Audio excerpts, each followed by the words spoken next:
In the forest, at the foot of the mountains, there is a sports arena where the players compete. Joshin won because his opponent said he was giving up. Joshin asked if anyone else wanted to face him.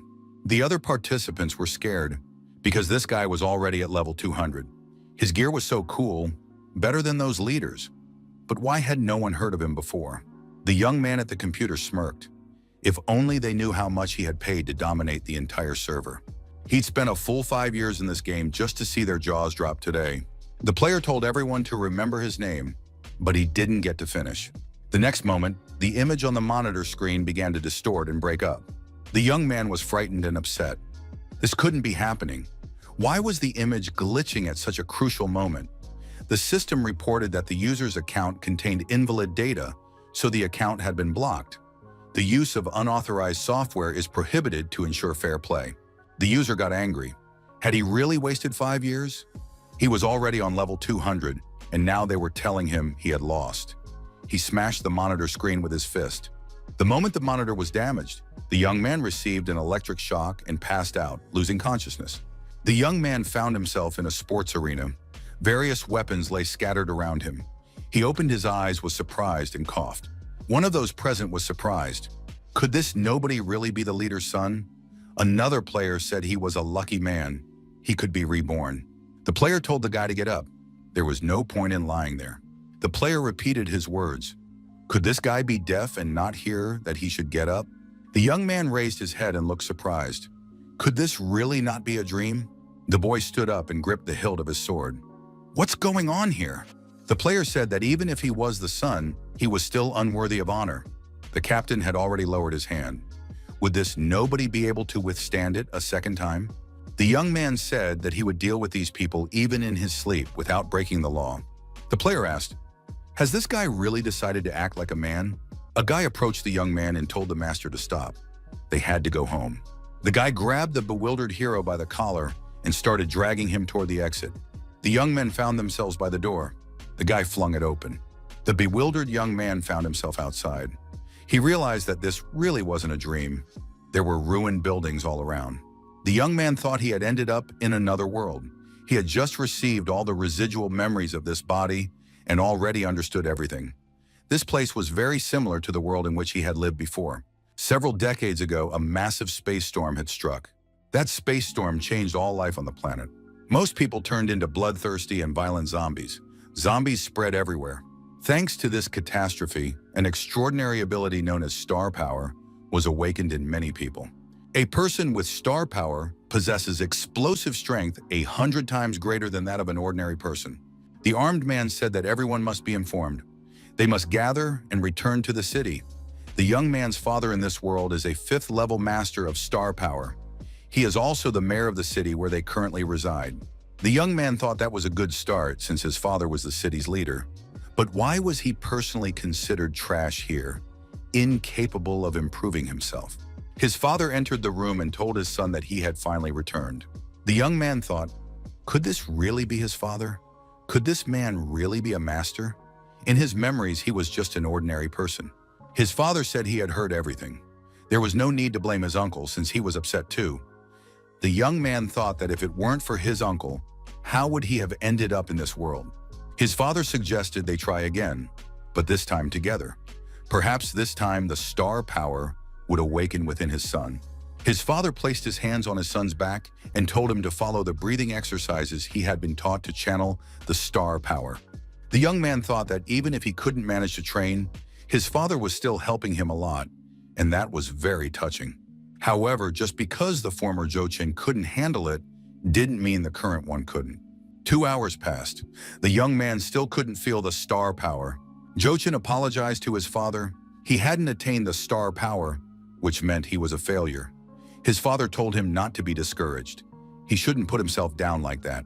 His father declared that even if nothing worked out at the moment, there was nothing to worry about. No one around him would dare tell the young man what to do.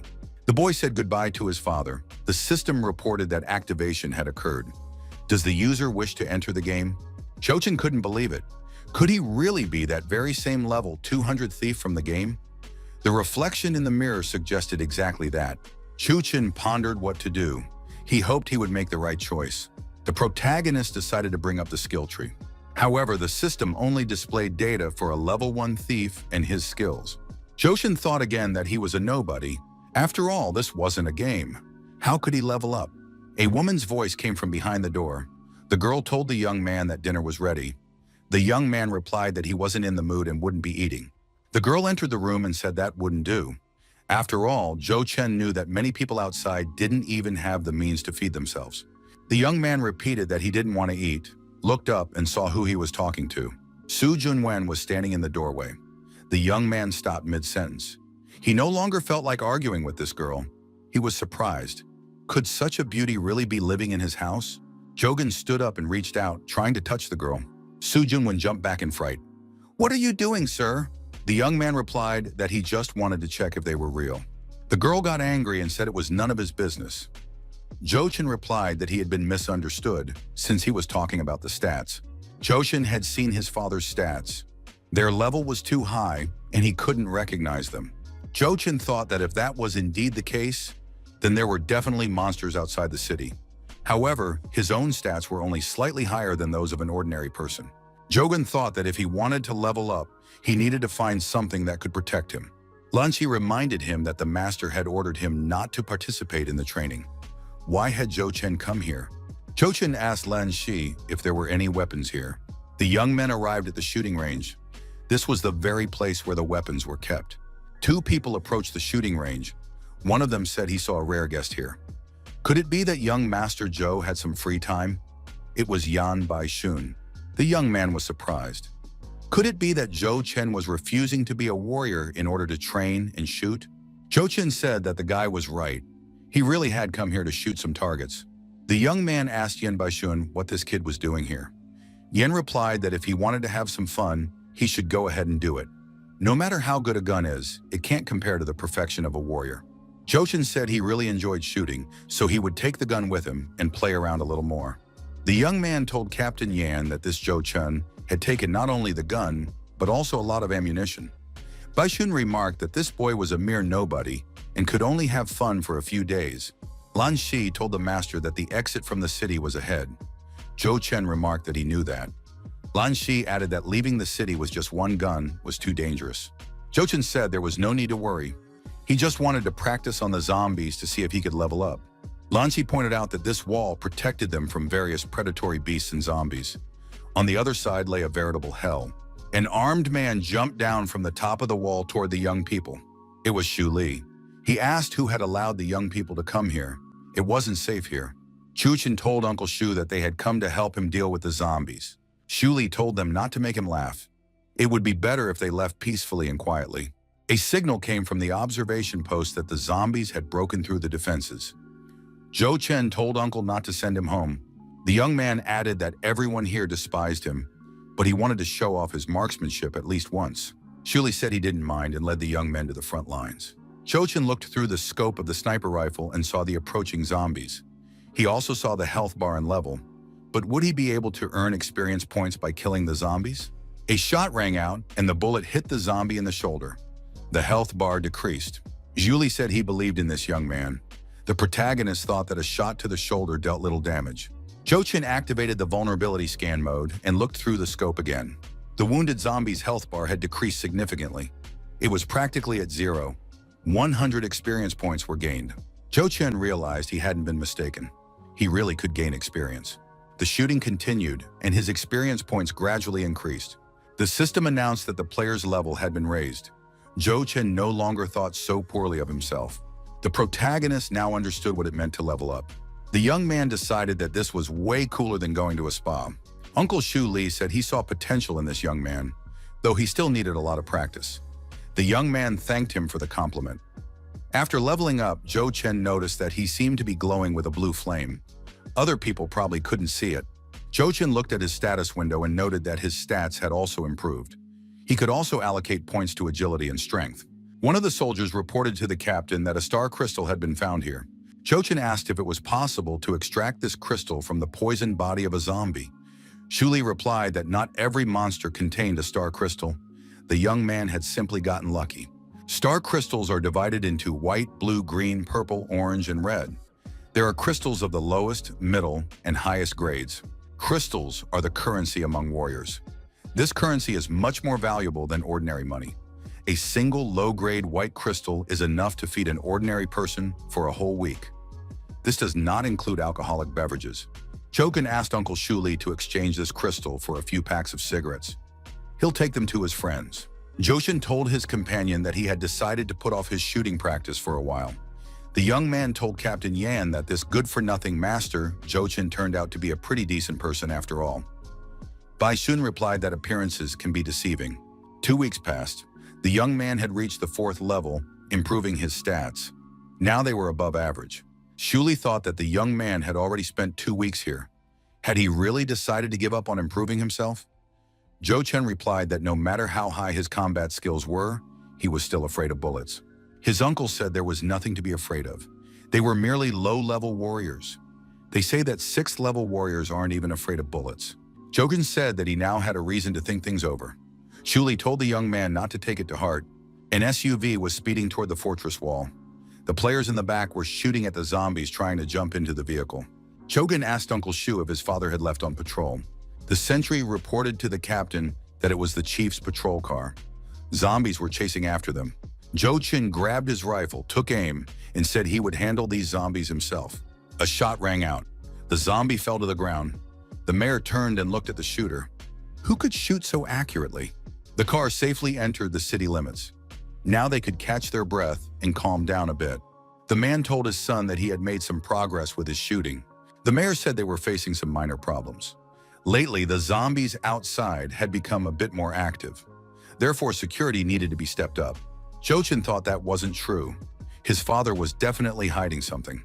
The young man clearly remembered that when his father left that morning, the car's body wasn't damaged nearly as badly. On top of that, a second-tier warrior had suddenly been scratched by ordinary zombies. It looked rather strange. The young men climbed into the truck and continued on their assigned route. Jochin said he wanted to talk to his father. What had really happened? The man ordered the truck to stop. The mayor asked, "Doesn't Chen Shi know what happens after a zombie attack?" Chen Shi looked at the mayor with tears in his eyes. The man pressed the barrel of a pistol against his forehead. The mayor apologized and pulled the trigger. A shot rang out and Chen Shi was killed. Only at that moment did our hero realize how cheap human life is in this world. Silence hung over the dinner table for a while. Everyone was lost in their own thoughts. Su Junwen asked why the young man wasn't eating again. Zhou Chen replied that he wasn't hungry at all. His father said the young man needed to get used to the events of the day. Otherwise, he would not be able to inherit his position in the future. Zhou Chen asked his father, "Wasn't that man his subordinate?" His father replied that in order for as many people as possible to survive, sometimes one must sacrifice someone or something. As he left the room, his father said that starting tomorrow, his son was forbidden to go out. Junwen would be watching him. The next day arrived. A rope made of bed sheets hung from the second-floor window. Su Junwen found a note in the young man's room in which he wrote that she must not tell anyone about this. Lin Shi told the master that he agreed to run away with him and disobey the chief's orders, but the forest was too dangerous. It would be better to focus on destroying the zombies. Chochin said he was tired of doing that. The monsters in the forest were much stronger. The protagonist thought he was getting very few experience points from zombies. He needed to level up as quickly as possible. Lenshi blocked his path and said it was his duty to protect the young master. He couldn't let him get into trouble. Zhou Chen asked, "Must I really spend my whole life under protection? A second-rate nobody in this city?" Zhou Chen pointed his weapon at Lianxi and told him to step aside. Our hero added that he was capable of defending himself. A shot rang out. Lianxi was startled and closed his eyes. When he opened his eyes and looked back, he saw a shot gray shadow snake on a tree branch. It was highly venomous. How had it managed to get so close? Lenshi thought that Zhou Chen wasn't even a warrior. How had he managed to spot this snake? Zhou Chen cut into the snake with his knife and said there were no crystals inside. Lenshi told the young master to stay focused. There are many such snakes hiding here. Even a third-level warrior would have a hard time dealing with them. Joshin saw a multitude of red streaks of life and said that this was simply paradise for him. Jochin climbed the stairs to the fortress wall. The warrior said that the young master had arrived very early today. The young man told the warrior to call him Brother Joe, not young master. Chokin tossed a white crystal to the warrior and said he didn't need it. The young man could use it to treat his sister. The warrior was moved to tears and thanked Brother Joe. Lenshi asked if the young master would be bringing them meat again today. He received an affirmative answer. Over the past 2 weeks, most of the snakes they'd caught had been distributed. After all, Zhou Chen could have made quite a bit of money from them. Small children were playing near the house. Spotting our hero, they were delighted and ran up to him. A young child mentioned being the first to greet Zhou Chen's younger sibling today. The protagonist picked up the girl and told her not to run so fast because she might fall and hurt herself. The girl asked, "Did your little brother bring snake meat again today?" Lin Shi thought to himself that he had carried that meat on his own shoulders, yet the children hadn't even remembered him. The locals began to approach Zhou Chen. The snake meat was taken out of the sacks. A woman said that these gray shadow snakes were very difficult to defeat. Zhou Chen was taking a big risk. The young man told Aunt Lui not to worry. These snakes didn't scare him at all. The man told Aunt Lui that this young man was a natural-born sniper. One shot was enough for him. Even if the king of snakes came, the young man would handle him. During the next meal, father and son were silent again for a while. The head reminded them that he had forbidden the young man from going out. However, over the past 2 weeks, he had only made the situation worse. Junwen reported to the master that she had failed to keep an eye on the young man. The man said he blamed no one. The father asked if the rapidly spreading rumors that the young man was a skilled marksman were true.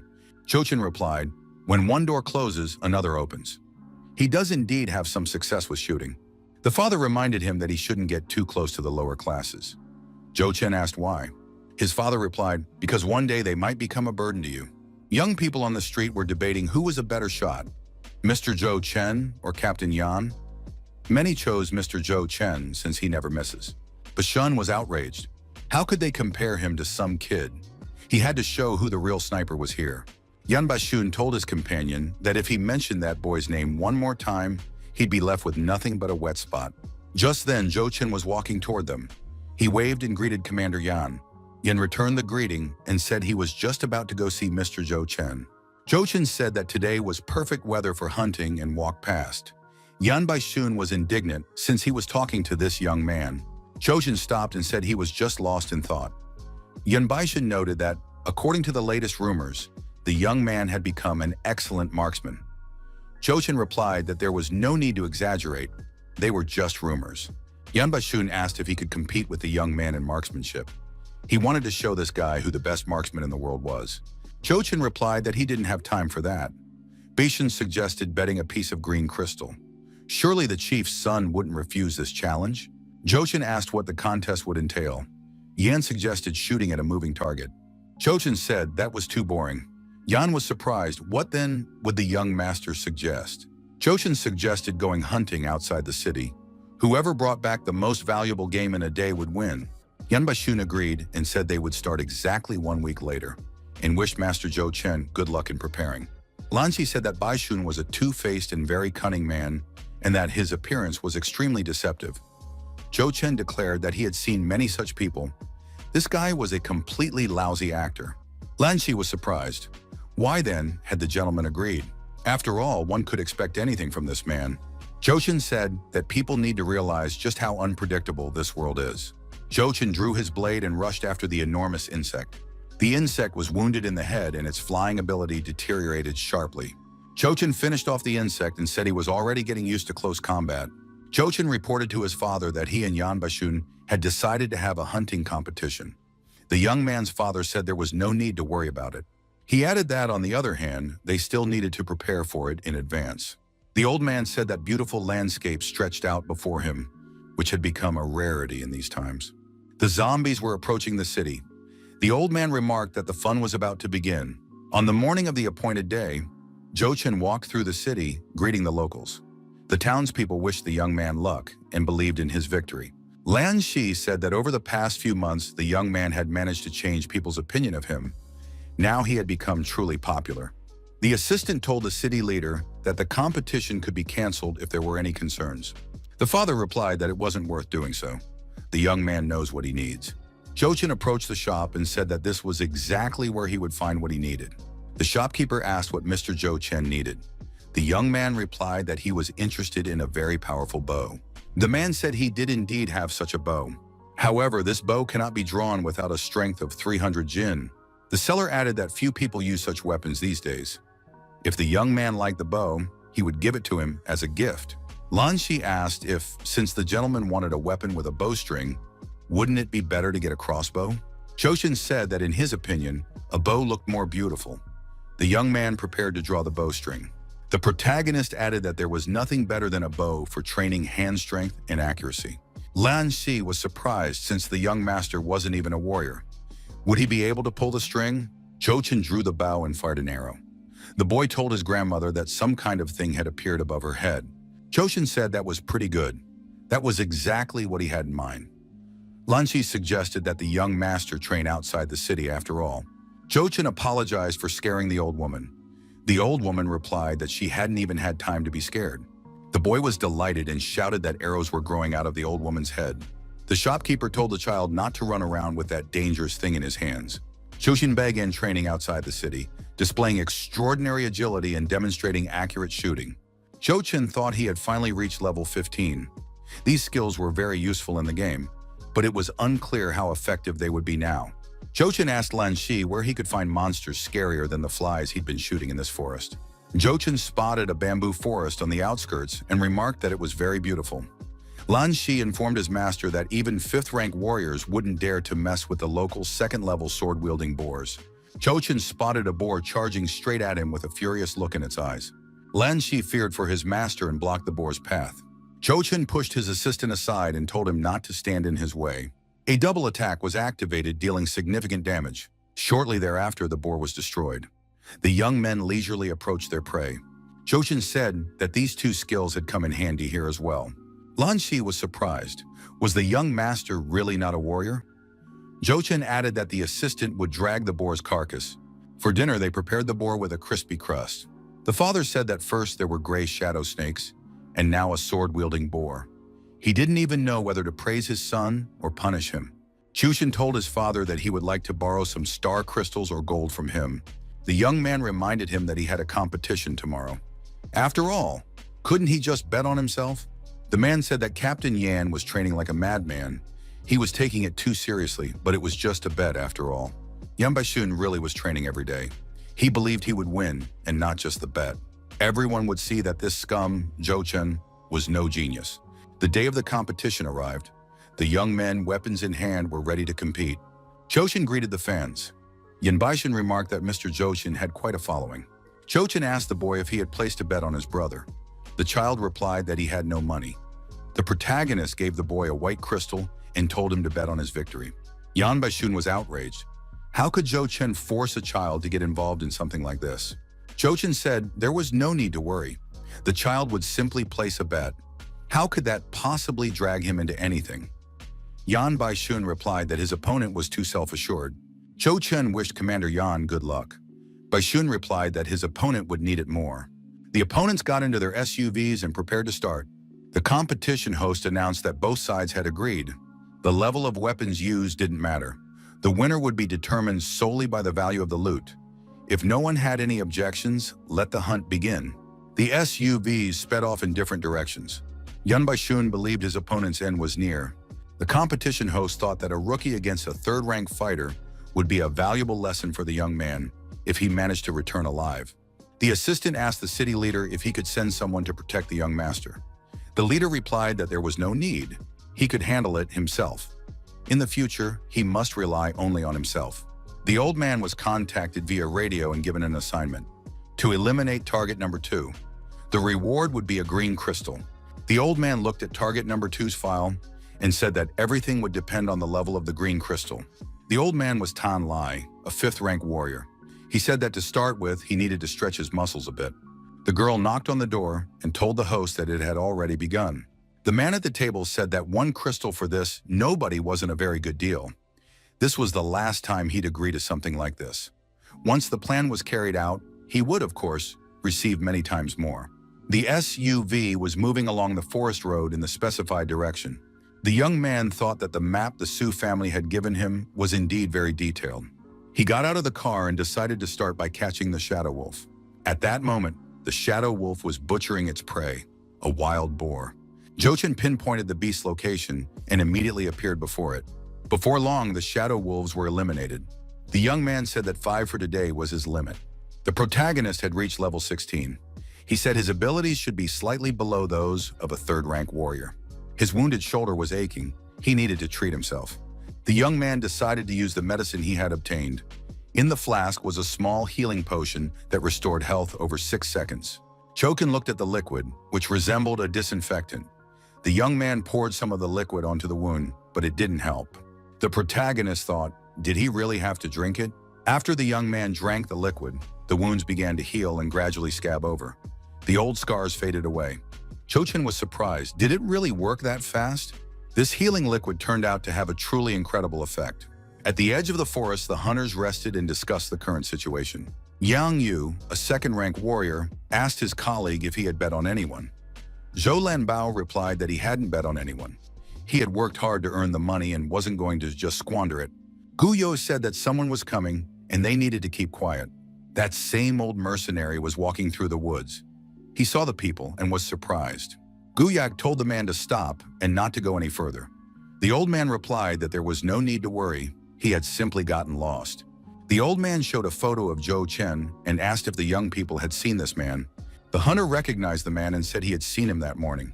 His colleague told Yan Yu to be quiet. The old man thanked them and suddenly stabbed the girl with a knife. Gao Yu began bleeding profusely and fell to the ground. Yang Yu rushed toward the old man and shouted at his colleague to run. However, the old man was a professional and delivered a fatal blow to this hunter as well. The old man approached the third hunter and said he didn't like to leave any traces or witnesses. That hunter was also killed. The young man, perched on a branch of a large tree and watching the shadow wolves, suddenly sneezed. He was surprised. When had he caught a cold? A white wolf was sitting on a rock. Shadow wolves were gathered around it. Jochin decided this must be their boss. However, his equipment was broken. There was no way he could handle this boss. If he didn't find any valuable loot, he would definitely be considered a nobody. The young man sensed that someone was nearby. The health bar was red. Could it be that this person had come here to destroy him? The old man continued moving through the forest, searching for his target. Tang Lai looked up, but there was no one on the tree branch. He decided he must have imagined it. Zhou Chen, hiding behind a tree, thought that this man was clearly very strong. Zhou Chen realized that this man had definitely come for him. Who would want to kill him? The young man decided that in this situation, whoever attacked first would win. A strange sound rang out, and the old man heard something approaching him. Tang Lai managed to jump aside, and something landed right where he had been standing. The old man drew his blade at that very moment. Zhou Chen, dagger in hand, lunged at the stranger. Tang Lai noted that this guy moved very quickly. He was clearly no novice. Zhou Chen tried to attack the old man from all sides. Chushin decided he couldn't keep this up for long, so it was time to play his trump card. The double attack skill was activated. The old man didn't expect such an onslaught. He lost his balance and began to back away. The young man continued to advance, attacking his opponent relentlessly. The old man retreated further and further. Tang Lai pressed his back against a tree and stopped. His wounded back was bleeding. The old man couldn't understand how this boy had broken through his block. Zhou Chen looked at the red streak and realized that his opponent had lost only a few drops of blood. The wound was insignificant. The old man was furious. After all, he had been misled by the Intelligence Bureau. Was this really a novice? A nobody? Tang Lai began to doubt. Was this the young man they had told him about? Zhou Chen asked his opponent, "Did Yan Baishan send you?" The old man admitted that the young man was much stronger than he had expected. But a man who was about to die had no need to know too much. Zhou Chen thought he could no longer continue this fight. The tension was too great. Our hero hid behind a tree again. Tang Lai said that this guy wouldn't get away from him. Zhou Chen activated the vulnerability scan skill. The necessary target points were locked on. Zhou Chen turned and began to run, firing a few aimed shots beforehand, which, however, missed their mark. The old man said that this guy had no idea just how high the physical fitness level of a 6th-rank martial arts master was. He could dodge bullets with his eyes closed. Zhou Chen climbed back up the tree, hiding from the old man. The young man decided it was time to call for backup and started firing his automatic weapon again. The old man dodged the bullets with ease and told the young man to admit defeat. Zhou Chen turned around and started running away again. Tang Lai declared that it was impossible to escape him. Zhou Chen jumped down from the hill and ran further. Tang Lai said that this was where they would part ways.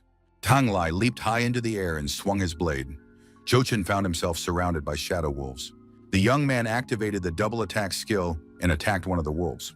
This was followed by a blow to the back, and a red bar indicated that the shadow wolf's health had decreased. The old man asked, had the young man really lost his mind? After all, they could both die. Tang Lai leaped into the air and said that in that case, he would see which of them died first. The white wolf, the pack leader, woke up and opened his eyes. He growled menacingly. The white wolf raised his head and howled loudly, summoning all the members of the pack to him. The white wolf stepped into the center of the clearing, approaching the people. Zhou Chen looked at the red streaks above the wolves and thought he could try to break through the pack.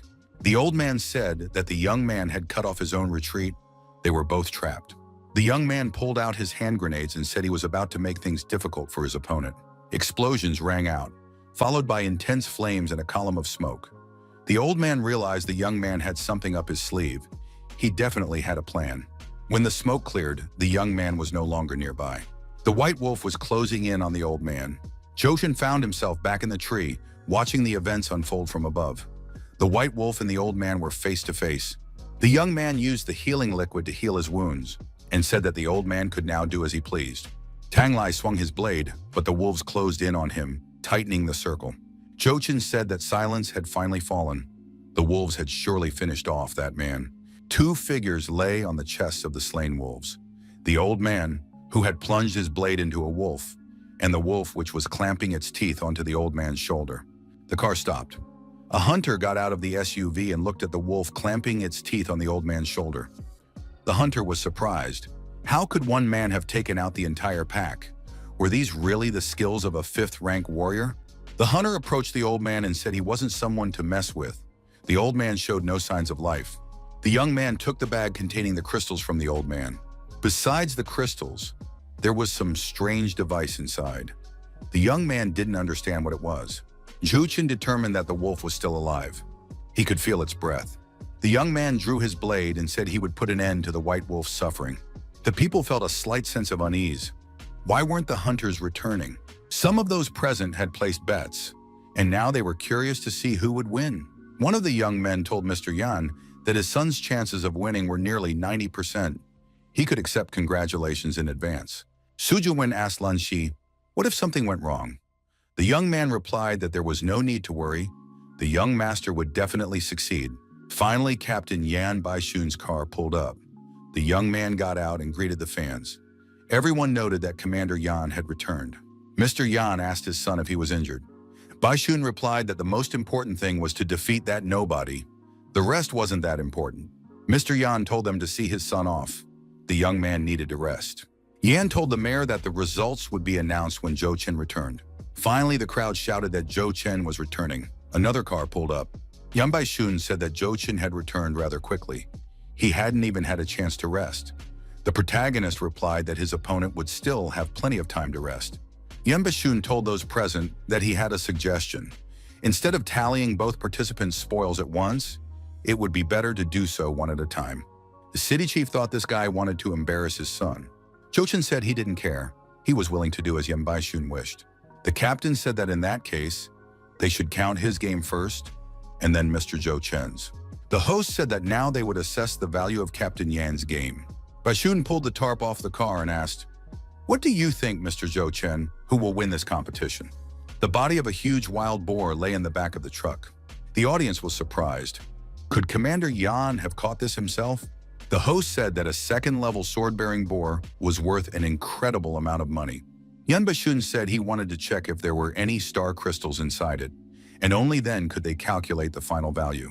After all, this was nearly a third-level game, not just some ordinary catch. Zhou Chen said they needed to count faster.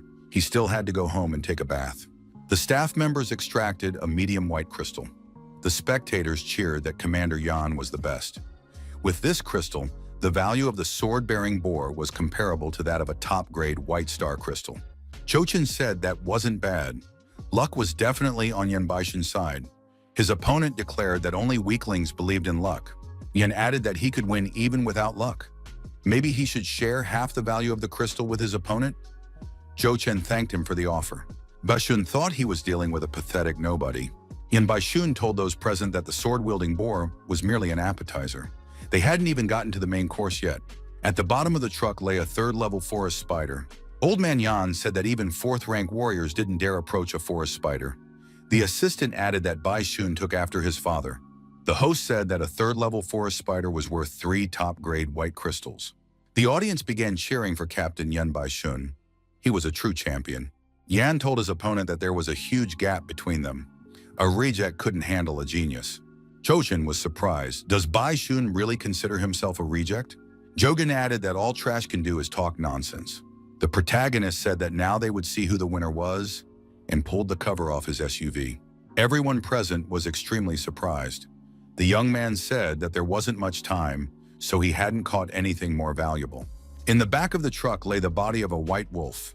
Yan Baishan was surprised. Could it really be just one shadow wolf? The city chief was surprised. Could this really be a 4th-level shadow wolf king? Su Junwen was surprised. Could the young master really have killed such a beast?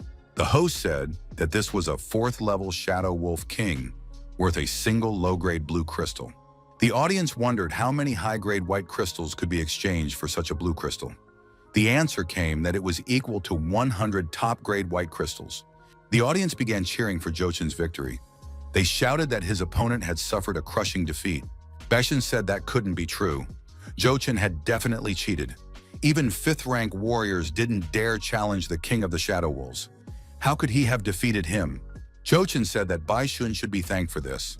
Jochen declared that to deal with a scumbag like him, Commander Yan had called in a 5th-rank warrior. Wasn't that so? He was surprised. What was Zhou Chen talking about? It was obvious that Zhou Chen had been cheating himself and was now trying to shift the blame. Old Man Yan told his son to be quiet. He added that the young master Zhou Chen was truly unmatched. He should teach his disobedient son a lesson, since the boy was incapable of admitting defeat. Zhou Chen thought that this fat man with the narrowed eyes didn't strike him as a good person at all. The mayor said that this was just a quarrel between 2 boys, and that the situation shouldn't be taken so seriously. The mayor said that Zhou Chen had simply been lucky and was no match for Master Yang's son.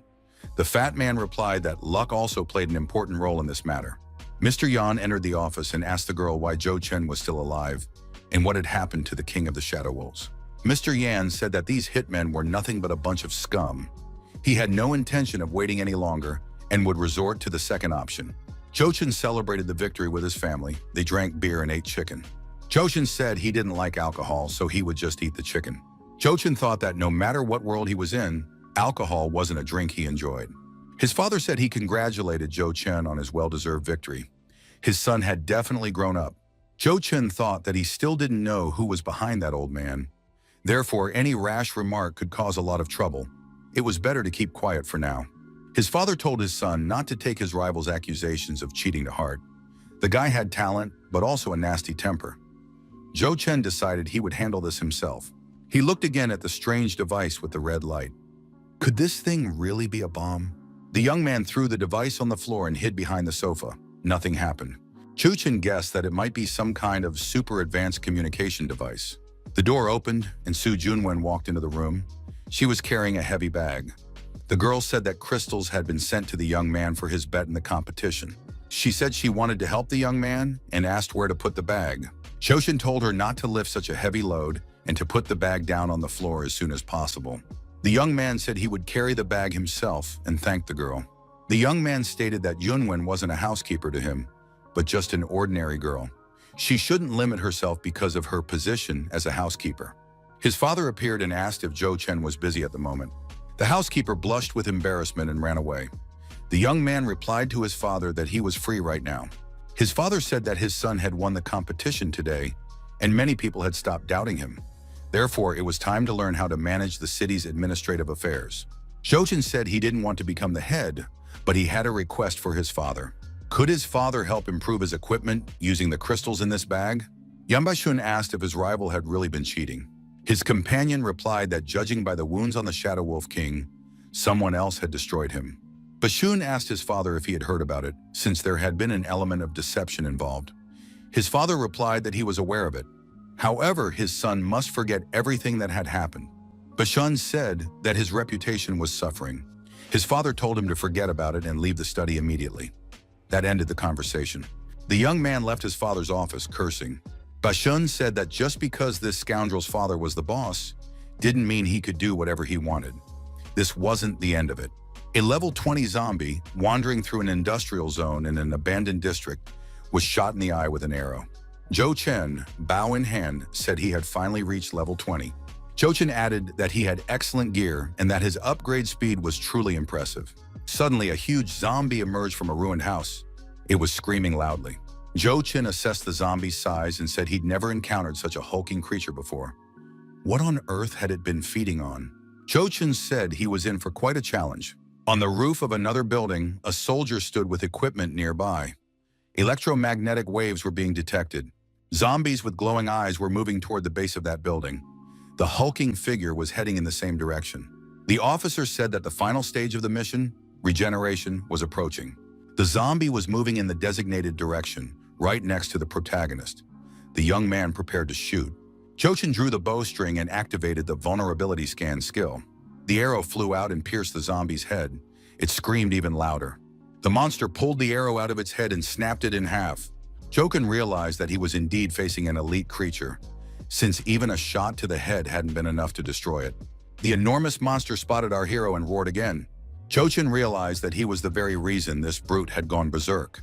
Zhou Chen leaped high into the air and attacked his opponents mid-jump. Zhou Chen landed on the zombie's back and struck it in the spine. The red health bar decreased significantly. The soldier on the roof of the building noticed that strange interference had appeared. What was going on? The louder the noise, the more interesting the situation became. Zhou Chen extracted a blue crystal from the giant zombie. It was a valuable find. The young man got on his bike and rode toward the fortress wall. But at the checkpoint, he was stopped and asked who he was. The soldier recognized Mr. Zhou Chen. The protagonist asked what had happened, since there were no guards here that morning. The soldier said he didn't have all the details, but according to rumors, the zombies near the city had suddenly become much more active. Zhou Chen entered the city and went up to the chief's office. His father and the others were there. The chief said that Zhou Chen had arrived just in time and that he could come in and listen. Father suggested that he continue his report. Mr. He continued. They had already determined that there was a massive zombie in the old part of the city. Right now, it was heading toward the settlement. According to their calculations, it would reach the city by noon tomorrow. Moreover, it was obvious that it wouldn't come here alone. The council members said they could try to hold their ground, but they needed to take the initiative and destroy the zombie. Mr. Yan agreed. There are 2 weeks left until harvest. As head of the supply department, he doesn't want famine to take hold in this city during the second half of the year. The mayor asked Xu Li if news of today's mobilization had leaked to the public. Xu Li said there was no need to worry about that. Even if someone had guessed, they wouldn't dare tell anyone. The city chief sighed regretfully. He added that tomorrow morning he would gather the troops and they would head outside the city. You will cover for Yan and Xu. The man added that in his absence all authority would be in the hands of Zhou Chen. The young man was taken aback. Everyone present looked at the young man with interest. The young man asked in surprise, did they really expect him to take command? His father told his son that he would be away for a while and that the boy needed to gain experience in such matters. He added that zombies were very dangerous and that his father would think it over once more. His father reminded him that he was a 5th-rank warrior. Besides, their task was simply to distract the zombies. Zhou Chen said that his father had to promise him he'd come back safe and sound. The man looked at the photo and said that their son had grown up. The photo showed young people and a little boy. It was their family. A few days passed. A soldier ran up to Commander Lan Shi at the fortress wall with a report. He said the patrol had returned. The patrolman said that something had happened to the city's leader. The soldier was wounded and could barely move. The young people had left the city. The protagonist asked Lan Shi, did his father really have problems? His companion replied that he didn't know either, but he knew that man, and in fact, he was from the patrol. Zhou Chen looked around in surprise. Why were there no signs of a battle with zombies here? The young people were speeding away from the city. Zhou Chen asked where they were going. The driver replied that they needed to be patient. They would be there soon. Zhou Chen saw the driver's red health bar and realized it was a trap. The car stopped. The road ahead was blocked. There was no way through. The car pulled up to the people sitting nearby. One of the armed men said they had been waiting for this guy for a long time. Another added that they could start now. The driver looked back and told the hero that this was his stop. Lan Shi drew his sword and asked what the driver meant. Yan Baishun emerged from his hiding place and said that they should understand everything themselves. Lan Shi asked how Baishun dared to betray the leader. Yan Baishun kicked Lan Shi in the stomach and said that no one had given him permission to speak. Joshin caught the assistant and prevented him from falling. The protagonist asked, "Is the horde of zombies they're doing?" Yan Baishun said he wasn't obligated to answer since they were all going to die soon anyway. The traitor added that the city leader was a very clever man. It took some effort to lure him outside the city. Jogan asked what this scoundrel was up to and was surprised. What did Zhou Chen think? His father had held the position for too long. Couldn't he be replaced by someone else? Lan Shi thought that the weakest of these men was a second-rank warrior. Lan Shi told the gentleman to leave, or else he would hold them up. The villains said they could hear everything. After all, they weren't deaf. None of them were going anywhere. Zhou Chen said they were right. No one was going anywhere. Our hero lunged at one of the villains and said that everyone would stay right there. He had a knife in his hand. The health bar turned from red. The protagonist, moving swiftly between his opponents, landed a devastating blow on each of them. The frightened traitor asked how this was possible. Could this guy really not be an intern? Zhou Chen was surprised. Who told them that an intern couldn't kill a person? Yan grabbed an automatic weapon and started firing. He ordered his men to detain Zhou Chen. As soon as the potion's effect wore off, he would weaken. Zhou Chen reached the main villain and kicked him in the face. Yan Baishun couldn't believe how this could have happened, since he was a third-rank warrior. Zhou Chen was surprised. Was rank really that important? Commander Yan found himself in a terrible predicament. The villain declared that Zhou Chen would not be able to destroy him. The entire city was now under his father's control. Baishun added that if anything happened to him, the city's leader might suffer as well. Zhou Chen asked where his father had been taken. Yan replied that the city leader was currently in the eastern part of the city. Yan pulled a knife from his bosom and lunged at the hero. Zhou Chen instantly leaped into the air and activated a jumping attack. Yan Baishun was subdued and lay on the ground with a bloodied face. Lan Shi asked the master what they would do next. The protagonist said they needed to destroy the traitors and save his father. He was determined. The zombies moved slowly but surely toward their target. They looked extremely aggressive. The city leader, standing on the ruins of a building, watched their movements closely. Lao Yu, blade in hand, crept up behind the mayor and wounded him. The wounded city leader staggered and lost his balance, bleeding profusely. Lao Yu said that the mayor had turned out to be stronger than he had thought. The mayor called him a traitor. Lao Yu replied that it didn't sound very good, but there was nothing to be done about it. The traitor added that he wasn't the only one who had betrayed the city leader. Armed men approached Mr. Zhou and said that enough talk was enough. Mr. He was leading these men. Mr. Zhou said that now he understood who on his team had been a hypocrite. Mr. Yan appeared behind the mayor and declared that he was also part of that team. The mayor came under attack, but tried to dodge the shurikens flying at him. Automatic fire was opened on Mr. Zhou with the intent to kill, but he dodged and fended off the bullets. The mayor created a protective circle around himself to avoid being hit. Suddenly, the fat man Yan appeared behind Mr. Zhou and said there was no escaping them. Mr. Zhou was wounded in the shoulder and was forced to retreat, pressing his back against a tree. The traitors said that in times like these, you can't trust anyone. Trust is worthless. Mr. Yan added that people without power would be failures their whole lives. The city leader was surprised. Did they really think he would die so easily? Mr. Zhou suddenly found himself next to the fat man and swung his blade at him. Yan blocked Mr. Zhou's attack and shouted that he needed help. The fat man kept shouting for Yu and he to neutralize Zhou immediately. Zhou Chen was speeding in his car, searching for his father. He knew he wouldn't let him die so easily. The young men drove up to another checkpoint. Lan Shi reported that the chief's command post was directly ahead. Zhou Chen saw the empty health bars and realized that the entire patrol had been killed. An armed patrolman approached the car and said he recognized Mr. Zhou Chen. The soldier added that the chief was currently trying to drive the zombies away. He asked if the young man wanted to see him. Zhou Chen said it wasn't the right time to do that yet. First, he would take the patrolman to a safe place. Zhou Chen stabbed the patrolman and said that a traitor could only go to hell. Yu, He, and Yan, knives in hand, were approaching the city leader. Mr. Zhou couldn't retreat. There was a tree behind him. Zhou said that if he were to die, he would take those three with him.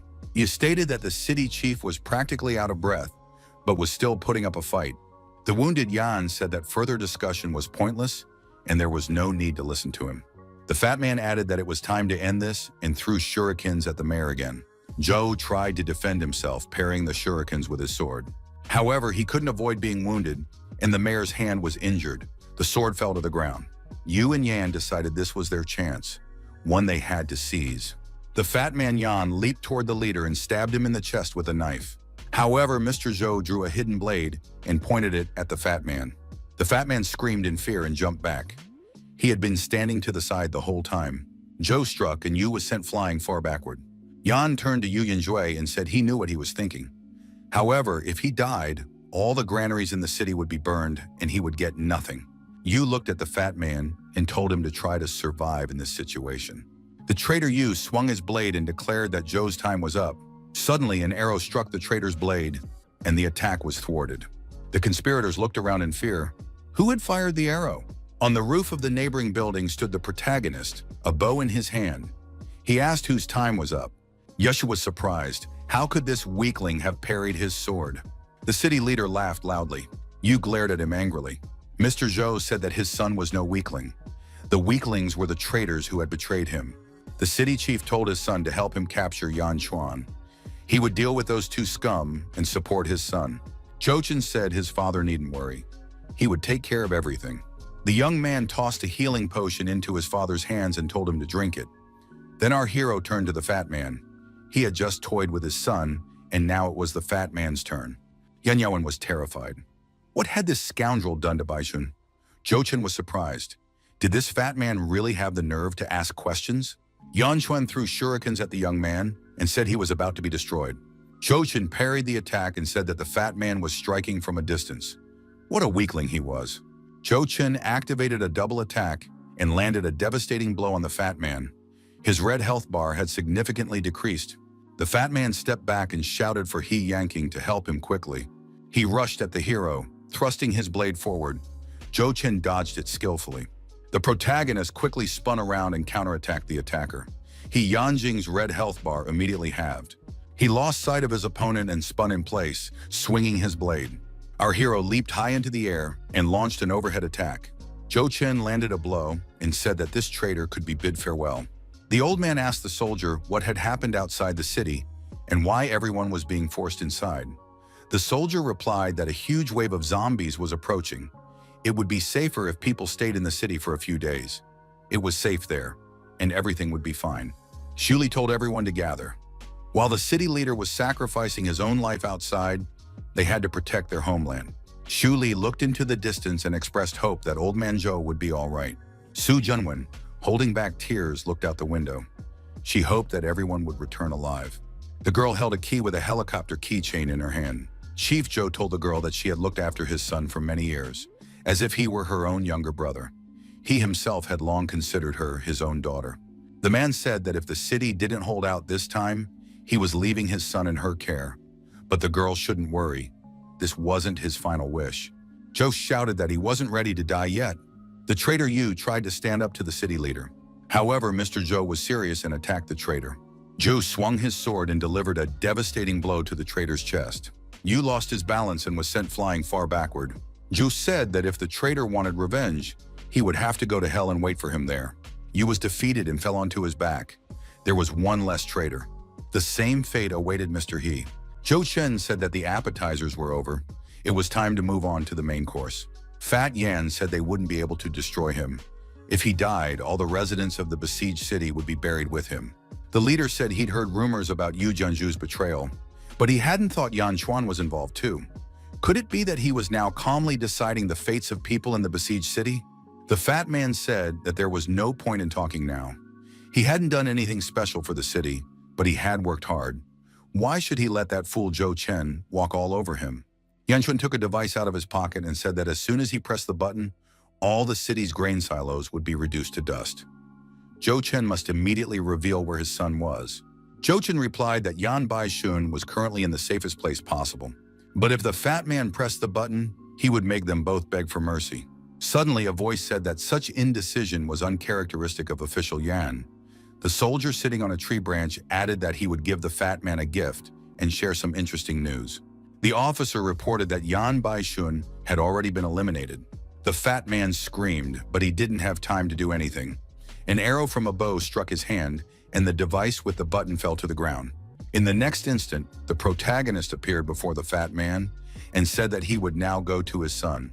The officer jumped to the ground and shoved the young man aside. The boy found himself next to his father. Lu Yun-sang, a 6th-rank warrior, said that this young man had just killed his employer right before his eyes. That's against the rules. Yunshan added that now he was his prey. The 6th-rank warrior remarked that today he would have to inconvenience certain individuals and get what he rightfully deserved. Yen said that if Yongshan dealt with those two Zhou, he would quadruple the reward. The officer stated that the master hadn't yet grasped the full gravity of the situation. His son was already dead. Everything that belonged to him was destroyed, and now only he could save the fat man. Yongshan remarked that all the property would be enough. Lan Shi emerged from behind the rocks and reported that he had dealt with all of Bai Shun's aides. Zhou Chen shouted for Lan Shi not to approach. There was a 6th-rank warrior here. Chief Zhou told his son to leave. He would hold off this Yun-san. Zhou Chen replied that his father shouldn't speak that way. How long could he hold out in that condition? Lan Shi turned and ran. The 6th-rank warrior rushed after him. Yongshin caught up to the young man and asked, "Did I give you permission to run away?" Suddenly, the protagonist appeared before the warrior. He thrust his dagger forward and blocked Yun-san's strike. The young man asked, "Can some 6th-rank warrior really consider himself all-powerful?" Lu Yongshan was surprised. Did this guy really think he could compete with him? Behind the villain, Mr. Zhou appeared. He swung his blade and prepared to strike. Yunshan dodged and asked, "Do you really think I couldn't have foreseen this?" Lan Shi got behind the wheel of the car, started the engine, and shouted for them to hop in quickly. Choshin ran up to his father, grabbed him, and rushed toward the car. The 6th-rank warrior was momentarily taken aback. Father and son were in the car. The SUV sped off. Chochin threw hand grenades with their pins pulled out at Yun-san, who was running after them. Yunshan kept running without slowing down. The grenades were about to explode. Yongshan sliced the grenades with his blade, and they flew off to the side. There were powerful explosions, but no one was hurt. Yunsan stopped. The SUV had already driven away. The fat man Yun was surprised. What kind of mercenary was he? He was just a pile of trash. Yanchuan picked up the device with the button again and said that if he didn't get what he wanted, no one else would get a chance either. The mercenary, a 6th-rank warrior, reacted instantly and pierced the fat man's hand with his blade, preventing him from detonating the explosive device. Yunshan said that the fat man Yan was an ungrateful scoundrel. He wouldn't mind sending him to his son either. Yanchuan laughed loudly and hysterically. The fat man raised his hand again. He was still holding the device with the button. This time he managed to press the button. That was the last thing the fat man managed to do. After that, he breathed his last. A massive explosion rocked the city. The shock wave sent shards of stone flying in all directions. Terrified people watched in horror as everything around them collapsed. The destruction was massive. The granaries were damaged. Xu Li, who was standing near the wall, wondered, why could he hear the sounds of explosions from inside? A soldier ran up and reported to the commander that disaster had struck. The granaries had been blown up. Xu Li thought with horror, could it really be the head and official Yan? The soldier looked into the distance and told the commander that the zombies were advancing. Terror was evident in his eyes. Hordes of zombies were indeed approaching the city walls. They were converging in one direction. The soldiers opened fire to kill, destroying the approaching zombies. However, there were an overwhelming number of them. Commander Xu Li picked up a heavy machine gun and continued firing. He said that until the people were fully evacuated, the soldiers must hold out to the very end.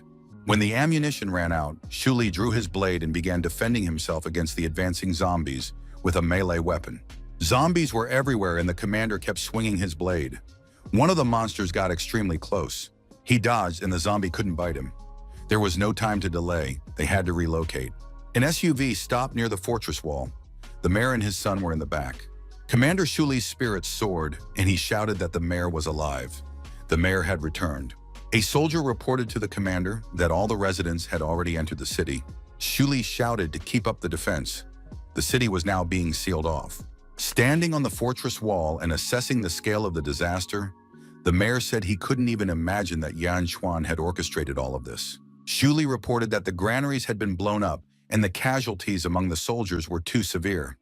The mayor noted that even if they had a few more 5th-rank warriors, it would still be difficult to hold back the zombies. Jochin said that, given the situation, they shouldn't mount a fierce counterattack. It would be better to evacuate the people. After this wave, the zombies would return. Mr. Joe said that this boy did, after all, have a managerial mindset. A girl brought some cold drinks and told the mayor to refresh himself. Joshin also took a glass of the drink.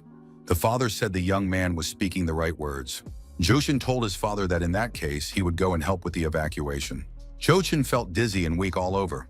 The mayor said that, unfortunately, without grain storage facilities, they wouldn't be able to evacuate many people.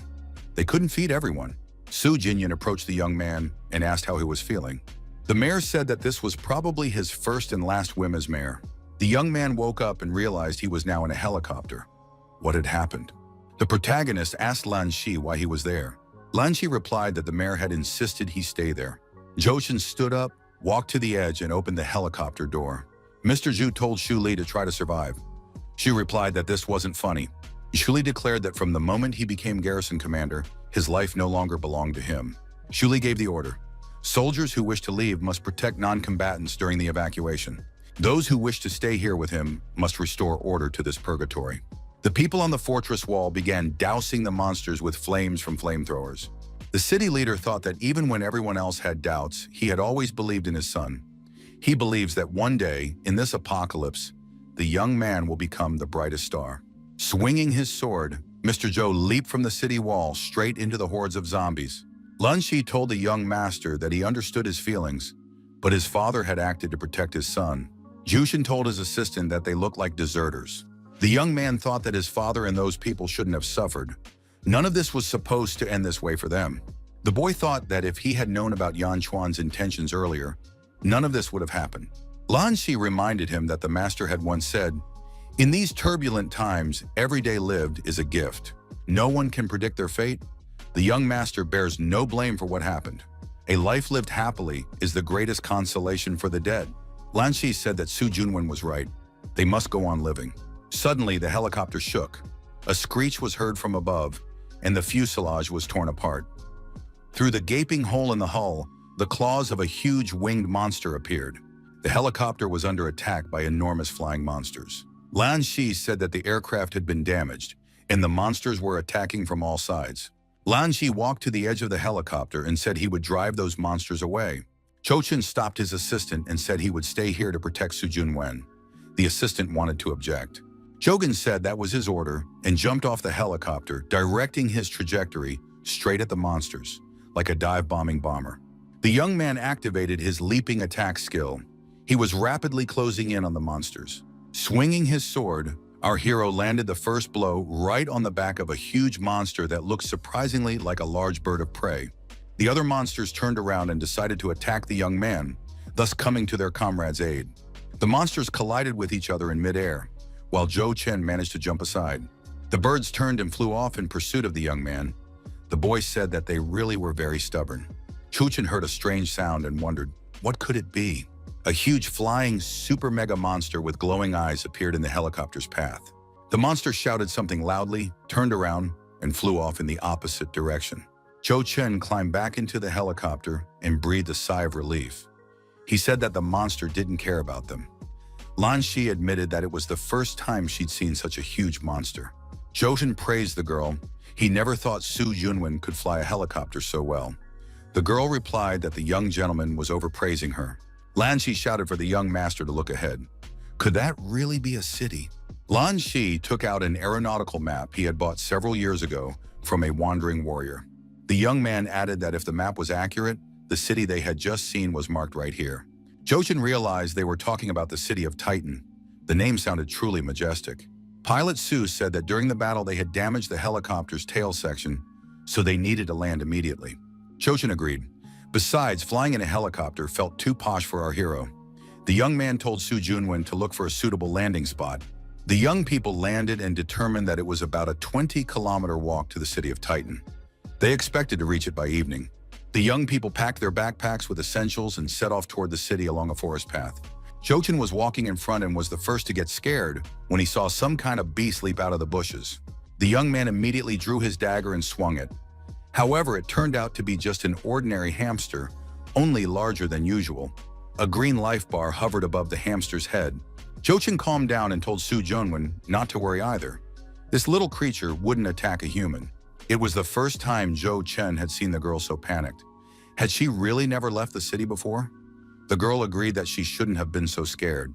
Zhou Chen surmised that if this little creature had appeared here, it meant they were already close to a populated area. The compass pointed exactly in that direction. Lanxi spotted the road and said they could reach Titan quickly by following it. A car appeared ahead. Yunli said someone was coming and, acting cautiously, held his blade out in front of him. The young people stepped into the middle of the road, trying to stop the car that way. A white SUV slowed down. There were people in the back of the vehicle. One of the people sitting in the car carefully sized up the travelers. The man immediately noticed that there was a pretty girl among the strangers and decided that this was quite good. Zhou Chen pulled his combat bow from behind his back and fired several shots in rapid succession. The arrows flew past the car's passengers and destroyed the snakes that were approaching the car from behind. A passenger inside the car thought that this guy was an excellent archer. Could he really be a professional archer? Zhou Chen said they needed to be careful, since this was a wild area and danger could lurk anywhere. The young man grabbed his sword. However, the passenger inside the car told Chen not to mess around since they needed to hurry. Lanxi said that if those scoundrels decided to attack them, he would fight with all his might.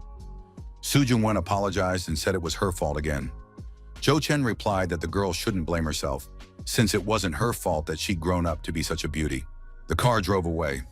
Zhou Chen said that they wouldn't be able to defeat those people right now, so they needed to train hard and, of course, level up. Su Junwen smeared mud on her face and said that things should be a little easier now. Chen asked the boss why he had stopped him. Hadn't they seen that beauty?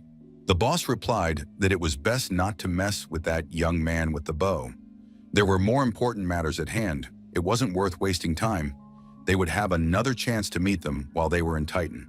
The young people arrived in the outskirts of the city of Titan. On the way, our hero came across a magical beast, a second-level deer horse. The old man asked if the travelers needed a carriage. He added that it would be difficult for these people to find another horse-drawn carriage, and that his services weren't all that expensive. Zhou Chen said that there were 3 of them traveling and asked how much the trip to Titan would cost. The old man realized they were foreigners and decided that luck was on his side. Suddenly, other people ran up and began offering their services to transport the travelers to Titan.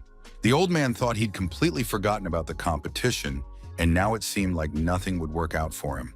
The owner of the reindeer horse told his competitors to step aside. He was willing to take the travelers for a piece of low-grade white crystal and could leave right away. Zhou Chen asked the old man if he had caught such a marvelous beast himself. The old man replied that he wasn't that skilled. He had paid a medium-sized blue crystal for this beast, buying it from the trainers. In fact, trainers are warriors too. They just have the skills to tame certain animals. They use animals for battle or sell them, which is why they're often called trainers. The old man said that judging by the travelers' appearance, these 3 had come to Titan from far away. Could it be that they have relatives here? The old man immediately apologized and said he was sorry, for he shouldn't have asked unnecessary questions. Su Junwen told the old man not to apologize. There was nothing suspicious about his questions. Zhou Chen pondered what he would do in Titan. After all, he had neither acquaintances nor friends there, and he had no business there either. The carriage carrying the travelers arrived at the main gate of the city of Titan. Zhou Chen was surprised. Did this city actually charge an entrance fee? Merchants were offering detailed city maps and other souvenirs. The young people found themselves in the 5th district of Titan. There was nothing special here. It was no better than a village outside the city. This district resembled a slum. The protagonist asked if there were any hotels in the city. The nearest hotel was found. The travelers were invited inside. Su Junwen skillfully navigated the area using a map, because this city wasn't marked on Google Maps. The young people sat down on a bench to rest. The protagonist said that this was typical of slums. They had searched for a hotel for so long, but there wasn't a single guest here. Su Junwen told the young man that she had found a hotel with a name she thought was fitting. The travelers approached a hotel called Song Hotel. From the outside, the building looked quite impressive.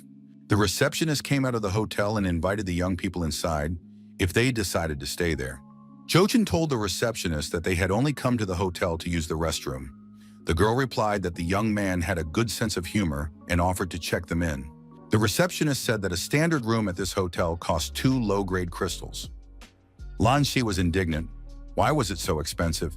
Zhou Chen declared that they were checking in. It was better than staying at that haunted hotel. At the hotel, Jochin took a bath, drank a cup of coffee, thought of his father, and realized that everything was fine now. There was a knock at the door, and Soo Junwon appeared in the doorway.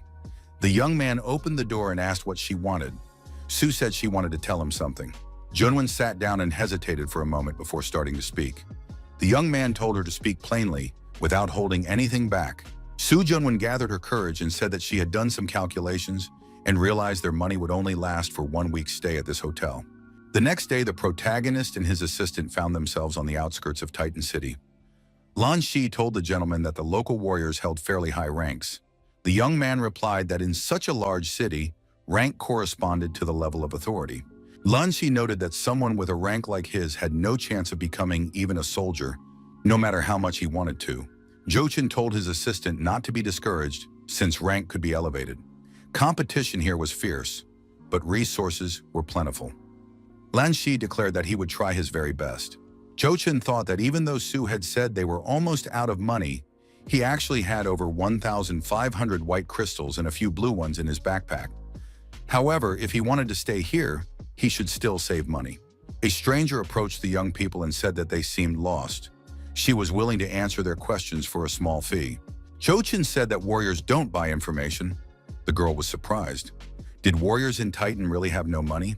The girl whispered in the young man's ear that she had a reliable source. The only problem was that it would cost 5 stars. She also had an exclusive map showing the locations of monsters outside Titan for just 1 white crystal. She guaranteed the map's quality. Jochin bought the map and the girl urged them to be careful. Lan Shi said that here, they rip off workers 3-fold. Jochin replied that it was better to spend a little money than to just wander aimlessly through the streets, since GPS doesn't work here. Jochin told his companion that this was their first stop in Titan. Things would get easier from here on out. During registration, the young man had to place his palm on a device to confirm that his actual strength matched the information entered. The protagonist was surprised. Could such technology really exist here? The young man declared that he was a trainee warrior. The girl at the registration desk confirmed that the rank was accurate, and now the young man could become a trainee warrior of the Warriors Union. Here one could take on missions, though a membership fee must be paid every 3 months. The girl noticed a second-rank warrior, greeted him, congratulated him on his membership in the Union, and handed him a name tag. Lan Shi asked the young man if they really needed to register here. The protagonist replied that this was the fastest way to raise his rank and earn money. Jochin reviewed the information and selected a mission that suited him. Jochin told the assistant that they had different ranks, so Lan Shi shouldn't go on the mission with him. The assistant objected, saying he was obligated to protect the young master. Jochin was surprised. Did Lan Shi really still think he needed someone's help? Lan Shi reminded him of their training and added that the young master must not disappoint his expectations. Jochin gave his assistant a blue crystal. Jochin explained that these were his personal savings, and Soo Junwon wouldn't find out about it. The girl at the front desk offered to upgrade the young man's status if he still felt unsure. Our hero was among the passengers on the shuttle bus traveling through the city. The young man rode in silence, not getting distracted by other people's conversations. The driver announced that they had arrived at the Sunny Market. Those interested could go hunting or rent a car right at the entrance. Our hero walked through the bazaar. He hadn't expected such a lively place to exist so far from the city. A man asked the young man if he needed a vehicle. He was willing to rent it out at the lowest reasonable price. Jochin inspected the vehicle and asked how much the motorcycle cost. He would need to leave 2 white crystals as a deposit and pay 5 stars per day. There was an additional charge for fuel. Jochin took out a map and showed where he needed to go. The young man asked how much gas he would need for the trip. The man was surprised, since even 5th-rank warriors didn't dare venture into that area. Was the young man really heading to his certain doom? Jochin replied that he wanted to give a certain gift to someone, which was why he needed to go exactly there. In a remote area, a pack of wild beasts was tearing the body of a dead deer to pieces. One of the predators was suddenly attacked. An arrow shot from a bow pierced its body. The beast's eyes flashed as they looked in the direction from which the arrow had come. Could there be a stranger here? Jochin noticed that after that shot, he had gained experience points.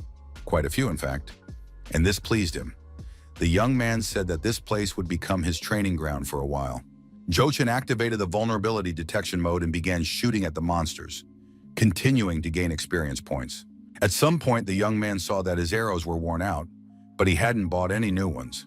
These arrows were no longer usable. Jochin wasn't upset because he decided this was a great opportunity to practice hand-to-hand combat. Jochin acted decisively, and the wild beasts that pounced on him were systematically eliminated. The protagonist said that this was very useful training, and the experience points here were more valuable. After a while, more and more beasts were killed. They lay scattered around the young man. One of the predators crept very close and made a treacherous leap. However, our hero didn't lose his composure and deftly dodged. The predator flew right past him. This beast was also defeated. The young man said that was enough for today. It was time to hit the road. Our hero had obtained 2 blue crystals, which was quite a substantial haul. Jochin understood that he wanted to become stronger. Thieving skills alone wouldn't be enough. He needed to thoroughly study the power of the stars. Jochin returned the motorcycle to its owner and thanked him. The man was surprised. Had the young man really been to the beast's lair? The young man was clearly not afraid of death. Su Junwen saw the young man and wondered why the young master looked the way he did. Jochin replied that today's training had been a bit rough. Lan Shi was alarmed. Had the young master been attacked? Jochin asked his assistant if his level had risen after the blue crystal. Lan Shi replied that thanks to the blue crystal, he felt certain he would reach the 3rd rank within the next few days. Su Junwen told the young master that they were almost out of money. How could he have spent the blue crystal just on training? Jochin asked the girl not to worry and showed her today's haul, those very 2 blue crystals. Su was surprised. Had the young master really obtained these in just one day? The answer was yes. The young man added that the girl would have to work hard over the next few days. Jochin announced that there was no need to stay at the hotel anymore. 2 blue crystals should be enough to buy an apartment here. The next day, Jochin reappeared in a remote location and once again obtained a crystal by defeating a wild predator. Over the course of the week, our hero collected nearly 20 blue crystals. This really is a great place for training and making money. Jochin thought that there were fewer animals now, so he needed to come up with a way to gain experience points and increase his capital. The young man noticed some very rare mushrooms among the rocks. They were growing in a secluded spot. Jochin remembered a girl on the city street who had said she had some free and very important information. If the young man found any plants outside the city that he hadn't seen before, he absolutely had to collect them, and he would be in luck. Most of these mushrooms were mutants that had absorbed stellar power, and that was a great rarity. Jochin realized that he was indeed looking at a mutated plant. He could even feel the starlight power inside the mushroom. Jochin swerved off the road onto the sidewalk at high speed on his rented motorcycle. Passers-by thought he was crazy. If you didn't know his rank, you might genuinely doubt that he fought giant monsters every day. One man asked, "Did this guy manage to survive again? He definitely isn't looking for the easy way out. Isn't he afraid he might not come back one day?" Jochin returned the motorcycle and said he had finished work early today. The young man added that he wanted to go to the city market. The motorcycle's owner was surprised. Does this crazy guy actually go shopping too? Our hero arrived at the market in Titan City. It was an ordinary weekday, unremarkable in every way. A street vendor was offering a limited edition of Chanel perfume for just 1 top-grade white crystal. He tried to persuade him to buy the fragrance for his girlfriend, promising a discount. The knight replied that she was not a man, but a woman. The merchant didn't miss a beat and called her a beautiful warrior. Our hero agreed to buy the perfume for 1 medium-sized white crystal. The salesman objected, saying that at that price he wouldn't make a profit and might go bankrupt. Jochin thought that Su Junwen might like this scent. He stepped aside, looked around. There was no one nearby and reached into the subspace. The protagonist pulled a trophy out of it. They were the hides of a 3rd-ranked mutant jackal. He decided to sell them and get rich. Buyers were found quickly. One man asked if the seller was willing to sell them for less. Jochin replied that he didn't haggle. The price was listed on the tag. The buyer thought that, judging by his appearance, this guy was just a newbie. But how had he managed to obtain so many 3rd-ranked beast skins? And in perfect condition, no less.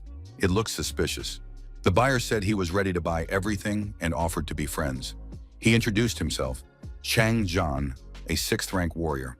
The young man received the payment into his account, took his bank card, and decided to head to the equipment shop that brings victory. Jochin was surprised. Wouldn't Brother Chang check the goods before leaving? The 6th-rank warrior replied that he trusted his friends. A single glance was enough for him to understand everything. Chong, already in the car, said that if the young man needed any gear, he was welcome to come to his shop. The other customers were surprised that the hides had sold so quickly. One warrior remarked to the commander that with hides like these, their chances of success would increase significantly. The commander replied that it wasn't that important to them. The warrior added that they had already spent 5 days on the mission. Would they really have to terminate the contract? Chuchin told these people that if the issue was armor, he knew a thing or two about it. He noted that they could be useful to each other if they could come to an agreement. The man asked if the young man could identify defects in the armor. Chuchin replied that this was his specialty. The warrior smirked. The boy was too young. He'd probably never even seen steel armor. There was no point in deceiving honest people. Chuchin explained that 4th rank steel armor activates a shield during attacks, and many 7th rank warriors can't handle it. He added that the buyers probably didn't know this. They saw a mission involving a 4th rank mutant beast and jumped right into it, without realizing how tough the battle would be. The man asked why they should believe him. Chuchin replied that it was their business. He didn't care either way. He demanded 1 low-grade blue crystal for his work. The warrior asked why he shouldn't take on the mission himself. Chuchin replied that the reward was 5 low-grade blue crystals. If they bought his information, they could earn 4 more. He added, if the contract is breached and losses reach 30%, the price would rise to 1 blue crystal. The man extended his hand and introduced himself. Commander Xiao Heng of the Battle Hammer. The young man must understand the consequences if it turns out he is deceiving them. Chuchin shook the commander's hand, gave his name, and congratulated him in advance on the successful completion of the mission. Xiao Heng said that 11 scale plates couldn't be pierced so easily. The commander added that something was off about this guy. He suggested that this was no ordinary rookie. The young man was much more complex than he appeared. Su Junwen reported to the gentleman that she had found several suitable properties that might interest them. Chuchin was surprised at how she managed to find so many magnificent houses so quickly. Su replied that it was her job. He showed a photo and said he was interested in that house. The girl explained that it was located in the 1st district, which is why it was more expensive. Chuchin declared that in that case, they would now find out what a wealthy life was like. The young couple arrived for the viewing. The protagonist noted that the house was even more beautiful than in the photos. It was worth the money. The agent told the owner that he had already given the keys to his wife. He wished the young couple lots of money and said he was looking forward to the next deal. Su Junwen blushed and explained to the gentleman that she hadn't clarified anything with the manager. He had simply made a mistake. Chuchin took a bottle of Chanel perfume with a single cent out of his pocket and said he'd almost forgotten to give her the gift. Su blushed even more. Lan Shi, with a huge backpack on his shoulders, asked if they had forgotten anything. Chuchin found himself back at the market and noticed some arrows for a bow. A man in an SUV driving past the city saw our hero and told the commander that he recognized the boy. The boss was surprised. Could it be that he still couldn't forget that girl? The man replied that he seemed to have fallen in love, and it was love at first sight. The boss said he wouldn't stop him, but he needed to wait until they finished their business. The guy told the boss he understood. The man watched Chuchin walk away and said that this guy was lucky today. Chuchin also identified these people in time and thought that they were the lucky ones today. Chuchin once again set off on his motorcycle in search of skill points. However, the road ahead was blocked. SUVs were parked across the path. One of the men standing near a heavy machine gun shouted for the guy to stop. These marshy lands belong to the Milky Way gang. Chuchin was surprised. Since when did these lands belong to this gang? Chuchin stated that he did not agree with this claim. The gangster suggested that the trainee warrior must be tired of living. Chuchin said that in that case, the Milky Way gang members would have to answer for their words. The gang leader asked if his assistant was sure there were multicolored mushrooms here. The assistant told Mr. Sun Tan that he had checked everything and wouldn't dare deceive the commander. The only problem was the red mutant wolves guarding them. Otherwise, he would have gathered those mushrooms long ago. The boss said they needed to shoot all the mutants in the area and search carefully for the mushrooms. The man said that if Mr. Sun Tan really found the multicolored mushrooms, it would be his duty to warn him of the danger. Sun Tan ordered the man to get out of there. Once the mushrooms were found, he would simply be written off. The gang leader watched from above as his henchmen destroyed the mutant beasts. A phone call rang. Mr. Sun Tan was informed that someone had broken into his office, and his assistants had been killed. Sun Tan was surprised and outraged. Could someone really have dared to kill 3 5th-rank warriors? Sun Tan ordered the suspect to be detained. No one dares to take out members of his gang, so this guy must not be allowed to escape. The gang leader ordered some of the men to continue searching for mushrooms, while the rest combed the surrounding area. If they found any outsiders, they were to kill them on the spot immediately. The gang members left the area and set out to search for strangers. Zhou Chen, meanwhile, hid in a secret spot where he was hard to spot. Our hero had gained new abilities. Otherwise, it wouldn't have been easy for him to take on 3 5th-rank warriors. A 4th-rank warrior said he saw strangers' tracks here. This place definitely needed to be searched. The warrior ordered everyone to come to him quickly. Zhou Chen tried to remain unnoticed. The gang leader and his henchmen approached the spot and carefully surveyed the area. Sun Tang asked indignantly who dared to plot against his gang. Lying in the grass was a 4th-rank warrior who had just reported the danger. Sun Tang shouted loudly in frustration, "Who was causing trouble here?" Sun Tang and his henchmen thoroughly searched the surrounding area, wandering through the thick, tall grass and around the rocks. Zhou Chen looked at the red life bars and identified the man standing in the middle. It was definitely the gang leader. Jugan decided he needed to find a way to eliminate this bandit, even if he was a 7th-rank warrior. Zhou Chen thought that speed wouldn't help him in a confrontation with such a warrior. The young man even decided that he should abandon his plan. Zhou Chen crouched in the grass and began to calculate all possible scenarios. Zhou Chen changed locations and found himself in a safe spot. He thought that this bunch of scum had ruined his perfect plan. Our hero stumbled upon a massive spider web within which partially destroyed skeletons were visible. Who could be living here? Suddenly, the young man was attacked by massive energy spheres. He barely managed to dodge them. The attack was launched by a spider monster of incredible size. Beneath the web lay the remains of the monster's many victims. Zhou Chen drew his bow and prepared to shoot at the spider, loading several arrows at once. The spider continued its attack, hurling energy spheres at the young man. Our hero moved from tree to tree, dodging the blows. The number of spiders increased, and each of them attacked our hero relentlessly. The spiders grouped together and began weaving a web to create a trap. Zhou Chen thought he had no way to break through these spiders. Besides, their speed was too great. This time, it would truly be difficult. Zhou Chen dodged the attack again. The energy ball flew right past him. Zhou Chen managed to outwit the spider, closed in on it, and plunged his battle sword into its body. Green liquid gushed out. Zhou Chen decided that he had succeeded and that the attack had been a success. Bleeding green blood, the spider prepared for a decisive attack. Zhou Chen braced himself to fend it off. Zhou Chen felt the power of the stars in his hands and was greatly surprised. The young man realized that he had finally become a 1st-rank warrior. Now he could handle anything. The driver told Boss Hua that they had made quite a bit of money this time. He looked ahead and shouted that someone was standing in the road. The car slammed on the brakes and stopped in front of the young man. Zhou Chen walked up to the car. The driver asked the young man if he had lost his mind. Zhou Chen asked the driver to give him a ride. The boss told the driver to let the young man get in the car. The driver remarked that the young man was lucky since Boss Hua had allowed him to get in the car. Zhou Chen thanked Boss Hua for his kindness. Zhou Chen climbed into the back of the truck, where there was already another passenger. Zhou Chen declined the offered cigarette and said he didn't smoke. The young man added that he had only recently arrived in this city and didn't know what kind of unit this was. The passenger replied that their unit was called Pattern. The protagonist thought that the unit must be made up entirely of newbies, and the name sounded kind of girly. Zhou Chen asked his companion if there were any places in this city where he could practice controlling his star power. The passenger said that there was a warrior training center in the 3rd district, but training there wasn't cheap. The car stopped in the outskirts of Titan City. Zhou Chen got out of the car. The young man thanked Boss Hua and added that he wouldn't forget the favor.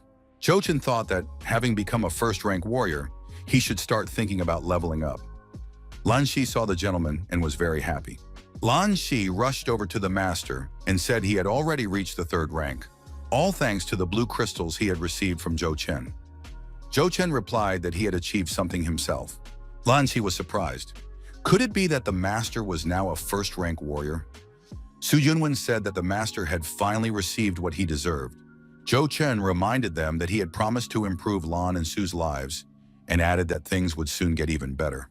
The next day arrived. The young people approached the new building. Lan Shi surmised that training here must be very expensive.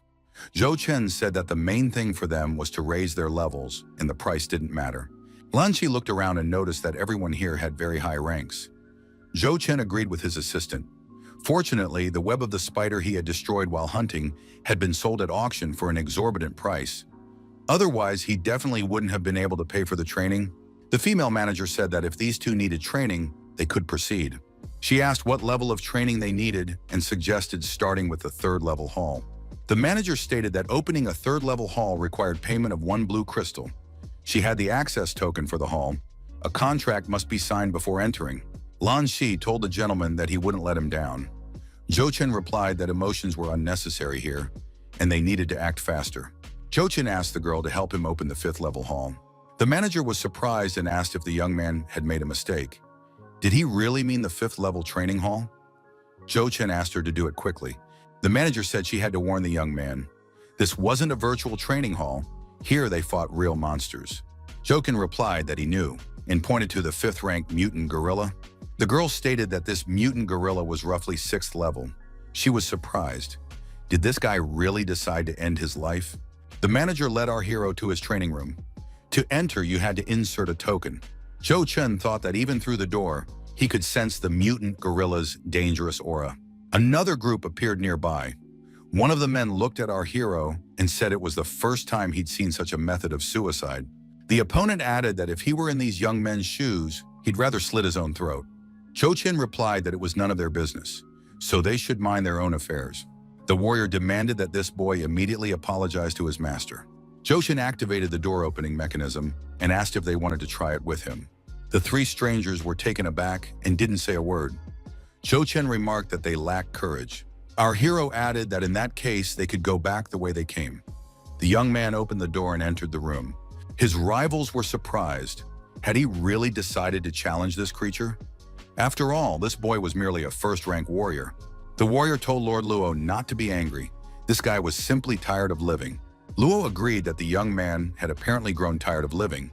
This boy was simply lucky that he wouldn't be the one to fulfill his dream. Zhou Chen found himself face-to-face with a huge black monkey. The notification stated that the biological tranquilizer had worn off and that he needed to prepare for an attack. Zhou Chen thought that whether he could advance to the 2nd rank depended entirely on this monkey. The monkey opened its eyes and stared intently at the man. Its gaze was not friendly. The 6th-level mutant gorilla rose onto its hind legs and let out a loud scream. The people outside the training hall thought that the guy must have already died. They needed to go inside and check everything out properly. The group leader said they most likely wouldn't have to do that, since there probably wasn't even a single piece left of that guy. Lu told the manager to give him the video footage of what happened in the gym. He wanted to watch it all. The manager replied that they couldn't do that. They weren't allowed to show guests' private training sessions. Luo was surprised. What could be private about someone who was already dead? Luo heard some noises and wondered what could be happening in there. Could that boy still be alive?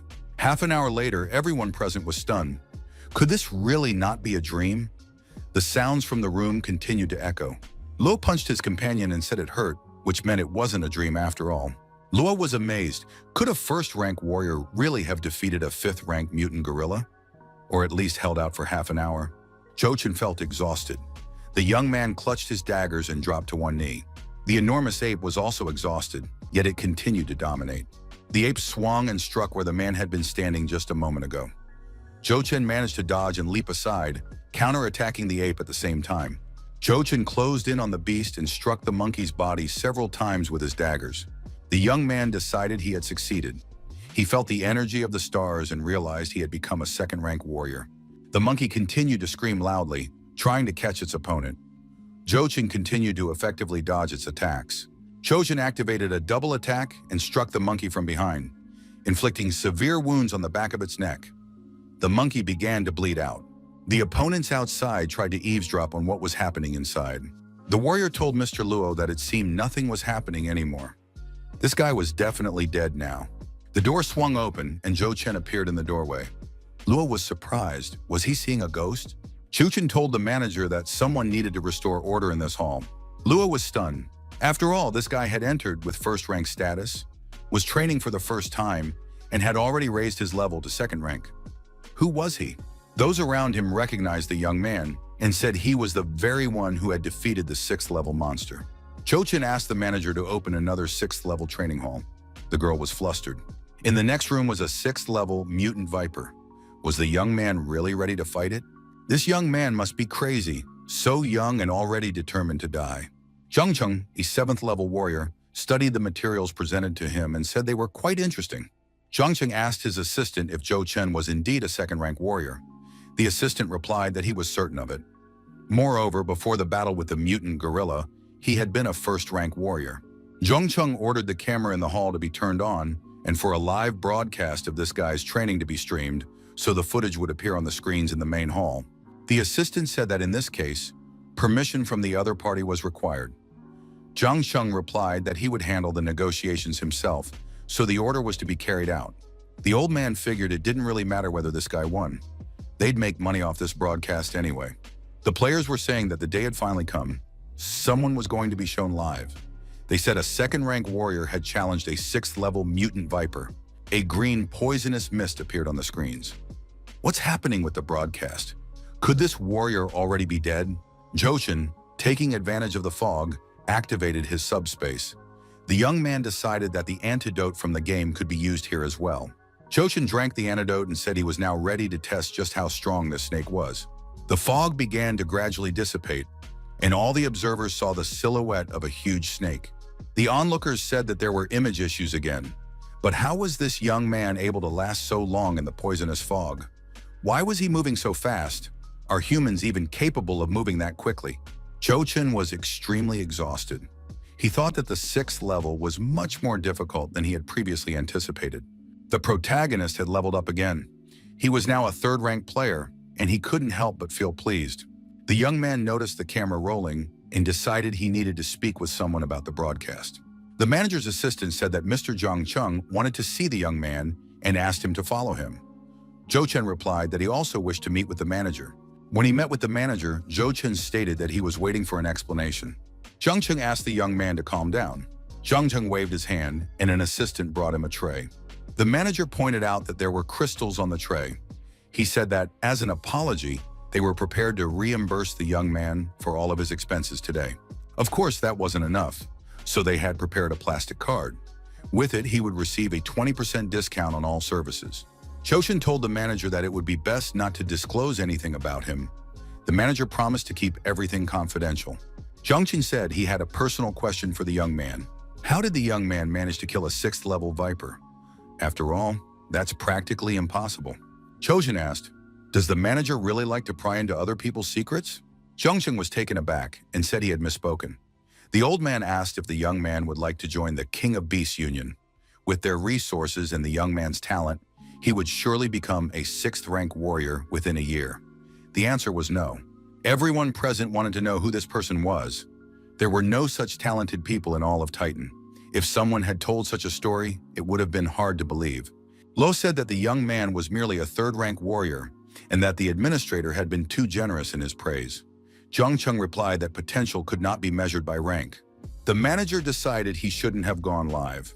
Zhou Chen left the room, looked at his bow and decided it was no longer any good. Zhou Chen recalled the words of the man who had said he owned a shop where one could buy a new dagger. Perhaps there was something else useful there as well. Our hero arrived at a shop selling military gear called Military Affairs. Zhou Chen wondered why he had sold his wolf pelts to such a shop for next to nothing. The buyer recognized the seller of the skins and was surprised. Had this guy really become a 3rd rank warrior in just a few days? Zhou Chen replied that he had simply tried a little harder than the others. Chang said that was all just an excuse. He could have come up with something more convincing. Jogan said he wanted to buy some equipment. Chang replied that he could offer a few options. Our hero also offered to sell the web of a blue glowing spider. Chang acknowledged that it was an excellent material for crafting equipment. Chang examined the offer and said that it was an extremely rare material. Such web can only be obtained from the phantom spider. Chang told his interlocutor that in his case, the rank system didn't apply at all. The shopkeeper added that he currently only had enough funds for 1 meter and offered to settle the bill with 15 green crystals. Zhou Chen replied that this lot had been sold to the man across from him. Chang was delighted to have secured such magnificent material.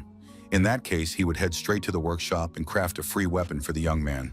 Zhou Chen entered the workshop and was surprised. He hadn't expected them to use such an old forging method here. Chang explained that everything made by machines was intended for ordinary people, while warriors' weapons needed to have high conductivity. Jochin stated that he knew a little about conductivity. Stellar power could be infused into a weapon to enhance its properties. Chang agreed and promised that, using the blue web, he would create a dagger with a conductivity of at least 13%.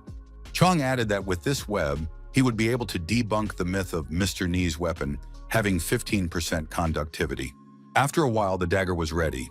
Chang noted that the young man was very lucky. Jushin took the dagger in his hands and felt how light it was. The young man gripped the dagger tighter and felt an indescribable surge of energy and strength. Chang saw the power manifesting and thought that a 9th-rank warrior stood before him, which was exactly what he had expected. He noted that a blade with 20% conductivity should be worth at least 1 purple crystal. The young men said their goodbyes. Chun told the young man to leave before he changed his mind about the gift. Luo spotted the young man again in town, the one they'd had a run-in with at the training center. Luo said that fighting wasn't allowed at the training center, but outside they didn't have to limit themselves to empty talk. His colleague reminded him that this young man had single-handedly taken down a mutant gorilla. Was it worth the risk? Luo punched his colleague in the face and said he didn't understand anything. That kid was cheating, after all. He was only a 3rd-rank warrior. His colleague was surprised. Wasn't he 1st rank when he first appeared? But then he seemed to have leveled up another 2 ranks. Luo got angry at the young man and said he didn't care what rank he was. He just needed to deal with him. Jochin approached the flower seller and decided to pick out a gift for Sugawon. Luo and his henchmen approached the hero and said that they had met again. He wanted to see if the young man would dare to defy him this time. Jochin turned around and asked Luo who he was. The scoundrel ordered his henchmen to trample the young man underfoot. Jochin used his unique abilities, and Luo's henchmen were incapacitated and thrown far back. As one of them fell, he damaged a pillar, which began to topple. The girl with the flowers could have been hurt. The young man spun around sharply and ran. Jochin scooped the girl up in his arms to carry her to safety. As he ran past Luo, Jochin shoved him toward the falling pillar. Luo lost his balance and fell to the ground. The pole crashed down on the scoundrel. Jochin set the frightened girl down on the ground in a safe spot and asked if she was okay. Luo was outraged. How dare this guy touch him? Didn't the young man know who he was? Jochin replied that he didn't care, since the bully had provoked him first. Luo demanded that the boy get down on his knees and apologize. Otherwise, his family would make the young man understand what it meant to die rather than live like this. Jochin suddenly appeared behind his opponent. Luo didn't even have time to realize what was happening. The young man struck him in the leg. Luo screamed in pain. Luo sank to the ground and began wailing loudly. His leg hurt terribly. Jochin declared that what he hated most were threats. Luo apologized and admitted he had made a grave mistake, promising never to do it again. Those around them thought he was a very brave young man. He wasn't even afraid of Luo's family. It was brave, but foolish. Jochin understood that in this world, only the strongest survive. He didn't mind using Luo's family as a stepping stone. Luo came to in a hospital bed. His leg was in a cast. The attending physician informed the head of the Luo family that his son's leg was shattered. Even if he survived, the injuries would be severe. Mr. Luo was terrified. Would this really affect his son's ability to advance in rank? The doctor confirmed it. The young man's meridians were damaged. Luo Jr. told his father that it was all Jochin's fault. His father must take revenge. Mr. Luo thought, that same young man is a 3rd-rank warrior. How could he have beaten a 4th-rank warrior? What kind of person is he? Mr. Luo ordered Abin to gather as much information as possible about Jochin. The man declared that whoever he was, the young man had no right to lay a hand on his son. He would pay dearly for this. The next day arrived. The young man went to the market and thought that money had been tight lately. He needed to find a way to make some extra cash. A man called out to the protagonist and said he had met the young man again. Thanks to his help, he had completed the mission. Jochin replied that he was very happy for him. The man told his warriors that this was the very master he had told them about. The young men greeted the hero.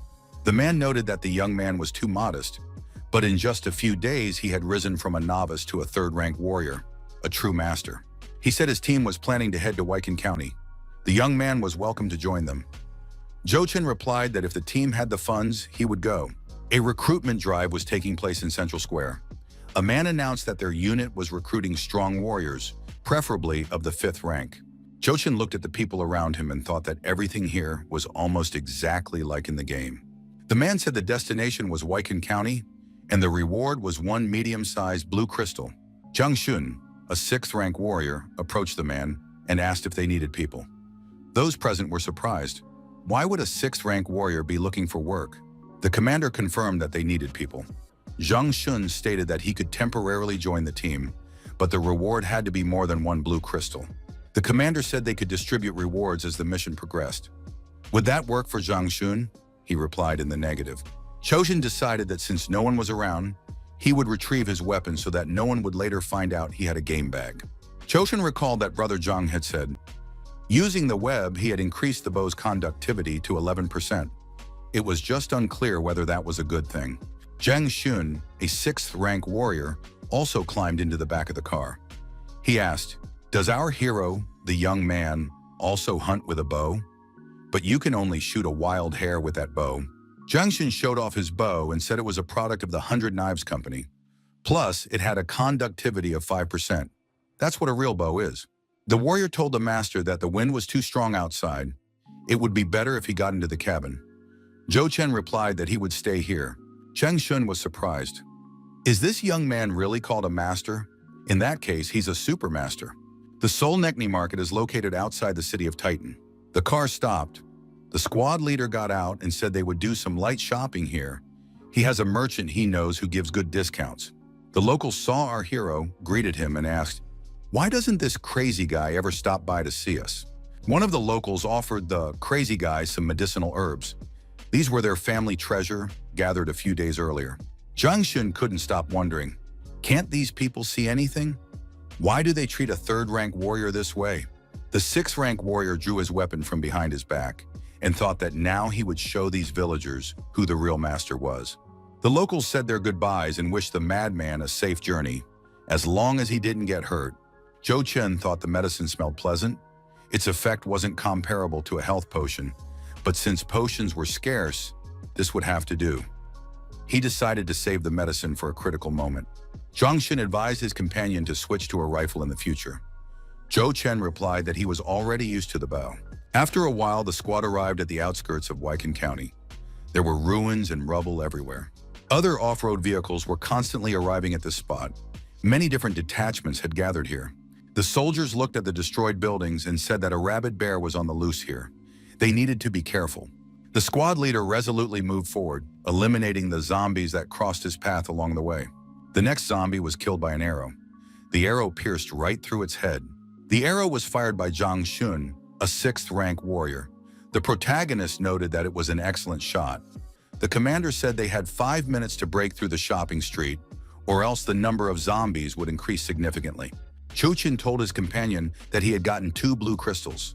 That wasn't so bad. Xun asked, did the young man really come here just to sightsee? Chochin told Zhang Xun that, apart from this guy, everyone on the team was busy with their assigned tasks. If he didn't work, he wouldn't get anything, unlike those who were working hard. To earn a reward, you had to work hard. Zhang Xun grabbed an axe and rushed toward the area where there were many zombies, mowing them down left and right. Zhang Xun said that all the zombies surrounding this area were mutants. Continuing to fight them hand-to-hand was too dangerous. A zombie with absolutely no consciousness walked by. Zhang Xun hit it right in the head with an arrow. Zhou Chen said that this guy used a really cool shooting technique. The protagonist took his bow from behind his back and said it was time for him to stretch his legs a bit too. Jun could take a break now. He'd handle this on his own. The squad leader told the master that these zombies were nothing like the ones before. Zhang Xun was surprised. Does this guy really think he's a master? We shouldn't drag the whole squad into this and provoke the zombies. Zhou Chen prepared to shoot, loading several arrows at once. The young man couldn't pass up that many experience points. Zhang Xun told Commander Xiao that he didn't understand why they'd taken this young man into the squad. He was disorganized, undisciplined, and arrogant. Zhang Xun was surprised that Commander Xiao ignored his words and paid no attention to them. Zhou Chen picked up speed and ran down the road past the zombies, shooting everyone he encountered with his bow. For every successful shot, the protagonist received 700 experience points. Another zombie was destroyed by a shot to the head. The young man thought that everything had finally become clear. It seemed he was expected to level up to level 30 today, and he would be able to learn a new technique. Jogan returned to the squad and said that these zombies were finished. Now they needed to collect the arrows. Many of them could still be used. All the warriors began thanking the young man for his work and saying that he was their idol. One of the warriors said it was just luck to get a blue crystal with a single strike. The warrior reminded them that the arrows could be used again, so it was better to collect them. Zhang Xun began to get nervous. Shun thought that he was a 6th-rank warrior and knew how to deal with destroyed zombies. Why should he help a 3rd-rank warrior collect arrows? The commander pointed in a direction and said that the main part of the shopping street was located there. It was very close by. Commander Xiao called out 2 people and told them to go back for the pickup truck. When they started the engine, the noise was bound to attract a new batch of poisonous zombies, so they'd soon have to worry again. The men carried the necessary supplies, moving around the pickup trucks. Meanwhile, the zombies were slowly but surely closing in on them. Choshin told the soldier to hold his bow. The protagonist pulled out a dagger and suggested a little competition to Zhang Xun. His colleague agreed. Our hero said that in that case he would go first, and he darted off, heading toward the zombies. As he ran past them, the young man stabbed each one with his knife. Jochin thought that the thief's system combined with the warrior's star power felt amazing. Zhang Xun saw the young man in action and realized he had lost. The warrior told the commander to take note of the master's weapon. It was a weapon with high conductivity. Zhang Xun thought, if he's not mistaken, the conductivity of this dagger is higher than that of any weapon he's ever seen. Will we be able to take this weapon? The 6th-rank warrior thought this was too dirty a job for him. There was nothing else to do, so Zhang Xun drew his weapon and also charged at the zombies. Xu Chen noted that he had leveled up again. Zhang Xun extended his hand to the protagonist, called him a master, and added that he was glad to meet him. Zhou Chen shook his companion's hand and said he wasn't a master at all. Zhang Xun added that the young man deserved the title, but even his commander, a 7th-rank warrior, wasn't that strong. The warrior said that everything had worked out for them, and this time, they would definitely make a lot of money. Zhang Xun thought that everyone around him was a fool. Why should I pretend? I need a fixed reward. One of the warriors shouted that a giant zombie was approaching them. Appropriate measures must be taken. Commander Xiao ordered everyone to get in the car. They were retreating. Zhou Chen hesitated. The commander told the master not to fall behind. Zhou Chen told everyone to leave. This zombie's speed was much higher than the trucks. Someone had to hold it back, or else they would lose everything they'd managed to gather today. The giant zombie was aggressive. He was holding a white SUV in his hand, which he threw. The squad began scattering in different directions. Zhou Chen decided that urgent action was needed. He shouted for everyone to get out of the way. If they stayed, they would only get in the way.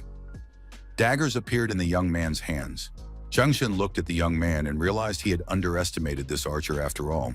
Zhang Xun told the commander that the boy was right. They had to leave immediately so as not to get in his way. The commander told the master that they would wait for him on the highway. Zhou Chen raised his finger. Go ahead. I understand that this is a good decision. Zhou Chen jumped up and told the giant zombie that he was right there and ready to fight. The zombie lunged at our hero with its fists. As he rode away from the battlefield, Zhang Xun saw the giant zombie fall onto its back. So the master had begun to act. Zhang Xun couldn't understand where a 3rd-rank warrior got such power. Zhou Chen activated his vulnerability scan skill and discovered the giant zombie's weak spots. The young man realized that this monster didn't have as many weak spots as he had previously assumed. The giant zombie grabbed a massive chain and began swinging it in all directions. However, our hero dodged effectively. Zhou Chen activated his jump attack and leaped onto the enemy's back. 10 minutes later, the SUVs were parked on the highway, waiting for the master to return. Zhang Xun said that this madman was strong enough that they didn't need to worry about him. One of the warriors looked through binoculars and said the master was returning. Everyone present saw him and decided that he really was the master. Besides, he was fine. Zhou Chen said that if they were on the same team, they should split the loot evenly. The young man tossed a blue crystal into the warrior's hand. The warrior said, but the master took down that giant zombie all by himself. Zhang Xun was also surprised, since this guy had managed to get the blue crystal on his own. The squad commander told the protagonist that from now on, in the city of Titan, he would serve only him.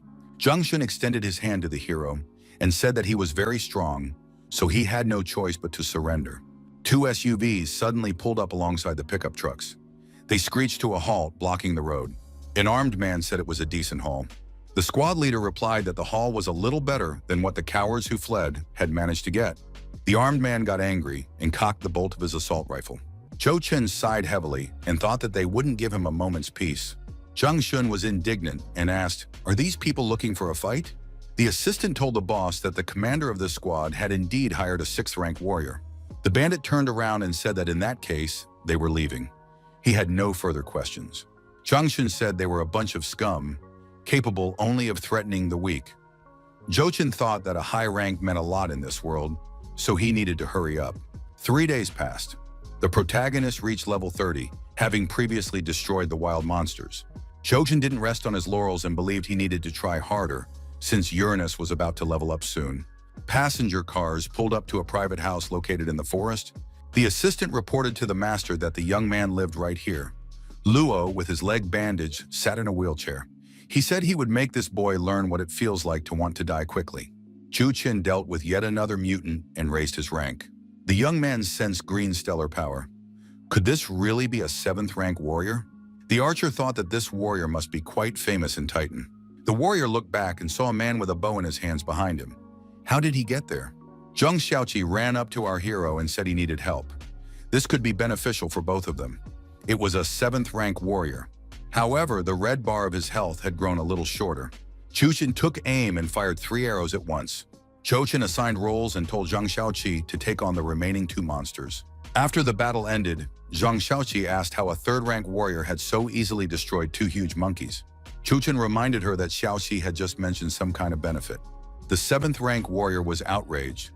Does this guy actually dare to ask me about that? Has he lost all sense of fear? Zhou Chen replied that Xiaoqi couldn't do anything to him. The 7th-rank warrior sensed that the young man might be dangerous. Xiaoqi laughed and said that this time, the guy had earned a lot. Xiaoqi added that it had taken him a week to lure the monkey leader and most of their troop here. While this young man had arrived to find everything already set up, Jojin remarked that if it weren't for him, the 7th-rank warrior would have died here. So he was lucky.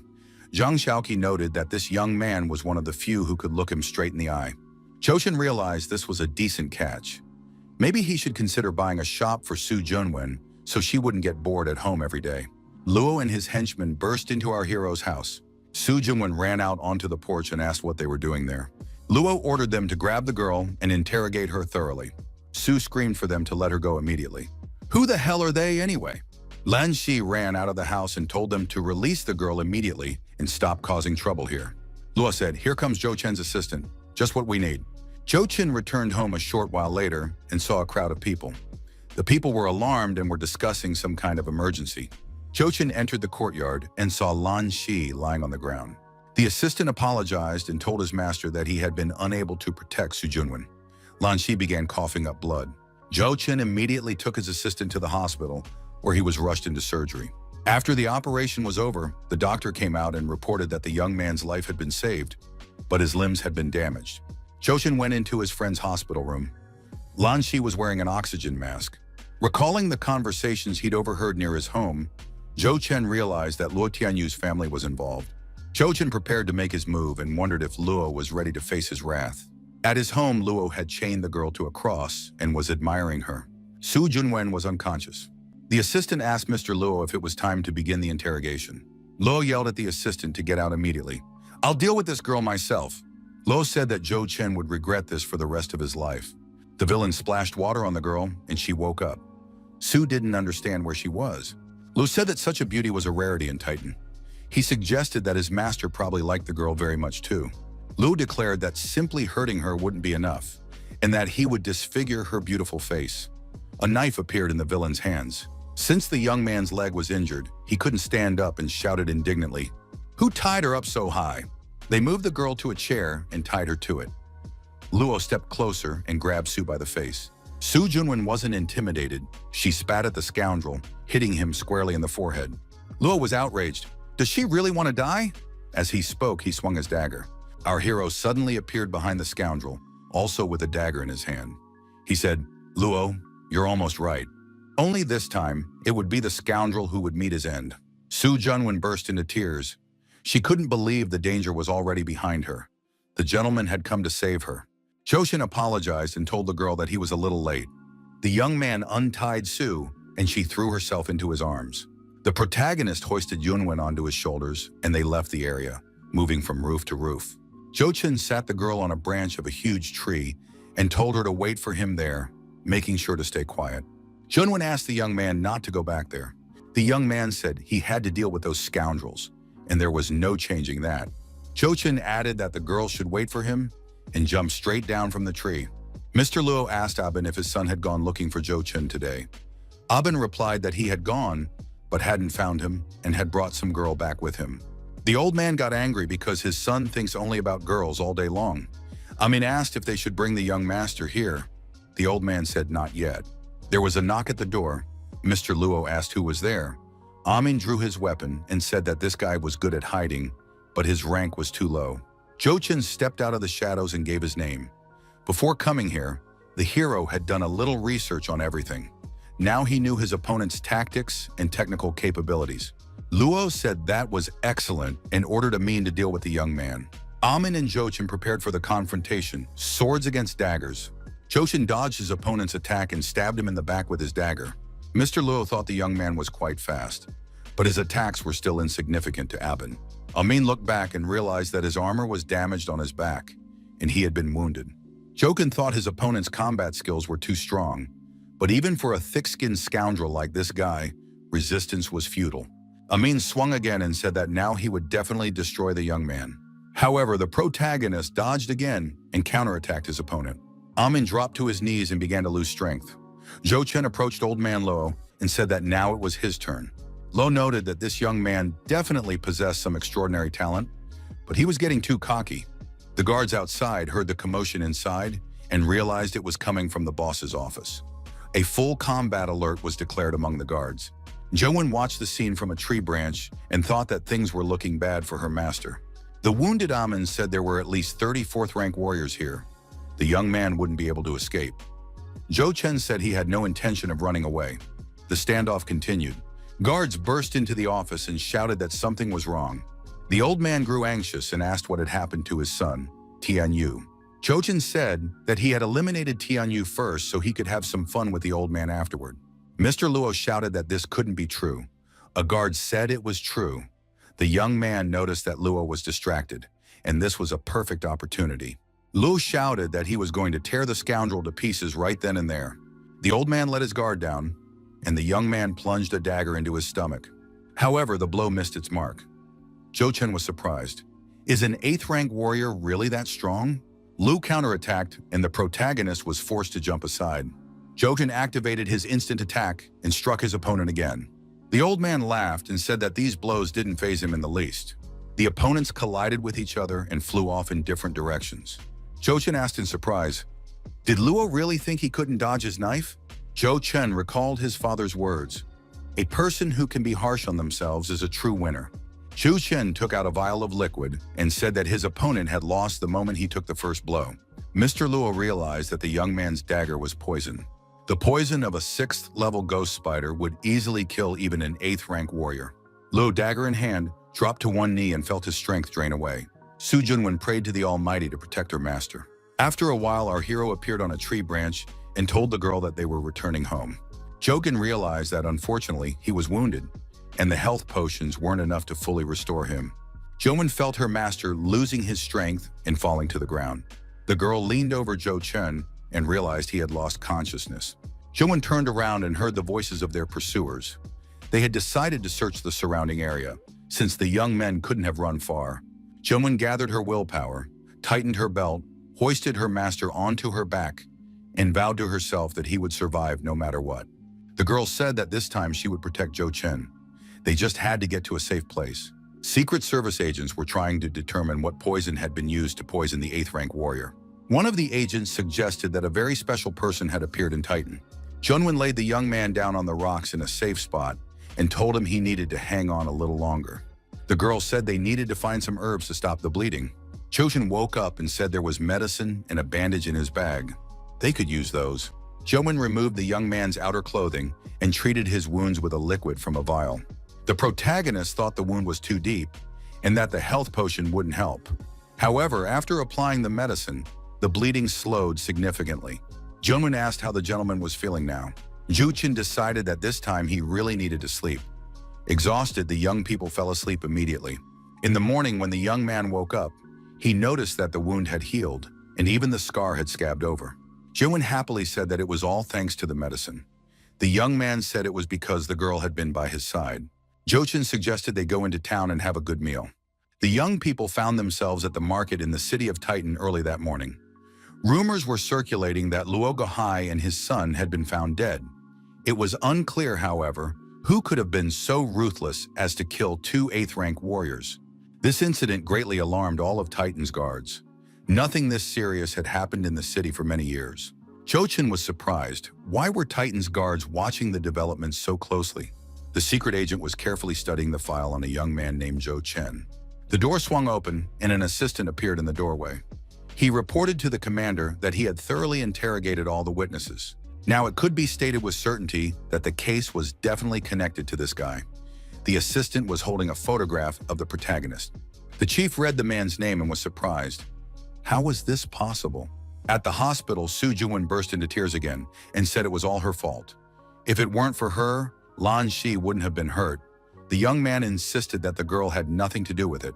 Lan Shi added that if anyone was to blame, it was only him, because he was completely useless. And now he had turned into a complete nobody. Chushin told his assistant not to worry. He would definitely find a way to cure him. Denshi objected and said that his master shouldn't go to such lengths for him. The hospital room doors swung open, and a secret agent appeared in the doorway with his assistant. The man announced that they were guards from the city of Titan and had some questions. The guard showed our hero photos of Luo Tianyi and his father and asked if the young man knew them. Zhou Chen suggested they step out of the room to discuss it. Lan Shi grew wary, but Junwen remarked that everything would be fine, since that was exactly what the gentleman had said. Lan Shi was surprised. What would be all right? Junwen was frightened by her own words and added that she wouldn't say anything. After a brief conversation, the protagonist wished the Titan guards good luck and added that if they wanted to find out anything else, they could knock on any door. He was always ready to cooperate. The assistant told the commander that it was obvious. All the evidence pointed to this guy. Why hadn't they arrested him? The commander asked, on what grounds? Could a 3rd-rank warrior really have taken down an 8th-rank warrior? Who would believe that? The commander said that Luo Gohai was already dead, so no one cared about any of this. The commander added that they should write in the report that Luo Gohai had died from accidentally eating a poisonous plant. At their next meeting, the shop owner, Merchant Zhang, was examining the new goods brought in for sale. Zhang was surprised to see so many intact skins of 6th-rank venomous vipers. Zhang said that this batch of snake skins could solve all his problems. Zhou Chen remarked that it would be simply wonderful if he could help Brother Zhang. Chang ordered his assistant to take the materials downstairs and pay Brother Zhou Chen the highest price. Zhou Chen asked if his companion knew of any good doctors in Titan. The protagonist explained that his friend had suffered injuries to his arms and legs. Chang was outraged. What scoundrel dared to harm his brother Zhou Chen's friend? He would definitely find people to teach that scoundrel a lesson. Zhou Chen thanked him and said he had already taken revenge. All that was needed now was to help heal the wounds. Chang remarked that when it came to the best doctor in town, the only name that came to mind was the King of Healing. The young men arrived at the King of Healing hospital. Zhou Chen was surprised. Why were there so many people here? Chang said that standing before them was a man named Wang, a student of the King of Healing, Mr. Fan. The student was well-versed in both Chinese and Western medicine. Mr. Wang asked if the young men had any questions. The protagonist said that his friend was having health problems, and they would like to speak with Mr. Fang. Wang noted that having his teacher come to the patient's home would be very expensive. Zhou Chen asked the student to tell Mr. Fan that his friend's injury was indeed very serious. Wang told the young men to leave. A 3rd-rank warrior wouldn't be able to obtain the herbs his teacher would need. Zhou Chen was surprised. Did Master Fan really need to find medicinal herbs just to make a house call? Wang replied that the herbs his teacher needed grew in an area inhabited by 5th-rank monsters and higher. Would the young man be able to handle it? Chang told his friend that he knew a few other doctors, so it was worth going to look for them. Zhou Chen told his friend that he wanted to take a short walk around here. Chang was busy anyway, so there was no need for him to accompany him. The young men said their goodbyes. Zhou Chen walked to the hospital's backyard and, using his unique skills, leaped over the high fence in a single bound. The young man found himself in the courtyard. In front of him was an old man tending to the plants. It was the King of Healing, Mr. Fan, an 8th-level practitioner. The old man said he was quite old. He'd only just sat down, and his back was already aching. Without turning around, Mr. Fan asked why the young man had been standing there so long. Did he have a request? Jushin told Mr. Fan that his friend had injured limbs. The old man said that if the young man had come here, he probably already knew his conditions. If the young man could find the herbs he needed, he would try to help. Fang added that the young man must find him 2 roots of bone herb. Jushin replied that he understood everything and fell deep in thought. The old man continued tending to the flowers. After leaving the King of Healing residence, the protagonist appeared at the Warriors Union. The young man approached the computer and obtained information about bone grass. Bone grass costs 1 low-grade purple crystal. It grows in the Valley of Poisonous Mists. In the Forest of Poisonous Mists, a group of researchers was gathering medicinal herbs. A camp had been set up for this purpose. Ju Chen set off on his familiar green bike in search of the medicinal herb. The researchers, wearing breathing masks, were surprised when they saw a young man calmly strolling through the poisonous mist forest. The protagonist drank a healing potion, and nothing could harm him. The researchers were astonished. Had this guy really come here of his own free will? Jochin saw the red bars of health and realized there were plenty of experience points to be had here. He regretted coming here just for the herbs. Jochin noticed a cave not far away in the forest that piqued his interest. His intuition told him that this cave contained many useful things. He had to explore it thoroughly. Cho-chun entered the cave and was surprised to see that there was only 1 red bar inside. Inside the cave was bone grass, guarded by a huge multi-headed serpent monster. Cho-chun saw it and realized that the bone grass was indeed there. But dealing with this snake would not be easy. To distract the snake, the young man threw a stone in the other direction. Seizing the moment, our hero crept up to the bone grass. However, the serpent spun around abruptly and prevented the young man from picking the plants. Cho-chen was forced to step back. Cho-chen said that if the snake didn't want to give up the herb, he would have to kill it and take the plant anyway. The multi-headed snake became aggressive toward the man and tried to bite him. Cho-chen loaded several arrows into his bow and said he missed the days when he could use bugs. 3 hours later, the snake was defeated, and the young man said that now he didn't feel lonely at all. Cho-chen activated his knife and said that finally it was all over. Our hero gained a lot of experience points. Cho-chen was delighted to find that there was a green crystal in each of the snake's heads.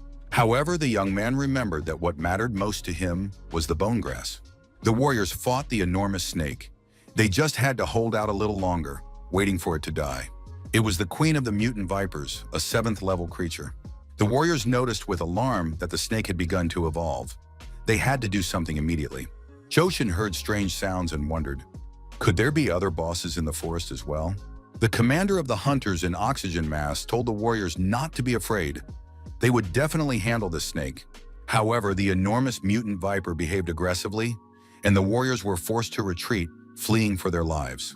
The commander of the special research squad said they couldn't handle this monster. The beast was too big. They needed to wait until the snake ran out of breath, then catch up to it and take revenge. Cho-chen emerged from the cave.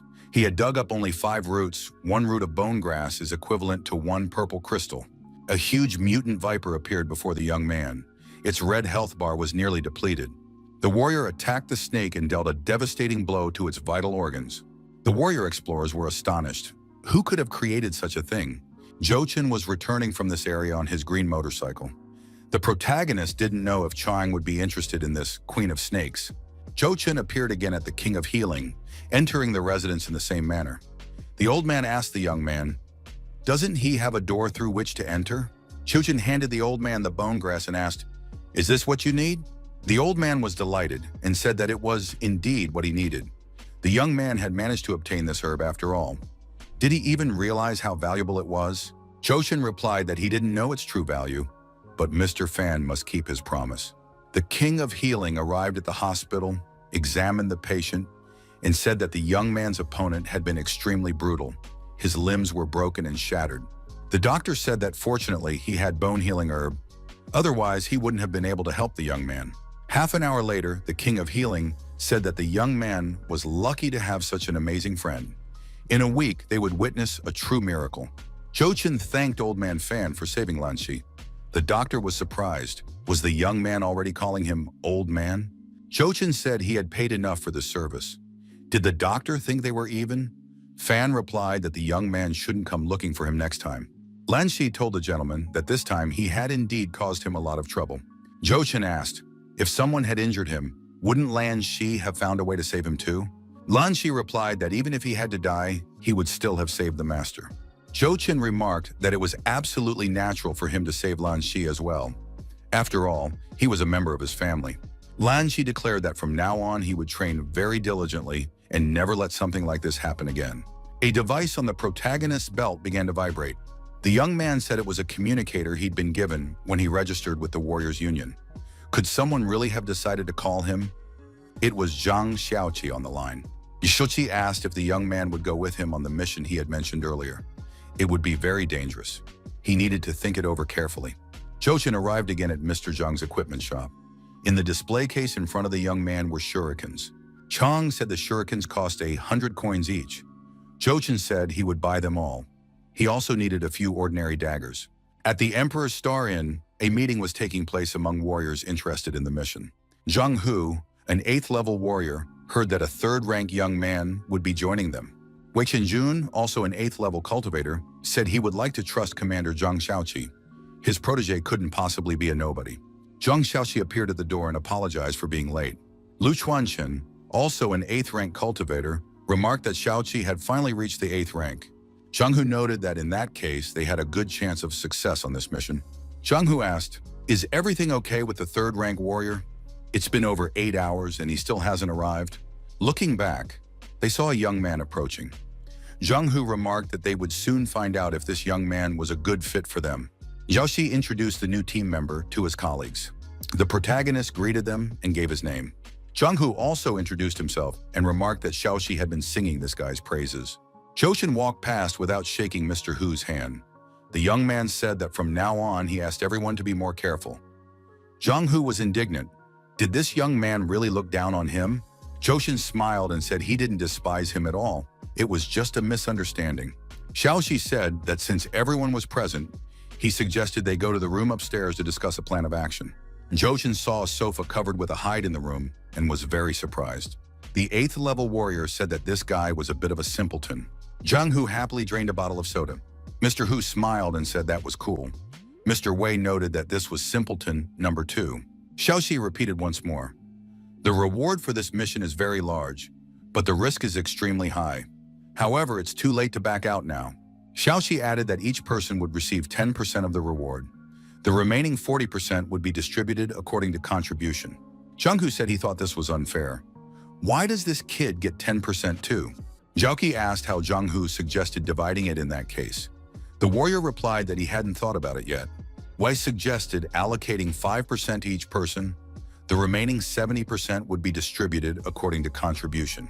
Zhou Qin said he had no objection. In fact, he liked this distribution.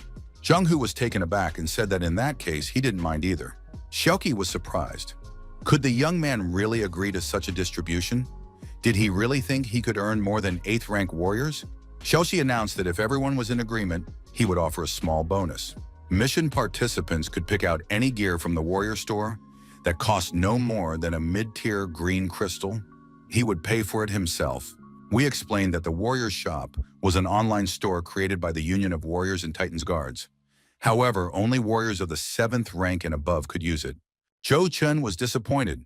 Was he really not qualified enough for this online store? Xiao Qi agreed that the young men weren't qualified, but the computers at this hotel had internet access. Zhou Qin logged into the store and thought it looked a lot like the treasure site that existed before he traveled through time. Only everything here was much more expensive. Was it because of inflation? The young man realized that Titan wasn't so simple after all, since there were so many items here. An elven bow with a 30% conduction rate was on sale. It cost 2 high-grade purple crystals. Zhou Qin knew he couldn't afford that bow. All he could do was hope he could earn enough to buy it. The online store also carried phantom cat boots. That was exactly what the young man needed. The order was placed and the goods were delivered. The store employees thanked him for his purchase and left the premises. The warriors were satisfied and looked forward to receiving their orders. Zhang Hu said that the best part was that the young man hadn't even gone anywhere yet, and he'd already earned a green crystal. Xiao Xi thought, what is this guy so happy about? Those bottles of monkey wine he gave him are worth several purple crystals. Hu was surprised. Had the guy really bought boots for a medium green crystal? What a luxury. Zhou Qin thought that in these boots he would feel completely different. Now he was even more certain that after completing the mission, he would receive that elven bow. While the SUV was moving, Hu told Brother Zhang to stop somewhere around here. After they stopped, Hu told the young man to come with him. Xiaoqi said that these guys wanted to test Zhou Chen's strength and added that he trusted the young man, but they needed to see for themselves as well. Zhang Hu pointed out the two mutants to the young man and suggested he deal with them. Zhou Chen replied that it wouldn't be difficult for him. Lu Chuanchen was surprised. Could a third-rank warrior really go up against two fourth-level Earth Wolves? Were they really that cruel? Wei remarked that when they came to take his inheritance, would he also talk about cruelty? There was no room for jokes here. We added that if this guy couldn't even handle this, there was no point in sending him to certain death. Xiaoxi thought that this was indeed very cruel toward the wolves. Zhou came down from the bridge and approached the mutants. They bared their fangs and were ready to attack the man. Zhang Hu said there was a whole pack there, and they really needed to bring the young man back. We was surprised. Where was Hu heading? Didn't he want to test this guy? A pack of wolves would be more convincing than just two individuals. Zhou used his bow and arrows to deal with the pack of mutant wolves. The mutants were destroyed, and the protagonist thought that he hadn't forgotten how to shoot a bow. Zhang Hu and the others were surprised when they saw how easily this guy had dealt with the pack of wild mutant wolves. Zhang Hu said that this guy was impressive, but what did he eat to grow so strong? Zhou Chen replied that it was all down to perseverance and tremendous willpower. He also did morning exercises. Xiaoqi warned that they were already in the red zone. Hu needed to get ready. Zhang Hu mounted a machine gun on the roof of the SUV and opened automatic fire on the mutant birds flying by to scare them off. Xiaoqi warned everyone once again that they were entering the red zone of mutations. The SUVs stopped in a forest clearing, and the soldiers got out of the vehicles to look around and relieve themselves. Xiaoqi checked the navigation map and said they were still more than 50 kilometers from their destination. The commander warned that everyone must remain as alert and focused as possible while crossing the red zone. Zhou Chen raised his hand and warned that there were mutants nearby. The soldiers spread out and formed a circular defense. However, they didn't sense anything. Most likely, the young man had been overcautious. Zhou Chen told everyone to trust him and prepare for a sudden battle. The mutants never sleep. Suddenly, the silhouette of a beast appeared from the bushes, its eyes flashing fiercely. Xiaoxi urgently warned everyone that it was an 8th-level forest leopard. Extreme caution was required. The 8th-level leopard leaped forward and attacked Zhang Hu. Wei displayed extraordinary bravery and rushed to his comrade's aid. All the warriors engaged in a bloody battle with the mutant beast. Wei thrust his sword forward, trying to block the leopard, while Lu wielded his combat baton. As a result of the battle, the leopard was destroyed. The warriors obtained 1 green crystal. Choden asked Zhang Hu if he wanted the leopard. He replied that he didn't carry such things with him. The leopard was heavy and dirty, and the smell of blood would only attract other beasts. Zhou said that if no one wanted the body, he would take it himself. The remains of an 8th-level beast could be sold for a lot of money. The young man thought that for the sake of his dream of an elven bow, he was willing to become a scavenger. Xiaoqi looked at the maps and said they still had 17 kilometers to go, so everyone had to stick together. Zhang Hu announced that as soon as they completed the mission, he would drink alcohol for a whole week. We pointed out that they had to survive first and then dream. This time, they would have to face a 9th-rank Royal Divine Pterosaur. Hu said he didn't see anything scary about it. After all, hadn't he been driven out by the same 9th-rank warriors the last time he invaded Titan? Suddenly, our hero felt a strange, ominous premonition. The next moment, he saw skeletons hanging from vines dangling from the trees. Zhou Chen shouted loudly for everyone to be careful. There was extreme danger here. However, the warning came too late, and some warriors were ensnared by the vines. Their bodies were wrapped in the plants and lifted upward. The warrior didn't understand what this thing was or why it was so strong. Wei began cutting the vines, but the plants proved too strong. Wei declared that this plant wasn't easy to deal with. They needed to come up with something else. Zhang Hu used his club, and that helped get rid of the plants. Wei admitted that this thing wasn't easy to deal with. Hu noticed that the vine was starting to tighten, and they needed to rescue the commander and the others quickly. Zhou Chen thought that while the plant was attacking, he could see its health bar. If there was a health bar, that meant there were weak spots. The vulnerability scan process was initiated. All available red bars appeared before the young man's eyes. The young man saw the weak spots. It was strange, but while the vines were difficult to deal with, the tree itself had many weak points. Lu said that they would fight too. Zhou Chen declared that everyone should leave, and he would handle it himself. The protagonist told them to trust him and not get in the way. Jochin shot his bow at the weak spots and destroyed the evil tree. 5,000 experience points were earned. We and the others were very surprised to see how a third-rank warrior handled the vines. Once the danger had passed, his comrades were freed and the vines were cut. Shoshi was furious and shouted that he would chop down the tree right then and there and then burn it. Wei said there was no need for that and pointed to the young man. We added that it was all over now. The local threat had passed. Jokin thought that he had finally grown up and become even stronger and more experienced. Further along the route, Zhang-Hu was able to detect the ring of the enormous dragon, Zhonglishi, with a conductivity of 20%. We looked at the ring and was surprised. He hadn't thought that a creature like the 8th rank Zhonglishi would perish here. Wei examined the weapons lying on the ground and surmised that many small squads that had fought the dragon had been left behind here. Xiaoqi said that if it weren't for Zhou Chen, he too might have perished among the others. The warriors thanked the protagonist and said that from this day forward, he could call them brothers, and that this would be forever. Suddenly, a very loud sound rang out. Xiaoqi guessed that it was coming from something enormous. The commander looked through his binoculars and saw a massive winged monster. It was the source of the loud sound. Xiaoqi said that, as intelligence had reported, the monster's wings were capable of inflicting massive damage. We said he would try to attack the monster, counting on fire support. The commander told Hu to cover him. Zhang-Hu replied that the commander could rest assured. Hu took aim and said that the Type 10 large-caliber sniper rifle should silence the monster. Wen moved closer, leaped high into the air, and swinging his sword, prepared to strike. At that moment, Hu opened fire to kill. The enormous monster assessed the situation and identified all the attackers. Zhang-Hu decided to change positions and ran to another spot. Xiaoxi said they needed to attack the monster together. The mutant opened its mouth and a massive stream of flames surged toward the warriors. Wei shouted, "Does this monster really have no weak spots at all?" Jochin activated the corresponding skill and thought he had spotted the monster's weak spot. Zhang-Hu told the commander that they could barely get close to the monster. "What should we do now?" he asked.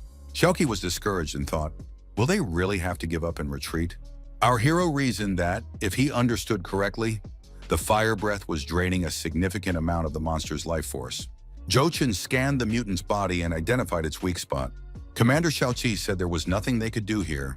They would have to retreat. Zhou Chen disagreed with this decision. Zhou Chen activated his vertical takeoff skill, rose into the air, and struck the mutant's weak spot. The monster flapped its wings and let out a loud scream. The protagonist's strike proved to be extremely effective. Wei said, if the monster attacks us now, we won't be able to dodge its attack. Zhou Chen, perched on the mutant, continued to strike blow after blow, trying to neutralize the beast. The young man wanted to use his superpowers to destroy the mutant completely.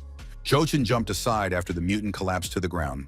The young man told the commander to use the guns. "We need to keep this monster at a distance. I'll take care of the rest myself." Xiaoqi shouted at the soldiers to snap out of it and start firing. Hu said that this young man had managed to wound the divine pterosaur. Where on earth did this kid come from, he wondered. Zhang-Hu continued the machine gun fire and added that he wouldn't let this monster spit fire. Zhou Chen jumped onto the monster again and continued to strike it with his blade. We was surprised and asked the commander, "Where did he get those coordinates? We've never heard of anything like this before." Xiaoqi lit a cigarette and asked what the team would say about a few bottles of monkey wine. Zhang-Hu admitted he had overestimated his strength, and the commander wouldn't let him die from drinking. We said he had never seen a person who used star power in such a way. Zhou Chen jumped off the monster and started running away. The mutant rushed after the young man. The protagonist shouted for everyone to scatter immediately. The monster had gone berserk. The monster raised its head and unleashed a massive pillar of fire into the sky. The monster continued to spew fire, swinging its head from side to side. Zhou Chen surmised that it was wounded. All that's left is to wait until it bleeds out and dies, he thought. Half an hour later, the monster was exhausted and collapsed to the ground. As a result, our hero felt a sense of progress again. He had now reached level 35. The protagonist thought he would be able to learn a new skill. The commander told Lin Xuan to start butchering the body. Zhang-Hu was to prepare everything for the autopsy. "We need to hurry," he added. Zhou Chen pulled out a dagger, approached the monster's body and stabbed at its scales. The dagger broke. Hu declared that this creature couldn't even be pierced right now. Wei plunged his blade into the monster's body and said they needed to use star power. Hu tried again, and this time he succeeded. The warrior added that a single scale like this could be exchanged for a green crystal. Wei declared that it would be enough for a purple crystal as well. Xiaoqi thought that if he hadn't seen all this with his own eyes, he would never have believed that a mere third-rank warrior could destroy a dragon. Zhou Chen said he was just lucky. Zhang Hu remarked that the young man was a true talent, and there was no need to be modest here. In the hotel room, the commander said that they had obtained a lot of loot this time. Now we need to discuss how we're going to divide it up. Zhang Hu suggested exchanging all the trophies for star crystals or dividing them among themselves. Xiaoqi pointed out that the young man's contribution to the victory had been enormous. Let Zhou Chen decide for himself. Zhou Chen said that everyone could do as they pleased. If anyone needs crystals, they can trade the trophies for them. Zhou Chen suggested that the scales of a flying pterosaur were worth much more than a single green crystal. Besides, they didn't yet know all their properties. Xiaoqi agreed. Hu added that he would take the scales too, since he trusted Zhou Chen. The commander said that according to their agreement, everyone would get 5%, and Zhou Chen would get half of the remaining 70%. Any objections? He asked. Everyone agreed. Zhou Chen said that if the warriors trusted him, he was ready to show everyone a very reliable equipment store. We can sell these dragon scales there and split the proceeds evenly. Xiaoqi said that they could combine some items for points in the Warriors Guild. At the Warriors Guild, the elder confirmed that it was indeed pterosaur scales. The assistant informed Chairman Shen that this was proof they had indeed destroyed the divine pterosaur. The chairman stated that these warriors had done a fine job. Mr. Shen added that the head of the Warriors Union sincerely expressed his gratitude and had decided to increase the reward by 10%. The head of the Warriors Union would also grant all those who distinguished themselves the title of 10-star warriors. In the main hall of the Warriors Union, those present were amazed. Could someone in Titan really have defeated the divine pterosaur? A squad led by Xiaoxi appeared. Those present said that it was this very squad that had defeated the divine pterosaur. One warrior added that he had been fighting his whole life, but the level of a 10-star warrior was out of his reach. Young people approached them, asking for autographs and selfies as souvenirs. Zhou Chen tried to slip away from the large crowd using secret passages. The protagonist asked the administrator to open a private room for him, as he wanted to check something. The administrator granted the young man's request, wished him luck, and told him to stop by more often. A villa on Titan's 5th Ring Road. The young man sitting in front of a computer monitor said that a weapon with the best conductivity in all of Titan was about to be in his hands. An elven bow with 30% conductivity appeared on the monitor screen. The young man said he had been saving money for a long time, going without food and drink, risking his health. And all for this day. All that was left was to click the buy button. However, the young man was too late, and someone else had purchased the elven bow. He shouted that some scoundrel had dared to steal his bow. The delivery man knocked on the door and informed Mr. Zhou Chen that a package had arrived for him. Zhou Chen received what he had been eagerly awaiting, the elven bow. The protagonist purchased this item for 2 purple crystals, and now he has a 30% critical hit rate. Our hero met his friend Mr. Zhang at the equipment store. Zhou Chen asked how many days Zhang had gone without sleep. The shop owner replied that it didn't matter. Thanks to the materials Zhou Chen had sent him, he had created quite a few unique items. Chang added that he was planning to hold an auction soon. If possible, Zhou Chen should definitely attend. Zhou Chen said that was a great idea. He actually had something that could improve the equipment. Chang asked, "Does the young man really have new materials?" Zhou Chen replied that he was referring to the scales of a divine pterosaur. A wild forest, somewhere on the outskirts of the city.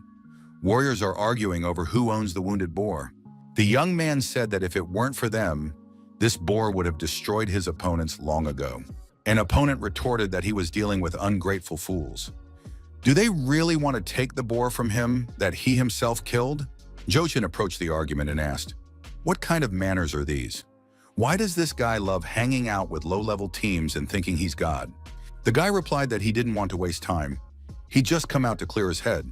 Zhou Chen noted that it wasn't easy for a small squad to find good loot. "Why get in their way?" he said. His companion added that he was just joking and wouldn't take anything from them. The warrior recalled that his commander would like to meet with Zhou Chen. Zhou Chen gave his contact number and suggested the commander get in touch. The young man wished the hero good luck. The hunters were surprised since that man was only a 3rd rank. Maybe he's the son of some official, they speculated. Choden spotted a wild mutant boar and attacked it using the pendulum skill. After the boar was destroyed, the young man said that it was the same stealth as in the game. You just need to learn to hold your breath, and then it will be no different from invisibility. Joshin glanced at the map and decided he needed to keep practicing. The Black Monkey Forest was just a few kilometers away, and that was perfect. The squad commander said they needed to act quickly and not go beyond the protected zone. The SUVs stopped at the edge of the forest. Chogun saw the workers and thought he had taken a wrong turn. Apparently, this was someone's private garden. An armed man ordered the workers to hurry up. Jochin used his stealth skill and approached the workers. The armed guard didn't notice him either. Suddenly, wild monkeys appeared with a scream. They decided to attack the people. The guard said that this pack of beasts had appeared here again, but he would quickly deal with them. Joshin thought that the area ahead must be the territory of the Black Monkeys. This red tripod squad was no pushover, and their commander was very strong. Jochin continued moving forward. The young man noticed that the troop of monkeys was very organized, and their leader must be at the rear. 2 hours passed. Jochin finally felt he was making progress in practicing stealth.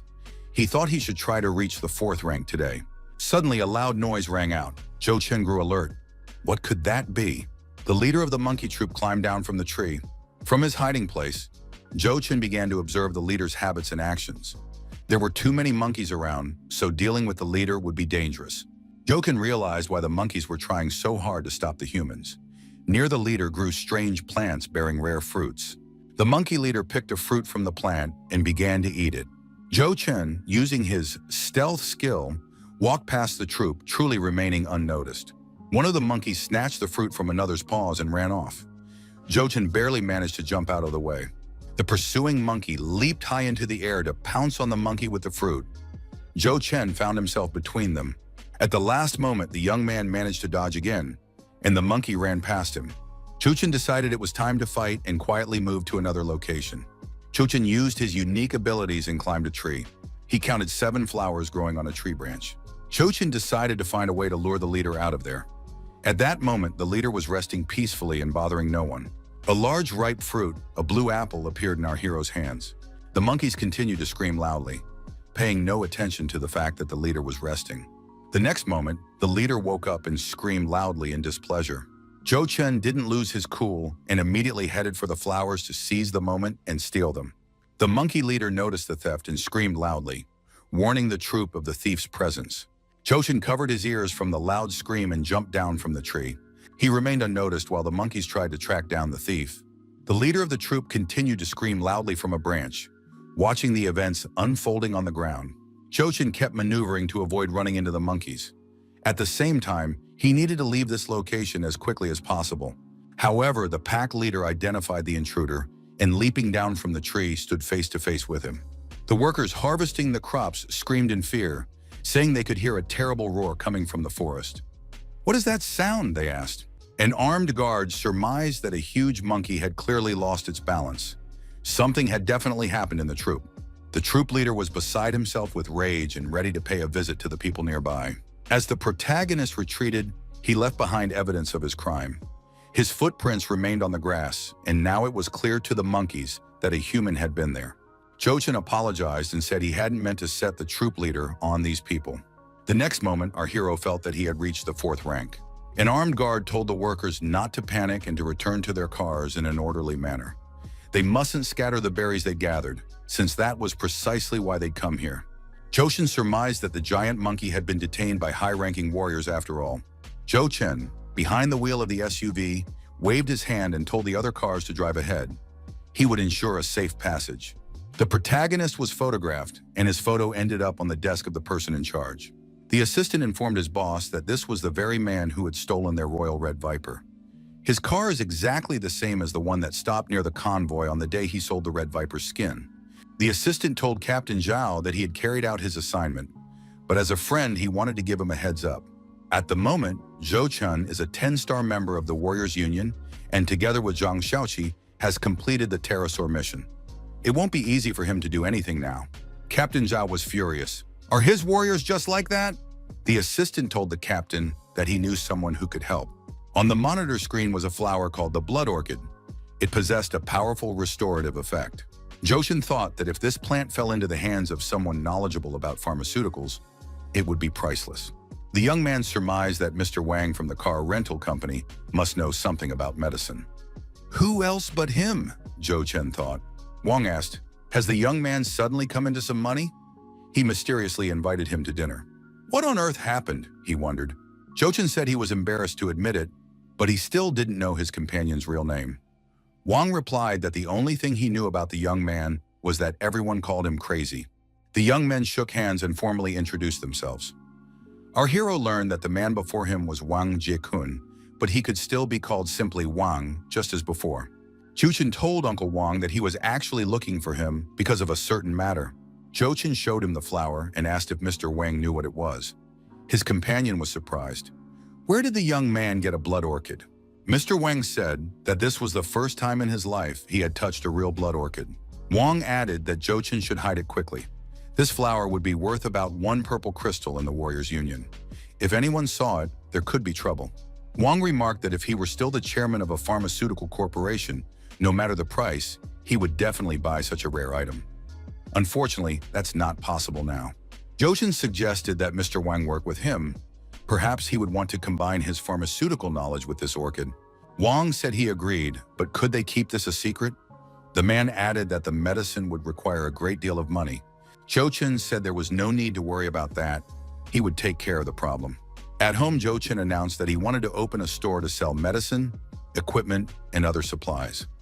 Su Junwen said she had never run a store before. Lan Shi added that there was no need to worry. As long as he was there, no one would dare cause trouble in the store. Zhou Chen thought that to open a store and sell medicine, they would need to buy a computer. He noted that if they were ready to open a store, they needed to pull themselves together. 5 days passed. Mr. Wang asked in surprise, is this really the new crazy store? Zhou Chen introduced everyone. Su Junwen is the store manager, and Lan Shi is in charge of security. The young people greeted Uncle Wang. Wang thought, is a warrior of such rank really in charge of security?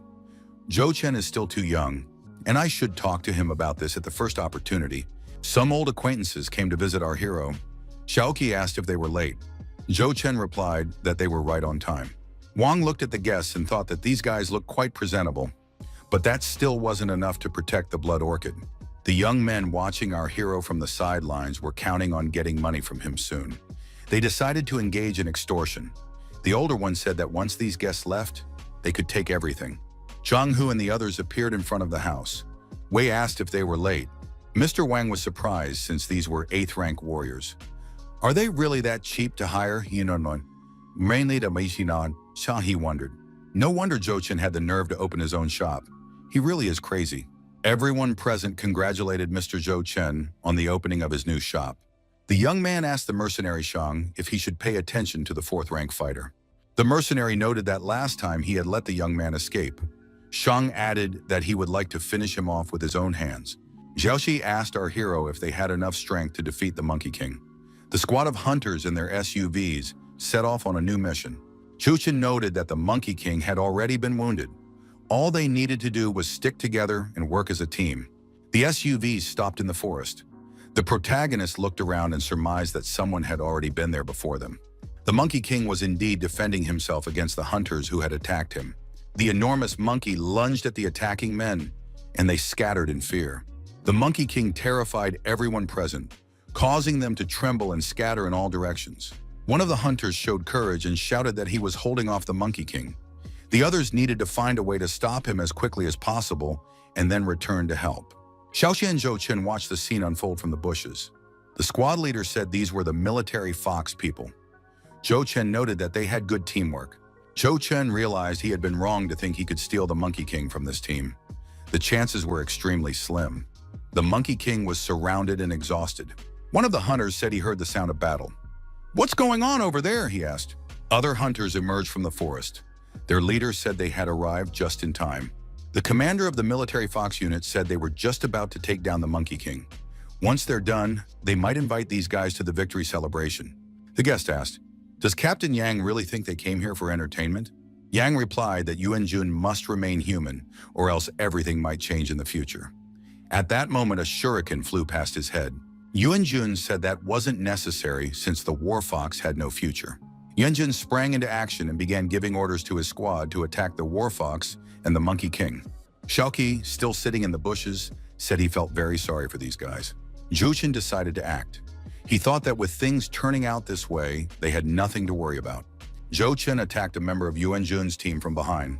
The protagonist activated invisibility mode and continued his actions. The attackers were frightened and didn't understand who was putting up such a fight against them. Zhou Chen moved quickly around the Monkey King, landing precise strikes. The beast roared loudly. The Monkey King lost his strength, lost his balance, and fell onto his back. The warriors thought that this man had not only destroyed the Monkey King, but also taken his teeth, which Xing Jing and the Martial Arts Guild had requested. This man is extremely fast. A warrior ran to the commander to report that someone had managed to steal the Monkey King. Wenjun was furious. How could 3 people have outwitted just one? Xiaoqi, watching from the bushes, was surprised. Had Zhou Chen really succeeded? That was the true mastery of speed. Zhou Chen thought that this time he shouldn't run away to avoid a similar incident to what had happened with Luo Tian. The young man hid from his pursuers on a tree branch. Zhou Chen knew he couldn't let any of those who had seen him live. The leader asked if his men were certain the young man had run this way. One of the warriors replied that he was certain, even though the boy had been extremely fast. Wenjun couldn't believe that someone had managed to silently eliminate a 6th-rank warrior, and on top of that, take all the monkey leader's valuables in such a short time. This man was definitely no ordinary person. The assistant said that the intruder was only a 4th-rank warrior. Yen Yun told everyone to be quiet and decided to listen. The group leader was baffled. How could a 4th-rank warrior have escaped so quickly? Joshin, perched on a tree branch, drew his knives and prepared to leap. He pushed off, leaped, and attacked the group's leader. Wenjun stepped aside and asked the young man who he was. Zhou Chen replied that these people had no need to know. Yen Yun declared that he had a way to make him talk anyway. Zhou Chen suddenly found himself right next to his opponent and said that this guy was about to die. The protagonist held a sharp knife in his hands. After the villains were neutralized and destroyed, our hero took their money and said it would come in handy. Zhou Chen said it was time to deal with the rest of them as well. The leader of the military foxes group said he couldn't help these people in any way. The next moment, the squad commander was killed. Xiaoqi thought in alarm. Could the military foxes have disappeared just like that? The protagonist walked over and said, "Not just them." Xiaoqi was delighted to see that Zhou Chen had finally returned. Chogun added that the attackers had also vanished today. The protagonist told his squad to back him up a little later. The squad of attackers was at a loss. Why hadn't their commander returned yet? Yang Yinhua was truly difficult to deal with. The warriors looked back and saw the man who had taken their monkey leader from them. Did he really have the nerve to come back? The warriors were puzzled. Hadn't their commander gone after this guy? What on earth was going on here? They also noticed the bow in the man's hands. After all, it was a weapon with very high accuracy. This time, they definitely had to deal with this guy. Zhou Chen, as he always did in such situations, loaded 3 arrows into the bow at once and fired. All 3 targets were hit. The enemies were neutralized. One of the survivors grabbed a sword and lunged at Zhou Chen. Our hero coolly drew the bowstring. The opponent managed to defend himself by blocking the flying arrow with the blade of his sword. The warrior shouted to his comrades to be careful. It turned out this guy wasn't alone. He had backup. Zhou Chen told his commander that it was a perfect combination. Xiaoqi declared that he had long wanted to deal with these scoundrels. The young man with the sniper rifle in his hands asked Brother Shang if they would follow. The mercenary replied that there was no need. They wouldn't get far on their own strength. They would have to come back. The mercenary looked into the distance and said they were coming back. The young man readied his weapon and suggested they do it. The soldiers carrying loads on their backs said that Zhou Chen was very fierce. One of them had taken care of them all by himself. Another soldier remarked that it was the first time he had shot at high-ranking opponents with such composure. Xiaoqi noted that thanks to Zhou Chen, they had managed to strike a profitable deal. The protagonist agreed that they had worked well together. Suddenly, Zhou Chen rushed toward the commander and shoved him aside. At that moment, a shot rang out, and the bullet flew past where Xiaoqi had been standing just a moment before. All the squad members hid behind trees and other cover. Zhou Chen said they needed to be careful. Someone was watching them. The shooter was surprised. How had these people managed to dodge his bullet? Zhou Chen told the commander to have everyone hide and not peek out. He would go on reconnaissance to assess the level of danger. Shang told his colleague that the guy was coming toward them on his own. The marksman was surprised. Could it be that the young man had decided to walk to his own doom? The mercenary came down from the hill and headed toward our hero. The marksman was surprised. After all, he was just a fourth-rank warrior. Why should he be afraid of him? Today he would see who was better suited to be the killer. The mercenary said that if this guy loved showing off so much, he could let him take the initiative in the attack. Zhou Chen, watching his opponents from a high tree branch, determined that there were two of them, as two red health bars were visible. Zhou Chen activated stealth mode and hid behind the tree. The archer drew his blade and looked around. Why is no one here? This guy should be here. Zhou Chen quietly approached Xiao Zhan, a sixth-rank warrior, from behind. No wonder he was so confident. Only he had picked the wrong opponent. Zhou Chen noticed another red health bar nearby on a tree branch. Could this be Lu Yongshan, that very mercenary? Yongshan had said they shouldn't even think about running away. Zhou Chen thought that this mercenary would pay tenfold for what he'd done outside the city walls. Xiao Zhan felt a strange, piercing sensation. Could this be a hallucination? Zhou Chen thought that if these two wanted to play games, destroying them would be far too easy. Xiao Zhan gripped his blade tighter and decided he would take down the approaching opponent with a single strike. However, Zhou Chen suddenly stopped. Xiao Zhan was surprised. Why wasn't this guy moving? Zhou Chen smiled, stared intently, and beckoned his opponent over with a finger. Xiao Zhan realized he had been spotted. He had nothing to lose.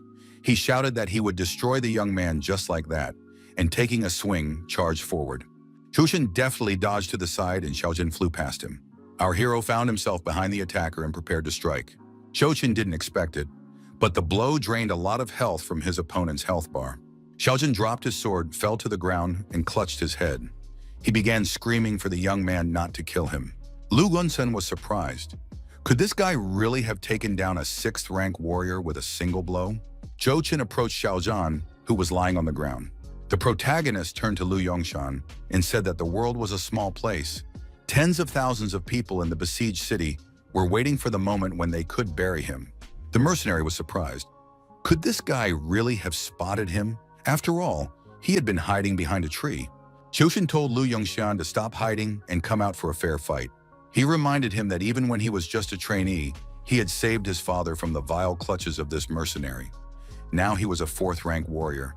Did Yongshan really think a seventh-rank warrior could defeat him? Zhou Chen added that there were many things in this world that Yongshan would never understand before his death. Lu Yunsan jumped down from the tree and stepped out onto the clearing toward his opponent. However, Zhou Chen wasn't in the clearing. The mercenary was surprised. After all, this guy couldn't have just run away like that. Yongshan couldn't shake the feeling that a wild beast was watching him. Yunshan began swinging his blade in all directions. He was tense and said he knew. This guy was hiding somewhere nearby. 10 minutes later, Yongshan still hadn't encountered his opponent. However, he had destroyed every tree in the vicinity. The mercenary's nerves were giving out. Yunshan was out of breath and dropped to one knee. He said that this fourth-rank youth had frightened him so much that he was afraid to even move. Zhou Chen waited for the moment when his opponent would let his guard down. He crept up from behind, leaped high into the air, and swung his blade, preparing to strike. Lu Yunsan managed to dodge and counterattack. Our hero jumped even higher and avoided the attack. Yongshan said it was a decent surprise attack, but unfortunately a useless one. Jogan asked his opponent if he had heard of ghost spiders. The mercenary was surprised. What is this guy talking about? Zhou Chen explained that he had just obtained some ghost spider venom and had smeared it on his blade. Lu Yunsan understood what was going on. Now it was clear why he was losing strength. He had been wounded by a poisoned blade. Zhou Chen added that the memories of all the people the mercenary had killed would not let him leave the battlefield so easily. He noted that useful information couldn't be extracted from people like Yongshan anyway. But that didn't matter. He would find the one who had sent this mercenary regardless. At a fast food restaurant, the young men ate and engaged in leisurely conversation. Zhou Chen remarked that Xiao Heng had done an excellent job with the equipment and the hide. He would take the crystal as his share. Xiao Heng replied that if it weren't for Brother Zhou, they wouldn't have gotten anything at all. The phone rang. Zhou Chen asked who was calling. It was the commander of the Lightning Squad, Wu Chaoyun. Zhou Chen replied that he had long heard of Commander Wu Chaoyun and asked how he could be of service. Wu Chaoyun explained that in 2 days, the Lightning Squad would be heading out on a mission to level up. The reward was 1 purple crystal plus 5% of the mission's earnings. Was the young man interested in this information? At the Warriors Guild, the boss asked if everything was stable this time. The assistant replied that before being sent out, Brother Zhou had already reached the threshold of a breakthrough, so there were no problems. Joshin stepped out of the room and told the boss that he had finally achieved a breakthrough. He reported that he was now a 5th-rank warrior. The boss said he was happy for the young man. The commander added that they would celebrate the occasion properly today. What would Zhou Chen like? The 5th-rank warrior replied that he still couldn't forget a certain girl. Zhou Chen added that ever since the day he first saw her, he hadn't been able to help himself. Su Junwen blushed with embarrassment and asked why Zhou Chen had given her a flower for no reason. Zhou Chen was also embarrassed and said that he had simply seen a poor girl selling flowers. Lanxi thought it would be great if the young man put some of his cultivation energy into love. An SUV pulled up to the store. A man got out and carried in a huge bouquet of flowers. Lanxi was surprised. Why did the master order so many flowers? Zhou Chen replied that he hadn't done it. Mr. Chen walked into the shop and declared that he was the one who had sent the gift to the young girl. Su Jungwen was startled at the sight of this man. Chen was delighted. Could it be that Miss still remembered him? Chen told the girl that he actually didn't like to use force. She understood that this was just an act, right? Zhou Chen said he was giving this man 3 seconds to get out of there immediately. Chen was surprised. What is this guy saying? Chen's companion repeated that the young man wanted them to leave. Chen asked what would happen if he didn't leave. Zhou Chen grabbed him by the chest and asked, "Doesn't he fear that his tongue will be ripped out right now?" The boss told the boy to let go of Chen, or else he'd have to destroy his entire shop. Su Junwen asked the gentleman to stop. Lan Shi pointed out that the visitors had provoked him first. They needed to find the Titan guards. Chen said that even if Zhou Chen dealt with him now, the guards wouldn't let it go unpunished anyway. Zhou Chen grabbed his opponent by the throat and dragged him out of the store. He asked if Chen was afraid. The boss shouted for the young man to let Chen go immediately. Suddenly, a voice rang out, demanding that those causing a scene in front of the store stop their altercation immediately. The Titan's guards suddenly appeared near the store. It was their job to show up like that. Chen said that the Titan guards should protect him. This man wanted to take him down in front of everyone. A Titan guard demanded that Zhou Chen let the guy go, or else they would be forced to attack. Zhou Chen warned that he hated it when someone threatened him. He asked, "Do the guards want him to let this guy go?" The protagonist pressed a knife to Chen's throat and asked, "Is this how you want it?" Zhou Chen struck a blow, and Chen was sent flying far backward. The boss caught Chen and prevented him from falling. Chen was furious. The boss cursed rudely at the hero. Chen, still in his arms, lost consciousness. The villain's deactivation was successful. Zhou Chen said that Chen had died in this man's hands, so he had nothing to do with it. The Titan guards shouted loudly for everyone to stay where they were. He told his colleague not to overdo it. They didn't need any new crimes. Even given his position, he couldn't ignore the rules of the Titan Order. The crime boss was taken aback. Had he really misheard something?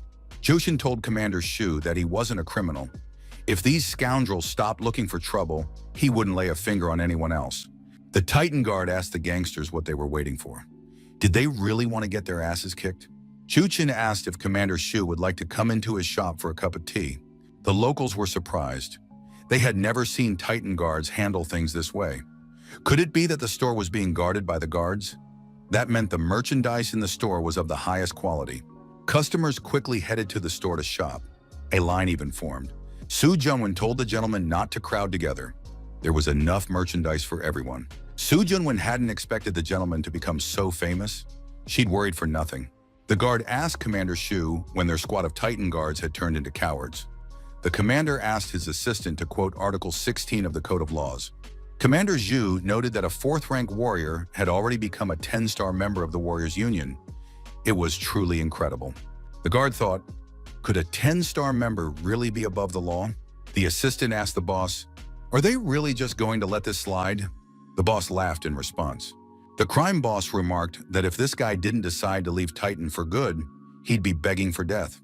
Zhou Chen, sitting in the carriage, told the coachman that he'd give him a blue crystal, as long as he didn't fall behind the white SUV up ahead.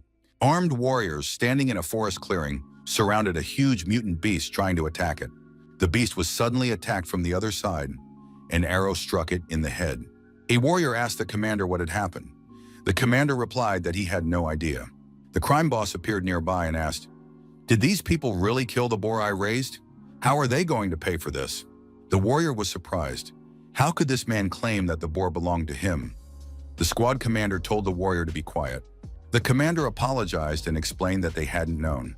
As compensation for the damage, he was willing to offer white crystals. The crime boss declared that you couldn't even buy a pigskin with those crystals. The villain said that in that case, these people would have to pay with their lives. Jochin watched the situation from a high tree branch. The young man realized that the criminals were driving out of town and killing innocent people whenever they were in a bad mood. This had to be stopped.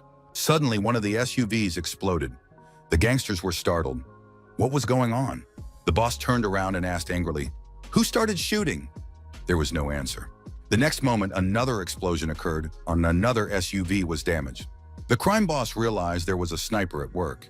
His assistant said the group of hunters had gotten scared and was running away. The villain replied that he didn't care about them. After all, there was someone more interesting here. Jochin emerged from his cover. He said it wasn't interesting to pick on the weak. Maybe the crime boss wanted to have some fun with him. The villain was delighted. Had this guy actually come to him on his own? Jochin activated his lightning speed skill and began eliminating the gang members one by one. The crime boss and his henchmen stood back to back to form a defensive circle. The henchman said he couldn't see the young man. The boss couldn't understand how that was possible. Humans aren't capable of using such combat techniques. The villain said that the young man had burned their car and definitely wanted to cut off their retreat. Where could he have hidden? The assistant was surprised. Where had the leaves around them come from? After all, they hadn't been there before. The crime boss shouted that they needed to get out of this circle quickly. Jochin sped up and closed in on his opponent. He held daggers in his hands. The boss laughed and stepped out to face our hero one-on-one. Jochin was completely calm. The boss said that the young man was quite strong, since he was only a fourth-rank fighter but had managed to wipe out his entire team. Jochin noted that he wasn't the first person to say that. The boss asked if the young man dared to fight him in a fair duel. The protagonist didn't mind. The opponents began to approach each other, keeping their weapons at the ready. Toward evening, the card owner asked the young man if he had managed to earn anything today. Jochin replied that his earnings were meager. The young man added that there was nothing of value today. The crime boss had been eliminated. The phone rang. Zhang reminded him about the auction. The protagonist said he would arrive on time. Our hero arrived at the specified address. The young man didn't expect Chang to live so lavishly. Lan Shi asked which celebrity the gentleman knew. A maid greeted the guests and told them they could go to room number 9. Su Junwen remarked in surprise that it was a very luxurious room. Lan Shi agreed with her. The auctioneer announced that the event would begin shortly. Lan Shi asked if the gentleman would be participating. Jochin replied that he hadn't seen anything of interest to him yet. The auctioneer presented lot number 37, a dagger with a conductivity rating of 35%. It was simply an unparalleled weapon. Many in the audience regretted that they couldn't use this dagger. Jochin contacted the auctioneer and said he wanted this dagger. The auctioneer announced that bidding was open. The starting price was 1 low-grade purple crystal. The participants considered this a low price, since it was an exclusive weapon.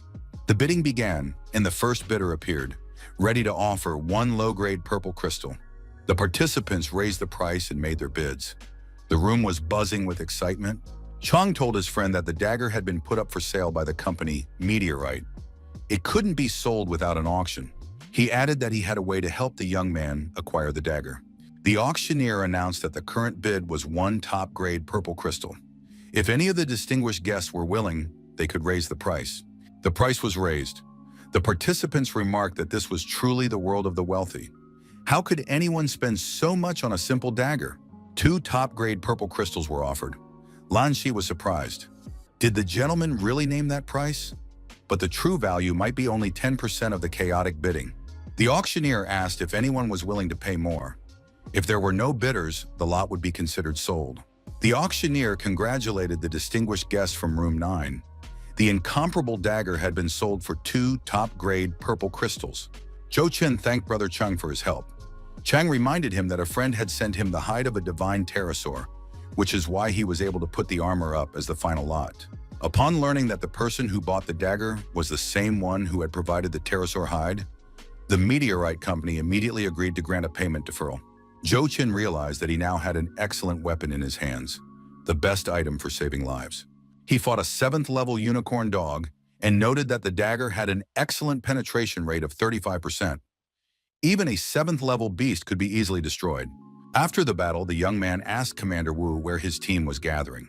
The commander replied that they were meeting at the main eastern highway near the Titan in the suburban residence. The protagonist arrived at the designated location in the suburban residence. The 8th rank warriors noted that their master brother had arrived. Shogao invited the young man in and announced that he would be leading the operation this time. The commander thanked everyone who had come and decided to participate in the level-up mission and began to explain the plans in detail. The city's First People's Hospital contained a wide variety of equipment. To complete the mission, the Warriors Union requires at least 3 sets of gear. Joshin admitted that the mission was too difficult. The commander noted that it was an Abyss-level mission. One of the warriors asked if this was the same kind of mission as the one with the Divine Pterosaur. The commander said that if they could complete it, they would become 10-star members of the Union. The warrior with the hammer declared that he would do it. He was ready to fight for the title of a 10-star member of the Union. Another warrior asked his colleagues, "Are you really scared and going home?" Why, as soon as they saw the difficulties, did they immediately decide to run away? They couldn't let the commander down. The commander respected everyone's choice. The warrior with the hammer asked if Gaonuo would be willing to go on the mission without being the commander. Gao Shu replied that he would go, since everything had already been agreed upon and nothing could be changed. The warrior with the hammer noted that even this young man would go with them. How impressive he is. The butcher thought that now this guy could consider him a brother. If anyone in Titan dared to offend him, they'd have to deal with the butcher. The commander said that anyone who refused to go on the mission would be considered a coward. The warriors declared that they feared nothing. The assembled squad boarded the armored vehicles. The commander announced that they were leaving immediately. The squad arrived at their destination. The commander looked at the map and said they would have to continue on foot from there. First, they needed to restore order at the city's land administration office and establish a base, but they had to be careful. The butcher noted that there were many zombies here, so they had to stay close to each other and remain vigilant. After saying this, Butcher Shin swung his hammer and struck a zombie, sending it flying far to the side. The butcher was inattentive and missed a zombie that had crept up to a dangerous distance. However, Jochin didn't panic and fired an arrow, taking the zombie down. Mr. Shin thanked the young man for his vigilance and attentiveness. The commander announced a 10-minute break. They needed to restock their weapons, after which they would press on. One of the warriors noted that the poisonous zombies inside weren't as easy to deal with as these ones.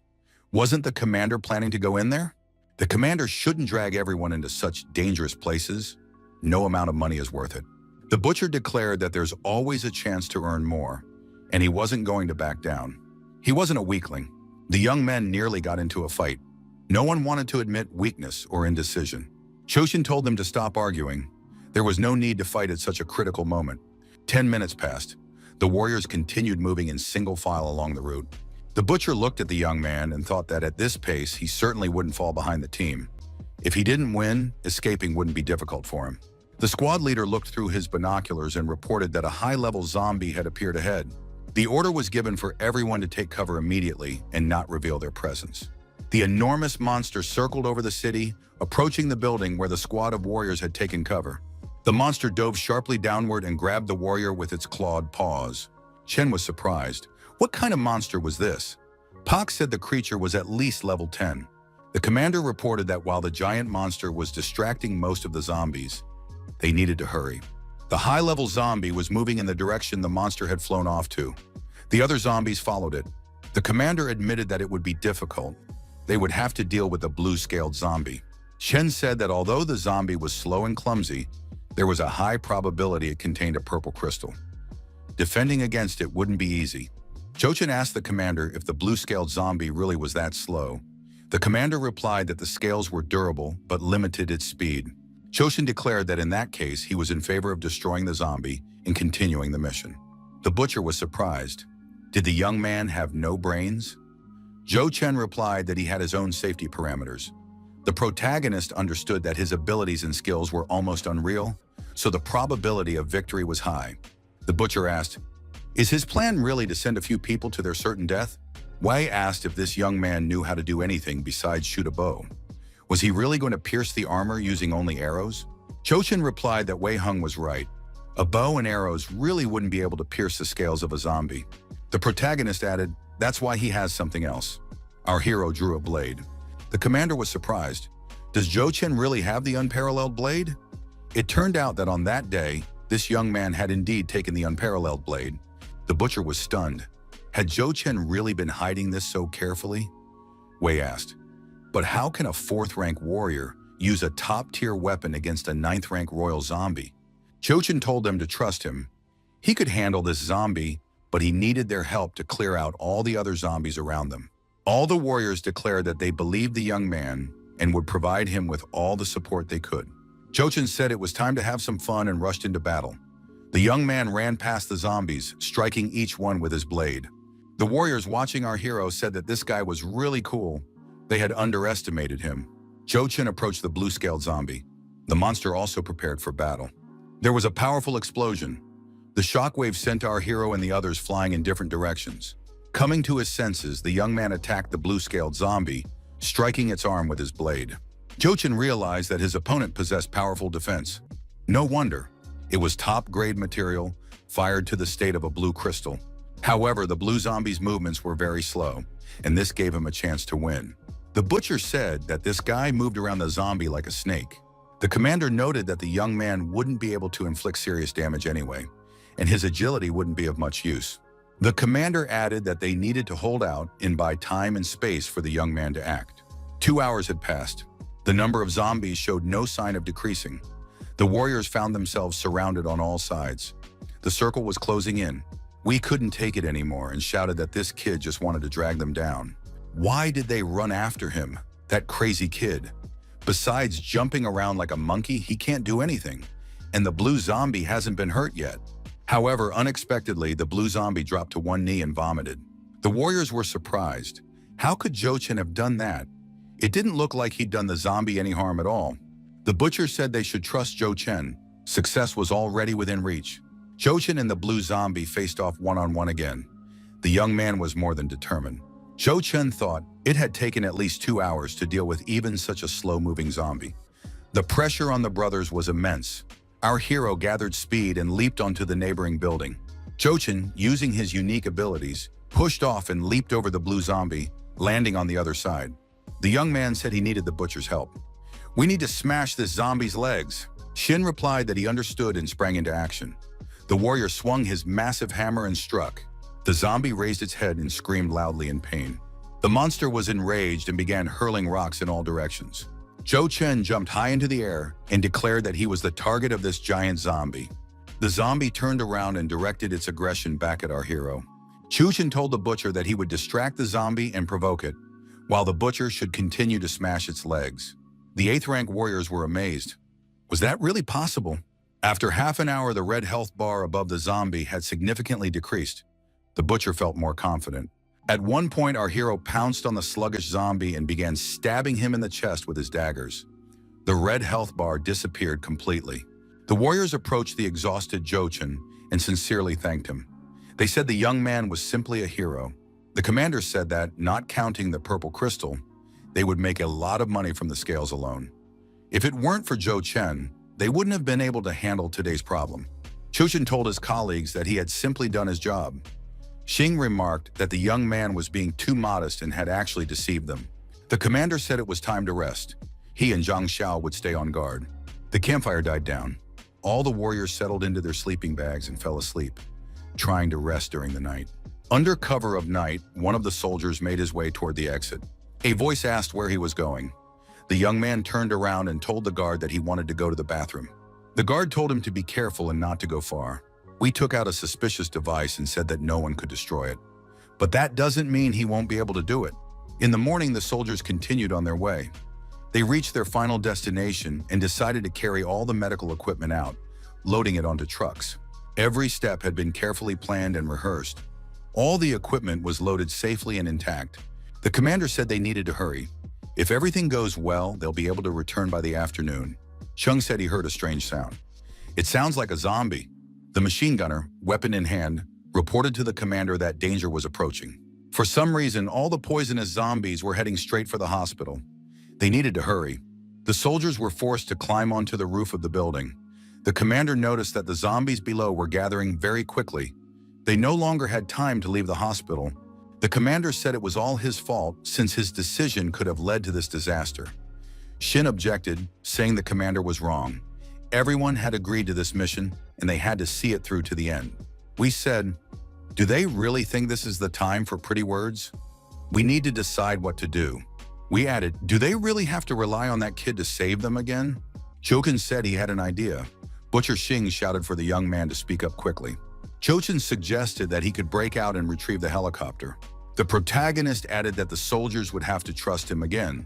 The commander pointed out that although the helicopter was only 5 kilometers away, the road had already been overrun by hordes of zombies. And would the young man even be able to fly the helicopter? Zhou Chen replied that there was no need to worry. He would run there, and he had been taught to fly a helicopter back in his childhood when he played on the PlayStation 5. Xin asked if Zhou Chen was confident. The protagonist replied that he was 70% sure. The commander noted that they were all counting on him. Zhou Chen said he needed them to hold out on that roof until he returned. After saying this, our hero activated invisibility mode and quickly dashed past the crowd of zombies. The warriors once again confirmed that this guy could safely call them brothers. Wei Hong asked if anyone could guarantee that the young man wouldn't abandon them in their hour of need and run away. The commander said that after this mission was completed, Wei Hong would immediately leave the team. Wei remarked that he was ready to leave right now. Wei added that not everyone would make it to the end of the mission, but he wasn't one of them. Wei walked over to the ventilation shaft and removed the grate, gaining access to the shaft. The warrior retrieved a device from the shaft and assembled it. It turned out to be a mini hang glider. He said that everyone could stay and wait for their doom. He didn't have time to keep them company. Just then, the door to the roof burst open and dangerous zombies appeared. The commander shouted that the zombies had broken through. Chung grabbed his weapon and said they wouldn't give up. "But where is Wei heading?" he asked. The commander replied that they didn't have time to worry about him since they had to hold out until Zhou Chen returned. The commander looked back, glanced down, and said that zombies were closing in from behind as well. The zombies were indeed trying to climb onto the roof via the building's wall.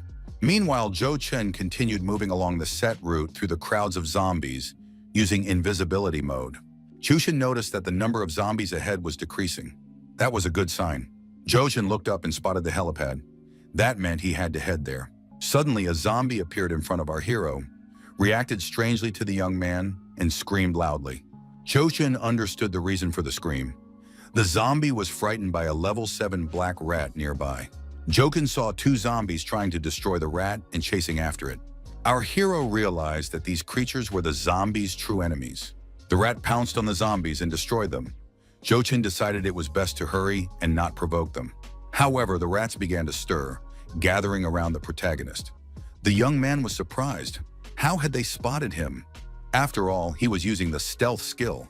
Could the rats have smelled his body odor? Jogen thought he must have gotten dirty while fighting the blue-scaled zombie. No wonder he'd been sensing that strange, foul odor the whole time. Zhou Chen jumped aside to avoid the rat's attack and stabbed it repeatedly in the body with his daggers. The rat continued to resist the man. The young man thought that this beast possessed a high degree of defense. It would take at least 10 minutes to deal with it. Zhou Chen regretted that there was nothing of value in these rats, but he didn't have time to mess around with them now. Suddenly, the rat squealed loudly and began to wag its tail vigorously. As its tail struck the ground again, there was an explosion. Zhou Chen, seizing the moment, turned and quickly ran toward the helipad. Jogen climbed up the building and found himself on its roof. The helicopter was in its designated spot. However, lone zombies were roaming nearby. Jogen made his way to the helicopter and began refueling it with aviation fuel. The young man expressed hope that the helicopter would still be able to fly. Using his unique blade, our hero opened the helicopter door and climbed inside. The zombies noticed the suspicious activity and headed toward the helicopter. The number of zombies on the roof increased. They made a commotion and moved faster. Jushin took the pilot's seat, looked at the instrument panel, and wondered, why are there so many buttons here? He had no choice. He had to press something with his finger. The protagonist was lucky. The helicopter's engine started. The blades began to spin and pick up speed. On the hospital roof, the squad of soldiers had been defending themselves against the zombies for a full 20 minutes. Why was Zhou Chen taking so long? The squad leader said they had to hold out because they trusted Zhou Chen. We thought they were a bunch of losers, that Zhou Chen would have been devoured by the zombies long ago. Zhou Chen climbed up the hill with his hang glider and asked his former colleagues, "Do they really think that kid is the savior?" Butcher Shin cursed the traitor viciously. Wei said he could reveal another secret to them. He hadn't come here for any purple crystals at all. We added that he wanted to destroy Zhou Chen, and while he was at it, get 2 medium-sized purple crystals. That was his mission. Wei pushed off from the edge and the hang glider took flight. He shouted, wishing the warriors luck, though it wouldn't help them. As he flew on the hang glider, Wei saw a helicopter approaching him, with Zhou Chen in the cockpit. Could it be that this kid had succeeded after all? The helicopter flew up to the hospital and hovered over its roof. The battle with the zombies was in full swing. Cheng shouted that a helicopter had appeared in the sky. Zhou Chen had come to get them. He knew this guy would pull it off. Zhou Chen leaned out of the helicopter and told him to grab the chains from below. They still needed to retrieve the medical equipment. The soldiers below began driving the zombies in different directions to clear the area for evacuation. The boxes of medical equipment were securely fastened to the truck, which was hooked up. Chugun told his friends that they were going home. The worst was behind them. The helicopter rose into the sky, dragging the truck with the medical equipment behind it. The squad leader said they had succeeded. It was simply magnificent. The butcher added that today he felt as if he had been born again. The commander shouted that Wei Hang had definitely led these zombies to them. He must have lured them with something. The soldiers saw a hang glider flying directly ahead of the helicopter. The distance was closing. Shin raised his hammer and said that this guy was done for now. Zhou Chen said that now was not the time to settle scores. It would be better to drive him into the wall. Zhou Chen raised the helicopter higher. The truck hanging below was about to collide with the hang glider. Shang, peering out from the truck, told Wei to run away as fast as he could, if he could manage it. Otherwise, they would be waiting for him up ahead. Wei adjusted the hang glider's altitude, but miscalculated and collided with the helicopter. His aircraft was damaged. The hang glider began circling over the city and descending lower and lower. The zombies below took notice of him. Wei shouted for the zombies to get out of the way, but they reached up and tried to grab his legs. Wei saw the zombie closest to him get hit in the head by an arrow. Who was shooting at him? Wei looked back and saw people on a nearby roof. He decided they definitely wanted to destroy him. The next moment, there was an explosion. The target was hit and the zombies scattered in all directions. Zhou Chen, bow in hand, told Wei to come closer. Now they could settle the score. Wei thrust his blade forward. He knew it wouldn't be easy now. He'd have to face the consequences. A squad of warriors approached the traitor. The butcher asked how he wanted to end his life. We said that these men could not destroy him. Chung asked why Wei thought so. The traitor replied that he was a shadow man. If they destroyed him, they would face enormous problems.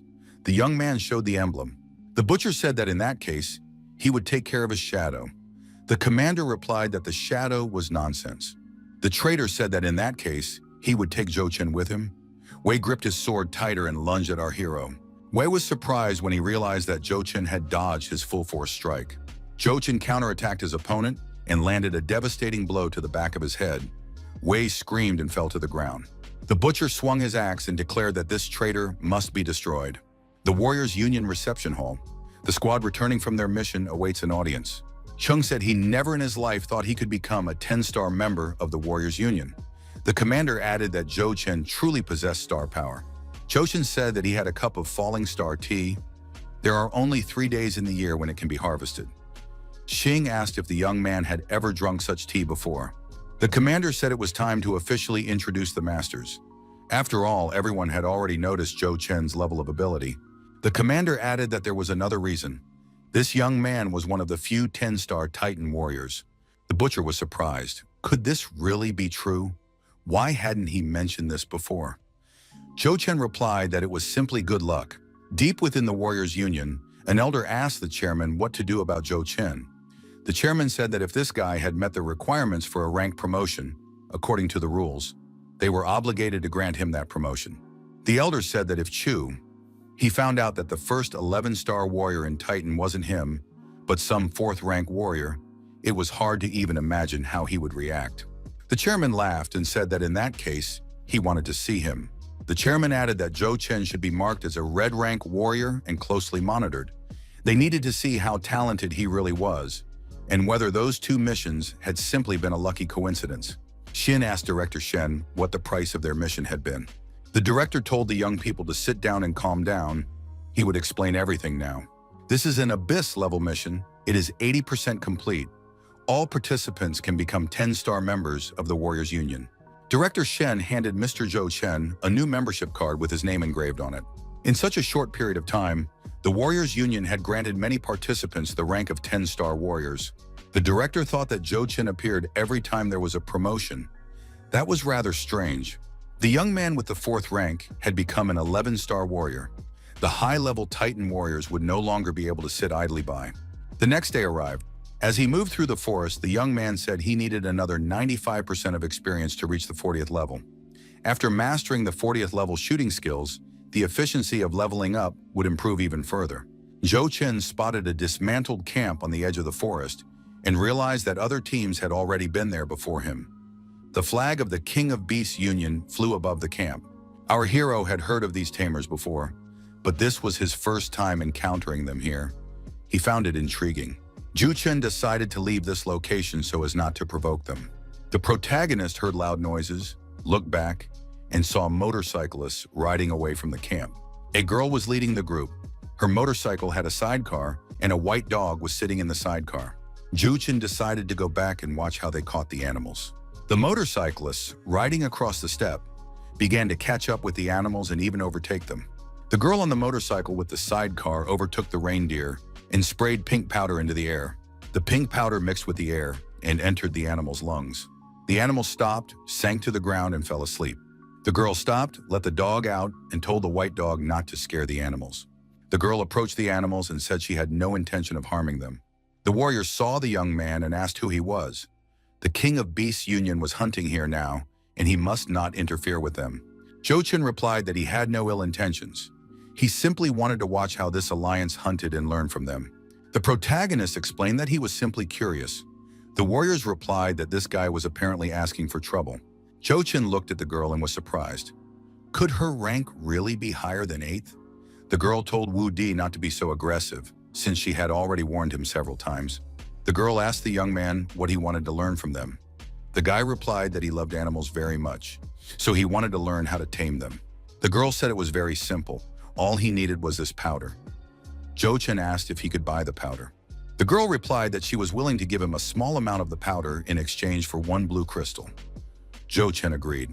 Dai asked what his sister had sold to this man, since she had never sold this powder to anyone before, not even for a purple crystal. The girl replied that she decides for herself who to sell to and what to sell. In any case, this type of powder is only effective for deer horses. On the ruined sports field in the middle of the park lay a 7th rank rocky mutant python. Jo-chin decided he was in luck.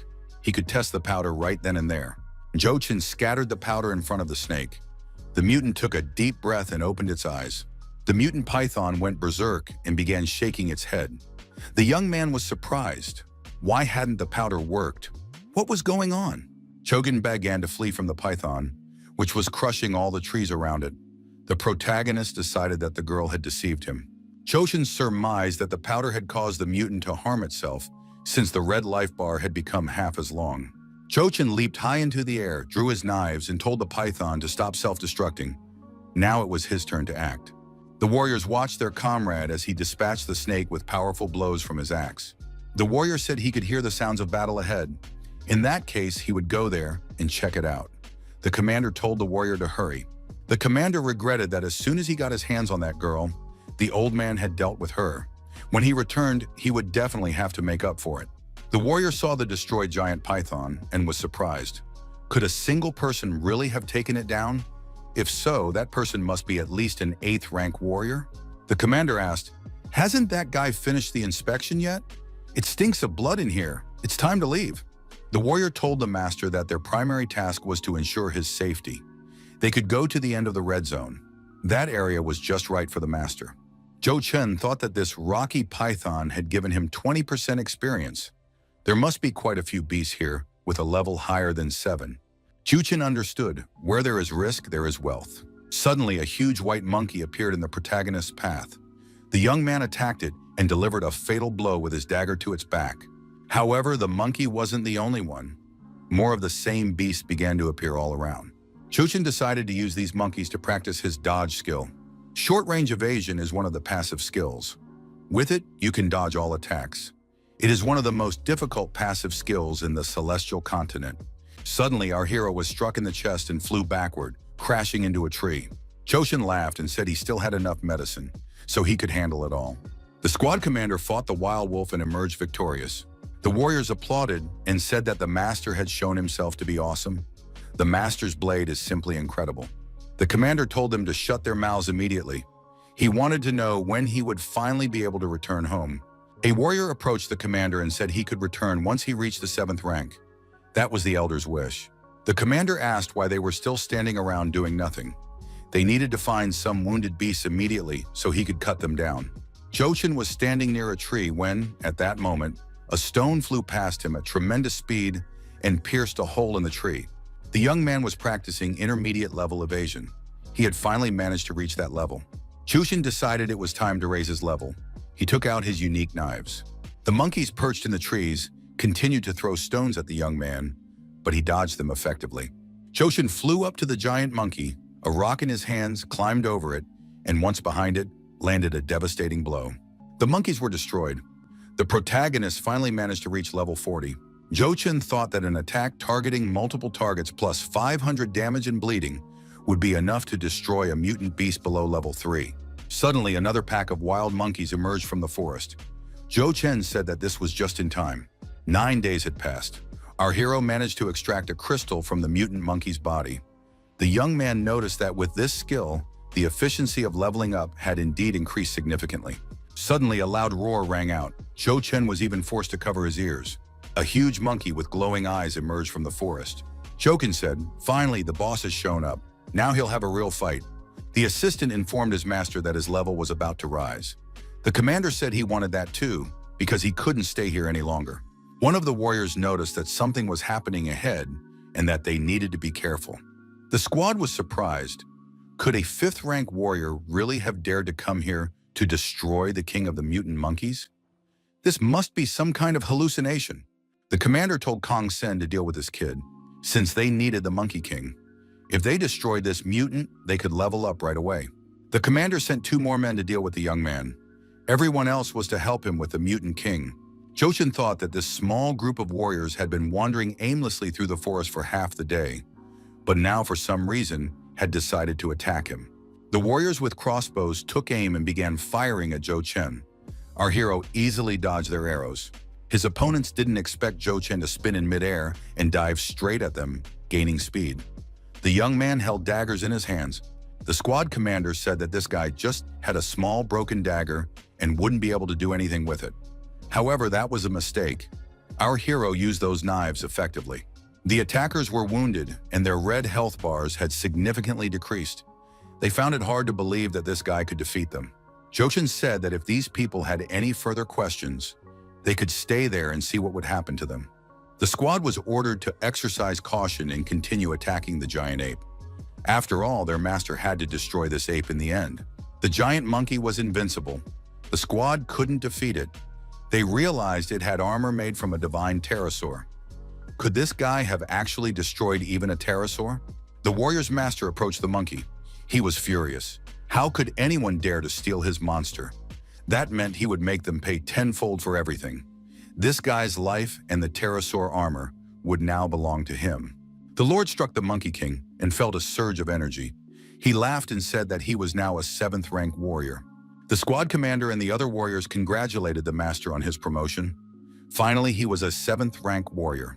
The master promised that when they returned to Titan, he would invite his warriors to the Hunyang Club and pay for everything. The squad commander told the warriors to hurry up and gather all the loot quickly. After that, they needed to check on how Tam Fan and Tang Jinghe were doing. It turned out that the 2 7th rank warriors had been killed by a 5th rank warrior. The squad commander said that something was wrong here.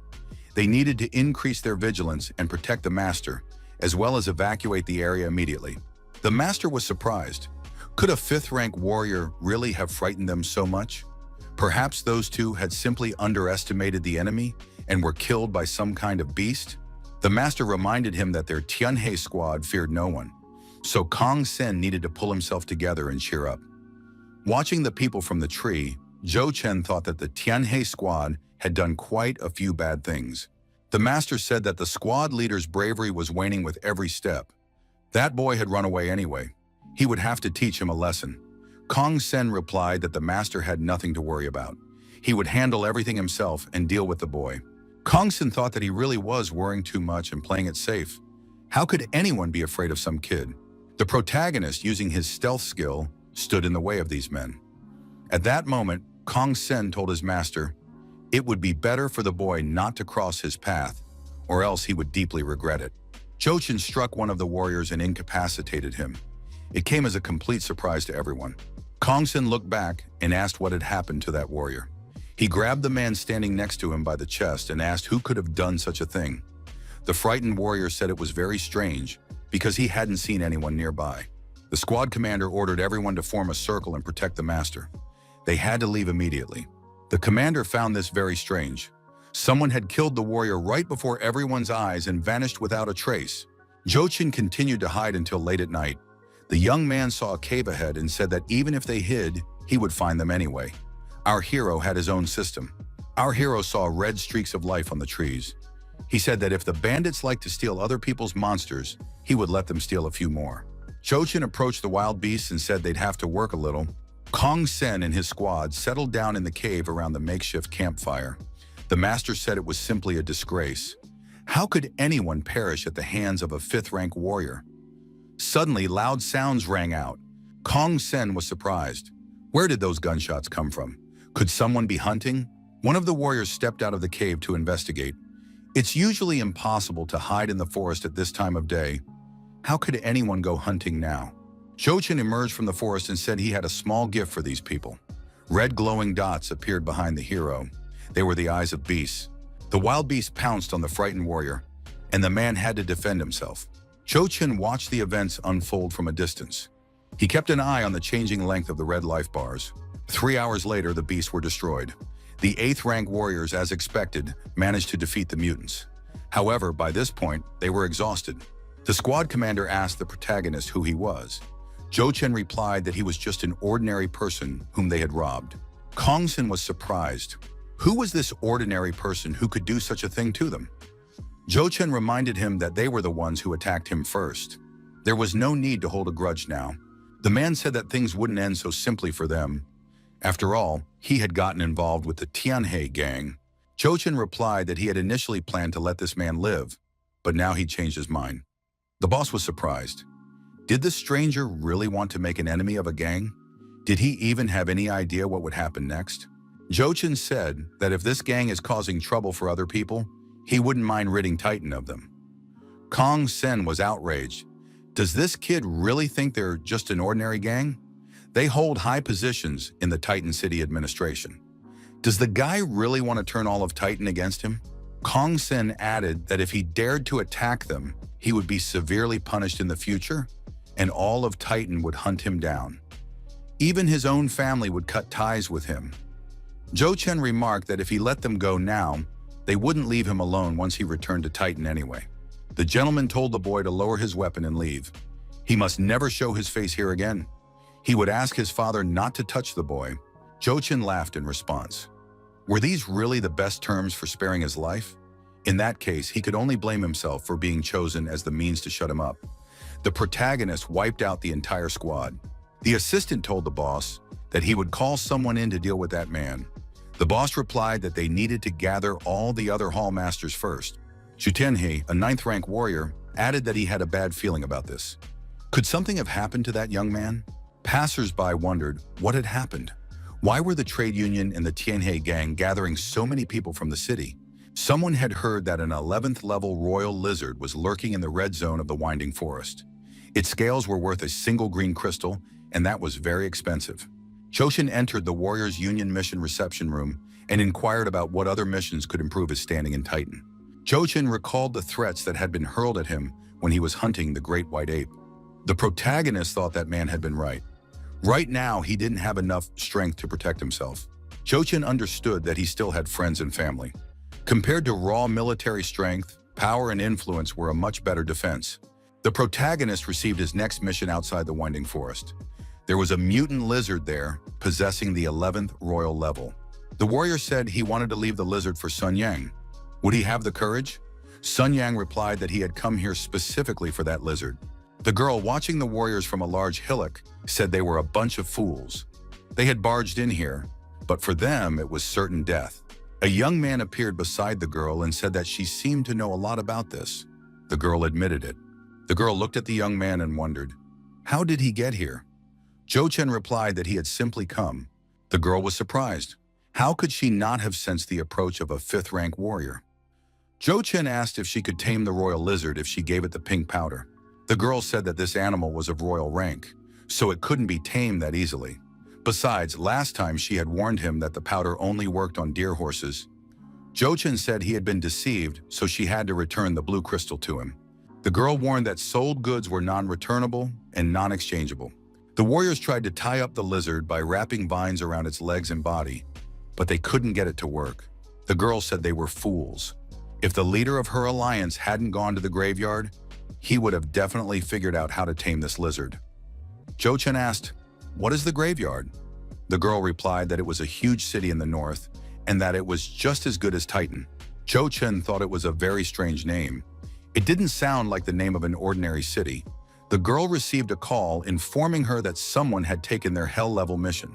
She told the caller that she was returning immediately and needed to report this to the boss. Jo Chen was surprised that she had left so quickly.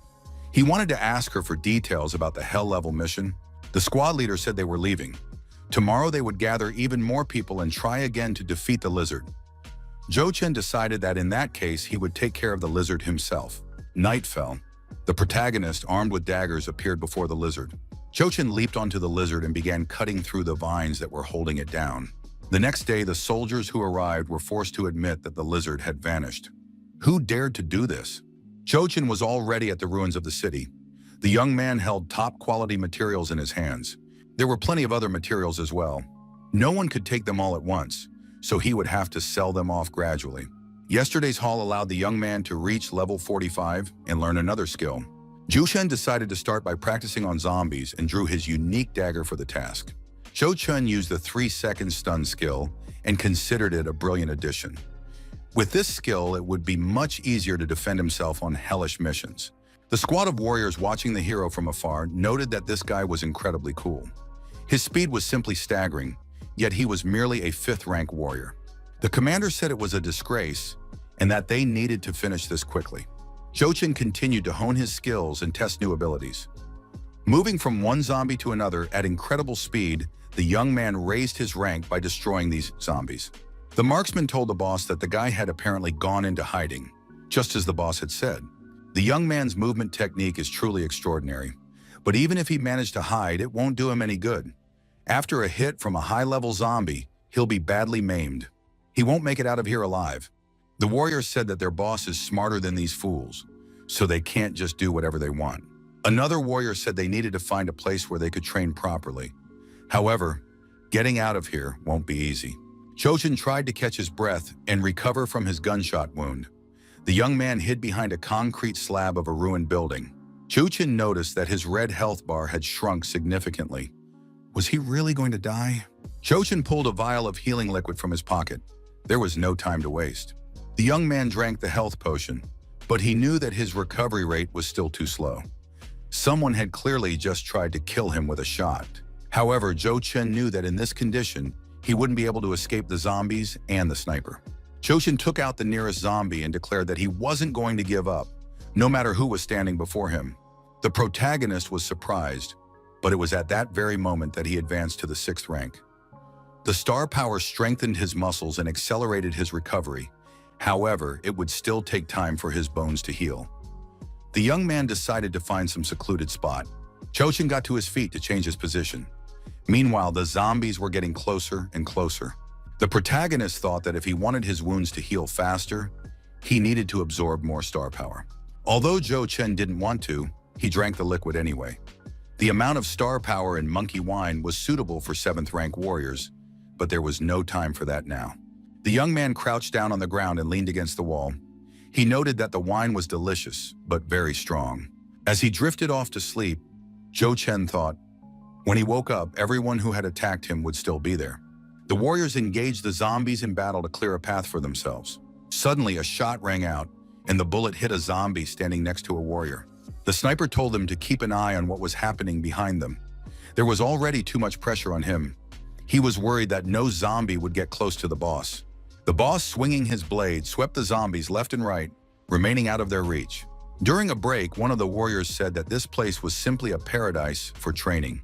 In a week, many would be able to reach the peak of the 8th rank. The sniper complained that he was out of luck again. Why was it his turn to watch the zombies again? After all, he wanted to practice too. The commander said they would rest for another 2 hours and then change their deployment. The protagonist declared that he had reached the middle of the 6th rank in a single evening. Monkey wine really is a magnificent thing. Joshin noted that the royal snake leather armor hadn't withstood the blow from a high-level zombie. He'd just been lucky. The young man got to his feet and said it was time to repay the debt to those who had attacked him. Looking through his binoculars, Jochin assessed the situation. 5 people, all at the 8th rank, and their leader had even reached the peak of the 8th rank. Over the next few days, Zhou Chen closely observed this unit's training. 3 days later, he arrived at the squad's campsite. The young man overheard one of the warriors telling a colleague that he would make another big leap forward in his progress today. Amin replied, "Does he really think anyone envies his slow pace? If it were his turn now, he'd surpass everyone in a single day." The commander noticed that Amin was just bragging. Suddenly, an unfamiliar sound came from the next room. The warriors grabbed their weapons. What was going on in there? The commander said he had a strange premonition, as if someone were nearby. Could it be hallucinations? A soldier asked. Could the commander be getting too nervous too? Was he afraid that that guy, Zhou Chen, would turn into a ghost and come here? Even if he found them, it meant Abin had tracked them down too. Just one shot, and it's over. Zhou Chen in the next room thought that once they all went their separate ways, it really would be the end for them. In the morning, the commander told Abin to continue watching from the roof while they went downstairs to assess the situation. Zhou Chen, using his stealth skill, climbed onto the roof and crept up on the sniper. Amin couldn't shake the strange feeling that someone was watching him. Yimin was alarmed. Why had the entire squad scattered in different directions? How could he protect them? Chushin moved closer to his opponent and delivered a devastating blow to his back. Amin screamed loudly. The young man threw Amin aside, away from the sniper rifle. The sniper was surprised. Could this guy really be alive? Amin was paralyzed by the poison and couldn't move. Zhou Chen thrust his dagger forward and lunged at his opponent. Amin could do nothing and was killed. The commander said they would soon wipe out all the zombies here and be able to move on to another location.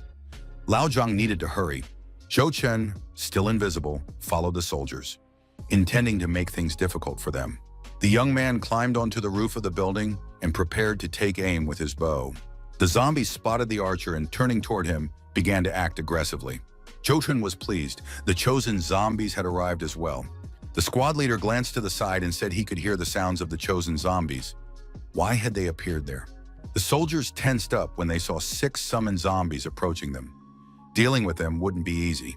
The commander and Lao Zhang rushed to meet the zombies and bet on who could destroy 3 of them faster. Zhou Chen, watching from the sidelines, understood. It was no wonder they were 8th rank warriors. Each was able to take on 3 chosen zombies. The young man decided that since he had given them these zombies, they would have to pay for it. Zhou Chen crept up from behind and prepared to attack the squad leader. The zombies also prepared to attack. Lao Zhang rushed toward the boss and shouted that they were under attack. He also got his share of the toxic substance. At that moment, the commander was facing 2 zombies and trying not to get distracted by anything else. The commander barely managed to fend off the attack directed at him. It was unexpected, but he wasn't an 8th rank warrior for nothing.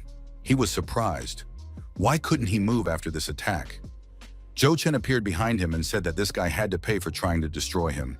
All the warriors were attacked by the hero and received their share of poison. Their bodies became paralyzed afterward. The boss didn't understand when they would become skilled enough for such a feat.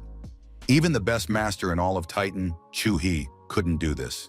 The boss told his subordinate that he was worried about their military capabilities. Suddenly, the warriors heard Zhou Chen's voice. But it might just be a hallucination. The commander grabbed the wounded warrior and said he would save him. The wounded man tried to explain that Zhou Chen was among them. The commander replied that this couldn't be since that guy had been killed. Something caught the squad leader's attention, and he looked up at the roof of the neighboring building. There he saw a lone figure. It was definitely Zhou Chen. The young man was signaling his intentions with his hands. The warrior told the commander that Abin had died earlier, and Lao Zhang and Lao Gao had just died. Had Zhou Chen really calculated everything? He added that now they had definitely become this young man's prey. He wouldn't rest until he'd wiped out everyone here. The commander said that they had changed their location, so Zhou Chen wouldn't be able to find them so quickly. The assistant added that the boss should rest. He would take the watch today. The commander thought, even Chu, he didn't dare threaten him. How dare this young man do such a thing? Zhou Chen, standing on the roof of a neighboring building, continued to watch the surviving enemies. Did these fools really think they could get rid of him so easily? Zombies were still roaming the city in search of survivors. On the roof of the neighboring building, a huge monster was preparing to take flight. Zhou Chen said, finally it's flying off in search of food. In that case, it's time to make a move. The monster won't be here for more than half an hour, then it'll come back. The young man began moving at great speed, leaping from roof to roof. With no more than 10 minutes left, the protagonist finally reached the egg-laying site. It was no surprise to him why no one wanted to take this mission. Such a monster egg weighs over a ton. Zhou Chen decided to use his system backpack so he shouldn't run into any problems. To avoid angering the flying monster and causing it to destroy Titan, it was still better to leave a few eggs behind. Zhou Chen stowed the necessary eggs in his system backpack. The last 2 eggs remained. The monster descended into the nest, bringing with it a sacrifice it intended to eat. It let out a loud scream when it noticed that some of the eggs were missing. The squad commander was surprised. What had happened? The warriors didn't understand why the flying monster had become so irritated. Zhou Chen asked the warriors, maybe it's because he lost something? The young man noticed that they had met again. He had come to give them a gift. The warriors drew their blades and rushed at him, shouting that this guy would be destroyed. Zhou Chen jumped high and managed to dodge the attack. The warriors missed. The commander said that this guy's antics would only make his demise more gruesome. Zhou Chen replied that he wasn't so sure. The show was just beginning. The warriors saw a shadow, turned around, and noticed a monster looming over them from behind. The commander was outraged. What was Zhou Chen up to now? The monster leaned over a broken egg lying next to the warriors. The monster let out a loud scream. The commander told the warrior that they needed to split up. If they scattered in different directions, they might have a chance of surviving. The monster crashed onto the roof, destroying the building. The warriors managed to jump down. One of the warriors landed safely and told the commander that he must survive and avenge them. The warrior drew his daggers and shouted at the monster that he wasn't afraid of it and was ready to fight. The monster struck with its tail, and the warrior was paralyzed. The last thing he saw was the monster's clawed paw coming down on him.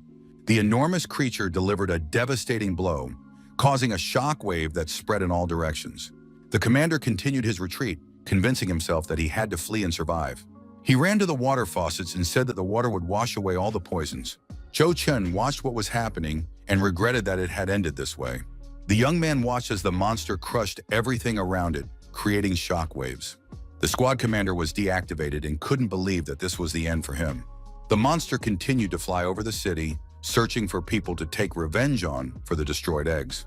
The protagonist knew the large monster's rage would be hard to calm. However, the fireworks wouldn't let it roam freely.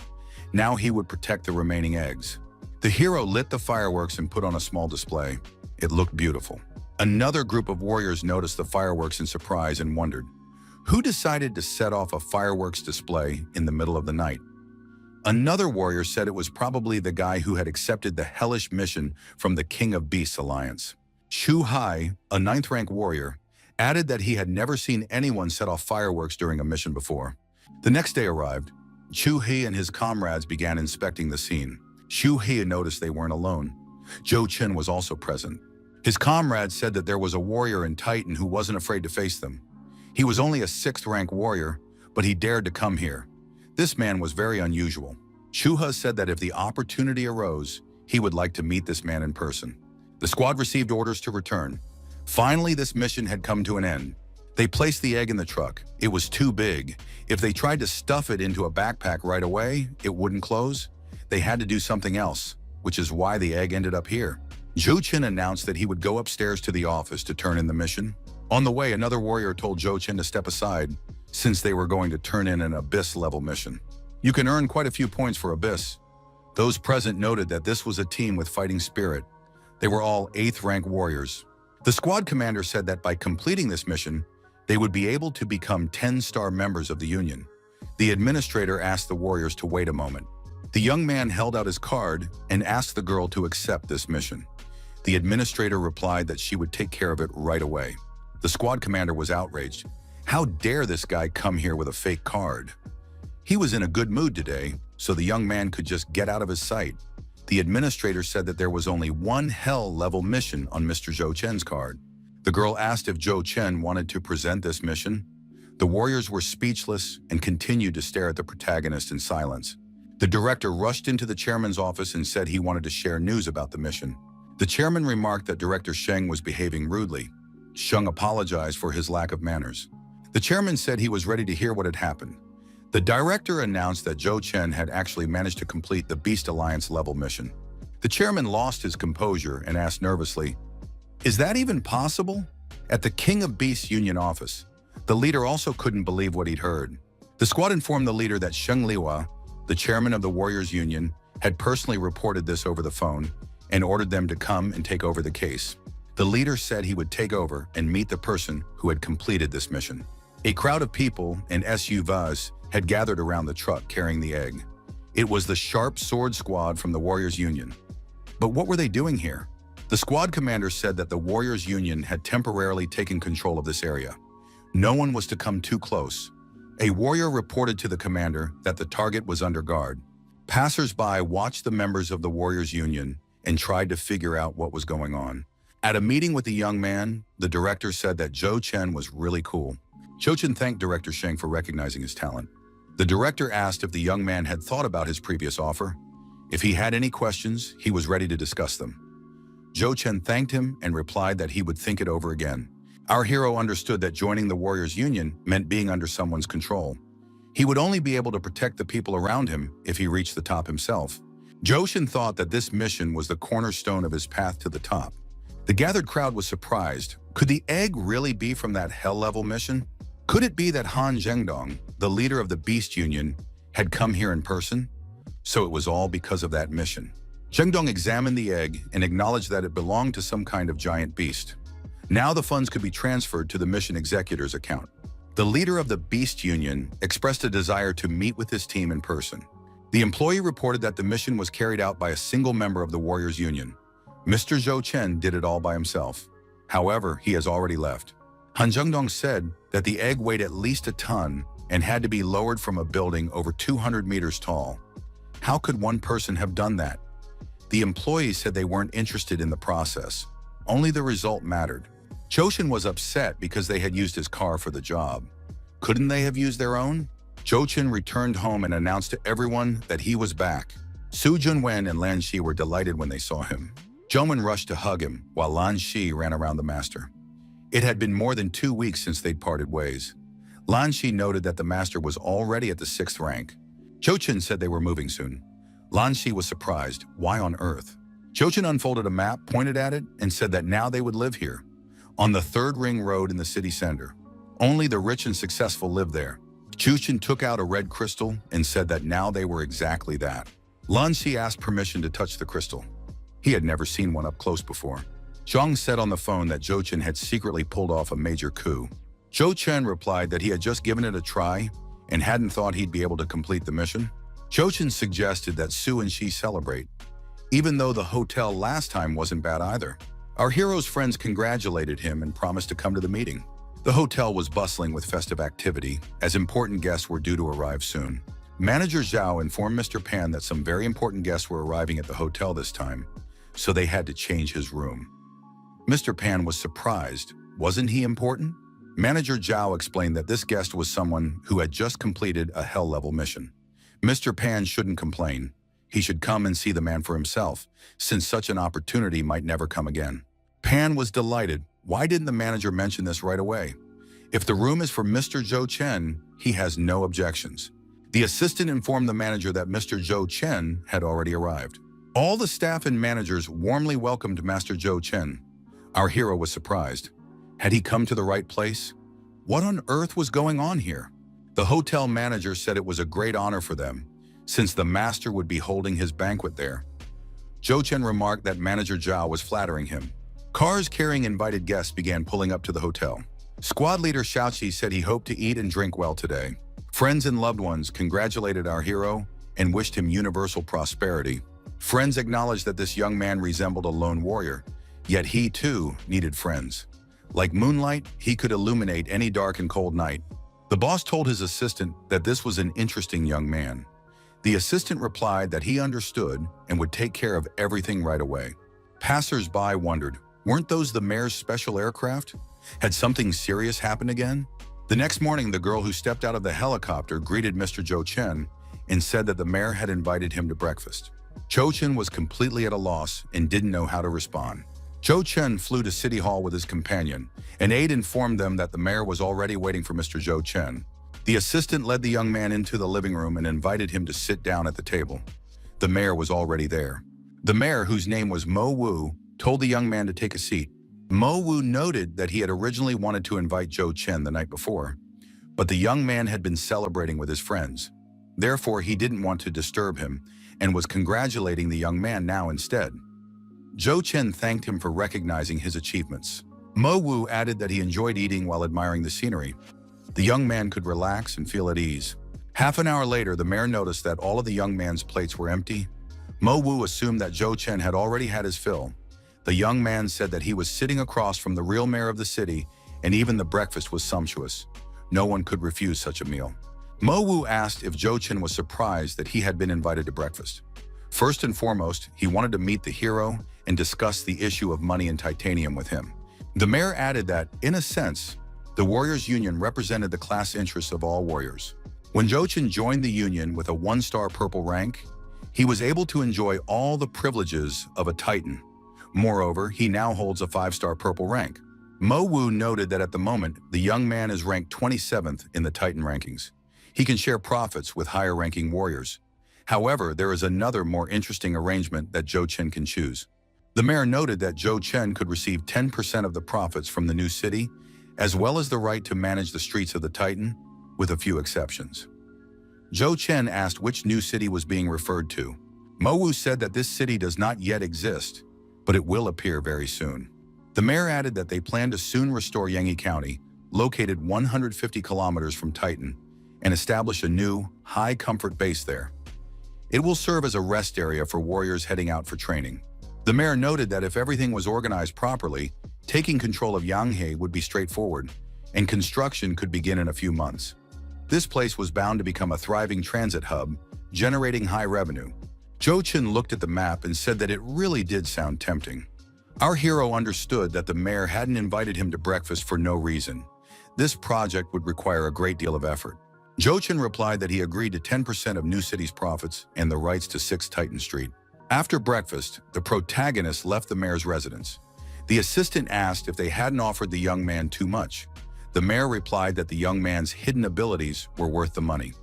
Titan was just a small corner of the apocalypse. A warrior as talented as Zhou Chen must stay here at all costs. The warriors expressed their delight that the transit station plan would finally be carried out. Now they wouldn't have to sleep under the open sky when they went to training. A Titan guard told his colleague that the new city would soon be open. Why is Chi Han so sad? Chi Han asked the commander if Zhou Chen would be the vice captain in charge of the city's opening. The commander confirmed this. Chi Han was upset and said he had made an unforgivable mistake. The commander reassured him that he shouldn't dwell on it. Zhou Chen is a completely different person. Chi Han saw a car driving by and was surprised. Could Zhou Chen really be driving such a modest car? After all, he's a 6th rank officer. Will he be able to handle everything? Zhou Chen greeted the Titan guards and said he would be happy to work with them. The guards were surprised. Could this be a joke? He's still so young and inexperienced. Zhou Chen noted that he was willing to compromise and didn't understand why they were all dissatisfied. Those who disagree can step forward. If even one of them defeats him, he will give up his position without objection. Among the Titan guards, there was one man who decided to try his luck and fight the 6th rank warrior. The captain of the guards reminded them that Zhou Chen had easily defeated Luo Guhai, an 8th rank warrior, when he himself was only 3rd rank. Zhou Chen is now a 6th rank warrior. Just how strong is he now? Li Fangxin, an 8th rank warrior, said it was a pleasure to meet Zhou Chen's deputy. The young man added that people usually called him the madman.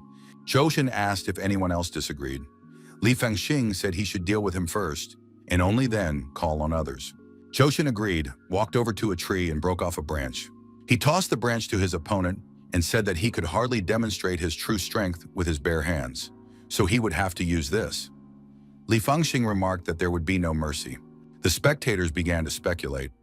Who would emerge victorious from the sparring match? The advantage lay with the madman. The difference in their ranks was significant. Li Fengxin apologized once more and rushed to attack Zhou Chen. At the last moment, the protagonist managed to dodge. The spectators were surprised. How did the deputy commander manage to do that? The next moment, our hero was behind his opponent and pressed a branch against his throat. Spectators were amazed. Zhou Chen had made only a single strike, and Li Fengxin understood what his true strength was. The guards said the deputy's technique was exceptionally good. Maybe he would protect them too. Zhou Chen stated that he was used to acting alone, had never led a team, and asked for leniency. The squad commander said that they now needed to split into two groups heading in different directions. The second group would be led by Zhu Zhenghua. Zhu Zhenghua said that everyone must follow his orders. Otherwise, they shouldn't blame him for being ruthless. Commander Zhang told the first squad to do the same. No one should drag the team down. Zhou Chen thought, just as expected of the Titan guards, discipline comes first here. The commander looked through his binoculars and said there was a small group of poisonous zombies ahead. Their advance would be slowed down because of them. Zhou Chen asked the commander to leave the zombies to him. The commander was surprised. Was Zhou Chen really going to handle everything on his own? Zhou Chen told the squad not to worry. Everything would be settled soon, and he would return.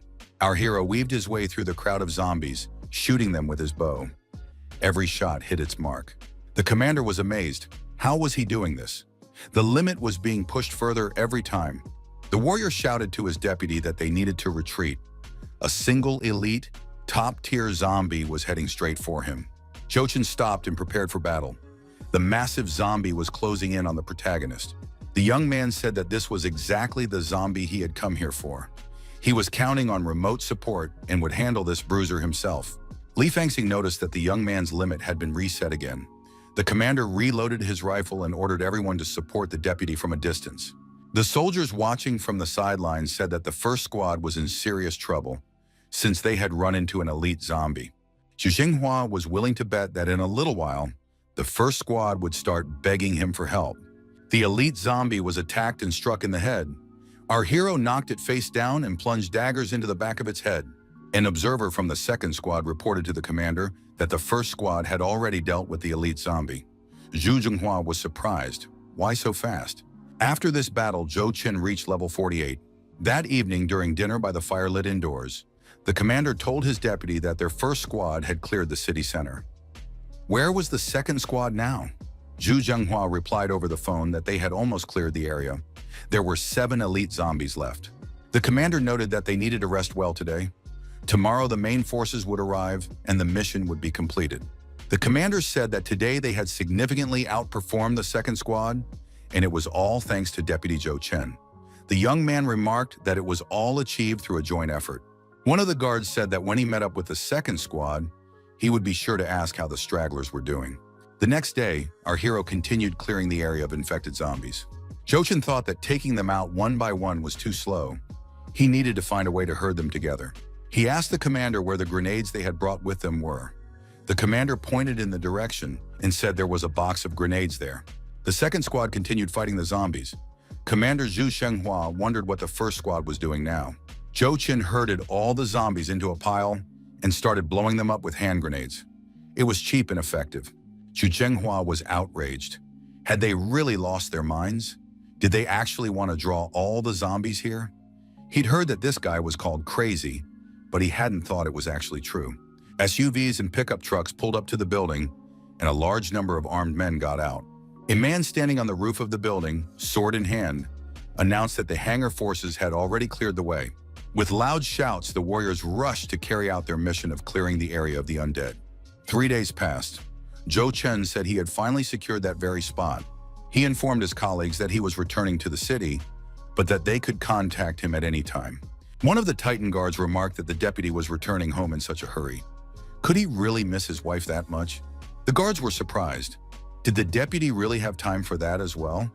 The protagonist decided he would definitely deal with these chatterboxes when he returned.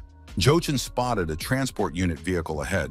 A warrior with a sword in his hand asked if an SOS signal had been sent. The warriors were surrounded by monsters. The radio operator said the signal had been sent, and the guard titans had already dispatched rescuers, but they wouldn't arrive for another half hour.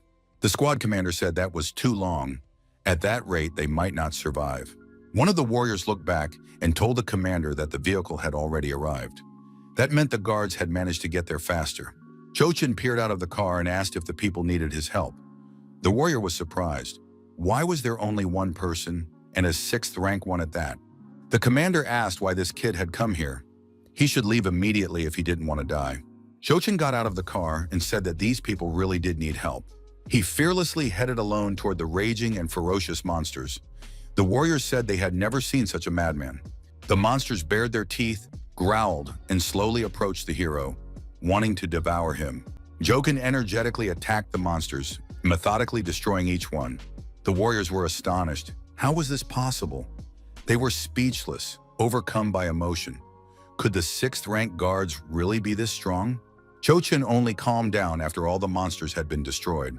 Now he could breathe a sigh of relief. He contacted Uncle Wang via cell phone. Wang reported that a healing medicine had been developed, and all stages of testing had already been completed. Jochin arrived at the lab. Uncle Wang showed him the liquid in the test tube and said that this was it. The young man thought that this medicine was no different from a health potion in a game. Wang noted that the healing elixir's effect was practically negligible compared to this medicine. He expressed regret that blood orchids were very rare. They hadn't been able to produce much of the medicine. There weren't enough orchids to make even 300 test tubes. Jochin decided to check and test everything himself. The young man immediately drank the contents of the vial. It was as if lightning had struck his mind. The young man realized that the effect was the same as in the real world. This meant that now he didn't need to worry about the number of bottles of potion. Jochin asked Uncle Wang how much of this medicine they had managed to make in total. Wang replied that they had made 87 bottles, plus a lot of ointments made from the waste. Although the effect was weaker, they were also very good. Jochin said he would take all the vials, let them stay here. Soon people would pay any price for them. Wang agreed. The friends parted ways, and the protagonist set off toward his intended destination. The young man thought that once the new city was settled, many warriors would flock there. It would be an excellent opportunity to make some extra money. After speaking with Jochin, Xiaoheng told his men that he had gathered them there for a very important matter. He kicked the box and lifted the lid slightly. The warriors gasped when they saw the contents. Xiaoheng told the young men to calm down. These crystals weren't his. They belonged to Jochin. Jochin added that he had called them here to spend all the crystals, but only on the condition that they buy exclusively medicinal ointments. A man with a bow, hunting mutants, came into the observer's line of sight. The observer, looking through binoculars, reported to the boss that some guy was practicing archery. The boss asked what was strange about that. The assistant told him to look at his weapon. The boss looked through the binoculars and said it was actually a pretty good bow. Finally, they might get something. They're heading out right now. After a while, the assistant asked the boss how much longer they would keep searching. Had the chief gone mad? The boss replied that the chief's son had been in the red zone for over a month. It really was a waste of time. The boss added that it didn't matter to him whether the chief's son had died or not. The main thing was that today they would be able to get their hands on a really cool trophy. Through intense training, our hero had reached level 49. It was his personal record. Jochin thought that if he defeated the Loach, he would be able to reach level 50 today, and then he would gain a new skill. The bandits approached the protagonist and said that their boss wanted to talk to him about something. Jochin, ignoring them, continued shooting his bow. The bandits were outraged. Could he really not hear them? One of the bandits grabbed his blade and lunged at the young man, saying that their boss had ordered him to come down to the ground. Jochin leaped high into the air to finish his shot. The bandit missed and his blade failed to reach its target. Byun was struck by an arrow and his red health bar vanished. Jochin landed back on the branch and dodged his opponent's attack. The boss was surprised. What was this guy doing? Jochin dodged the attack once more and realized he had just reached level 50. The young man had acquired a new skill. The opponent was attacked and his red health bar had significantly decreased. The boss was surprised again. Who is this guy? Jochin asked. Didn't they call me over? What are they afraid of now? The boss said they were from the Tianhe gang. He asked if the young man understood what would happen after he attacked them. Jochin replied that this was just great. He'd been worried he wouldn't get a chance to practice. The boss ordered the man's warriors to attack. Whoever took him down first would receive a low-grade purple crystal. Jochin activated his daggers and prepared to fend off the attacks. The thugs tried to surround him, but the young man suddenly vanished. The villains were confused. Where had this guy gone? Our hero would suddenly appear and attack his opponents. They had no chance of survival. Moving from bandit to bandit, the young man dealt with everyone except the boss. The boss swung his sword and lunged at the hero, declaring that he would destroy him right then and there. Jochin dodged and counterattacked, landing a devastating blow to the boss's chest. The protagonist pressed a dagger to the boss's throat and said that this gang still had a lot to learn. After these words, the boss was defeated. Jochin looked at the bandit's gear and said it could be sold for a lot of money. We can't leave this here. Our hero looked back and saw an approaching level 8 armored bull. Jochin thrust his daggers forward and told the bull that he wasn't afraid of it, and that there was no need to look at him like that. The young man took a running start, leaped up, and plunged a dagger into the armored bull's back. The armored bull was so enraged that it resembled a blazing torch. But that didn't stop the protagonist, and he landed another blow to the enraged beast's back. The bull leaped to its feet and tried to run away, but the protagonist was still riding it. The young man was surprised. He had stabbed it many times, but the beast's health hadn't yet been depleted. Jochin decided he would have to wear the bull down until it was exhausted. The bull tried to rear up, but the young man told himself he wouldn't be shaken off so easily. 6 hours passed. Jochin continued to ride the animal at full speed. The bull's red health bar had almost disappeared. The young man said that after 6 hours it was almost over. The bull lost its strength, stumbled with its front legs, and fell. Jochin fell off it. Jochin took out his daggers again and said it was time to finish. The bull's expression changed. It approached the man and mooed softly. The young man noted that the beast had a very pitiful look in its eyes. The protagonist said that if the bull begged him for mercy, he would let the beast go. Night fell. Jochin climbed into the cave, built a fire to warm himself and cook some food. The next morning came. The protagonist woke up and assumed that the bull had almost recovered. Jochin was surprised to see the bull waiting for him near the cave. Jochin decided that the bull wanted to fight again.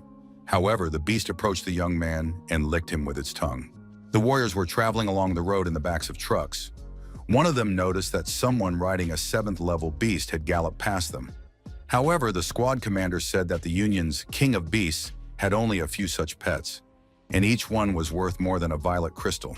The warrior told his colleague that once they earned enough, they would buy themselves a few such animals. His colleague remarked that this required not only money but also status. The warrior looked ahead and said that something was happening right on course. Ahead on the road, clouds of dust were rising, and the silhouette of a beast could be seen among them. The warrior told his companion that there was someone there, and that someone was moving toward them. A bull with glowing eyes emerged from the dust. A man was riding it. Jochin, passing by, waved to his colleagues and greeted them. The warrior asked his colleague if they knew each other. The answer was no. The warrior got angry and asked the young man why he had greeted him then. After all, this man was riding an 8th level armored bull, something you only see once in all of Titan.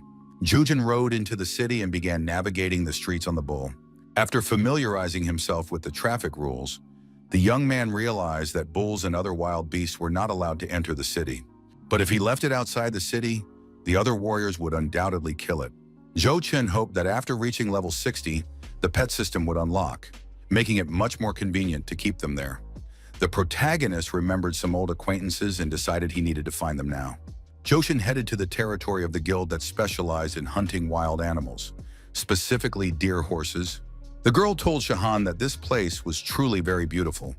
Why hadn't she mentioned it before? Shihan replied that she herself had only recently found out about it, so she decided to show her friends such beauty. Min Wen rode up with his friends on their animals and asked if they had already forgotten him. The warrior was surprised and said that this was a very wealthy group. Did everyone have a chocobo? One such bird was worth a medium-sized blue crystal. The warrior on horseback was the heir to the Min family. Min Wen told Qin Yun that they hadn't seen each other in a long time, and that she was still just as beautiful. Min Wen thought that this beauty's personality was simply incredible. Shirhan said she was a little tired and wanted to rest. Qin Yun said goodbye to her friend and mentioned that she would be staying here. Min Wen greeted Shihan and said he wanted to get to know her. He is the CEO of the Min Corporation. Shihan said that Min Wen could talk to Qin Yun. She wouldn't interrupt them. Min Wen told the girl not to rush. After all, she was from the King of Beasts Union, wasn't she? Min Wen pointed to the chocobo and asked if the girl knew about such birds. He suggested they take a ride together. Min Wen thought about all the girls he'd met, But none of them had ever stirred such feelings in him as she did. He would do anything to win her over. Zhang Shihan thought to herself that this young man was a real catch. Even if the chief sold him out to his father, how could she possibly refuse? Jochen suddenly appeared, riding his armored bull. The young man called out to Zhang Shihan. The warriors were surprised when they saw the armored bull. Could a person really be riding it? Zhou Chen rode up, kicking up a cloud of dust behind him. Zhang Shihan asked what had brought the young man here. The bull turned and galloped off in the other direction. The warriors were baffled. Could this guy really be riding an 8th-level armored bull? After all, no one can tame that beast. Zhou Chen returned again and asked Shihan if she had some free time. Jihan apologized to Minwen and said a friend had come to see her. Zhou Chen suggested that the girl climb onto the bull and ride with him across the endless plains. The young people rode off and Minwen was left alone, standing there feeling sad. Minwen rushed to his chocobo bird. He couldn't accept that someone had stolen his girl. The assistant told Master Min not to be so impulsive, since there was nothing they could do to that man. Minwen replied that there was no one in Titan whom he could not challenge. The assistant said that the man's name was Zhou Chen. Minwen was taken aback. Minwen thought in surprise, could this really be that ordinary guy everyone in Titan is talking about right now? It's a good thing he didn't mess with him, or his father would have made him apologize. Minwen asked Qin Yun if she wanted to take a ride on his bike. Shihan asked where Zhou Chen had gotten that bull from. Zhou Chen honestly replied that he'd gotten into a fight with it, beat it up pretty badly, and then the bull started chasing him. Shihan was surprised. Could it really be that simple? The young man said he had come here to ask the girl what was the best food to feed this bull. Shihan replied that taming an animal requires going through many stages. One must act based on its temperament, so she couldn't give a definitive answer. The girl added that in the future, if he had any questions while feeding it, he could certainly ask her. Shihan blushed, climbed down from the bull, and said she had something urgent to do. They would see each other again, but later. Zhou Chen asked Shihan not to leave, but to wait for him. Maybe she could at least leave her phone number? Otherwise, how would he find her? The young people left yet another pharmacy, but they still hadn't managed to get the healing elixir. The prices were discouraging. His colleague asked Zhang if he had bought the elixir. The young man replied that the price had gone up, and they were only giving out a maximum of 1 bottle per person. Zhang told Zhou's brother over the phone that they had stocked up on medicine just in time. Judging by the speculators' behavior, people had no chance of survival. Jochen noted that the first distribution point was about to open, and the businessmen would definitely want to cash in on it. They had only just managed to get ahead of them. Zhang said that several of their warehouses were almost completely filled with medicine. Should they ship them now or wait a little while? Jochen suggested not rushing the shipment, but they shouldn't keep buying either. They should keep a few crystals on hand just in case and not forget to keep an eye on the warehouses. Zhang assured him that everything would be fine. The protagonist added that once the pharmacy crisis passes, he'll become the richest person in Titan. Titan, a street under construction. Zhang said he hasn't had a moment's peace lately. He's too exhausted to even think about rebuilding the streets. Zhang said he's solved the main problems.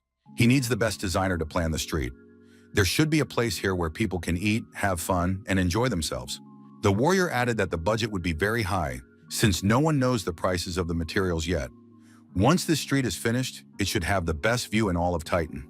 Jochen said that crystals were pouring in like a river. They should find something they could sell for a higher price. Jochen thought that a lot of time had passed, and the people from the Tianhe gang had surely given up their search by now. Perhaps he could sell this equipment now. The protagonist thought he hadn't sold anything like this in a long time. Now he had more and more on his plate. Maybe he could find someone reliable to sell the old gear for him. The man approached Zhou Chen and said he didn't know him. Was this the guy's first time selling here? He wanted to check the quality of the goods. The old man examined the items and asked, "Is all this stuff that was thrown out of the gear store?" The man added that the young man was definitely at a loss. "This gear is badly damaged. It can't be repaired." Who would want to buy something like this? Zhou Chen asked the buyer what he should do.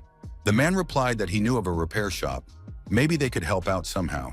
But luckily, the young man had met him, and he could offer a fair price for this equipment. He was ready to pay right away.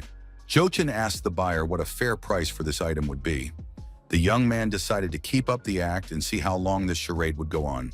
The buyer said he was willing to give 1 top-grade white crystal for each piece of equipment and take it all for himself. Jochin thought in surprise that this buyer really knew no bounds. Another buyer said that it was a good item, worth at least 1 blue crystal. The young man said that just because others didn't dare to contradict Tao Chonan didn't mean he couldn't. Did he really want to give just 1 white crystal for this excellent equipment? He said that this young man was cheating. The young man wondered what Kaonan could possibly do to him. The old man said he had long since noticed how this young man was behaving. He ordered his men to seize the man and take him outside the city to the wolves. The young buyer tried to run away, but Jochin grabbed him and told him not to rush. The young man was frightened and thought the seller was in cahoots with Chao Nan. However, the protagonist asked the young man if he wanted to become his sales agent. After all, his name is Zhang Yunlin, isn't it? Tao Chonan told Yonglin not to stick his nose into other people's business. Jochin pressed his blade to the old man's throat and said he wasn't going to listen to this abuse. If he wasn't stupid, he should leave right now. Tao Chonan was surprised. Did someone actually dare to threaten him in the middle of the street? Titan guards appeared from around the corner and shouted for everyone to disperse immediately. Tao Chonan told the vendor that he could continue if he had the guts. A Titan guard told the young man to lower his blade. The guard added that the boy should leave the old man alone. He would deal with him himself. Jochin let go of the old man, and the Titan guard began kicking him. The chief told the guard to calm down immediately. The old man said he had made a mistake. He had simply been forced to do it. Titan's deputy guard, Zhou Chen, ordered that the 2 men be detained for a few days and given a warning. Bystanders said the old man was to blame. He shouldn't have behaved that way. Jochin suggested that the young man step aside to discuss their shared matter regarding the proposal. The young men went into the open-air noodles restaurant. Zhou Chen asked Zhang Yonglin why the young man wasn't eating. Did he really think the food here wasn't tasty? Yunlin replied that the food here was the most delicious. Of course, he would eat everything. Jochin pointed out that, as a speculator, Zhang Yonglin should know that this equipment could have come from several sources. First, it might have been discarded by a store. Second, it might have been discarded by some unit. Third, the young man himself should understand what might have happened. Zhang Yonglin asked why Deputy Commander Zhou had chosen him specifically. The protagonist replied that it was because he liked the young man's character. The warrior asked in surprise, "Could Zhou Chen really have brought in an 8th level wild beast?" The protagonist replied that he had simply been lucky. His companion wondered if he should go after an 11th level mutant lizard too. Zhou Chen replied that it wouldn't end well. The warrior handed the hero a book of buildings. Although the station wasn't finished yet, it was already open to warriors. Zhu added that the young man simply needed to be in charge of assigning foreign warriors. It wasn't difficult. Zhou Chen thanked Zhu's brother for his help. Zhou Chen called Brother Xiao to ask how things were going with the medicine. His brother replied that the price of medicine had already quadrupled. Zhou Chen remarked that this was simply wonderful. Tomorrow they needed to meet with the transport unit and send 60% of the medicine from the warehouse to the deployment site.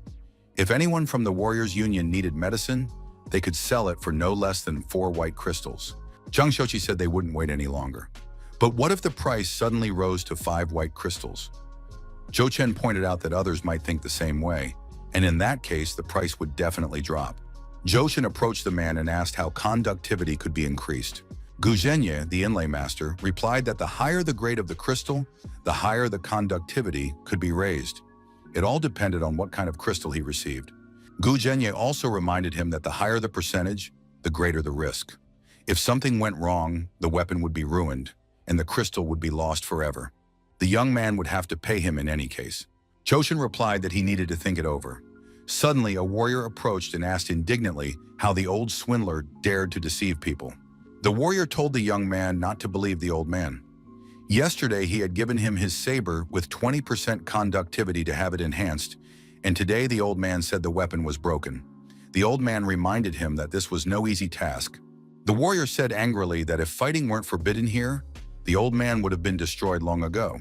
Today, he would stand here and keep watch so that the old man wouldn't deceive anyone else.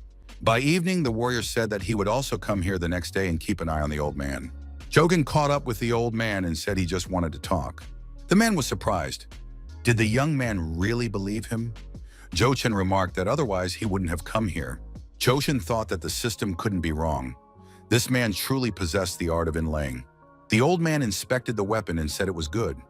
Was the young man really sure he wanted to have it inlaid? Judging by this weapon, the young man must be a well-known figure in this city. Zhou Chen replied that it didn't matter who he was. He was interested in how the man had learned that inlaying could increase conductivity. The old man replied that it had happened by accident. The inlaying would take the whole night. Could the young man stay here and keep watch? Zhou Chen agreed. The old man said that to thank the young man for trusting him, he would only take payment if the process was successful. Zhou Chen thought this was a bit rash, since such expertise isn't usually shared with just anyone. Staying behind as a guard, the protagonist said he regretted that the conductivity was only 25%. Even if he managed to increase it, it would be risky. He would have to take a chance with the peerless knife. Jugan took out the blue crystal and began meditating in the lotus position, aiming to raise his level by altering his mental state. The old man appeared with a grim expression. The young man had a bad feeling. Zhou Chen asked, "Did it not work?" The old man said he just wanted a drink of water. Zhou Chen replied that he had been frightened by the look on the old man's face. The old man returned the broken blade and said he was sorry. The man reminded him that the probability was very low and that he was sorry. Zhou Chen was also sorry that his incomparable knife had been ruined. Zhou Chen screamed in fear and woke up. The old man asked, had the young man really had a nightmare? Perhaps he thought the knife had broken? Zhou Chen replied that the old man was trying to scare him. The protagonist decided that his thoughts were all jumbled. He had never lost control of himself like this before. The master said he was offering the young man a chance to check his work. The old man remarked that this young man was truly lucky. Zhou Chen looked at the result of the old man's work and saw that everything had turned out perfectly. It was a new weapon with the highest conductivity in all of Titan. There was no other like it to be found. The master said that if his calculations were correct, the conductivity had increased by 12%. Zhou Chen happily said that he hadn't misjudged this master. The old man was pleased. The young man said he didn't quite understand. While talking on the phone with Zhou Chen, he had received an offer to manage Titan's equipment. But what did that mean? In any case, tomorrow he's heading out with the convoy to the first station, where he'll listen to all the details with interest. Chung thought that this Zhou Chen always managed to surprise him. A crowd had gathered at station number 1. Buyers wanted to purchase many vials of elixirs and hemostatic agents at once. Zhang was baffled. Who would have thought that no one would be able to buy a single white crystal anymore? Now it takes as many as 4 crystals. Zhou Chen was very far-sighted. The sect leader was very angry. He said that this guy was a real hero. An assistant approached the leader and said they had captured a man who might be connected to the young master's disappearance. The prisoner was pulled out of the sack. He also had a gag in his mouth. The assistant told the leader that they had found this man while he was selling equipment. The chief grabbed Zhang Yunlin by the chest and told him to spill everything. One of the warriors stated that he remembered the equipment well. It belonged to Fan Khan or Kun Lin. The boss asked the young man where his son was now. Zhang Yunlin was frightened and replied that he didn't understand what he was being asked. The man struck the young man and said he would try asking again. The boy probably didn't know that every piece of Tianhe gang equipment has a special barcode marking. This boy had the nerve to sell this equipment, yet he claims to know nothing. The assistant surmised that judging by the damage, Kun Lin and the others were already dead. These tracks must have been left by a 6th-level blue wolf. However, with Kun Lin's experience, a 6th-level wolf shouldn't have been a major threat to him. The head said that in that case, someone might have wiped them out. The assistant noted that if Kun Lin, with his strength, couldn't avoid death, then something bad must have happened. The head of Tianhe picked up the protective helmet and examined it closely. The assistant said they had found out that this equipment had been given to this man for resale. The head realized they were talking about Zhou Chen and shouted angrily that he would tear the guy to pieces. At station number 1, Chang ran into Zhou Chen and said he hadn't expected this. In such a short time, this place had become simply impressive. The protagonist replied that it was all thanks to their joint efforts. Chang asked if that was why he hadn't been allowed to sell equipment here. Zhou Chen reminded him that he had an unparalleled blade and showed him his new weapon. Chang was surprised. How could that be? Its conductivity was already over 40%. Zhou Chen stated that he had found a man here who could increase conductivity thanks to his inlaying technique. Chang said he had to see this person. He was willing to pay any amount of money, but he wanted to meet him. Zhou Chen said he could introduce them, but the rest was out of his hands. Chang said goodbye and told Zhou Chen's brother that he was returning to Titan. Zhou Chen was surprised. Why so late at night? Maybe he'd stay here for the night. Chang replied that time is money. Soon they would shock all of Titan. Chochin watched the young man walk away and said he was very impatient. A phone call came in from an unknown number. The caller addressed our hero by name. The man said he had some very bad news. An hour ago, the Tianhe gang had captured his family members. They were locked up in the 7th district. Only 3 members of the Battle Hammer squad had survived. Chochin asked who he was speaking with. The caller replied that it didn't matter. However, the young man should have long ago considered the consequences of his feud with Tianhe. There was no time to waste if he wanted to save his people. Chochin rushed home and saw the aftermath of the attack. The protagonist was shocked. Chochin couldn't get through to anyone. Something truly catastrophic had indeed happened. Our hero mounted the armored ox and set off for the Tianhe gang's hideout. 2 people were being held captive. It was impossible to leave the room.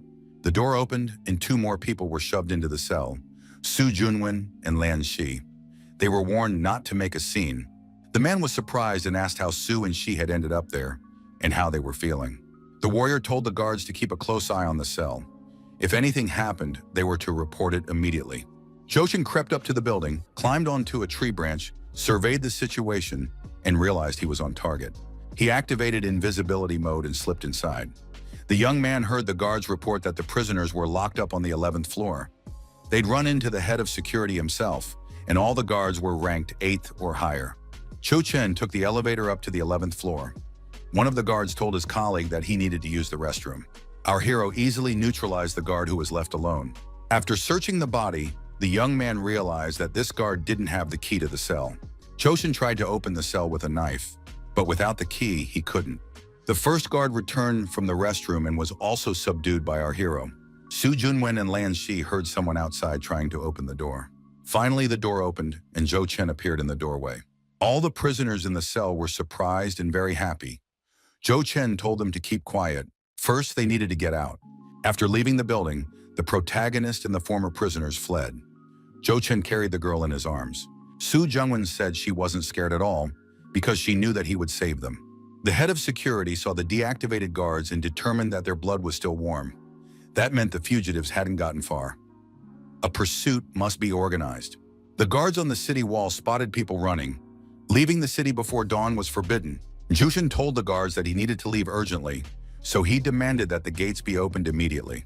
The Titan guard on duty recognized Chochin's deputy and said he would comply at once. Commander Zhang noted that the Tianhe gang takes revenge mercilessly. Chochin stated that his brothers-in-arms had been wiped out by this gang. He could not allow them to go unavenged. Chochin said that first they needed to visit the first station to set things right, and then repay their enemies in kind. The guards pursuing our hero approached the city gates and demanded that they be opened immediately. The commander asked what they wanted. No one was going to open them just like that. At the first station, the squad commander said he was listening closely to Chochin. What should be done next? Chochin said that the Tianhe gang had at least several tens of thousands of members. It was impossible to crush them all at once. He noted that he would take them down one by one, slowly eliminating them all. The SUV driver reported that the target was visible ahead and they needed to prepare for battle. A warrior observing through binoculars said that it wasn't prey, but Chochin. Chochin mounted his armored bull and charged at the Tianhe gang's SUVs. The operation was a success. The SUVs were scattered in all directions and destroyed. The assistant reported to the leader that over the past few days, Chochin had caused a lot of trouble for the hunting squad. Now they had suffered heavy losses. The leader ordered the gang to continue their work. Every outgoing team must be accompanied by high-ranking warriors. Commander Zhang wondered why, in all this time, not a single vehicle from the Tianhe gang had passed by yet. Chochin noted that his attacks had finally paid off. That meant they could return to base. The protagonist suggested that they should send higher-ranking warriors so as not to sell themselves short. The phone rang. The caller announced that he intended to destroy Chochin. The young man replied to Chief Chu that he'd had enough of this game over the past few days, and now they could meet in person. He added that if, within 3 days, Chief Chu personally brought him 10 top-grade purple crystals to the first station, he was willing to return his son to him. Chief Chu was surprised. Could his son really still be alive? Chochin noted that Chief Chu must come alone, or else things would end badly. Commander Zhang was surprised. After all, Chu Xiong had been eliminated long ago. Chochin replied that otherwise he wouldn't have been able to lure Chief Chu since he wanted to destroy the entire Tianhe gang. The assistant reported to the mayor that everything was ready. The mayor sighed and said that Jochin really had caused a lot of trouble. The assistant remarked that being hot-headed was normal for young people. The mayor thought that initially the Tiani gang had been allowed to strengthen its forces in order to form an alliance with the Hongding Company. But ever since Boss Chu lost his son, the gang had started to get too big for its britches. If they can't be of use to Titan, then Mr. Chu is no longer fit to be the gang's leader. At the appointed time, Chief Chu Sam arrived at station number 1 and asked where Zhou Chen was. Why hasn't he come out yet? Zhou Chen, watching from the roof of a neighboring building through binoculars, said that this man had arrived very quickly. The protagonist told Chu not to rush. He would give him a few hints. Suddenly, a shot rang out from a handheld grenade launcher, and an explosion occurred nearby, behind the neighboring building. Chief Chu immediately went to check what had exploded. Our hero noted that it was no wonder this man was a 9th-rank warrior. His speed was truly remarkable. Chu Chen decided to move to the outskirts of the city. Chief Chu followed him. Chokin stopped in a forest clearing and said they could start right there. The gang leader asked, "Where is his son?" If the young man didn't tell him, he'd have to hurt him badly. Chokin said there was no need to rush. First, he wanted to show a trick. A strange object appeared in our hero's hand. The young man explained that it was a crystal fruit, a very rare mutant plant. The stellar energy it emitted was highly prized by high-level mutant beasts. The gang leader remained perplexed. The gangster told the young man to stop fooling him and hand over his son. Chokin said that Chu Tianhe was a real person, but unfortunately his son had dragged his father down. Chu Tianhe was surprised. What on earth was this guy talking about? Jochin was surprised. Didn't Mr. Chu get it yet? Ever since he started looking for his son, most of his gang had already stopped following him. Even the mayor had turned his back on him. Chu Tianhe said that wasn't true. Jochin pointed out that it was indeed true. If it weren't for the mayor's personal order to leave Tianhe's gang and do whatever he wanted with him, would he have gone to such lengths to drag him here alone? Chu Tianhe realized that this man had deceived him. Jochin asked if the gangster wanted to see his son. Jochin showed him the gear and said it was the only thing left of Xiong Tianhe. The gang leader drew his blade and said he would tear this man to pieces right then and there. Jochin tossed the crystal fruit and a wild beast immediately appeared in the clearing. The young man reminded him that there were many high-level mutant beasts living here. To save his life, Chu Tianhe was forced to fight the mutant beast. Jochin said that Chief Chu could now have some fun and not to forget to say hello to his son. Chu Tianhe didn't understand. How was this possible? How had this guy managed to outsmart him? In addition to the enormous tiger, a mutant lizard was approaching the clearing. It was also of incredible size. Rumors spread through the city that Tianhe's gang would soon hold elections for a new leader. Chu Tianhe had disappeared over half a month ago. Probably the same thing had happened to him as to his son. The townspeople speculated that some kind of curse had been placed on Chief Chu and his son. Upon entering the relevant office, an employee greeted Mr. Zhou Chen. Zhou Chen asked for an 8th rank room. Zhou Chen thought that this time he should reach a 7th rank. His thief level could just be raised to 60. Half an hour later, our hero succeeded. Upon returning home, Lan Shi immediately noticed that his master had reached the 7th rank. Zhou Chen said that Lan Shi should also try his best to increase his rank. Lan Shi replied that he was trying very hard, but he wasn't as talented as his master. Zhou Chen told his assistant that he needed to travel very far away. While he was gone, Lan Shi would train with Xiao Heng and the others. The house was at his disposal. Su Jiwen told him to be careful. She would worry. Zhou Chen replied that there was no need to worry. The girls should take better care of themselves. There was no need to worry about him. Chu suggested that the young man had decided to run away. Wasn't he afraid his little mistress would be sad? Chogan said that Junwen wasn't that faint-hearted. Besides, this time he had joined forces with the King of Beasts Alliance, and that was a rare opportunity. He couldn't let it slip away. Shihan said the chairman was being too cautious. The relationship with the Hongding Company was already quite solid. He could return and spend time with his housekeeper. Zhou Chen wondered, had he somehow offended this girl? Zhou noted that Chairman Han Zhengdong and the others had suffered heavy losses while trying to traverse the road between Titan and the graveyard. With Zhou Chen's brother, their chances of victory had increased significantly. The commander said that if the road between the Titans and the graveyard were open this time, these two places would be able to establish a business partnership. The young man must understand how profitable this could be.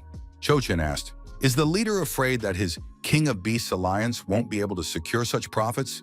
And that's why he turned to the Hongding Company? The head of the King of Beasts Alliance said that the terms of cooperation with this young man would be equal. He offered 10% of the profits for the road. The protagonist agreed. Shihan told the young man that she had called out to him several times already. Could he have fallen asleep? Jochin blushed with embarrassment and said he wasn't asleep. He was just lost in thought. After all, he had a lot on his plate. The girl asked where his armored bull was now. Jochin replied that his beast was currently in a very safe place. The young man couldn't tell Shihan that he had placed the bull in the system space. It would be very difficult to explain that to an ordinary person. After reaching level 60, the pet storage had unlocked. Keeping animals there was much more convenient, but taking them out in public was a hassle. Shihan said that it was actually inconvenient to take this armored bull along. After all, this was an important mission. If something happened to the animal during it, it would be very bad. The young man agreed with this statement. Ahead lay the red zone, which they had to cross on foot, so the vehicles stopped. Ju warned that there were many dangers ahead, so they needed to stay alert and keep up. The group approached the most dangerous spot in this section of the ruined city. Ju looked into the distance and was surprised. What was happening there? A huge zombie was fighting off black rats. Ju said that black rats lived in packs, and this zombie was only attracting them. The zombie raged furiously, fending off the attacking black rats. This only attracted more of the beasts. The situation threatened to spiral out of control, and the black rats could pose a problem for the arriving squad. Shush told everyone to follow him immediately. They needed to go even higher. The squad turned and headed for the higher floors. Ju fought off the pressing rats. Chojin grabbed the girl and shielded her with his body to protect her from the mutant black rats. When the danger had passed, Shihan thanked her savior. Ju said they needed to get to the other side, which meant they would have to jump. All the squad members jumped over to the neighboring building. Ju followed them. Only Shihan and Zhou Chen remained. Shihan said she couldn't jump that far. The young man replied that he would help her. There was a loud knock on the door leading to the roof. It was clear that it was the mutant rats. Danger was already close at hand. Shihan stood still, unable to make up her mind. Zhou Chen said they had to hurry. The girl made up her mind and started running, picking up speed rapidly. Zhou Chen tossed the girl up and behind him so she could land safely on the other roof. Zhu shouted that the girl was fine. Zhou Chen now had to hurry. Zhou Chen said he wasn't like that. The commander had to leave. He would contact him later. Zhu was frightened. What was Zhou Chen doing? Shihan said she was waiting for him because they could still escape. Chushin told everyone to look down. If no one got those black mutant rats out of here, no one would definitely escape. Zhu looked down from the roof and saw a huge crowd of beasts gathered below, eager to tear those people to pieces. The roof hatch swung open and the rats burst out. There was no time to waste. Chochin took off running and shouted, "If the mutant rats want meat, they'll have to catch him first." The beast gave chase. Chochin jumped off the roof. The rats rushed after him. The young man managed to hook a rope onto the ladder of the neighboring building. The rats had no such opportunity, and they fell to the ground. Ju said he couldn't understand this young man at all. Just how good he is. The rats below rushed in the direction our hero had gone. Jihan was frightened and asked Commander Ju what had happened to Zhou Chen. Ju replied that with his skills, the young man should be able to defend himself. Ju asked, "Are you really worried about some guy?" Shihan replied that she wasn't worried about him. He just stayed behind because of her. That's why she was concerned. Shihan added that she was just worried. Ju remarked that worrying about other people wasn't a bad thing at all. Now they had to hurry because they couldn't miss the opportunity Zhou Chen had provided. Zhou Chen kept running, throwing hand grenades behind him that exploded midair. As a result, the black mutant rats were wiped out. The young man found himself at a dead end and said that luring them here hadn't been difficult at all. Even though they were very aggressive, he didn't have time to play with them right now. The protagonist declared that it was time to get to work and summoned his armored bull. Our hero jumped onto the bull's back and got to work. The bull ran in circles, trampling the black mutant rats. It was highly effective. A huge specimen appeared among the rats, their mutant boss. Zhou Chen prepared to attack the beast. The bull lowered its horns and charged forward. After the impact, the mutant boss was sent flying backward at high speed and slammed into the wall. As a result, the giant rat was destroyed, suffering a through-and-through wound. Zhou praised the bull for a job well done. The other rats rushed to retreat. Shihan once again asked Chief Zhu if everything was okay with Zhou Chen. The commander replied that there was no need to worry. He knew this guy well. He never does anything unless he's confident. Shihan finally saw the young man calmly approaching them. There were no rats in sight. Jochin was confident, and his steady gait suggested he had accomplished what he set out to do. Ju said they could now go downstairs to meet the young man. Shihan was, of course, delighted and didn't hide it. Ju said the bull had performed well this time. However, the center of the red zone lay ahead. They now had to be extremely careful. The lookout reported that a working tanker had been found at the gas station ahead. The observer checked the map and said there was a road ahead that was perfectly suitable for the vehicle. The young men climbed onto the tanker and prepared to continue their journey in this vehicle. A bird of prey appeared overhead, which could pose a danger. Targeted fire was opened on the bird. Ju said he didn't know that Jochin was not only an excellent archer, but also a skilled sniper. Jochin remarked that he was just doing it for fun. This time he hadn't brought his elven bow, so he had to use the rifle. During the rest stop, the guide said that if nothing else happened, they would enter the burial mound tomorrow. Today, he and Ju Shenghua would be on guard duty. The rest could rest. A trail from a shot appeared in the night sky, aimed straight up. Then a fireworks display began. It was very beautiful and unexpected. Jochin silently watched the sparks scattering across the sky. The girl asked what it was. She liked it. Jochin said that there is a special type of plant that explodes when it ripens and scatters across the sky. Because it's cool here at night, the seeds aren't damaged by direct sunlight. Shihan was surprised. How did Jochin know so much? The young man replied that he liked to look things up on the internet, although in reality he had made it all up. Shihan thanked her companion for his help.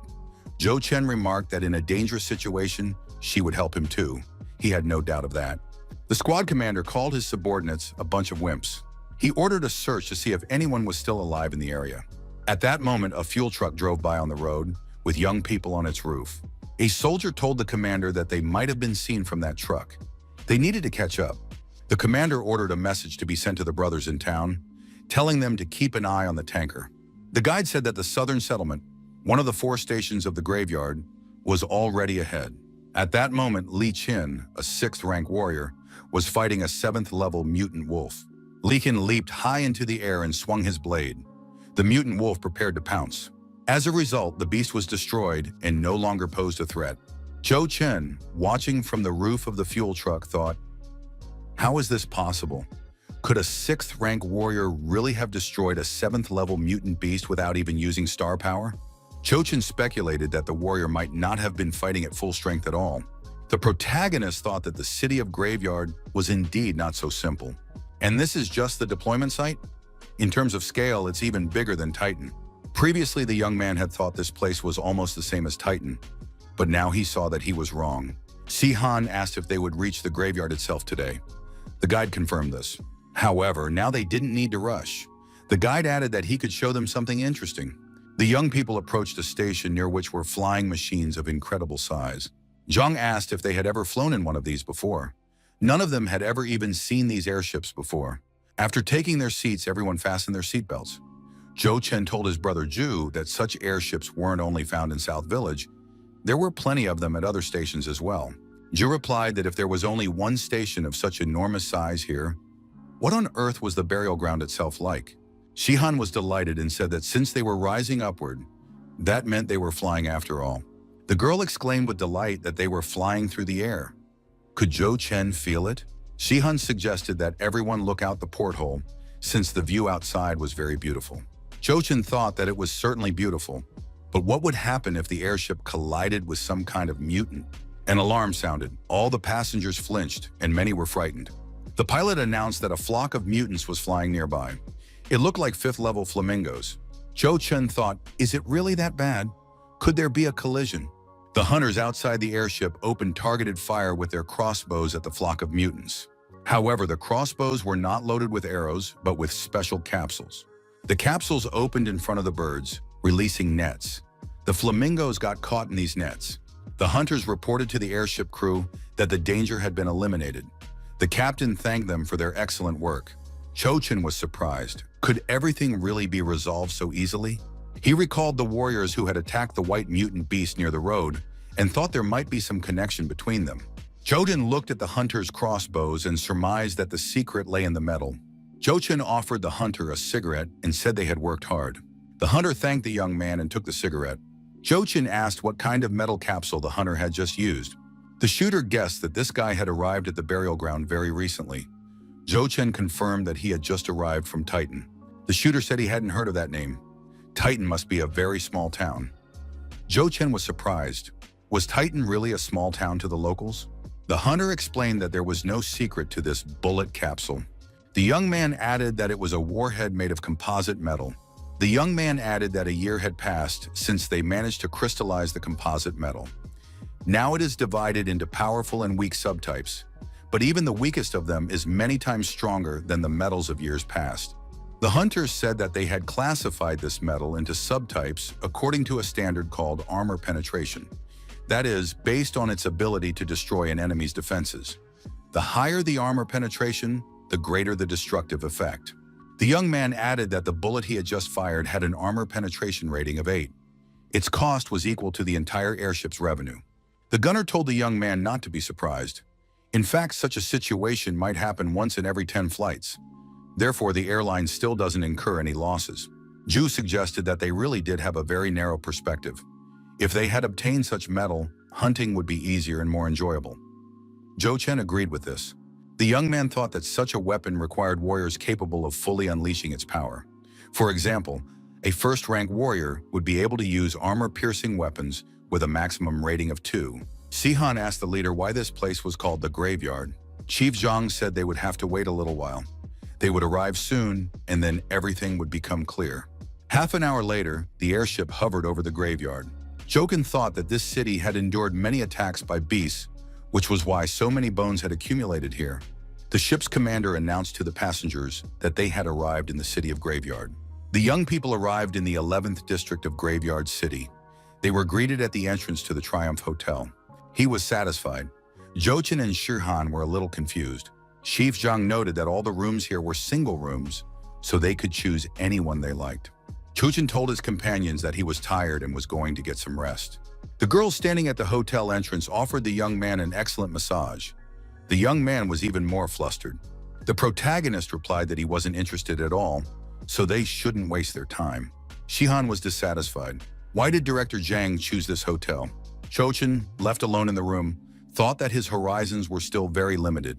Our hero decided he had to reshuffle the deck. Just like in a game, he had to start all over again. Composite metal is good, but Zhou Chen was sure there was much more of interest here. The young man declared that he was going to conquer the graveyard. Chief Zhang said he wanted to contact the squad monitoring the hatching of the egg, so he would say goodbye here. Chuchin told Brother Zhu that he would be staying here for a while, so they would have to watch over the Titan without him. Zhe replied that there was no need to worry. With him around, no one would dare touch his friends and family. Zhou Chen looked around and thought that the business atmosphere in this city was truly incomparable to that of Titan. Zhou Chen asked at the store how much a city map cost. The young man was told to pay 1 white crystal. The salesman said he also had a digital map. It was much more detailed than the standard one, displayed mutant beasts in 3D, and had GPS navigation, and it cost just 1 blue crystal. Zhou Chen paid and received the map in digital form. The young man noted that it was indeed much cooler than the paper version. Chochin raised his hand on the road and hailed a taxi.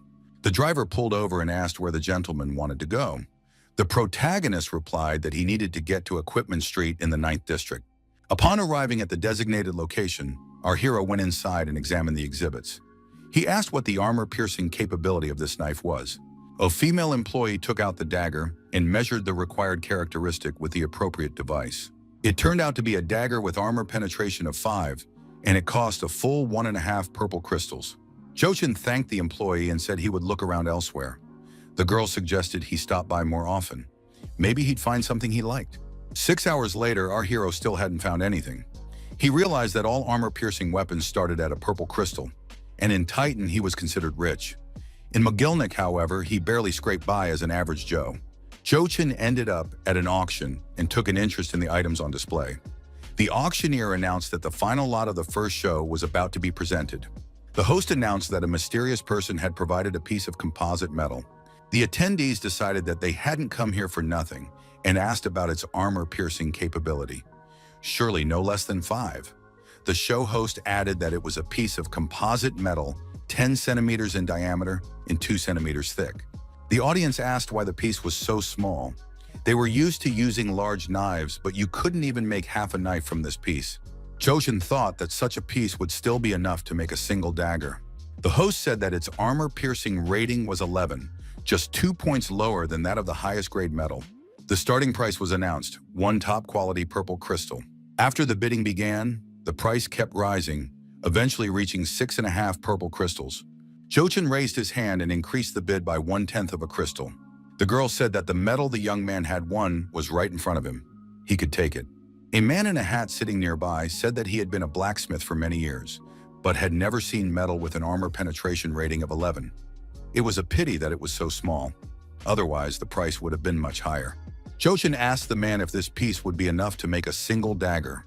The young man replied that he didn't know if it would be enough for others, but for him, Luo Tianshan, it was quite sufficient.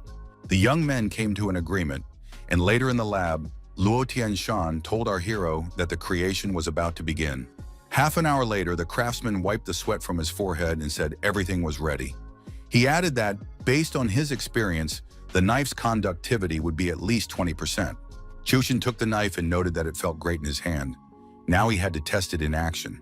Jochin said goodbye to Luo Tianshan and hurried off to attend to his business. The master remarked that today was truly a lucky day for both of them. Luo added that this time he had firmly secured the title of Star Creator. Zhou Chen arrived in the western part of the city, guided by his navigator. The young man said the device was worth the money, since it not only marked hunting spots but also small shops. Google Maps couldn't hold a candle to it. Jochin spotted a shop on the map called Wings. He recalled the hang glider belonging to the trader Wei Han and thought he should get something similar too. The shop clerk asked if the young man wanted to buy wings. The guy had made the right choice in picking this shop. They had wings of various types, gliding with dynamic thrust, even portable ones, as well as vertical takeoff models. Our hero chose a personal flying device. The manager said it was the best choice. The price for these wings was just 1 low-grade green crystal. Jochin thought that now he needed to find a place where he could test out his new friend. Outside the western region, people warned those present that entering the Wild Wolf Valley required warriors of the 5th rank. They also invited those with armor-piercing weapons to the Rhino Plain. Zhou Chen asked if they would let him into the Rhino Plain. The man said he saw a 7th rank youth, but what if he had armor-piercing weapons? Our hero replied that he didn't have such weapons. The man said that in that case, the young man could proceed. Hadn't he heard what the requirements were? Jochin asked if a weapon with high conductivity would work. Was 47% really worse than armor-piercing capability? The man stated that they would be hunting armored rhinos, and only armor-piercing weapons could break their scales. Jogan asked how the man knew that if he hadn't tried it himself. The warrior sitting in the back of the pickup truck told Guan to stop arguing and just add this guy to the group. The warrior greeted the mercenaries and announced that he was the commander of the Wolf Fang unit. This time, they had a reward for the hired warriors. The mercenaries' task was to attract the attention of the armored rhinos. The professionals would handle the attack. The commander said these men were very lucky to have been able to join his team. If everything went well, the reward would be substantial. Jochin surmised that this squad was very powerful. They explained to him that Wolf Fang was a top-tier team. However, none of the mercenaries had armor-piercing weapons. A pack of huge 6th-level wolves began chasing the vehicles. One of the warriors raised his machine gun and opened fire on the beasts. Many wolves from this wild pack were killed by the precision fire. Jochin was surprised. Could all these bullets really be made of composite metal? The 7th-level wolf leader posed a particular danger. He could dodge bullets. The leader leaped high into the air, intending to climb onto the pickup truck. Jochin looked up and saw the wild beast above him. The young man wasn't afraid and decided it was time to act. Jochin drew his knife. However, at that moment, a shot rang out, and a composite metal bullet struck the leader of the wolf pack. The wolf fell to the ground. The shooter said he didn't even know if this alpha could withstand an armor-piercing bullet with an 8 rating. The warrior noted that the Wolf Fang squad fires bullets with an armor-piercing rating of 8. Other teams might not be able to get a refund for them. The hunters arrived at the territory where the armored rhinos lived. It was the Rhino Plains. The hunters said they needed to split into 3 different groups and lure the armored rhinos.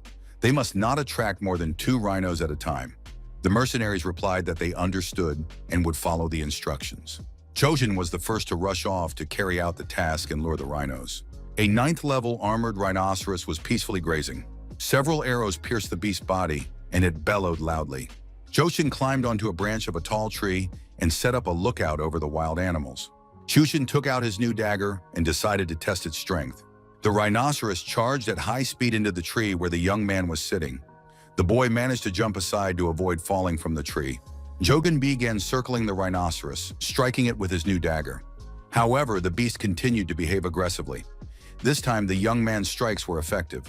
The rhinoceros's red health bar had significantly decreased. Our hero was surprised.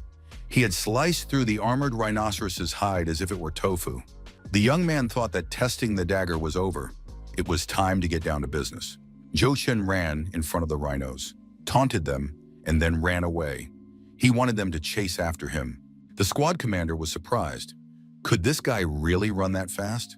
One of the mercenaries said that Joshin was actually pretty good. The commander realized he hadn't misjudged this guy. The warriors said it was now their turn and rushed toward the rhinos. The commander told Joshin to rest now. They would handle the rest themselves. The hunters decided to focus on the wounded rhino to finish it off. One of the mercenaries said he wanted to try too. He was holding a bullet made of composite material. Jogan thought these were armor-piercing bullets with a rating of 9. If this guy could take down the rhino, then this weapon was worth it. The bullet hit the rhino, but it kept running, closing in on the hunters. The mercenary said that the kinetic force of the gunpowder alone couldn't fully unleash the power of a bullet with a penetration rating of 9. Jushin told his colleague that the captain's weapon and the others likely had an armor penetration rating higher than 9. The mercenary admitted that this was his first time on the Rhino plains and that he had just switched to a new weapon. The penetration rating was exactly 9. However, even with a value of 9, dealing with the rhinos proved very difficult. The hunters proved themselves to be professionals, and the rhinos were destroyed. It took a lot of hard work to achieve this. The hunter asked our hero for his union card number. After returning and selling the materials, the young man would receive his due reward. Joshin scratched the back of his head and said that he hadn't yet applied for a Gravedigger's Union worker's card. Western City Warriors Union Branch. Our hero arrived here at the start of the workday. The administrator asked the young man to wait a moment, just a little longer, and she would issue his membership card. After a while, the young man received the card and thought that thanks to the mission from the Wolf Fang squad, he had been able to rise to 7 stars. Our hero decided he would stay in this city for a while. The young man got out of the car and said goodbye to his colleagues. The car sped off into the distance, kicking up clouds of dust. Joshin decided he would act alone from now on. Joshin summoned his bull and mounted it once more. The bull picked up speed and no one could stop him. Passers-by jumped out of the way in all directions to avoid being trampled by the beast's hooves. Joshin arrived at the plain of rhinos and said that the most interesting part was just beginning. Our hero moved swiftly from one beast to another, striking them with devastating blows from his new dagger. 2 old men standing on a hill watched the scene unfold. One of them handed his binoculars to his colleague and told Lao Li to be sure to take a look. There was a very interesting young man here. Lao Li was surprised. This guy is so young, yet he can already practice micro-distance evasion, even though he's only at the 7th rank. Lao Li added that this guy had at least... His colleague noted that the young man possessed extraordinary strength, definitely no less than 11th rank. Lao Li told Chairman Shen that once this guy matures a bit, he'll definitely become super strong. Chairman Shen asked, "Is that really why they should turn a blind eye to everything?" Lao Li replied that this genius absolutely had to be tested. Joshin thought that this was definitely the land of treasures. He was able to reach the 2nd level very quickly. On top of that, he had blown up 13 green crystals. Joshin didn't know yet if the meat from these rhinos was edible. Last time, the Wolf Fang squad didn't seem to take any meat. Joshin thought that right now, a lot of people couldn't even afford a single piece of meat, so he shouldn't just waste it. His backpack could hold anything anyway. Joshin put the meat and other animal parts in his backpack and thought it was still too early, so he could go a little deeper. Suddenly, some unknown old men appeared in front of our hero. Chairman Shen told the young man not to worry. They wouldn't harm him. Joshin asked who they were. Shen Zhengxing and Li Chengming introduced themselves and gave their names. In response, the young man also gave his name and bowed to the elders. Chairman Shen apologized and said he needed to clarify something. Chairman Shen scanned the young man and determined that he was at the white 7-star level. The old man was surprised. Could this guy really only be at 7 stars? It turned out he had only registered yesterday, so there was nothing surprising about that. The chairman told Lao Li to hand over his communicator. Lally handed over the device and asked, "Chairman, you're not going to change his registration, are you? You can't use this." Shen promised he would return everything in full later. After some fiddling, Chairman Shen announced that he had replaced all of the young man's data. Chuchen took the communicator from the chairman's hands and asked what it was. Lally explained that it was a satellite communicator. Its range covered half the country. In the entire cemetery, no more than 100 people owned such a device. Zhou Chen asked how much the communicator cost. He figured he wouldn't be able to afford anything else. Chairman Shen asked the young man to take the device, since it was their gift. The elders said their goodbyes, and the chairman told the young man that his number was already saved in the communicator. He would be able to figure out how to use the device on his own. Chochin wondered if what he was holding was the real thing or a fake. These days, many people were traveling to hunting grounds and handing out samples. Chochin thought he was even a little scared. What on earth was this? Our hero realized that he really did have something very cool in his hands. He needed to get his hands on the manual and study it carefully. Chairman Shen contacted the young man via communicator and said he'd forgotten to remind him. Warriors of his caliber shouldn't fixate on destroying mutant beasts. It's better to make them your sparring partners. The old man asked if the young man wasn't tired of messing around with 9th-rank mutants given his strength. Shen added that a warrior must train his entire life, challenge himself, and surpass his own limits. Lao Li told the chairman that this was too great a gift for the young man. Shen replied that that was exactly why he was the president, and Lao Li was merely the chief designer. One must look deeper and treat people more gently. The chairman added that a lone warrior who had just joined their union would clearly not like it if they started holding him back. If they simply sent him an invitation, he would definitely refuse. Lao Li asked, "Is that why the chairman wants to lure him in with gifts?" Shen replied that it's much easier for someone like that to accept a friendly attitude. In the future, he definitely won't be able to refuse. Lao Li said that Chairman Shen was very cunning. Shen replied that he called it strategy. Our hero arrived at a place called Snake Valley. Joden drank the appropriate liquid and said that the old man was right. Joden jumped down from the mountain and spread the wings he had bought at the store. He began to hover over the forest territory, carefully looking for a suitable place to land. The young man spotted snakes below and thought it was time to buckle down and take action. 2 weeks later, he was handling the giant snakes quite effectively, barely letting them get within a dangerously close distance. Zhou Chen, using his unique skills, moved quickly and struck the mutants with his magnificent blade. Young people passing by heard strange sounds coming from the forest. The young man was surprised. Where were these sounds of a fight coming from? Could there be a warrior up ahead? Another person suggested that someone was fighting a python. The bald man declared that no warrior, not even one of the highest rank, could withstand such a thick, poisonous fog. Suddenly, a man emerged from below, out of the thick fog. The bald man and his partner were startled and jumped aside. The young man asked the commander, hadn't he said that no warrior could withstand this poison? Chochin greeted these men and asked how they were doing. Our hero said he still had things to do and wouldn't bother them, so he was taking his leave. The bald man shouted for the young man to stop immediately. Chochin turned around and asked what they wanted from him. The bald man thought that this man was only a 7th rank, but could he really be that strong? Chochin replied that he had nothing to offer these men. The man explained that they had received a mission and wanted to invite the young man to join them. Was he interested? His partner decided the commander had lost his mind. The other mercenaries said they didn't know this man. Besides, he was only a 7th rank.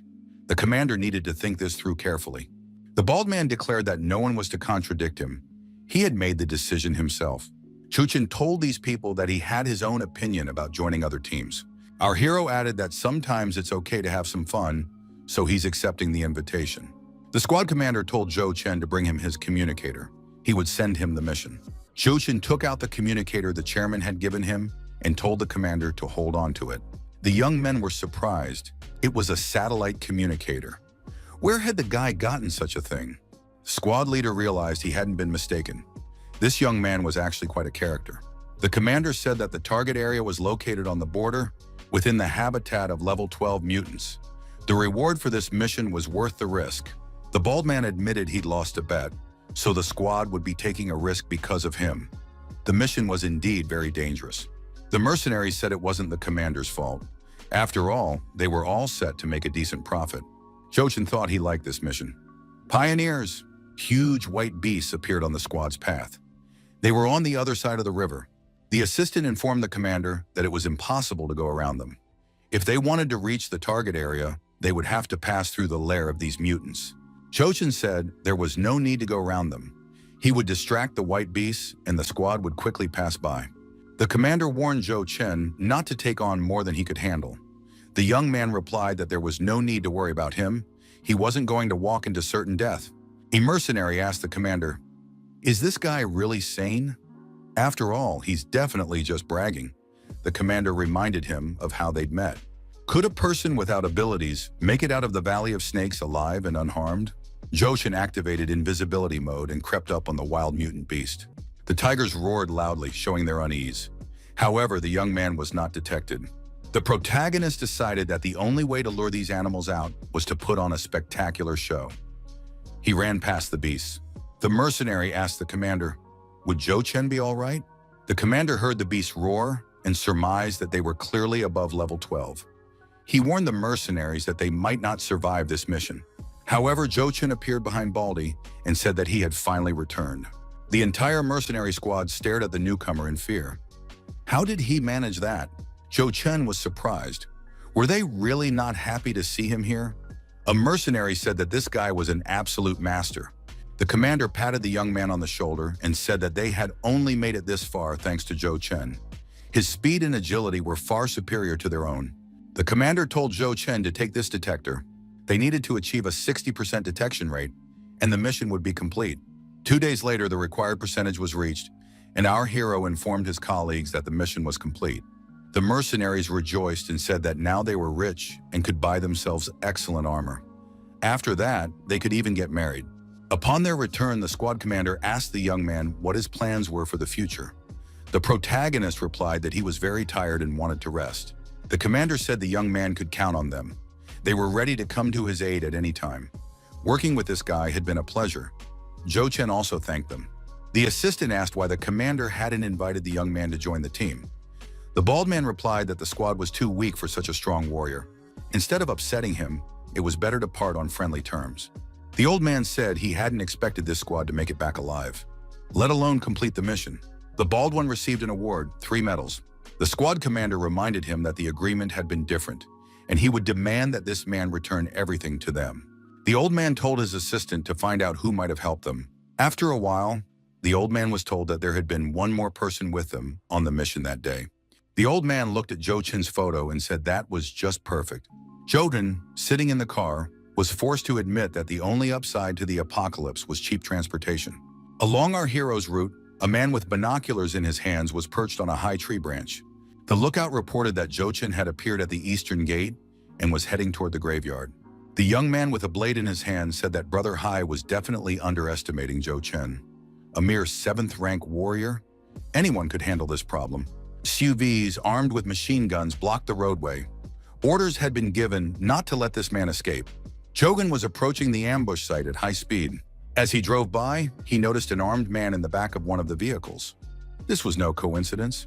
Then the command "Fire" robbers rang out, and the bandits opened fire with their machine guns at the passing vehicle. The commander of the unit said he was very sorry because it was an excellent car. He asked the cameraman, had everything been captured on camera? The answer was yes.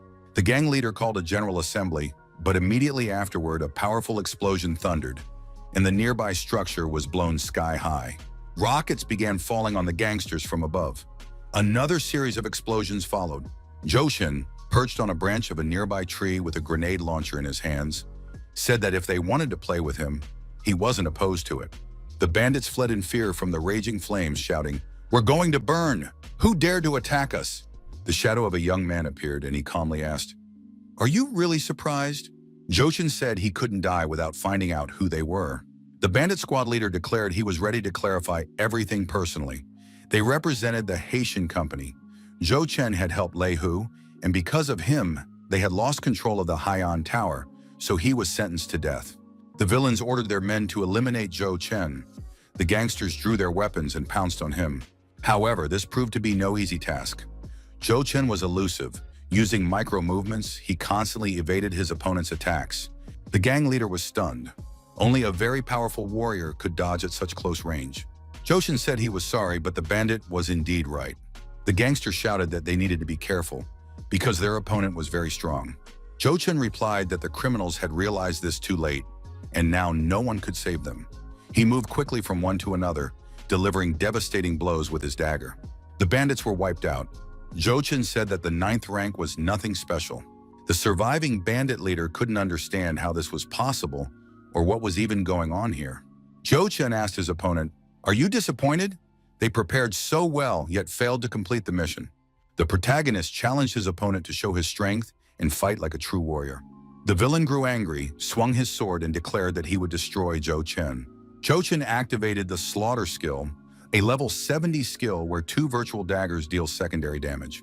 After dealing with the bandits, our hero mounted an armored bull and set off down the road. He called Commander Lei and told him that he hadn't been entirely honest with him.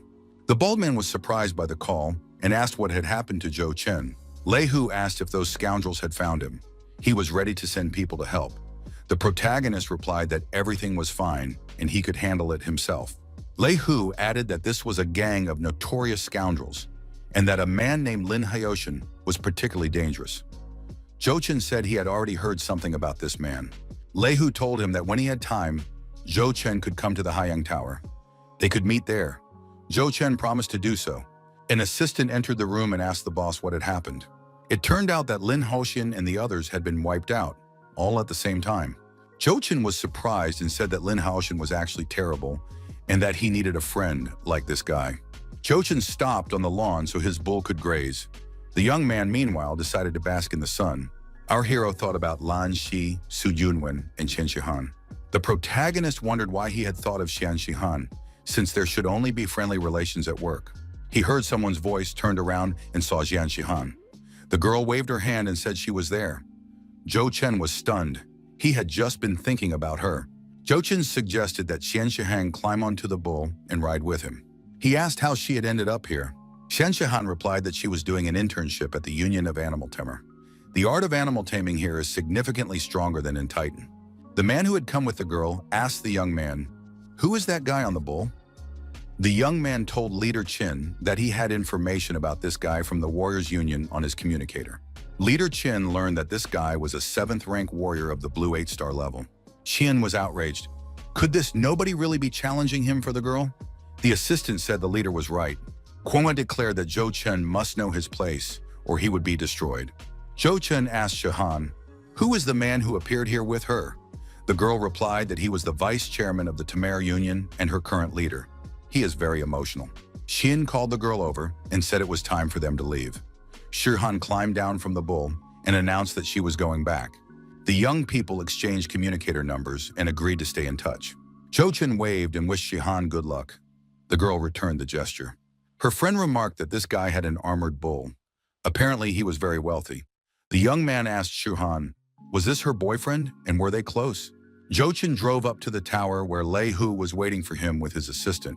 Jo Chen greeted the bald man and said that he had come after all. The young man was surprised. Could Jo Chen really have his own armored bull? Jo Chen said he had accepted Lei Hu's offer. What gift was he talking about? The bald man handed the young man a certificate. It was the title deed to the Haiyang Tower. The protagonist was surprised. Lei Hu said that Jo Chen was now the new owner of the Haiyang Tower. Our hero replied that in that case, he would accept the gift without hesitation. Lei Hu suggested that our hero take a look at the place. At the entrance to the building, the staff greeted Boss Lei. An assistant asked, "Is this their guest of honor?" Lei Hu replied that this was their new boss, whose name was Jo Chen. The staff greeted Boss Jo Chen. Jo Chen thought these people were very courteous. Apparently, there had been many bosses here over the years. No matter how many owners had come and gone, starting today, everything here would be done his way. From now on, all positions would remain the same, and salaries would double. The staff thanked the new boss for this. Jushin said that Manager Shu would remain in charge, and if anything happened, he should report directly to him. Manager Shu was surprised. Who exactly was their new boss? The Haiyang Tower. At the top of this complex was a recreational area with swimming pools. Joshin was relaxing by the pool, lying in a lounge chair. The young man decided that this was true bliss. The phone rang. It was Shihan. The girl said she had just returned and asked if he could pick her up from the Warriors Union when he had some free time. Director Chin asked who Shihan was talking to so sweetly on the phone. Shihan replied to the leader that she was just talking to a friend. Chin stated that the girl had made great progress today and would soon master the essence of their practices. Shihan thanked leader Qin. The man suggested celebrating her achievements and invited her to dinner. Shihan apologized and said she was meeting a friend that evening. The young people were surprised when they saw something impressive. Who is that? A man with wings appeared in the sky, hovering over the square and slowly descending. Cho Chin landed on the ground, holding a large bouquet of red roses. Director Chin was outraged and displeased. Jo Chin got down on one knee and presented the flowers to the girl. Shihan was flattered and moved. Chodin said that these flowers suited Shihan very well. Shihan blushed with embarrassment and said it was very sweet. She thanked the young man for the gift. Jojin waved his hand and greeted Deputy Chief Chin.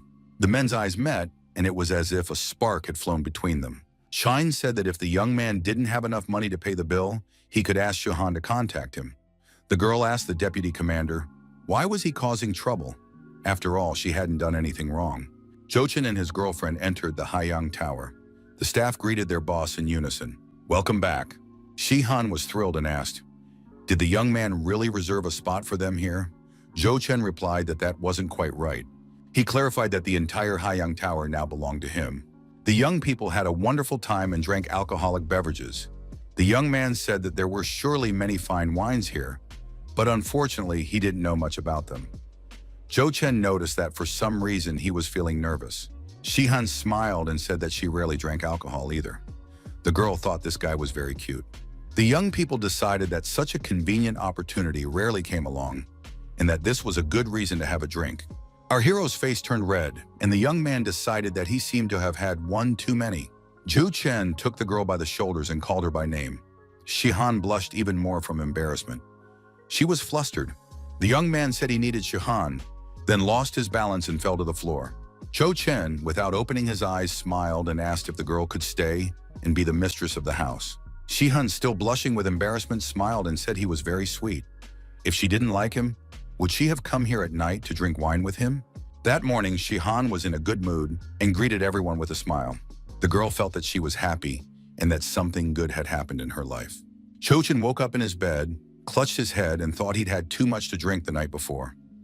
The young man tried to remember what he'd said to Shihan. The young man saw the note that Shihan had left him. Zhou Chen remembered everything that had happened the day before and was very surprised. Had he really asked her to be the mistress of the house? The phone rang. It was Shen Jungsing on the line. Our hero arrived at the legendary military training department. The secretary informed the chairman that a visitor had arrived. Chairman Shen told the young man not to be shy and to come in. Shen Jungsing said he had already heard the news, since the young man had become the master of the Haiyang Tower. Juchen noted that Chairman Shen was very well informed. Could it be that he was also interested in this tower? The man said that the Haiyang Tower was a shortcut for them. If they wanted to survive in the graveyard, they needed to rise to the privileged class. Did the young man have such abilities? Chairman Shen added that there are certain privileges everywhere. However, with his current status, it would be difficult for the young man to keep his property. Chochin said he had already figured it out. Shen Jungsing noted that Class A rights are indeed very useful for graveyard warriors. The old man told the young man not to take offense. This was the most he could offer. There were only 3 S-Class warriors in the entire graveyard, including himself. The chairman added that starting today, all information about the young man would no longer be accessible on the Warriors Union terminal. It was being transferred to a server that only S-Class warriors could access. The old man announced that the young man had been assigned a personal identification number. All A-Class warriors would also be notified of this. Shen Jungsing shook the young man's hand and congratulated him. Zhou Chen is not only the youngest warrior to have attained this rank, but also the lowest level one. Zhou Chen thanked him for this. The old man said that thanks were unnecessary. Did the young man remember his mission? Their 7th squad had accidentally lost one member. Our hero had the feeling that he had just sold himself to this old man. Chairman Shen asked if the young man wanted to take his place. Zhou Chen replied that he had been ordered to do so. The warrior asked the chairman if it was worth it. Shen Yangxing said he trusted his instincts. The chairman added that the young man needed to be more persistent, or he would become a laughingstock. Joshin checked the destination on his communicator and realized that the 7th squad's base was located at the Rodina Hotel in the 11th district. Joshin thought that he had just mustered the courage to confess his feelings to the girl, but now it seemed he wouldn't be able to return for a while. The team leader said that they would now conduct a final check before departure. The commander warned that there were 20 minutes left before departure. The soldiers were tired of waiting, and the marksman asked impatiently, "Who exactly is this Zhou Chen?" The commander stated that he was a 7th rank warrior sent from headquarters to replace Lao Guo. The soldier thought this was a favor, so they'd be his nannies. Tank said that if his strength didn't meet the requirements, he'd kick this kid out of the squad right away.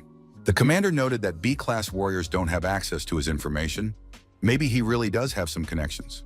The door to the office opened and a young man walked in. He said his name was Zhou Chen and apologized for being late. The marksman asked, "Does Zhou Chen really think they're going on a journey?" Even if the young man is dressed like that, he's still using a short combat weapon. Is the guy sure this isn't a joke? Zhou Chen replied that he hadn't found suitable armor yet. Zhou Chen explained that unfortunately his armor had been destroyed when he leveled up. The commander said they were short on time and asked that the young man be lent some armor from the reserves. Zhou Chen thanked him. The warrior said they didn't need his thanks. The young man simply shouldn't drag them down when dangerous times came. Passers-by took notice of this elite squad as they set out to carry out their mission. Passers-by remarked that this unit was rightly called elite, since all of them, except for one, possessed 12th rank strength. They added surely the 7th rank member was an assistant sent to serve as their apprentice. The commander told Zhou Chen not to pay attention to these people. If he had been invited to join the unit, it meant he possessed the necessary strength. Zhou Chen replied that he didn't take it to heart. The squad commander said they would be able to reach their destination on this boat. The warrior added that all of the above affected their morale and that this was a C-class mission. The commander noted that Zhou Chen would be able to fit right in with their squad. Tank remarked that they were genuinely concerned about this young man. His colleague encouraged our hero and told him not to worry, since he would always be there for him. The commander said there was no need to worry. It was just a C-class wasteland exploration mission. It was easy for them. Zhou Chen thought, could this really be another mission in a wasteland that isn't even ours? This squad has a wide range of responsibilities. As long as it doesn't violate the graveyard's rules, they can get involved in any matter. They're also responsible for dispersing large mutant beasts and preventing them from gathering. The commander ordered them to take all their communicators. There was only 1 hour left before entering the designated zone. Zhou Chen looked at the gadget and thought he hadn't seen communicators like this on the market. Apparently, this was special standard equipment. Zhou Chen told the commander that there seemed to be something ahead. A level 10 combat white tiger with a long tail and gleaming eyes did indeed appear in front of the squad. The squad commander examined the beast through his binoculars and wondered, where did it come from? The soldiers, ambushed by this tiger, decided they wouldn't make it out of here alive. The squad spotted an airship hovering above them, and the soldiers shouted that it was a patrol and they needed help. The commander watched through the porthole as the soldiers waved their arms and called for help. At that moment, the white tiger was preparing to attack. All members of the rescue squad prepared to land and grab their weapons. The gunner jumped down from the airship and said that the wild beast could now attack him. The ambushed soldiers believed they could now be saved. They had lost their distress signal, which is why they were in such trouble. The shooter said he didn't want to hear any explanations. These people were truly lucky to have encountered him. A gunshot rang out, and the bullet struck the huge white mutant beast. The squad leader decided to test our hero and invited him to take it on. The young man had to take on the tiger. Even if he didn't defeat it, this was a great chance to improve his strength. The soldiers who had fallen into the ambush were surprised. Why was there a 7th rank warrior on patrol? Tank told the commander that it might be too dangerous for the young man. The commander said that if Zhou Chen couldn't handle it, he didn't belong in this unit. That would be his justification when he returned to headquarters and requested that the guy be removed. The tiger lunged at the man. Zhou Chen thought that the only way to break through the 10th level defense was to drink his blood. Zhou Chen expressed concern that his incomparable blade might be broken on this expedition. Zhou Chen thought that, in any case, he was an A-class warrior and wouldn't let anyone look down on him. Now everyone would see the power of his attack. Zhou Chen furiously attacked the tiger and watched as its red health bar dwindled. The tiger was destroyed. The protagonist reported to the commander that the problem had been resolved. The commander and his squad were surprised. Could this young man be some kind of mutant too? The freed soldiers thought this was a very formidable patrol, since even their 7th rank warrior was extremely powerful. The commander apologized to Zhou Chen for his previous assumptions and suspicions. The young man truly had enough strength to remain in the 7th squad. Tank told the commander that he was certain the Ministry of Military Training would not so blatantly use personal connections for selfish gain. This guy's only a 7th rank, but he's comparable to a 10th rank in strength. If he grows to become a 10th rank, it's hard to imagine just how strong he'll be. He's simply a genius. The commander said that his 7th squad would do everything in their power to support the young man. He would grow stronger thanks to them. Zhou Chen thanked the commander and everyone else for their help and understanding. The pilot reported to the commander that the mission area, the zone with the required coordinates, was ahead. The leader told everyone to get ready to disembark. The squad was currently in the Gongguan forest. They would have to walk a short distance to reach their zone. The marksman recalled that the 3rd squad had explored this forest. They'd given it a strange name. The warrior noticed that the commander of the 3rd squad was the fat man Jin. He was from the town of Gongguan. That's why all the places they explored became Gongguans. Zhou surmised that Fat Jin liked to indulge in nostalgia. The squad commander stopped and said that this seemed strange to him. Zhou asked what had happened here. The commander admitted that the Gongguan forest was the territory of forest monkeys. But why hadn't they encountered a single monkey yet? The soldier asked what was wrong with that. Wasting armor-piercing bullets on monkeys is an unacceptable waste. Suddenly, the unit came under attack. The tank managed to deploy its armor protection. It was a surprise attack. Forest monkeys had appeared nearby after all. The commander said it was just a troop of monkeys. They must continue to advance boldly. The attacks on the unit continued. The young men formed a defensive circle and began to defend themselves. After a while, the job was done. The commander said that Cheng Hao had used too many rounds this time. The gunner apologized and said he'd be more careful next time. The tank added that the rest of the monkeys had cowardly fled. Zhou thought that these people really could understand each other without words. The team worked very smoothly together. The commander heard loud noises and wondered, "What's going on over there?" The observer said that traces of a giant zombie were visible in the ruins of the city ahead. A giant zombie did indeed emerge from the ruined building. It was screaming loudly and looked terrifying. The squad moved out of the forest closer to the city, remaining unnoticed. The commander said that this zombie was more dangerous than level 13 mutant beasts. They needed to bypass it. The commander noted that a 6-meter-tall high-level zombie inhabited this area. The leader warned that a red zone alert must be issued. Tank told his colleagues that he seemed to have found something. He was holding a strange object in his hands. Tank explained that it was a fresh purple fruit that could significantly boost strength. The warrior said that Zhou Chen could eat the fruit. It would help him level up. The young man needed it more than they did. Zhou Chen thanked him. The protagonist thought that this thing might be worth a few purple crystals. The squad really treated him like a brother. The scout told the commander that a cave had been discovered in the middle. It might be a nest of mutant snakes. The commander hadn't expected they would encounter such difficulties while exploring the wasteland. Zhou Chen asked the commander for permission to enter the cave first. The squad approached the dark cave and stopped at the entrance. Our hero, as promised, went inside alone. The commander said that mutant snakes were the most difficult thing a warrior could face here. Zhou Chen might change his mind, since it was too dangerous to go in there alone. Zhou Chen replied that there was no need to worry. He had already spent a whole month in the Valley of the Snakes and had experience fighting them. The squad members were surprised. Could this kid really have lasted a whole month? The leader agreed and added that if the boy encountered danger, he must under no circumstances show his superiority. In the cave, our hero encountered a dragon snake whose level was impossible to determine. The snake sensed our hero while he was in stealth mode. Could its sense of smell really be that keen? There was no time to hesitate, and the protagonist attacked the dragon snake using his instant attack skill.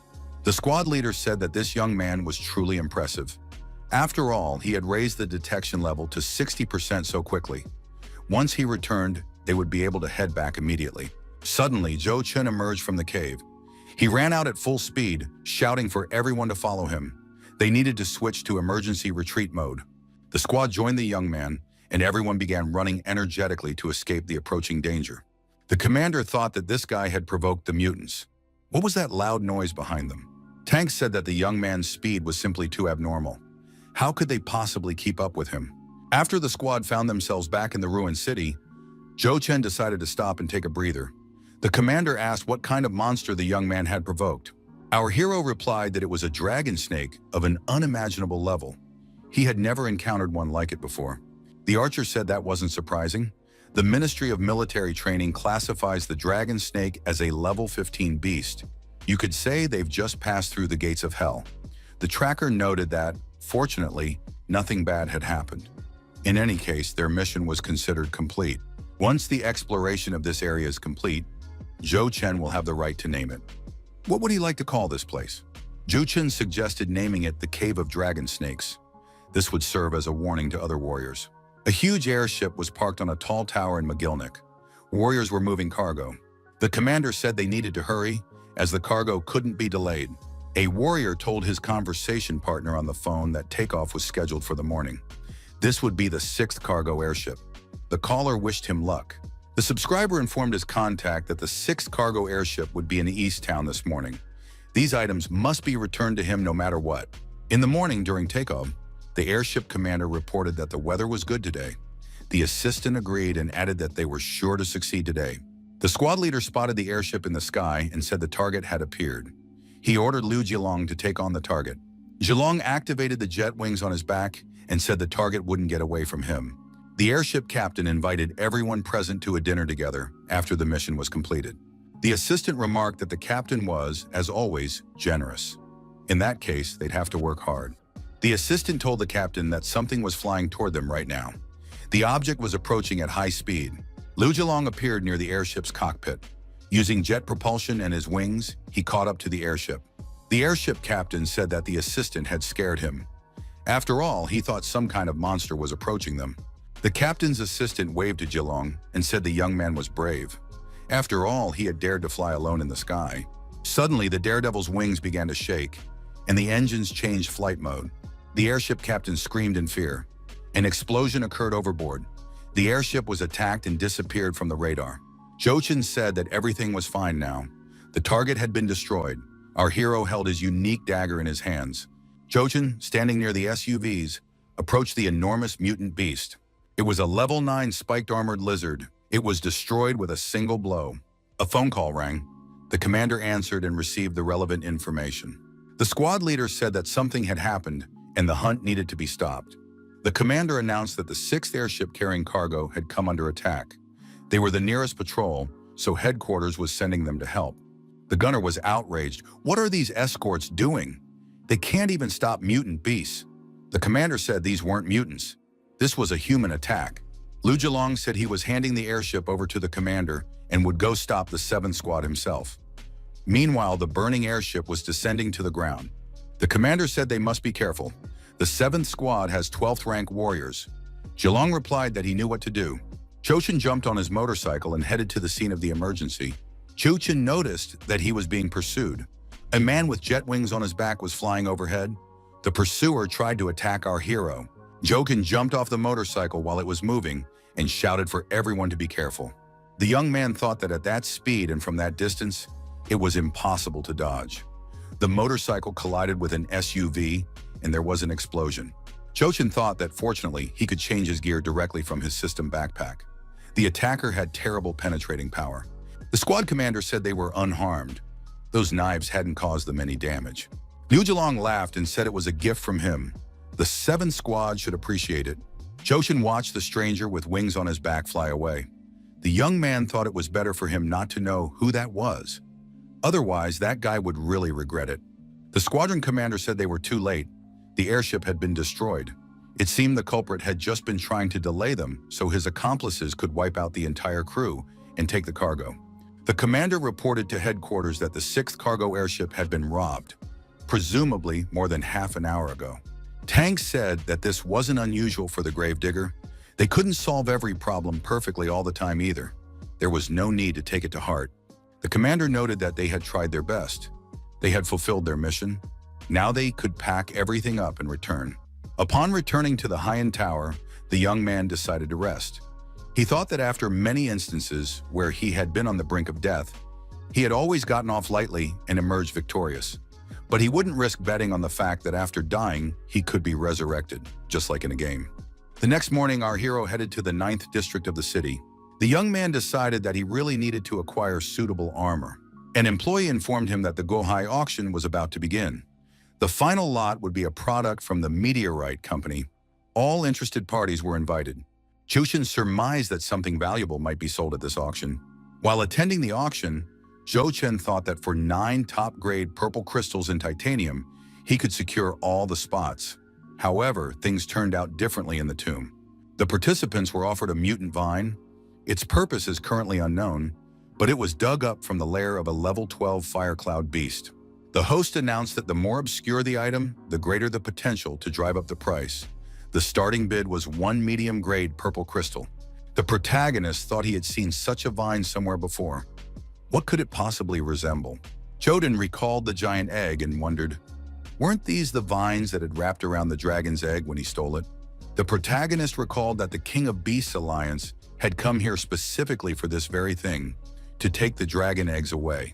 Joshin remembered that there was still something left in his backpack from the mutants. He should try to use it. The young man thought that if he were to obtain a flying beast, it would be a truly fantastic achievement. Jokin raised his hand and offered 2 medium-sized purple crystals for this lot. The auctioneer asked if anyone could offer more. No one was willing to bid a higher amount, so the auctioneer began counting to 3. The auctioneer thought that strange things were happening. What kind of lots couldn't be sold at such a price? The gavel fell, and the mutant vine was sold for 2 purple crystals. The administrator asked the young man to confirm receipt of the lot. Chushin noticed the cargo being moved around the hotel. An employee said to put the Tang Dynasty sword in the first warehouse. It would be put up for auction tomorrow. The employee said he was going to the restroom. The assistant was to keep an eye on these items. After using the restroom, the employee decided to check if everything had been loaded properly. Zhou Chen appeared behind him and told the man not to rush. Zhou Chen drew his dagger and suggested they talk before the man returned. Zhou Chen showed an image of a mutant vine on his communicator and asked who had brought it. The transportation department employee was pinned against the wall and was very frightened. The man said in a frightened voice that it was an unusual vine. He remembered that a short warrior had brought it. The transportation department employee pointed the protagonist toward the man and said he had found him. It was indeed that short man. Chukin tossed the purple crystal to his companion and said he should figure out for himself what to do next. The transportation department employee was surprised and delighted, and told the gentleman that he was now ready to share any information with him. However, our hero had already disappeared from his sight. The short man sat at the table for a while, waiting for food and drink. Our hero walked over to him. Joshin showed him the communicator and asked the man where he'd gotten it. The stranger saw the satellite communicator in the young man's hands and asked who he was. How could a 7th-rank warrior have something like that? Jochin declared that he had stolen the communicator. The short man was surprised. Had the young man grown tired of living that he'd decided to steal such things from a graveyard? The short man asked what the young man needed it for, and then he would tell him where he found it. Jochin said the stranger might not tell him.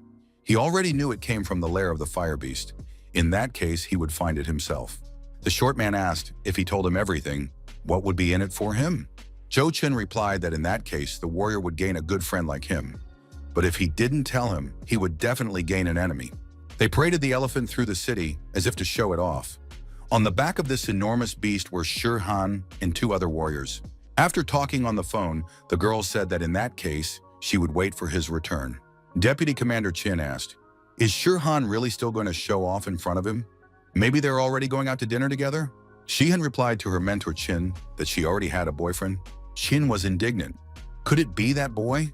But she hadn't said he was her boyfriend. Shihan explained that they had only just started seeing each other and nothing had happened between them yet. The girl thanked mentor Chin for his kindness toward her. Chin was upset. Why wasn't he her boyfriend? How had that boy managed to beat him to it? Chochin suddenly sneezed and decided that someone was thinking of him. The guy said that now Shirhan wouldn't be bored after his phone call. The protagonist was about to go looking for her himself, but decided he might get something else out of it. The young man accidentally overheard a conversation. They were talking about the incident with the 6th airship. Whoever did it was definitely very brave. Among the cargo were materials from a destroyed 15th-ranked mutant beast collected by 11 warriors for the Ministry of Military Training. Zhou Chen thought that even though he had been to the ministry before, he still wasn't as well informed as these outsiders. Zhou Chen called Chairman Shen and said he was interested in the case involving the 6th airship. The chairman said he would look into the incident and that the young man had nothing to worry about. Zhou Chen mentioned that he wanted to discuss the materials that were there. The protagonist asked that the next time news of such high-quality materials surfaced, he be notified in a timely manner. Chairman Shen remarked that the young man was very self-assured. It was a 15th-ranked beast. A guard stopped the young man and said that the road was open only to B-class warriors and above. Jo-chun used the information stored in his communicator and was able to enter. The guard was surprised. Could this guy really have a satellite communicator? How was that possible? Inside the aircraft, passengers were informed that they had arrived at Westtown and were asked to proceed to the exit in an orderly fashion. Jushin wondered, could Hu Yang really have dared to go to this place alone? He's very talented. The protagonist called his bull and said they had business to attend to. Jushin mounted the bull and said there was a gorge ahead of them. The young man stopped the bull and said that 11th-ranked scarlet poisonous scorpions were found in this area. The bull couldn't handle them, but he would try. The protagonist activated his new dagger in preparation for the coming battles. The young man engaged in a confrontation with a monster that outmatched him in strength. The scorpion was destroyed, and the young man extracted a crystal from the monster's body. He said he was lucky. Chu-Chin wondered what effect using this scorpion's venom would have on other mutants. After a while, the young man saw that a whole swarm had arrived. In the future, this place could be used for leveling up. Jo-Chin knew he had to hurry now. He didn't have time to mess around with these monsters. The short man found this strange. That boy should have arrived by now. The warrior thought he was good at reading people. The short man turned around and was surprised. Where had his dried meat gone? Suddenly, Jo-Chin appeared nearby with a bag in his hand. He asked, "Warrior, is this what you're looking for?" In the middle of the desert lay an abandoned town, completely overgrown with vines. Jo-Chin and the short man found themselves in this settlement. The man offered our hero another deal. The short man said that if the young man told him how to use this vine, he would help distract the Crimson Cloud beasts. Jo-Chin asked the warrior if he knew that this thing was called the Generating Vine. Our hero added that everything should be clear from its official name. Why complicate things? The short man suggested that this vine gives birth to various beasts. The warrior was disappointed because he thought it would be something good. Jo-Chin said that the warrior must now fulfill his promise. The short guy pulled out a firearm and said he never breaks his promises. If he gave his word, he would keep it. The short man moved forward and told the young man to follow him. The warrior opened fire to kill and began to advance. After a while, the short man was forced to retreat. He shouted for the young man to hurry. He wouldn't be able to hold off these beasts for long. Jo-Chin thought that this guy had good speed. Our hero found some eggs wrapped in this vine in a secluded spot. The protagonist dug up a total of 6 eggs. The young man thought that was pretty good. Jo-Chin cracked open some of the eggs and began to watch what happened next. The short man said he was very tired. Was the young man able to dig up the spawning vine? Jo-Chin replied that the warrior hadn't lured out all the beasts and hadn't waited for him to finish digging. That's why the beasts had returned. The little man got angry and said he had worked himself to exhaustion. The little animals flew up into the sky and began to scream loudly. Short man was surprised. Why were these animals so angry? Had the young man done something to their nest? Jo-Chin replied that he had merely stirred up their eggs out of curiosity. Jo-Chin said that if they had no harvest this time, they should go somewhere else and try there. The little man looked ahead and said that a den of that size surely wouldn't be home to just any old Crimson Cloud beast. Perhaps their king lived there. The short man said that there could only be one king of the Crimson Cloud beasts in this area, and right now he was most likely dwelling on those sand dunes. Jo-Chin was surprised. Had the short man really lived here? Where did he get such knowledge? The warrior replied that he couldn't have lived in this cursed place. The short guy added that meeting this guy had been nothing but bad luck for him. If it didn't work out this time, he wouldn't do anything else. The short man clarified that this time he couldn't use a weapon. If he made another mistake, it would be the end for both of them. The warrior beckoned to the little creatures that had appeared nearby. After a while, the short man ran away from the flying creatures chasing him.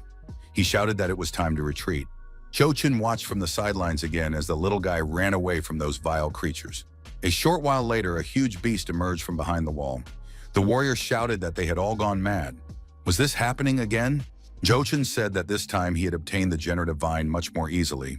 The short guy was surprised. Why then were these creatures so angry? Jo-Chin replied that it was only just beginning. The young man added that he wanted to examine the eggs again. To do this, they had to be placed in the appropriate compartment of the backpack. The warrior said that the guy had already taken what he needed anyway. Could they leave now? Cho Chen replied that they would be leaving soon. But going back like this was too boring. Didn't the short guy want to train a little here? The warrior replied that he didn't need to. All the beasts here were 12th level. He had little chance since he couldn't train with such preparation. Cho Chen suggested if he could take down at least one flying beast, the short guy would continue luring them with him. Otherwise, he would be completely at the short guy's disposal. The warrior was surprised when the guy managed to take his bag of dried meat again. Cho Chen told the short guy not to pay any attention to the meat. He had to decide whether to argue or not. The warrior didn't believe this boy possessed any magic.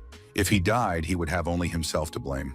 Cho Chen activated his daggers and leaped high into the air to fight the flying beast. Closing into a safe distance, the protagonist swung and struck his opponent with a dagger. The beast was incapacitated. The short man was surprised. What was going on here? Could this guy really have stunned the Crimson Cloud beast? Cho Chen descended after the beast and approached it closely.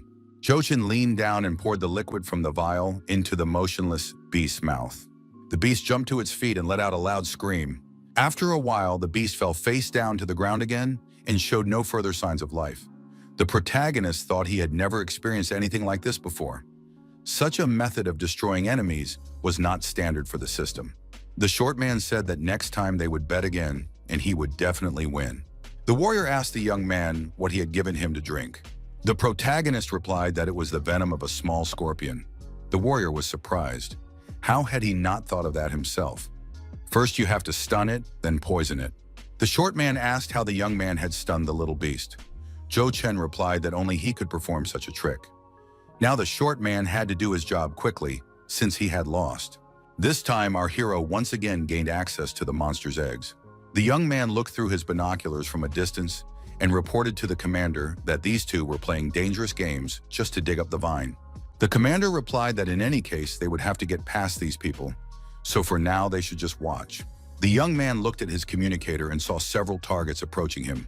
The short man continued to run away from the flying beast chasing him, screaming.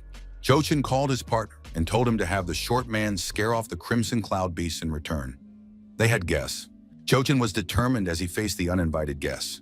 Behind him were the short man and the mutant eggs.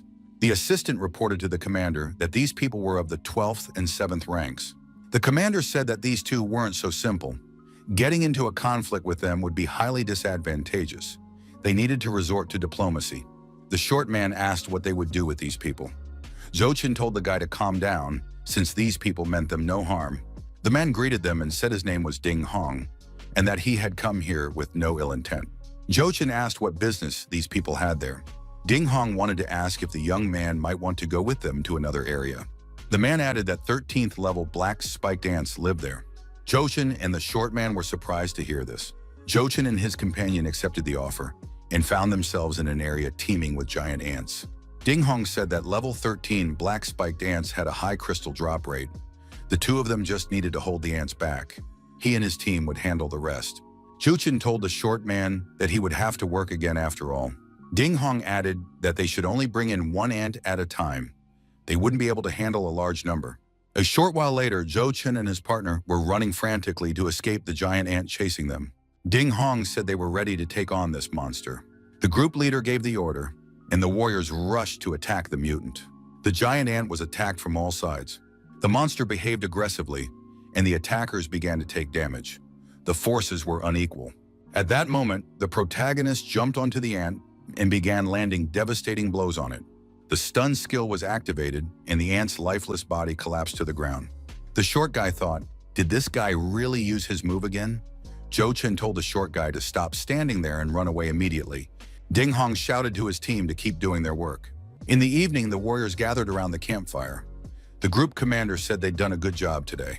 Ding Hong offered our hero a taste of black ant meat on a skewer. The young man took a skewer and thought it really did smell delicious. Cho Chen tasted the meat and said it tasted even better. Ding Hong added that he'd felt the same way when he first tried it. The warriors said it was all thanks to Cho Chen's actions. Feng had stunned the monster with a single blow.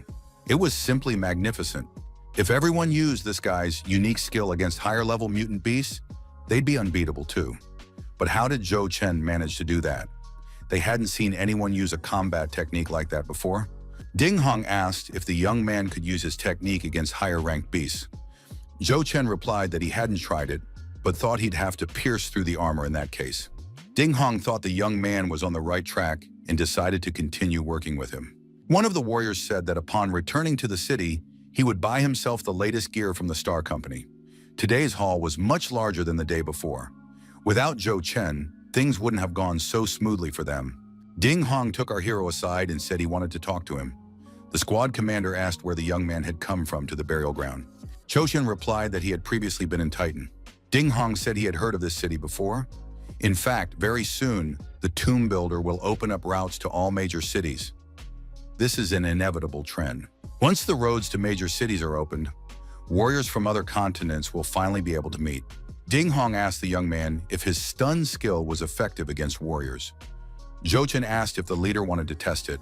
Before Ding Hong could answer, he was immediately stunned. After a while, the group commander opened his eyes. The young man asked him, "Finally awake?" Ding Hong came to his senses and, frightened, moved away from the young man. The commander thought that was too cruel since he'd knocked him out. He couldn't even put up a fight. Zhou Chen asked what the result was. What should he do now? 3 days later, at the airship landing pad in the graveyard, Ding Hong thanked the young men for their help and wished them luck. The short man said he had the impression that these two were hiding something from him. Zhou Chen replied that he had promised the squad leader to do something. The warrior asked what that was about. The short guy suggested that Ding Hong wasn't as simple as he seemed. Zhou Chen added that the Light and Shadow squad was the 13th squad at the top of the graveyard. The young man added that it was precisely because of their status that he had agreed to cooperate. Zhou Chen thanked the short man and said it was time for him to go. If needed, the short man knew how to find him since he'd left his communicator number. After a hard day's work, the young man returned to his tower and took a hot shower. Zhou Chen lay down in bed and decided to let his mind wander. The young man wondered what Shihan was doing right now. The next moment, the protagonist jumped to his feet. He remembered something and decided that this couldn't be put off any longer.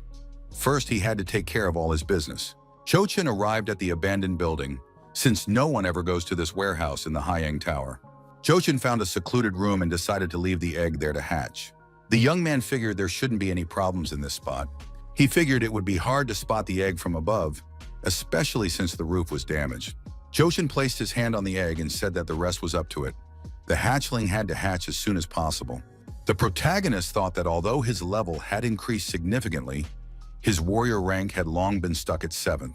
At the warrior training center, the young man sincerely thanked Mentor Qin for his help. Shihan silently followed the mentor from a distance. The warriors were discussing the news that a 7th-ranked boy had just dared to challenge a 10th-level white-bone tiger.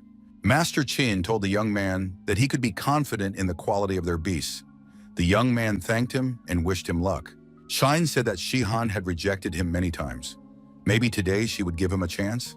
The girl said she had already explained the reason for her behavior to the mentor many times. Shine asked again, "So what if she has a boyfriend? Is that really the reason?" Qin said he'd given the girl a chance to get off scot-free. He just wanted to have some fun with her, but she'd let him down again. The assistant approached and told Chairman Qin that he had advised him repeatedly. There was no point in wasting time. It would be better to take strict measures right away. Qin grabbed the girl by the arms and said it wasn't too late to change her behavior. An employee of the Warrior Training Center warned visitors to maintain order and avoid sudden movements. Yun told the staff member to step aside immediately. Even her director bows respectfully to him, and she's a nobody here. Deputy Commander Qin grabbed Shihan by the arm and demanded that she come with him immediately. Those present noted that these people had entered the room where the 7th-rank warrior usually goes. After battles there, often not even a body remains. The girl asked the 8th-rank warrior, "Is he all right?" The man asked the staff member to bring him a few bottles of hemostatic agent. Zhou Chen witnessed Qin being violent toward Shihan. Of course, he wasn't going to put up with that. The protagonist demanded that this scoundrel take his filthy hands off the girl. After that, he threw a right hook, and Deputy Commander Qin, losing his balance, fell to the floor. That wasn't the end of it. Zhou Chen kept striking him, and Qin started calling for help. Once Qin stopped resisting, the young man left him alone and walked over to the girl. Zhou Chen told her that he was back, and now she had nothing to fear. Qin clutched his bleeding nose and said that this guy was finished now. Zhou Chen asked who Qin Tianan thought he was, daring to lay a hand on his woman. Qin Tianan, surrounded by his comrades, declared that he would not tolerate this. The deputy commander ordered his men to take the man outside the city and torture him there for a long time. using every possible method of intimidation. Shihan told Jochin to get out of there quickly. The young man had no intention of doing so. Jochin drew his daggers and activated the lightning attack skill. His opponent was surprised to see that Jochin was so close and armed. Jochin swung his dagger, and his opponent coughed and dropped to his knees. His throat was bleeding. Kiwon declared that the system squad would never let a man who dared to kill someone right on the street get away. The deputy commander remarked that Jochin was now definitely doomed. Shihan suggested that the young man leave the graveyard immediately, return to Titan, and live happily together there. Jochin told the girl not to be afraid. Nothing bad would happen. He also pointed out to Deputy Commander Chin that, in reality, neither he nor his subordinates were worth a damn. Jochin told this cold-blooded and ruthless scoundrel not to be afraid and to come closer. Chin was surprised. Why was he afraid of this guy? After all, he was only an 8th rank warrior. Shin drew a huge sword and tried to strike his opponent, but the young man was elusive. Shin Tenon told the young man to attack him, since he wasn't afraid of him anyway. At one point, Shin found himself completely at a loss. Why couldn't he read this man's movements? Was he really only an 8th rank? The deputy commander lost his balance and fell to the ground. The young man continued to press his opponent. Frightened, Shin Tianen begged for mercy and promised it wouldn't happen again. Jochin was about to finish off his opponent for good. However, armed security personnel rushed over to him. He asked if Chin knew why he hadn't attacked him from the start. Chin said he was afraid of the system's squad. Jochin replied that he wanted to see hope in Chin's eyes, and then send him to hell. He showed his Class A ID and declared that he could take someone out right there on the street and get away with it. The security guards saw the ID and backed off. They had no authority to stop A-class warriors. A frightened Chin told Mr. Jochin that he had made a grave mistake and asked for forgiveness. Chin Tianen was not forgiven and was eliminated. Those around witnessed for the first time how a system squad was defeated. An A-class warrior looks very majestic. One must be more careful in the graveyard, for masters can be found everywhere. The hooded man watching our hero from the crowd said that Jochin had finally made it to the graveyard. That's simply magnificent. Shihan treated Jochin's wounds with great care. The girl apologized and said it was all her fault. Jochin noted that he had sustained this wound a long time ago, back when he was trying to make a breakthrough. Chin Tianen didn't possess that kind of power. Shihan asked if the young man really possessed that level of power. Jochin confirmed it. Otherwise, why on earth would anyone have given him the Haiyang Tower? The girl explained that Chairman Han Zhengdong had originally sent her here to study under the local Beastmaster, but now that was no longer possible for objective reasons. Jochin asked if it wouldn't be easier to find an even stronger master with his current privileges. The young man said that he had saved her today, and besides, she was helping to heal his wounds. Does Shihan have anything else to say? He added. 3 days passed. The protagonist had recovered and decided it was time to act. To complete the task, he increased the conductivity of the blood terror to 70%. He couldn't let that kind of money go to waste. Jochin jumped off the creature and began to hover in the air. During the flight, he said that he was bound to the Haitian company by fate. The masked observer was surprised. How could this guy have vanished immediately after the jump? The young man reappeared. The stranger thought that now this guy was completely exposed. Jochin decided to climb to the 57th floor of the Haitian Tower. A squad of guards was discussing the reason for the increased security at the treasury. Obviously, something important was being stored there now. The chairman was very cautious. If anyone tried to steal something inside, everything could blow up. Jochin assessed the situation and realized he was facing 3 11th rank guards and 1 10th rank guard. This was indeed a high security zone. The young man decided to proceed with his original plan.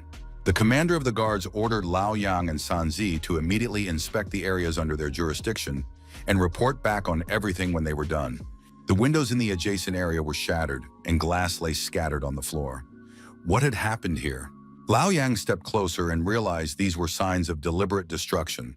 So someone had intentionally wreaked havoc here. The commander of the guards was displeased. Why hadn't those two returned yet? Jochin appeared behind the commander. The young man skillfully wielded his dagger. The masked stranger continued on his way and saw the incapacitated guards near the shattered windows. Sansa was still holding on, trying to stop the blood flowing from his neck. The masked man smiled and said that it was an exquisite sensation, the feeling of blood spurting out. The stranger noted that he was already approaching Jochin. Jochin destroyed the protective structure and said that this should be more than enough to get inside. He peeked into the vault and was pleasantly surprised. Our hero had never seen anything like this before. It turned out that the Haitian company possessed impressive wealth. Joshin declared that in that case, he wouldn't hold back and began gathering all the crystals.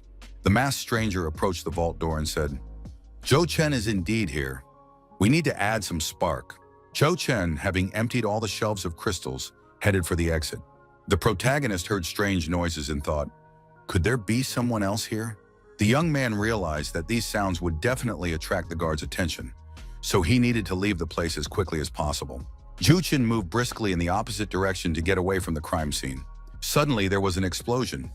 Zhou Chen was thrown backward by the blast. The young man was surprised. Could this be Yang Lu's doing? The briefing material stated that this man was the strongest, and it was best to avoid a direct confrontation with him. He was a 15th rank warrior who had confirmed his identity. Yang Lu assessed the scale of the disaster and asked, "Did an 8th rank warrior really do all this alone? This guy is truly amazing." It seems he had gotten the wrong impression. Yang Lu was attacked by our hero. The 15th rank warrior blocked the attack with ease and asked, "Has the young man grown tired of living?" Zhou Chen was immediately counterattacked and sent flying far backward. The protagonist lost his balance.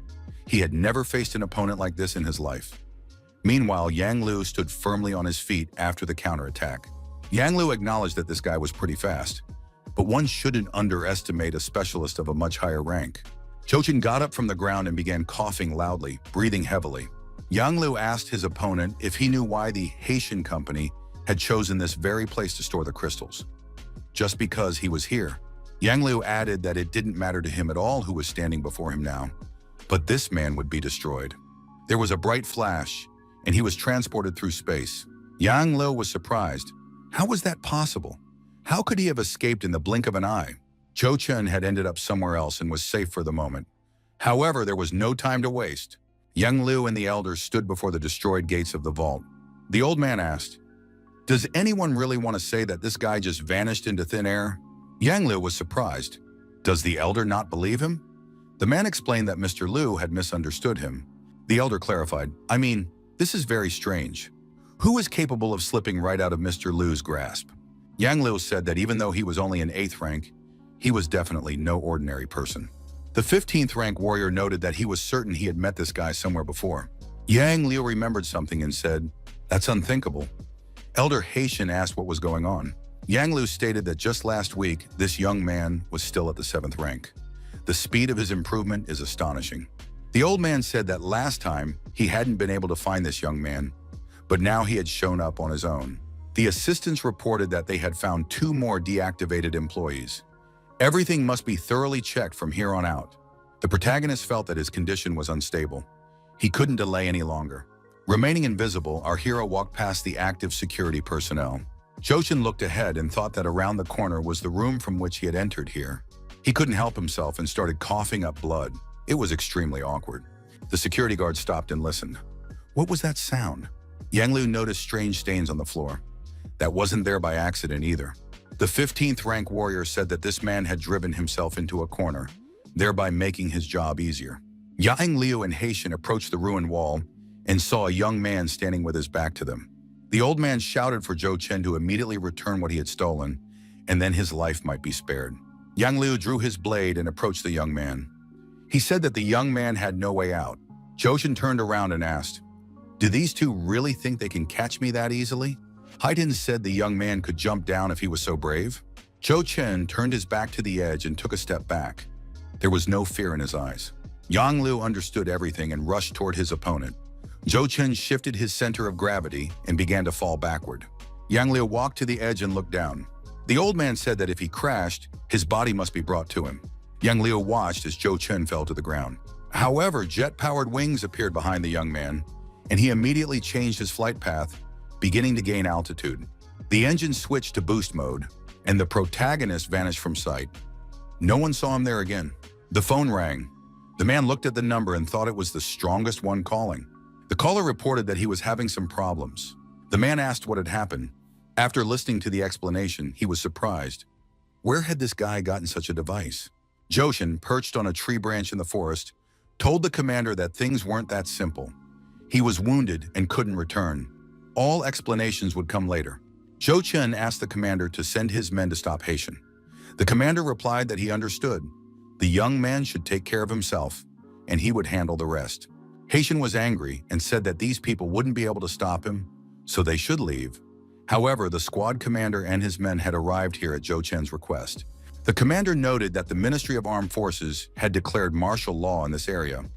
Anyone who disobeys will be killed on the spot. Yang Liu said that these people were overstepping their bounds. Warriors of the highest rank, mercenaries for special assignments, possessed exceptional rights and privileges. The squad commander was surprised to see Special Envoy Yang Liu standing before him. Yang Liu informed the commander that he was giving him one last chance to remove himself and his men from the area. The commander said that if the mercenaries possessed exclusive rights, his word could not carry more weight than a decree from the Ministry of Armed Forces. Yang Liu made a phone call and explained that Chairman Shen had authorized the 7th Unit to defend the Haiyang Tower. Yang Liu ended the call and told the old man that they were leaving. He stated that he would like to see how the Ministry of Military Training would protect these people under natural conditions. Zhou Chen said that, as expected of a high-ranking warrior, if he hadn't leveled up his tactical and technical skills, he would have died long ago. The protagonist checked the information and thought that if he raised his ability level to 75 and then to 80, defeating Yang Liu would be entirely possible. Zhou Chen decided to use materials with impact resistance up to 13. When he met with the hero, Ding Hong said that one should only trust people who have been proven. He had no doubts about the young man's strength. The exchange was completed, and the companions agreed to meet again in the future. Ding Hong asked Zhou Chen if this would get him into trouble. If problems arose, the Light and Shadow team wouldn't stand idly by. Zhou Chen replied that there was no need to worry, as he was quite capable of handling the Navy SEALs. The hero found himself in an equipment store and examined the armor on display. It was the store's signature item. The suit was capable of withstanding an attack from even the strongest opponent. The young man greeted the clerk and said he had a batch of expensive materials to sell. Could he speak with the manager? Old man Haitian was furious. So many days had passed, yet they still hadn't found that unscrupulous man. The old man told Mr. Liu that all this was useless. Perhaps Yang Liu with his abilities could help? Yang Liu replied that he did not have such authority. The mercenary added that he knew someone who could help with this matter. Yang Liu noted that the price for these services would be commensurate. 3 days passed. The giant zombie was displaying unusual aggression, destroying everything in its path. Zhou Chen said that wasn't bad, since a zombie of that level no longer posed a threat.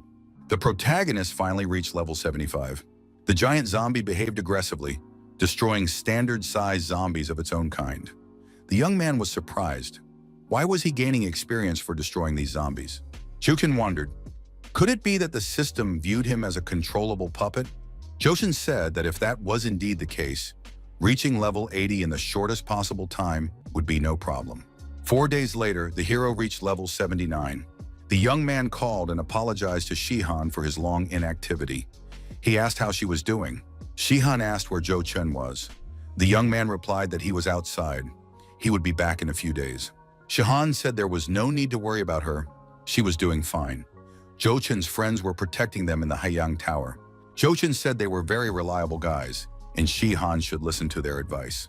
The old man's companion pointed out that the young man was using a satellite communicator. Luo Tian, the strongest warrior ranked 9th, said that as long as Zhou Chen is using the communicator, he can be tracked. The rest should be handled by Haitian. The old man said that the reward for Special Envoy Luo was in this suitcase. It was a bimetallic case with a shock resistance rating of 15 points. Luo Tian said he was pleased to have cooperated. He had provided information on this man's whereabouts. The rest was none of his concern. Haitian laughed and said he agreed completely. The cooperation had been fruitful. Luo Tian took the suitcase with the reward and left the room. Haitian ordered the Flaming Stone, Heavenly Sword, Split Beast, and Heavenly Hammer squads to be summoned. He wants not even a speck of dust to remain of this man. Zhou Chen continued training, shooting at a moving target. The young man felt that his bow was still full of power. Zhou Chen said that an elven bow and arrows with a penetration rating of 5 points would spur anyone to use all their strength. Zhou Chen felt that his shooting had been excellent today. At that moment, our hero was being secretly filmed from an inconspicuous spot. The young man said that if they posted this video, the price of such weapons from the graveyard would go way up. His colleague pointed out that there were a lot of zombies around. How was this guy planning to get out of there? The camera assistant said there really were an incredible number of them. No matter how strong this man was, he wouldn't be able to take them all on alone. The zombies continued to be aggressive. It was impossible to calm them down. The assistant noted that these zombies were multiplying like wildfire. Jochin looked at the zombies and surmised that he wouldn't be able to reach level 80 so easily. Shu Chen noticed the people filming the scene. The hero said they were annoying him. They were watching him, and he couldn't open his system equipment. Chushin decided he needed to get rid of his pursuers first and cross to the other side. The observer asked Baeyang what this man was planning to do. Surely he wasn't thinking of jumping in that direction. Baeyang replied that even if that were the case, they still needed to film it. It would make for a great scene. Chochin really did decide to change his position and sprinted across the roof. The observer said that this guy runs very fast, and it's just unbelievable. Is he really like that? Zhou Chen jumped off the roof and directed his movement toward the zombie. Baeyang shouted that it was all over now. He was definitely going to crash. Jochin got into position and decided to attack 2 zombies at once. The distance to the target was closing. The young man was impressed by the scene and asked Baeyang, "Did you film this?" He received an affirmative answer. Baeyang said that if this video were released on the internet, it would be a sensation. Jochin returned to the roof and a strange energy began to appear around him. Baeyang was impressed because even from such a distance, he could sense the destructive aura. The young man asked, "Aren't they going to follow that man?" Baeyang replied that they wouldn't be able to. The young man said that all these airships belonged to the Haitian company. Something grand was in the works. His companion had heard that this time, Haitian's 4 largest squadrons would be deploying in full force. The assistant told Chairman Shen that they had received information that Yang Lu and Haiguo had already set out. Upon receiving the information, the chairman told the assistant she was free to go. The old man thought that once again, these people were making him doubt his decision regarding this young man. Shen thought that whether Zhou Chen could handle this depended entirely on him. This time, he would let the young man prove who was ultimately in the wrong. A sports car sped into the area where the zombies were. A masked man got out of the car, a communicator in his hand. The man drew his blade and began slashing at the zombies left and right. However, his goal was entirely different. Jushin had finally reached level 80. The young man decided that with his skills, he could now compete with Yang Lu. Zhou Chen said that the captain would take care of everything at home, so there shouldn't be any problems. Jushin looked at his communicator and reviewed the newly updated information about Commander Lei Hu. Jushin thought that this guy had started calling him a lot. Lei Hu was delighted when the protagonist answered his call.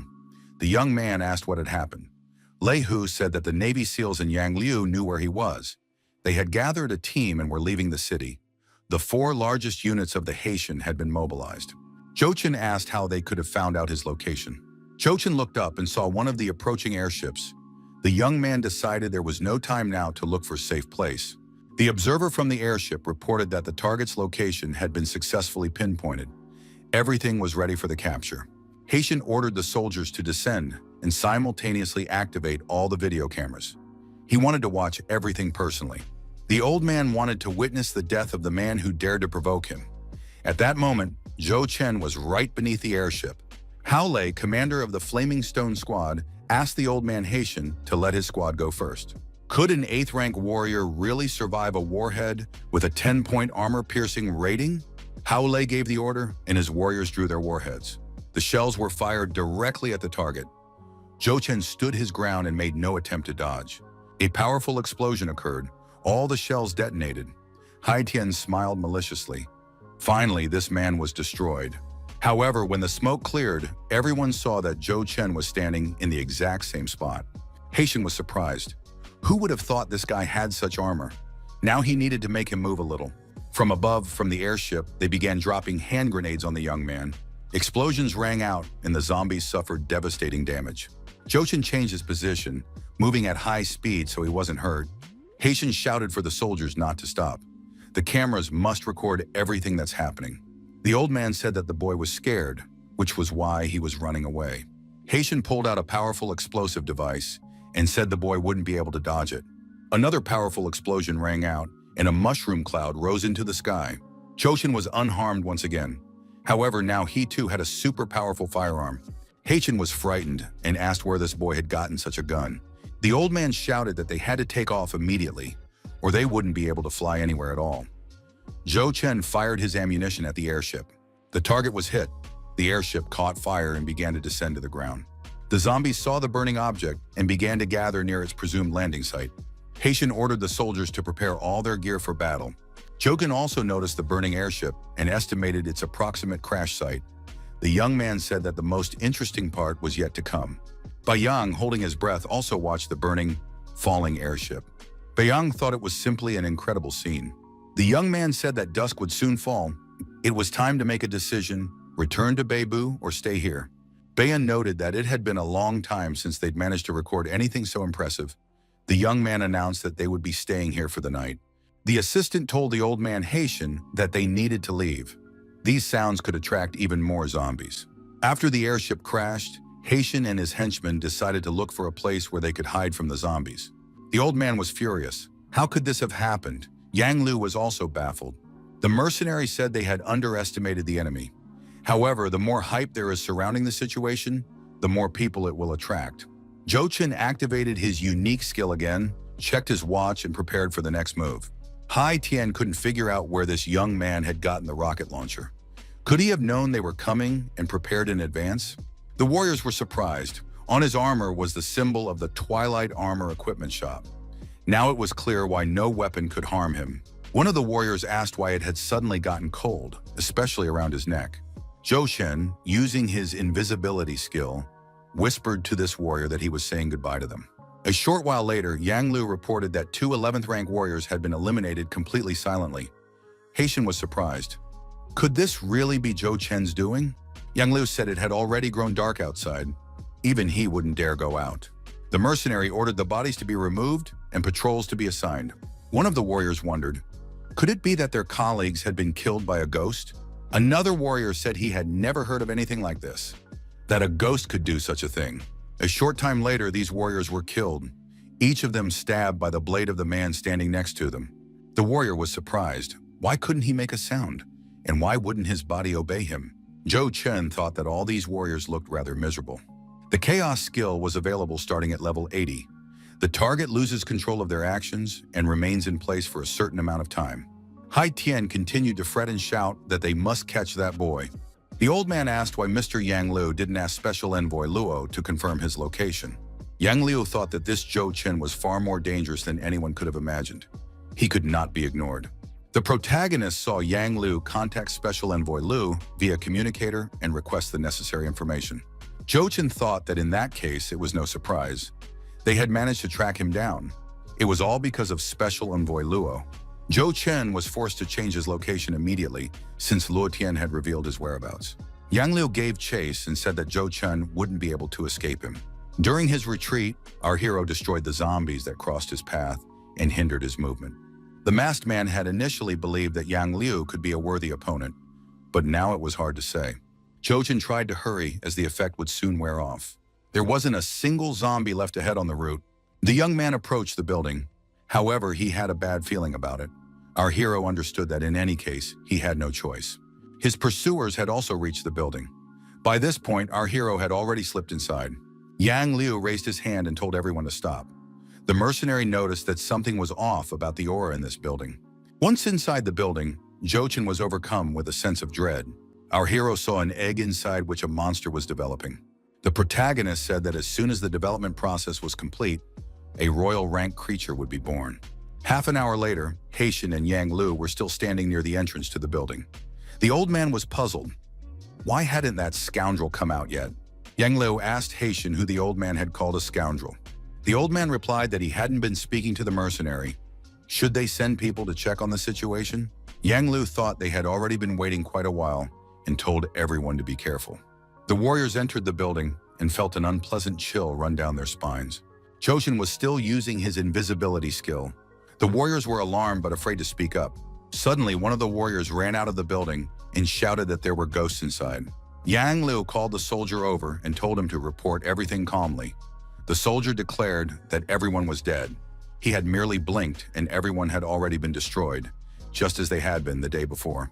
Zhou Chen returned to the egg and thought that peace had finally come. The young man reasoned that if this creature emerged, the Gravekeeper would suffer immense damage. Its development must be prevented. Zhu Chen damaged the shell with his daggers, but the shell regenerated too quickly. The protagonist thought that fortunately, he had plenty of ammunition with him. The young man decided to use an explosive device with a Bickford fuse. Zhu Chen covered the egg with explosives on all sides and decided that should be enough. Having finished his preparations, the protagonist burst out. Yang Lu was surprised. Had he actually decided to come out on his own? Zhu Chen activated his invisibility skill again and attacked one of the warriors. Yang Lu remained standing in place. A powerful explosion rang out, and the building was blown to smithereens. Many warriors were killed in the explosion. Haitian was unharmed, but he was extremely angry. The masked man, standing on the roof of a neighboring building, watched the aftermath of the explosion. Bayan was pleased with himself, as he had managed to capture something like this. The young man said it was simply an incredible scene. This video was sure to go viral and cause a sensation throughout the entire cemetery. The young man asked Bayan why they shouldn't get a little closer. Bayan thought about it and agreed. He said that wealth and honor are achieved through risk. The warriors reported to Elder Haitian that the explosion had been quite large. Very soon there would be too many zombies here. Yang Liu thought that Zhu Chen was conducting himself with great dignity. Zhu Chen emerged from cover and thanked him for the praise. Yang Liu was surprised. Had this guy really not run away from him? Zhu Chen replied that he hadn't intended to. Yang Liu asked, even if the young man had intended to run away, would he have had the chance? Suddenly, a huge monster emerged from a cloud of smoke. Old Man Haitian was surprised and asked what kind of creature it was. The monster began to scream loudly and destroy everything around it. The warriors were frightened and activated their retreat mode. They began to flee at great speed, moving as far away from that place as possible. One of the warriors was pursued by the creature's fist. The huge monster slammed its fist into the retreating warrior. At that moment, our hero calmly watched Yang Liu. The mercenary was determined and moved toward the protagonist, gripping his blade tightly in his hand. Zhu Chen said that today, only one of them would emerge alive from this battle. The mercenary said that it would, of course, be him. The monster watched the two young men as they fought each other. Yang Liu remembered the monster and decided there was no time to waste. Zhu Chen told his opponent that he wouldn't be able to escape so quickly. Zhu Chen activated invisibility mode again and said that 3 seconds should be enough. Yang Liu was left alone with the enormous monster. The huge monster was about to strike the man, but a powerful explosion occurred. The blast knocked Yang Liu to his knees and he began coughing loudly. The monster leaped high into the air and lunged at him. Yang Liu raised his arms and braced himself against the monster's leg, preventing it from crushing him. Zhu Chen was surprised. Could 15th rank warriors really do something like this? The mercenary shoved the monster away and shouted for it to get lost immediately. At that moment, Yang Liu made a breakthrough and became a 16th rank warrior. The mercenary laughed and shouted that Zhu Chen's end was now at hand. The enormous monster struck the 16th rank warrior again. Yang Liu managed to block the blow, but his condition worsened. The mercenary thought that even with this strength, he still couldn't withstand the monster's blow. He needed to stay away from it. However, Yang Liu hadn't even had time to retreat when his opponent was already behind him. The mercenary realized that this guy could turn invisible. Were humans even capable of such a thing? Zhu Chen told the mercenary that he wouldn't leave here alive today. Yang Liu realized they'd pulled the same trick on him again. Zhu Chen said the mercenary could enjoy himself once more. The young man had vanished again. Yang Liu found himself face to face with the monster once more. He should have foreseen this and become stronger. It's never easy. The monster grabbed the mercenary and he found himself in its grasp. Chairman Shen received an emergency signal on his communicator and reported that envoy Yang Liu had died. Those present were surprised. How could this have happened to a 15th rank specialist? The bull man also received the message and was delighted. After all, he knew that Zhou Chen was no ordinary man. Commander Zhang reported that he had obtained the necessary information. The masked man stated that this Zhou Chen was no ordinary man. He took risks every time and came out victorious. That was definitely not just simple luck. The masked man said he needed to work out his next course of action. Special Envoy Liu was told over the phone that he absolutely had to help. Only he could do it. Envoy Liu asked how Yang Liu had died. Zhu Chen rode his armored bull into the city. The young man sensed a kind of oppressive aura. The protagonist took note of the rumors being spread by passersby. People were saying that Zhou Chen had managed to take care of Yang Liu. The young man was surprised, since just a few minutes ago, he himself had taken care of that man. How could the news have spread so quickly throughout the graveyard? Zhou Chen turned on his communicator and immediately received a flood of unread messages. Our hero arrived at his meeting with Chairman Shen. The old man said that this guy hadn't disappointed him. Jogan stated that Yang Lu had gathered quite a few people to try to destroy him. If Chairman Shen hadn't warned him, it wouldn't have been nearly as interesting. The chairman told the young man to come over and take a look at it. Jogan was surprised when he saw the ownership documents for the Haitian company. But doesn't it belong to Hai Gui? Jogan pointed out that he had nothing to do with its destruction. The old man replied that the young man still had a lot to learn. In fact, the Haitian company had been run under the leadership of Yang Liu. Zhou Chen had dealt with him, so according to unwritten rules, he was now the heir. Zhou Chen asked, "Does that mean something like the strongest takes all?" Chairman Shen confirmed it. If someone is eliminated, everything that belonged to them becomes the assassin's spoils. There was something else the young man needed to know. In reality, there was another rank higher than the strongest. Such warriors were classified as gods of war. Zhou Chen asked his companion what rank Luo Tian held in that case. The chairman replied that Luo Tian was classified as a god of war, the 8th of the 10 strongest. He was also the head of the 3rd district. Zhou Chen said that this was the first time he had heard of such a position.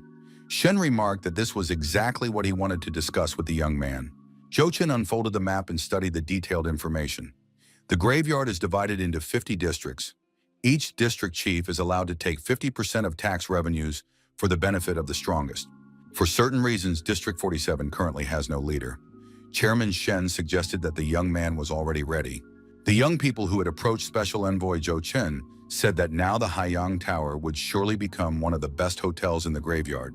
Zhou Chen thanked everyone for their concern. Suddenly, the doors opened and Jahan appeared in the doorway. The girl rushed into our hero's arms and hugged him. Large tears welled up in Shihan's eyes. They were tears of joy. Zhou Chen apologized to Shihan. The girl pushed him away and said he shouldn't have done that. Jogan grimaced, and Shihan thought he was feeling unwell. She asked, "Are you hurt?" Jogan reminded her that Shihan was also a warrior. The next time she wanted to beat him up for some reason, she'd better remember to control her strength. Shihan understood everything and apologized. Zhou Chen declared that his wounds would never heal unless he received at least 10 kisses from Shihan. Shihan asked who on earth had given him permission to stay out of touch with her for so long. The next day arrived at the Haitian office. Zhou Chen informed those present that they should have already guessed why everyone was gathered there. Today, the Haitian company was under his management, and he intended to put everything in order. A reorganization was inevitable. Shihan was also present during this conversation. Those present were surprised. Could everything really be happening so quickly? In just one day? Zhou Chen noted that from now on, the Haitian company would be known as the Haiyang Corporation. The organizational structure would remain unchanged. The security department would be disbanded and completely reorganized. Those present understood that the security department was the core of the company. Thousands of warriors were the guarantors of its security. Did this young man really intend to change everything? This young man certainly didn't lack resolve. He had only just arrived and immediately set about taking decisive action. After all, the company's reputation had indeed left much to be desired in recent years. Perhaps these drastic changes would give the company a new lease on life. Zhou Chen stated that there was no need to worry prematurely. Everyone who passes the test will be able to keep their positions and even receive a 20% pay raise. The new CEO added that Miss Shahan would serve as acting president today. He looked forward to their fruitful collaboration. In the CEO's office, company director Xu Ouyang thought that Special Envoy Zhou Chen was a warrior. Therefore, he wouldn't have time to run the company. However, would his girlfriend be able to handle this responsibility? Shihan told Director Xu that she had no doubts about his abilities. Therefore, one could hope that he would continue to work for the good of the company. She discussed this with Special Envoy Zhou Chen, and they decided to promote Director Xu to Vice President. Now his title is CEO. Xu Ouyang couldn't believe his ears. Was he really the Vice President now? Shahan added that the success of future companies therefore depends largely on high-quality corporate work.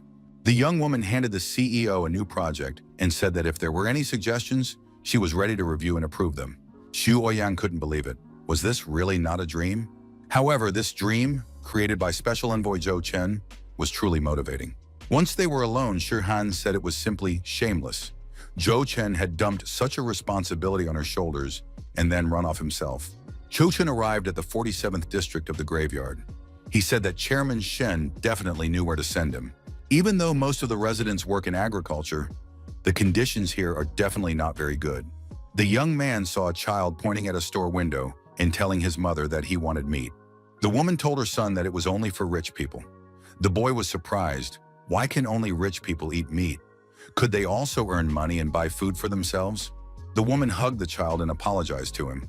She said they would have to wait a little while. When she could earn money, they would definitely eat meat. The boy told his mother not to cry. He believed her. Cho Chun handed these people a piece of meat and said that everything here would change in the near future. The woman and the child thanked the stranger. Jo Chen turned around and went on his way. The residents of the graveyard read in the press that Special Envoy Jo Chen had become the head of the 47th district, but previous heads had fled from there in a panic. Would this man be able to handle it? Jo Chen's first order as district chief was issued. A guard announced that everyone should line up. People would be registered as residents of the 47th district. Each person would be issued 2.5 kilograms of meat and a packet of salt. At the 47th District Administration Office, the new leader said he had no intention of investigating what policies had been implemented there previously. However, starting today, everything would change radically. The young man noted that he was aware this district had been called a slum and third rate. All of this had happened under the previous administration. Juchen gave the officials 3 days to get things in order here. The young man added that he wants to see a new, revitalized 47th district. Juchen called Shahan and asked how she was doing. The girl replied that she had formed a new security department and 5,000 people had passed the certification. Shihan said she had heard about the 47th district. Juchen replied that he knew she would be interested, but his heart hadn't yet turned to ice, like those warriors. They were people just like him who had survived the apocalypse. Why should he stand on the sidelines or even revel in their grief? Shihan asked how much he could change. The young man replied that even if it was just a little, it would still be progress. Shahan declared that no matter what anyone thought of Jo Chen, she would always support him. Just because everyone around him had become indifferent to other people's suffering didn't mean the young man had to become the same. It was ordinary people who brought a little warmth to this world where only the strongest survive. The next day arrived. Jo Chen, using his jet wings, prepared for flight. He started the engines and said he would disembark here, wishing the airship's crew a safe journey. The masked man, watching through his binoculars, saw the aircraft separate from the airship and head off on a different route. The observer smirked and said that it seemed like fate. Could it be that the guy was walking right into his hands? The masked man left his observation post and headed in the same direction. Jo Chen landed and said he had returned to the White Forest area. The young man noted that even though he had reached the 81st level and was gaining more experience, it was now much harder to progress as a warrior. Risking his life and walking the line between life and death was the shortest path to raising his warrior rank. The stakes here were too high, and most warriors would never dare to do something like this. Jo Chen admitted that he actually had enough motivation to keep progressing without stopping. He activated his invisibility skill and approached the large white beasts. He decided to continue following them for a while. They were ferocious white tigers of the 13th rank. Ahead of them was a large, unusual plant. The ferocious tigers didn't dare go near it. The object seemed somewhat familiar to the protagonist.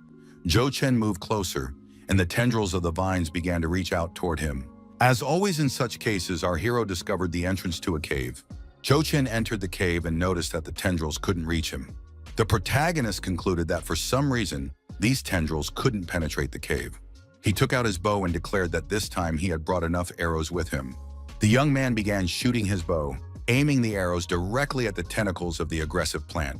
Our hero clearly remembered that the damage had been slightly lower before. Could it be because of the bimetallic arrows with 5 points of armor-piercing ability? 3 hours passed. The protagonist noted that by attacking these vines, he had gained 60% of the experience needed to level up. Jogan said that a little effort was needed, and then there would be no problems. The masked man, looking around, tried to locate our hero. Suddenly, a large white tiger appeared behind the observer and roared loudly. The masked man said that these white tigers were a nuisance, but he actually liked it. The vines were destroyed. The young man finally reached level 85. The guy said that a whole week of fighting the vines, it was worth it. Our hero said that now he needed to change locations, since this plant no longer gave him much experience. White tigers are excellent opponents for honing a warrior's skills. He needs to find a way to lure one of them out. Zhou Chen walked right past the tigers, yet they didn't notice him at all. He hid behind a rock and thought that a great opportunity had presented itself. The protagonist took out his bow and arrow and fired a well-aimed shot. The beast was struck and wounded.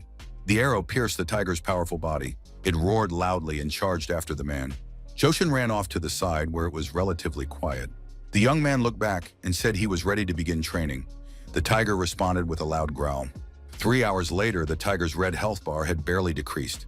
The young man noted that this beast was a tough opponent. If it weren't for the health potion, he would have had a hard time. Jogan sat down on the ground and said they needed to rest a bit. The tiger looked at the man, growled softly, and began to approach slowly. Jogan took a piece of meat out of his backpack and assumed that the tiger wanted it. The young man tossed the food to the beast. The tiger leaped up and snatched the piece of meat. Zhou Chen contacted Shihan via communicator and asked if their trainers had any methods other than secret potions, such as food. The masked man noticed that Zhou Chen had reappeared on his radar. He said that this guy had finally been found. The pursuer added that he hoped to make a dramatic entrance from the shadows this time. The tiger continued to enjoy the meat delicacies offered to him. After that, the beast approached the young man, showing no aggression whatsoever. The protagonist leaned against the animal and thought, had he really succeeded?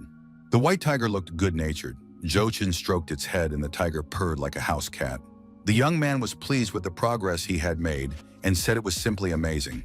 Our hero mounted the large, ferocious tiger and announced that they could move forward. The tiger picked up speed and Zhou Chen raced across the entire forest on its back. Zhou Chen contacted the necessary people by cell phone and said that he would arrive in the Western District in an hour and that a room needed to be prepared for him. The protagonist announced that they were returning. The young man noticed he wasn't alone in the forest. The green health bar indicated the presence of another person watching him. Zhou Chen thought, could this person really determine his exact location? Most likely, this was one of the 13 people with such authority. Could it be Luo Tian? However, a person of such status would not attempt to eliminate him on his own. Zhou Chen activated his invisibility skill and detected the observer. He thought the man looked familiar. The masked man was surprised that no one was visible nearby. However, the satellite communicator showed that Zhou Chen must be nearby. Zhou Chen thought this was unsurprising. The man who had managed to track him down was another god of war, Zhang Ning. On the hilt of this man's weapon, Zhou Chen noticed the shadow emblem. The young man thought that was just fine. After all, they hadn't settled the score yet. Zhou Chen knew that his pursuer would be able to spot him anyway. The thicket was the best cover available, and he shouldn't reveal his ability to become invisible. Zhang Ning said that Zhou Chen was currently the first person within 20 meters of him who had not yet been detected. He was making rapid progress. He was already at the peak of the 8th rank. Today, all of this must come to an end. Jugan noted that for someone who couldn't even pinpoint his exact location, the pursuer was being too hasty with his claims. Zhang Ning finally spotted our hero and pounced on him, declaring that the guy was about to be destroyed once and for all. Zhou Chen didn't back down and put up a worthy fight, facing the enemy head-on. The masked man screamed that his eyes had been injured. What had Zhou Chen done to them? Zhang Ning noted that his body had stopped obeying him. What on earth is going on here? Zhang Ning even took off his mask and realized things were looking bad. He couldn't break through his opponent's defense. Zhou Chen realized he had only 10 seconds left and needed to quickly find a way to immobilize his opponent. The protagonist activated the vulnerability scan skill. The necessary points on his opponent's body were identified. Zhou Chen couldn't believe that this guy still had such a stern look on his face. As expected of the god of war, even blinding him was quite difficult. Zhou Chen decided that in that case he might as well leave. The young man turned around and headed in the other direction. Our hero summoned the white tiger, jumped onto its back and increased his speed, moving away from the god of war. Zhang Ning continued to cover his eyes while kneeling. He loudly cursed and hurled insults at the protagonist, threatening him with retribution. A week passed. The chairman asked, "Is that really all Zhang Ning has to say?" Zhang Ning, as usual, asked for another chance and promised not to let them down this time. The chairman replied that if the god of war still couldn't handle it, they would have to find a replacement. Chairman Shen declared that Zhou Chen was truly a genius. Our hero had mastered the 9th rank. The young man had managed to achieve this in a relatively short time. The person on the phone asked, should Zhou Chen really be allowed to join tomorrow's hunt? The young man added that he understood everything. Zhou Chen must report to building number 1 at the airbase tomorrow.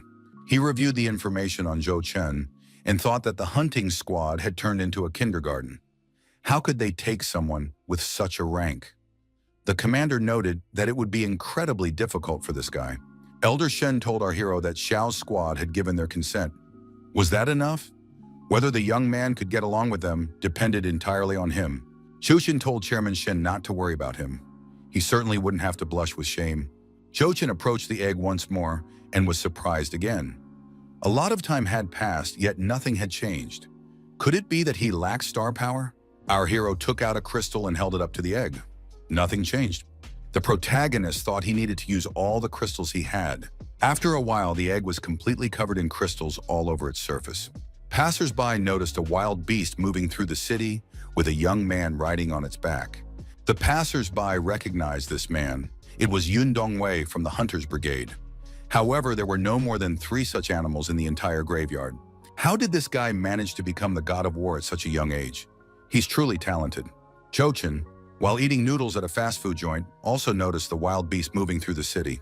Our hero thought that there must certainly be some trouble brewing in the Hunters Brigade. It seems he has been assigned a key role in this mission. That means he'll have the chance to test out new weapons. Airbase, Building Number 1. The young man asked the commander who had upset him since he was in such a bad mood. The man replied that the new recruit was truly ignorant. It was the first assembly, and he had already dared to be late. The commander said that youth is, of course, a wonderful time, hot blood, and a rebellious spirit. But when he was young, he didn't allow himself to act that way. The commander noted that there were still a few minutes left, so it couldn't be said yet that he was late. They say that Zhou Chen is by no means simple. He managed to jump from the 7th rank to the 9th in just 1 month. The commander asked who among those present could do something similar. This young man's youth doesn't mean he should be underestimated. A young man appeared in the room at the last moment. He greeted everyone and said his name was Zhou Chen. The young man looked around and concluded he wasn't late. The squad leader repeated the Hunters Brigade rules once more. First, unity. Second, also unity. There should be no doubt. Third and fourth, unity. The leader added that any grievances, unspoken words, and misunderstandings must be left behind. Those who break the rules will be punished to the full extent. The man added, if everyone understood, it was time to accept the mission. One of the warriors asked, did Zhou Chen really offend Chairman Shen that badly? This is his first mission after all, so why is it so difficult right off the bat? The warrior noted that 3 days ago, he had indeed seen a 17th ranked mutant, but who would have thought they'd be sent to deal with this? The leader said there was no point in complaining.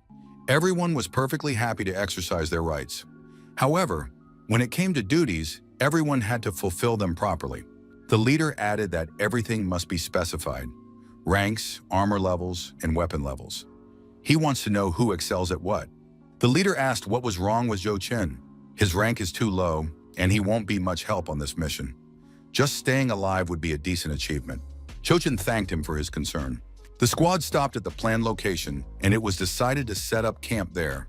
The leader reported that headquarters had sent further instructions regarding the mission. Yun Dongwei, the god of war, reviewed the information on his communicator and was surprised. Could this really be the King of Steel Spiders? The mission leader noted that if they failed to complete the task, a multitude of monsters would descend upon the burial ground. According to the reports, a royal rank monster is currently roaming near Zhongcheng. Several volunteers are needed who can go into the city and determine its exact location. The mission leader asked if anyone was willing. There was no response. The commander was surprised. What's the matter? When it's time to take action, no one has the courage. Chochin raised his hand and said that if no one objected, he would go. Everyone present was surprised. Yun Dongwei raised his hand and declared that he would go as well. Other warriors also began to express their desire to go on the reconnaissance mission. The mission leader realized that he had truly wanted to ensure the young man returned safe and sound. Now it was clear that wouldn't happen. The commander said that everyone who had volunteered had a few minutes to get ready. It was also necessary to check in on time. The mission leader wished the young man luck and well-being. A huge black bird flew slowly over the city, scanning below for its prey. However, the bird itself became the prey, caught in a strong web. The giant mutant spider that had spun the web began to approach the bird, which was tangled in its trap. Zhou Chen activated invisibility mode again. He didn't encounter a single monster along the way. It turns out they're all here. Besides the king, there are many other spiders. He needs to inform the team as soon as possible and call them here. Jochen triggered an explosion and destroyed the monster's web. Jochen walked over to the bird and thought that this creature would be in high demand on the market. The protagonist placed his hand on the bird and carefully tucked it into his backpack. That very same giant spider appeared above our hero. It prepared to attack the man. Jochen was surprised. Could the spider really sense him? After all, it couldn't see him. The protagonist stood still and didn't move. The spider stopped in front of him and sniffed around. The spider turned around and slowly walked away. The young man breathed a sigh of relief. When they met, Jochen noticed the mission commander's wounds. The leader explained that he'd run into a bit of trouble on the way back and asked where the Spider King was now. The scarred warrior remarked that dangers always lie in wait along the way. The young man was to be commended for managing to figure everything out on his own. Jochen realized he had simply been lucky. The leader said it would be dark soon, and they needed to sort everything out before then. He and Yun Dongwei would handle the Spider King, while the rest should take care of the ordinary ones. Jochen would watch. There was no need for him to participate in the battle. The scarred warrior noted that this would be for the best. If anything happened, he would be able to direct the others at a critical moment. The man added that if the young man went down with them, there was a high chance that, given his rank, he would die immediately. Another warrior said that this was a hunt, so everything had to be approached impartially. Jochen had joined the hunting party, which meant he was capable enough. He had to do his part. The mission leader asked, "Does anyone really want to challenge his decision?" The conversation was cut short as they had to urgently neutralize the spider attack. Jochen said he was impressed. Now he understood how high-ranking warriors fought. The mission leader announced that the Spider King was here, and Yun Dongwei must follow him immediately. The mission leader and the god of war attacked the Spider King simultaneously. However, the monster knocked them far to the side.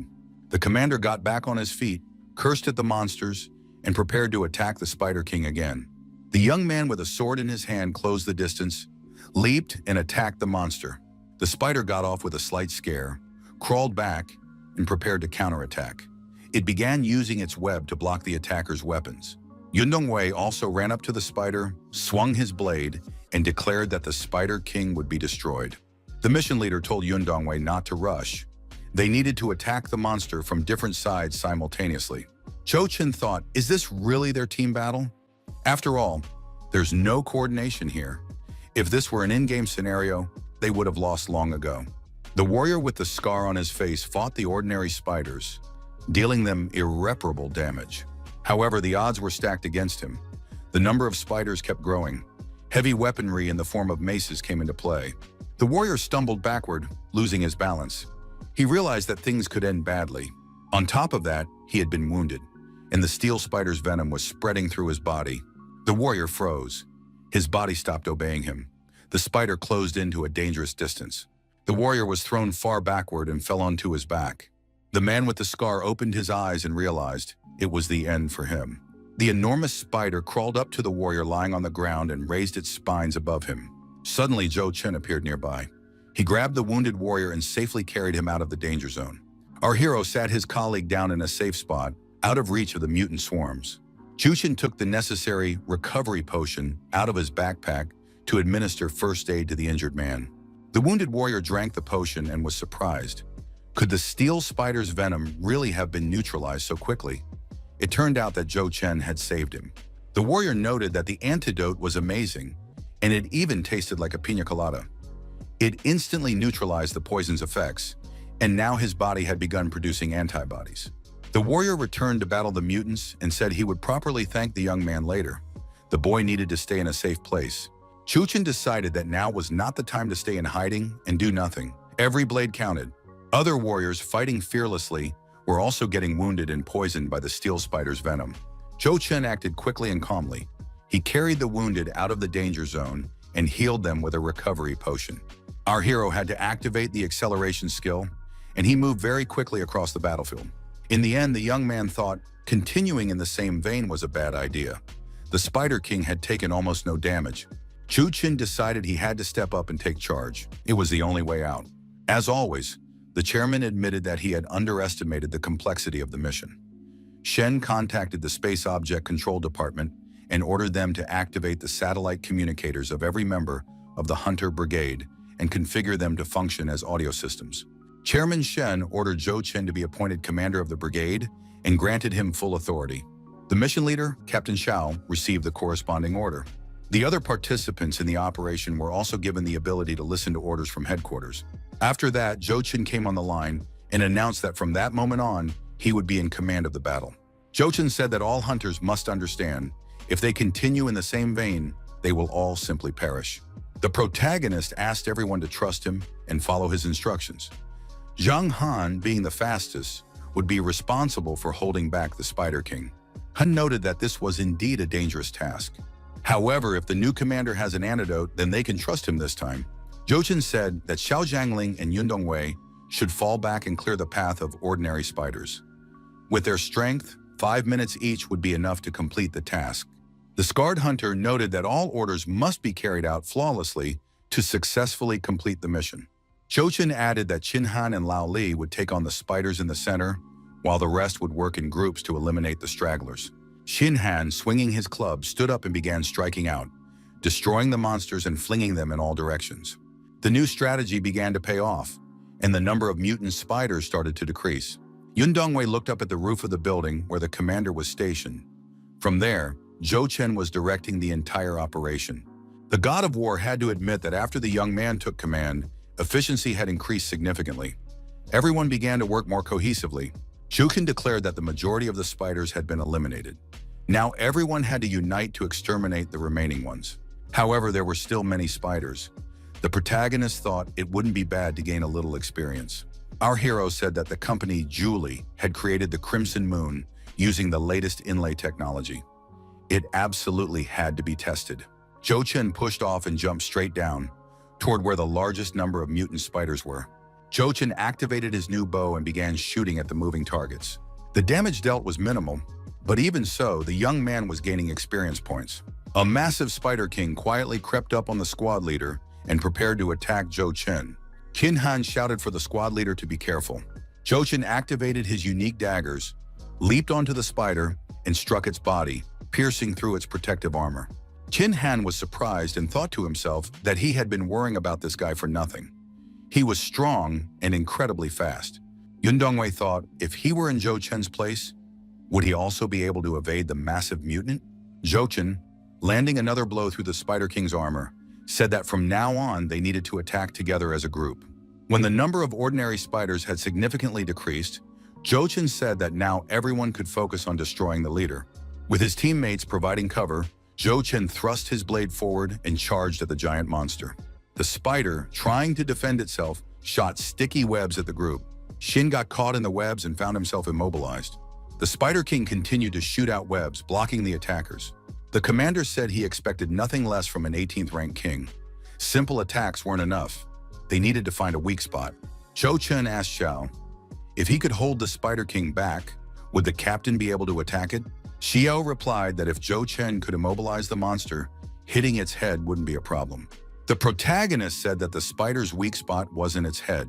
Our hero activated his scan skill and told the warriors that its weak spot was the neck. They had to believe him. Captain Xiao asked if Zhou Chen was sure of this, since they only had one shot.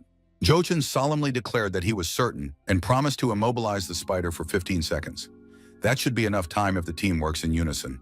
Xiao was surprised. Only 15 seconds? That must be a joke. Zhou Chen was serious and leaped onto the Spider King. He began striking the monster's body relentlessly with his daggers. Zhou Chen looked back and shouted for Xiao and the others to get moving. There was no time to hesitate.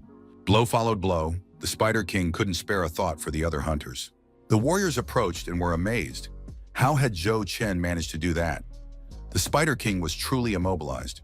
One of the hunters shouted loudly, "How on earth does Zhou Chen pull this off? It defies all laws of nature." Zhou Chen looked at his watch and said there were only 3 seconds left. When the time was up, the protagonist shouted for everyone to scatter in all directions. The hunters turned and ran.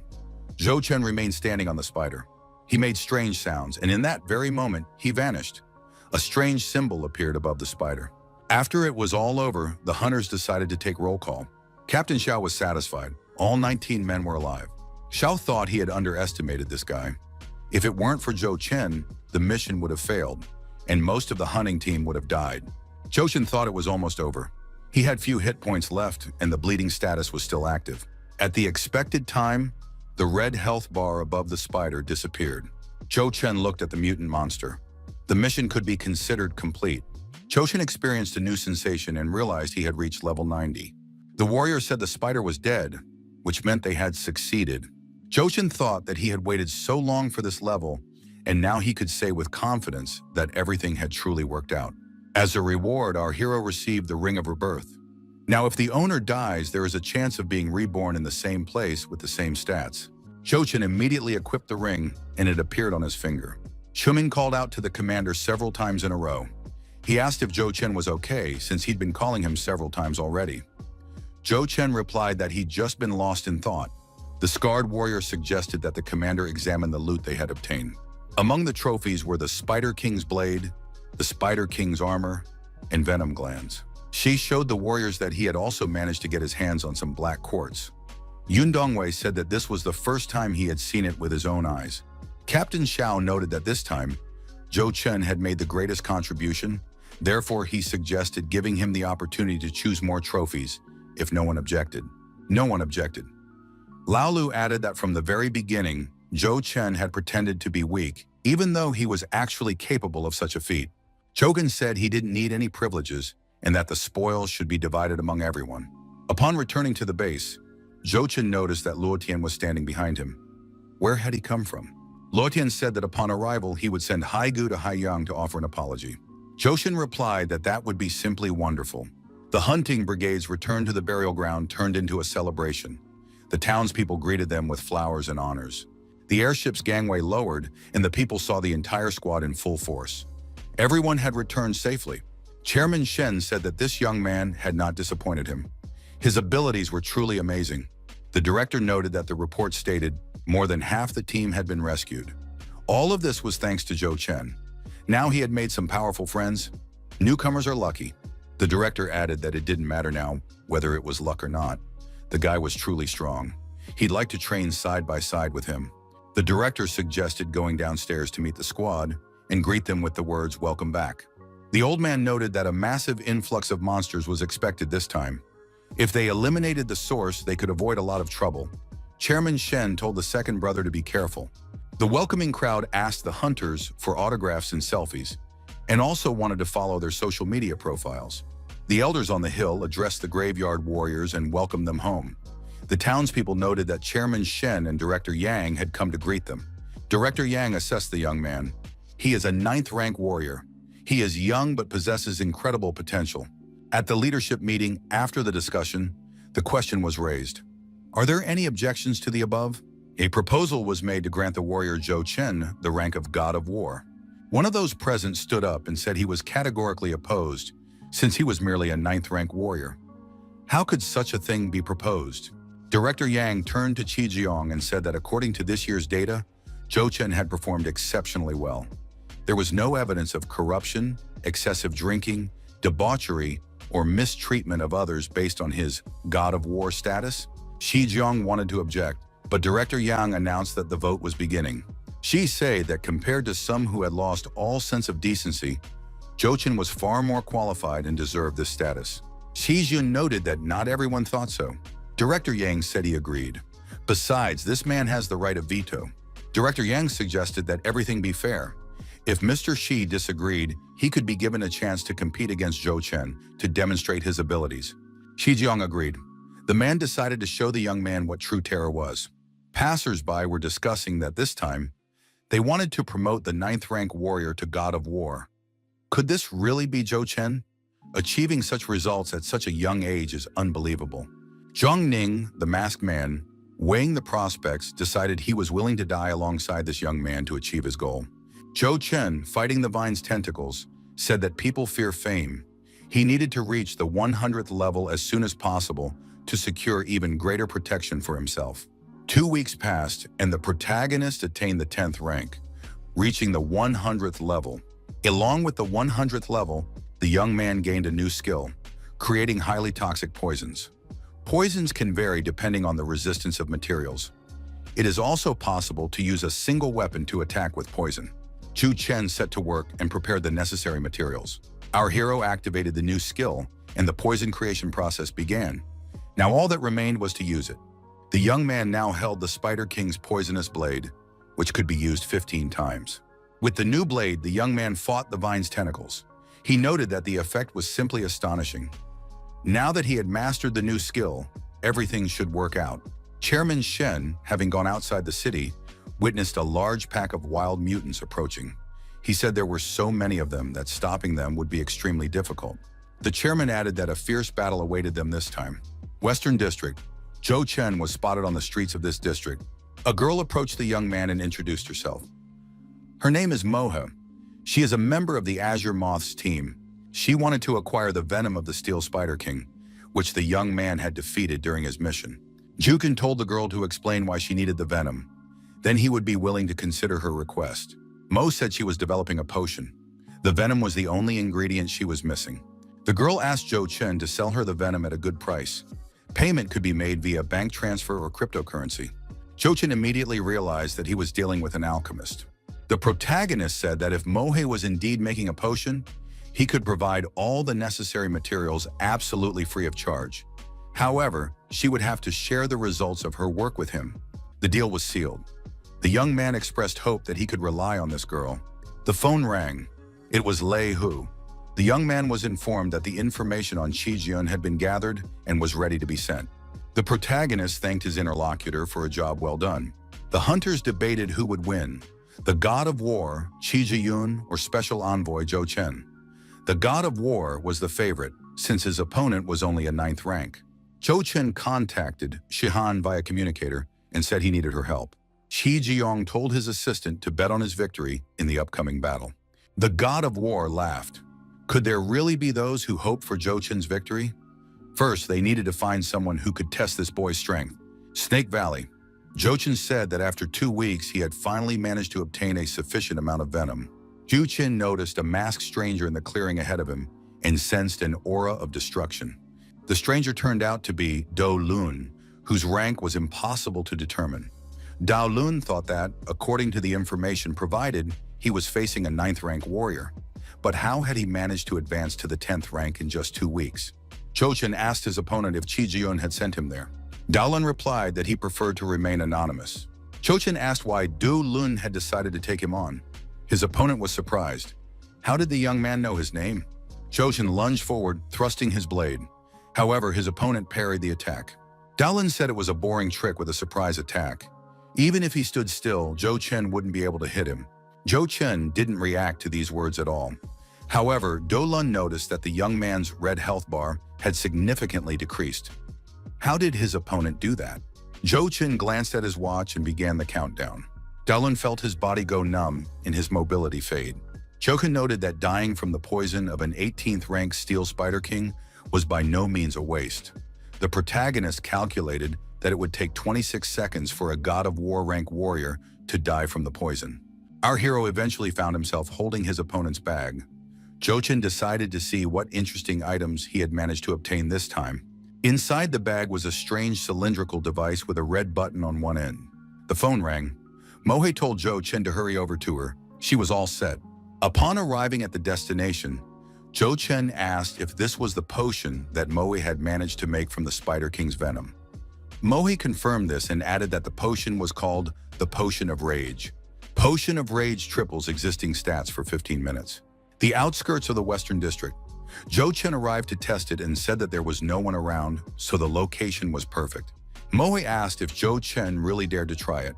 The young man replied that if he had chosen her, then he had to trust her. Zhou Chen asked Moho not to get too close, since it was unknown what the effect might be. Zhou Chen drank the contents of the vial and felt changes in his physical strength, especially in his calf muscles. Mohe was surprised when she saw the speed the young man was developing. Could this really be the effect of her Potion of Rage? She needed to patent it immediately. Zhou Chen said he would continue to supply the girl with resources, so he was counting on her in the future. At the headquarters of a major regional company, an employee told Special Envoy Zhou Chen to follow him. The employee reported that the president was supposed to meet the young man, but she wasn't feeling well at the moment. Zhou Chen replied that it was fine. He was pleased to be their guest. Scarlet Moon is the result of this company's painstaking work. The employee explained that this is where the initial stage of product development takes place. This is a sanctuary that embodies the company's entire creative potential. Our hero was shown the armor. Materials from 17th rank monsters were used in its manufacture. In terms of protection, Twilight armor is 3 times inferior to this piece. The 2 daggers were also made from materials derived from 17th rank monsters, and their armor-piercing ability is 16 points. A company representative told Zhou Chen that they had a gift from Director Liu, a reward and congratulations in honor of his attainment of the God of War rank. Zhou Chen thanked him and noted that it was a very precious gift, as it was priceless. A young woman entered the room and said that Special Envoy Zhou Chen was being too modest. The company employee was surprised when he saw President Liu. The president asked, was it just her imagination, or did the special envoy seem a little surprised by her appearance? Zhou Chen replied that it was indeed surprising. Who would have thought that the director of Julie would turn out to be such a young and beautiful young woman? The president smiled and said that the young man knew how to pay compliments. Zhou Chen asked, did the president really call me here today just to present a gift? Miss Liu replied that the suit was a modest gift from their company to Special Envoy Zhou Chen. The young man should know that a protective dome has been erected over the tomb. Their company also cannot disregard generally accepted norms. Until Zhou Chen officially receives the rank of God of War, their company will vouch for him.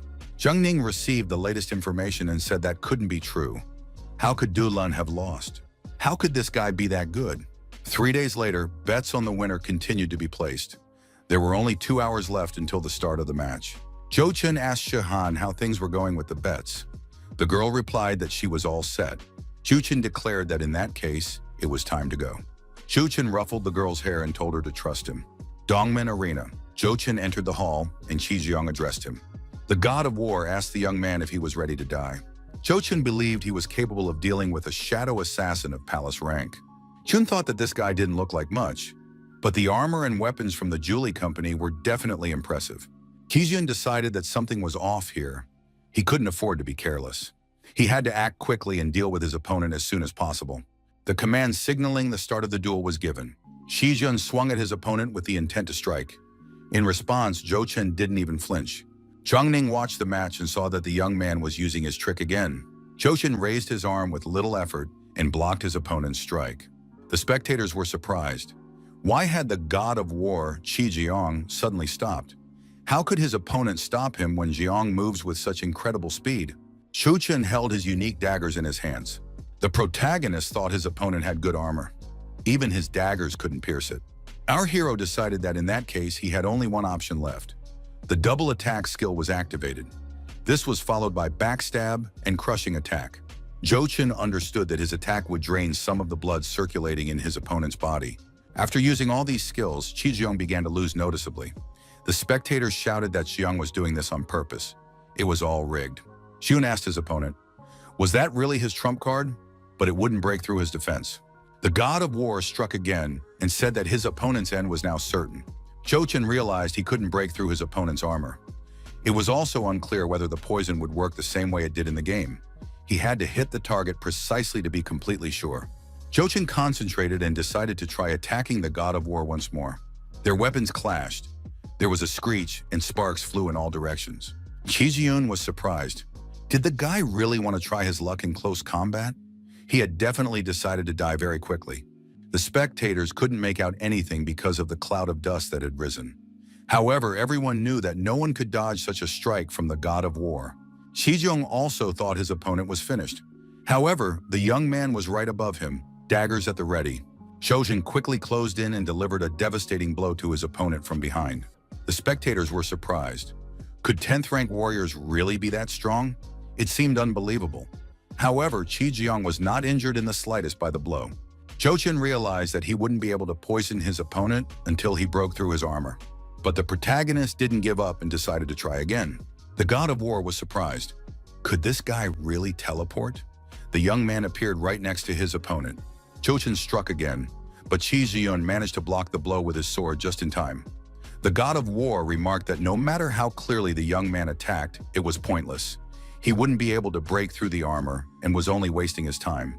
Zhou Chen realized this couldn't go on, so he decided to change his strategy. The spectators began to wonder, what was Zhou Chen doing? Why was he running in circles around his opponent? Zhang Ning realized that this guy wanted to create favorable conditions for himself. But what was the point?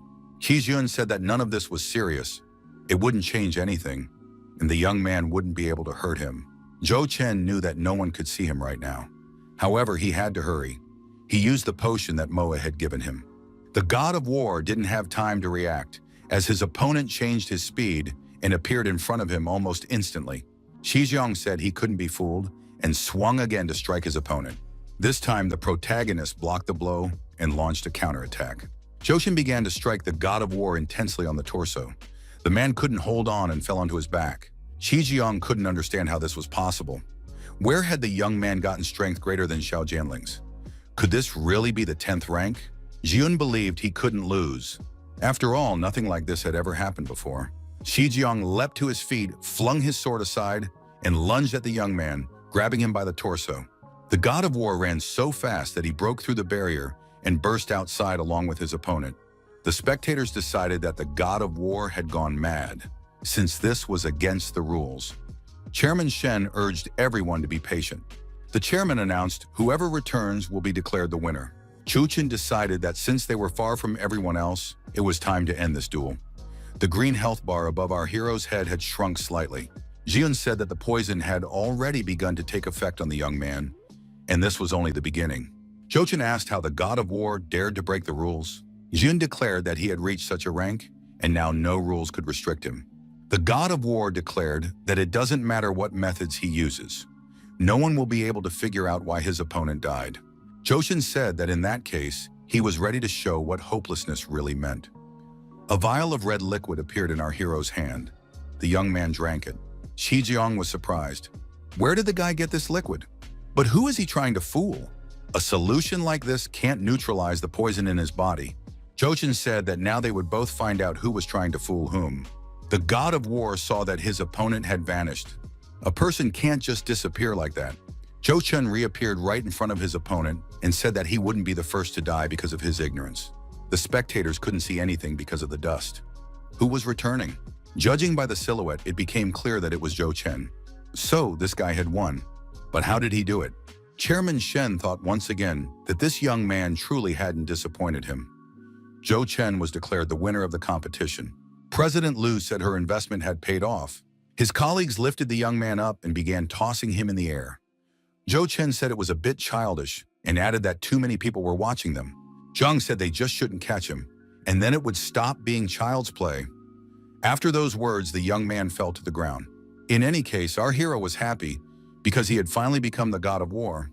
However, with great power comes great responsibility. In private, Shihan asked what had happened.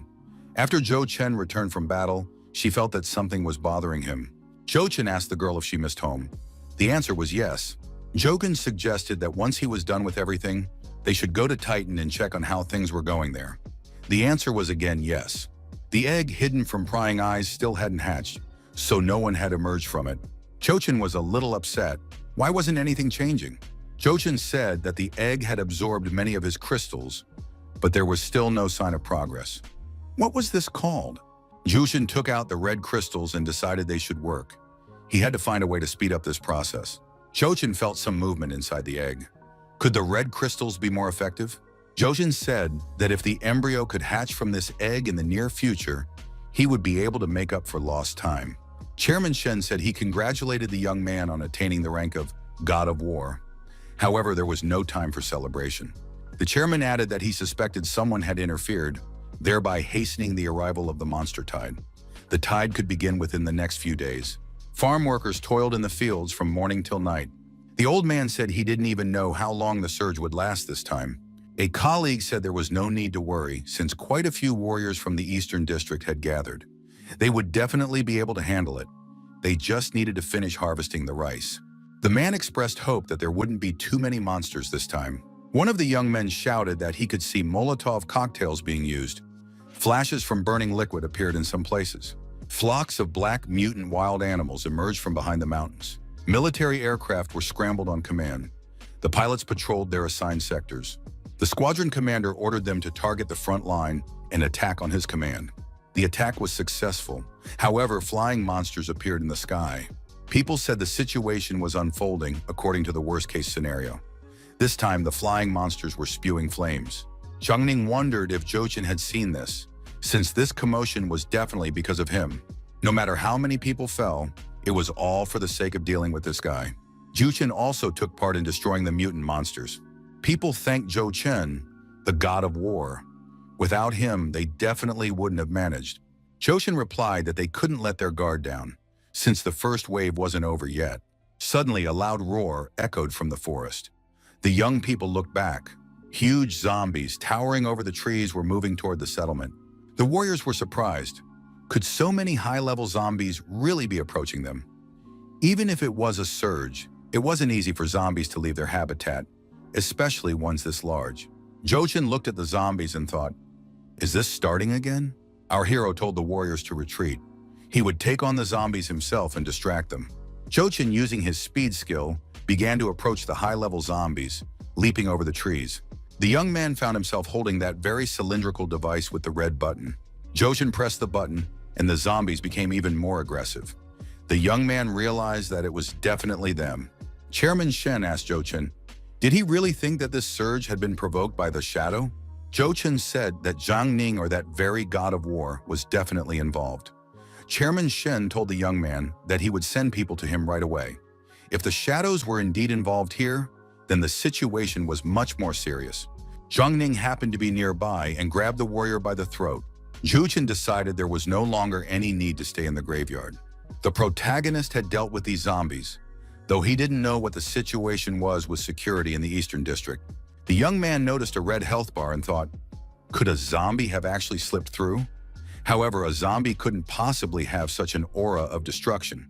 Zhang Ning appeared in front of Jochin and said that he had finally found him. The masked man swung his blade and lunged at his opponent, declaring that he would destroy him right then and there. However, the protagonist parried the attacker's strike and counterattacked in return. To Zhang Ning, the young man's speed was unexpected, and he was stunned. The duel between the opponents continued. Each, using their unique abilities, was invincible. However, our hero was inattentive and failed to dodge his opponent's next attack. He was wounded in the abdomen. Zhang Ning said that Jochin would die from blood loss with such a wound in less than half an hour. Jochin replied that they would see who would die first. The next moment, Jochin vanished. Zhang Ning began looking around, but he couldn't see the young man anywhere. The mercenary couldn't understand. How was this possible? Could a person just disappear like that? Jochin thought that this guy knew his biggest secret. He had to get rid of the witness this time. Jochin crept up unnoticed and found himself behind Zhang Ning. His opponent suspected nothing and told Jochin to stop hiding and come out. They would settle this like men. Jochin became visible again and stepped out from behind his opponent. The young man said he was there. Zhang Ning couldn't believe it. Could this guy really become invisible? But even if he could, he still wouldn't be able to pierce 18th rank war armor. Jochin said he knew what his opponent was thinking. He believed there was nothing he could do against him if he used his armor. The protagonist grabbed his opponent by the cloak and ripped it off his shoulders. Our hero thrust his blade forward and prepared for another attack. The young man said that even if he couldn't pierce his opponent's armor, his poison would be enough to destroy him. Jochin decided that now was the perfect time to take advantage of the chaos. Zhang Ning took out a bottle of potion and drank it. The mercenary asked Jochin, was this really a surprise to him? They say this antidote is the young man's doing. The effect is truly astonishing. Jochin was annoyed. The protagonist drank the liquid that Moe had prepared for him. At that moment, Zhang Ning went on the attack. However, our hero, using his speed and the chaos skill, began to confuse his opponent. The mercenary could do nothing about it. At some point, Zhang Ning realized he was no longer fighting Jochin, but zombies that had surrounded him on all sides. The mercenary rubbed his eyes and his vision returned. He looked up and saw a monster standing before him. A monster of enormous size stood before Zhang Ning. The masked man decided that the noise had attracted these zombies. He had to leave immediately. Jochin appeared behind him again and asked, had he really decided to run away? The enormous monster grabbed the masked man, and he found himself clamped in its fist. Zhang Ning screamed loudly in fear. The monster opened its mouth and was about to swallow its prey. Jochin, perched on a branch of a tall tree, watched the movements of this enormous creature. The protagonist concluded that the monster was heading toward the Eastern District. Jochin glanced at his watch. By now, all the warriors should have been recalled to the burial ground. Joshin jumped down from the tree to the ground. While the tide of monsters had subsided slightly, he needed to act quickly. Chairman Shen was carefully examining a local map, studying the areas where mutants and zombies were congregating. Jochin entered the office and asked the chairman, had they managed to find out anything about the metal rods? The old man replied that they had made good progress. The principle behind these cylinders is that they send out signals that attract zombies. Shen added that, according to their data, these objects attract up to 4 million zombies. Jochin suggested that the graveyard could handle that many. We need to send people to destroy these metal rods. Chairman Shen noted that if we're talking about ordinary zombies, they really don't pose a threat. However, there are quite a few monsters and they gather in packs. That is precisely what could become a problem. The chairman added that thanks to the young man's medicine, they haven't suffered many losses. The intensity of the monster influx is likely to only increase over the course of the week. Zhou Chen needs to rest. The old man noted that the shadow organization had been destroyed. Jogan turned around and thanked Chairman Shen for his help and the work he had done. Zhou Chen thought of his father and said that the shadow organization no longer existed. He had been avenged and could rest in peace. Our hero believed that with this system, he could cast aside all emotions and live relying only on himself. However, he was wrong. How much can one person really do in this world? Even if that person is incredibly powerful, they will simply encounter a stronger opponent and be defeated. Suddenly, the young man felt the egg tremble. He decided that the hatchling wanted to get out. Chokin tapped on the shell and said he would now help the young one get out. He sensed the king's intense aura. There could be no mistakes this time. The egg cracked and the shell scattered in all directions. A monster cub came into the world. Jochin thought that it had just hatched but was already quite large. What about the period of constant crying and feeding? Jochin approached the cub and touched it with his hand. The creature made soft sounds. Our hero now had his own, still small beast. The young man began training and raising it. The beast responded to Jochin's voice and recognized him as its mentor. Jochin began feeding the pet meat, trying to tame it that way. Jochin thought that no one dared to venture outside the city right now, and that was a good thing. Otherwise, it would be difficult to remain unnoticed. The young man noted that after the cub hatched, certain safety measures were being observed naturally. The phone rang. Chairman Shen reported that they had just received information. A new wave of monsters was about to descend on the city. A level 1 beast tide alert had been issued in the city. The citizens were filled with a sense of foreboding. In the conference hall of the burial ground, images of battles with monsters were displayed on the screens. Chairman Shen said that everyone was aware of the approaching new wave of the beast tide. The Western District had already fallen. The elder added that since the burial ground's founding, they had repelled many attacks. However, this time they would face their toughest test in years. The monsters were more aggressive and powerful than ever. This time, the number of beasts that had descended was 5 times greater than usual. The people standing on the fortress wall watched as huge swarms of bloodthirsty monsters approached. The warrior determined that there were 50 kilometers to the flying beasts and 40 kilometers to the ground-based ones.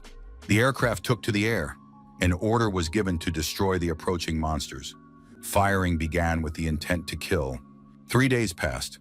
Under cover of darkness, our hero ventured alone beyond the city walls. Chojin summoned his pet. The beast appeared immediately. The young man apologized and explained that these were troubled times, so he could only let it out at night. The beast began to frolic, pushed off and flapped its wings. It rose into the sky and flew away. Jochen was surprised.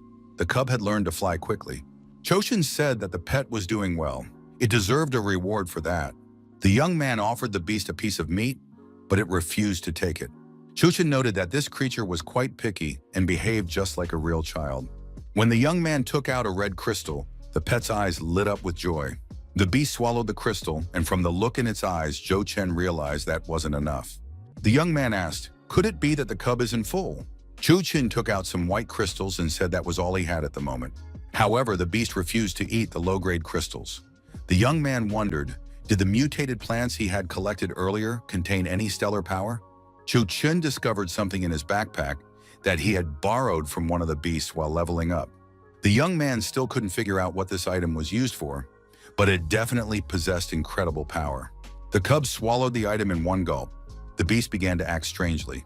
Its body shook, and it started making unusual sounds. Zhou Chen was frightened by what was happening to it. Suddenly, explosions of unknown origin began to occur in front of the young man. The cub got scared and hid in one of the craters that appeared after the explosion. When the smoke cleared, Jochin saw the cub and rushed to it. The young man told the cub not to be afraid because he was right there and could protect him. Jochin activated the system space to hide the cub there. The system space for pets has a containment function, so as long as he didn't release it, everything would be fine. Jochin believed it was his fault. He shouldn't have rushed and given the pet that unknown thing. The protagonist saw flocks of flying monsters and realized that the beasttide had begun again. 3 days had passed. The battle with the monsters at the city walls was in full swing. One of the warriors said that the number of monsters wasn't decreasing. They couldn't continue the battle in the same vein. Our hero was also taking part in this confrontation. The young man held his unique daggers in his hands with which he was dispatching the monsters. The squad commander noted that this was very good, for the god of war, Jochin, was fighting side by side with them. Director Yang looked at our hero and said he hadn't expected anything less from him. None of the ordinary soldiers were capable of anything like this. Chairman Shen remarked that no matter how extraordinary a person's abilities might be, there was a limit to everything. Chairman Shen didn't know if they would survive this onslaught. The Dragon Emperor was identified among the advancing monsters. Chairman Shen ordered all warriors to retreat toward the city and defend the border at all costs. They must repel this wave. Jochin found himself face to face with a massive monster. The young man decided he would not repeat his old mistakes. The commanders issued an order. Do not let the monsters destroy the city walls. Many warriors tried to hold back the giant monster, but the forces were unequal. The concrete structures could not withstand the onslaught of the beasts. The wall was destroyed, and the enraged monsters stormed into the city. Chairman Shen ordered the warriors to deal with the Dragon Emperor, while he would take on these creatures himself. The number of monsters showed no sign of decreasing. The city's defenders began to lose hope. Was this really the end? A man inside a house tried to protect his child. He said everything would be all right, that the warriors would be able to repel this beastly onslaught just as they had before. The girl told her father that she wanted to become a warrior too when she grew up. Her father replied that in the future, Xiaoling could become whatever she wanted. The building's structure was destroyed, and the monster's head appeared through a hole in the wall. Its eyes glowed. The monster roared loudly and opened its enormous jaws. The man held his child and wife even tighter. Everyone was terrified. However, when the man opened his eyes, he saw that this monster had been destroyed. Another, more powerful winged beast had appeared in the city. The beast turned to face the approaching monsters, its entire demeanor making it clear that it was ready to confront them. Elders Shen and Yang, as well as Commander Xiao, were extremely surprised. Where had this monster come from? No one could handle a creature of this caliber. It seemed like the end.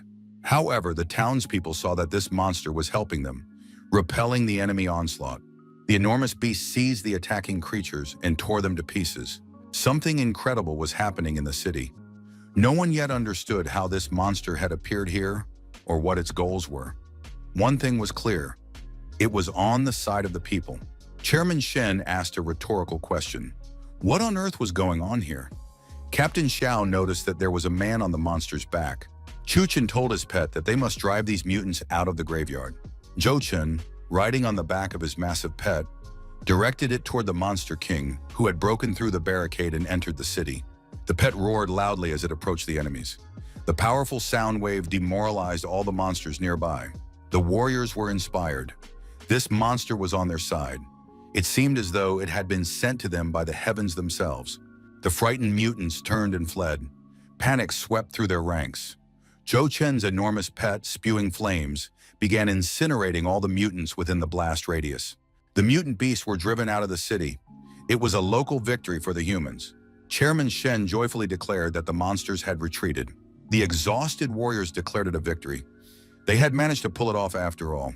The warriors looked at the man on the back of the enormous monster. It was their commander, Zhou Chen, the god of war. Jushin told the warriors that now was not the time to relax. They needed to take advantage of the enemy's disorientation and finish them off once and for all. Chuchen declared that the Tomb City had always belonged to the people and always would. Chairman Shen noted that this young man was full of mysteries that ordinary people could not fathom. Jochen single-handedly saved the Tomb City. From now on, the city and its inhabitants would always remember his name. Shen reminded everyone that this was no time to relax. They must continue fighting until the enemy was completely destroyed. A week had passed. The destroyed fortress wall had been almost completely restored. Reconstruction work was underway in the city. The consequences of the enemy's attack had been minimized. Jochin placed Shahan on his pet's back, held her close, and announced that they were on standby. They would be taking off soon. The young man gave the command and his mount soared into the sky, smoothly gaining altitude.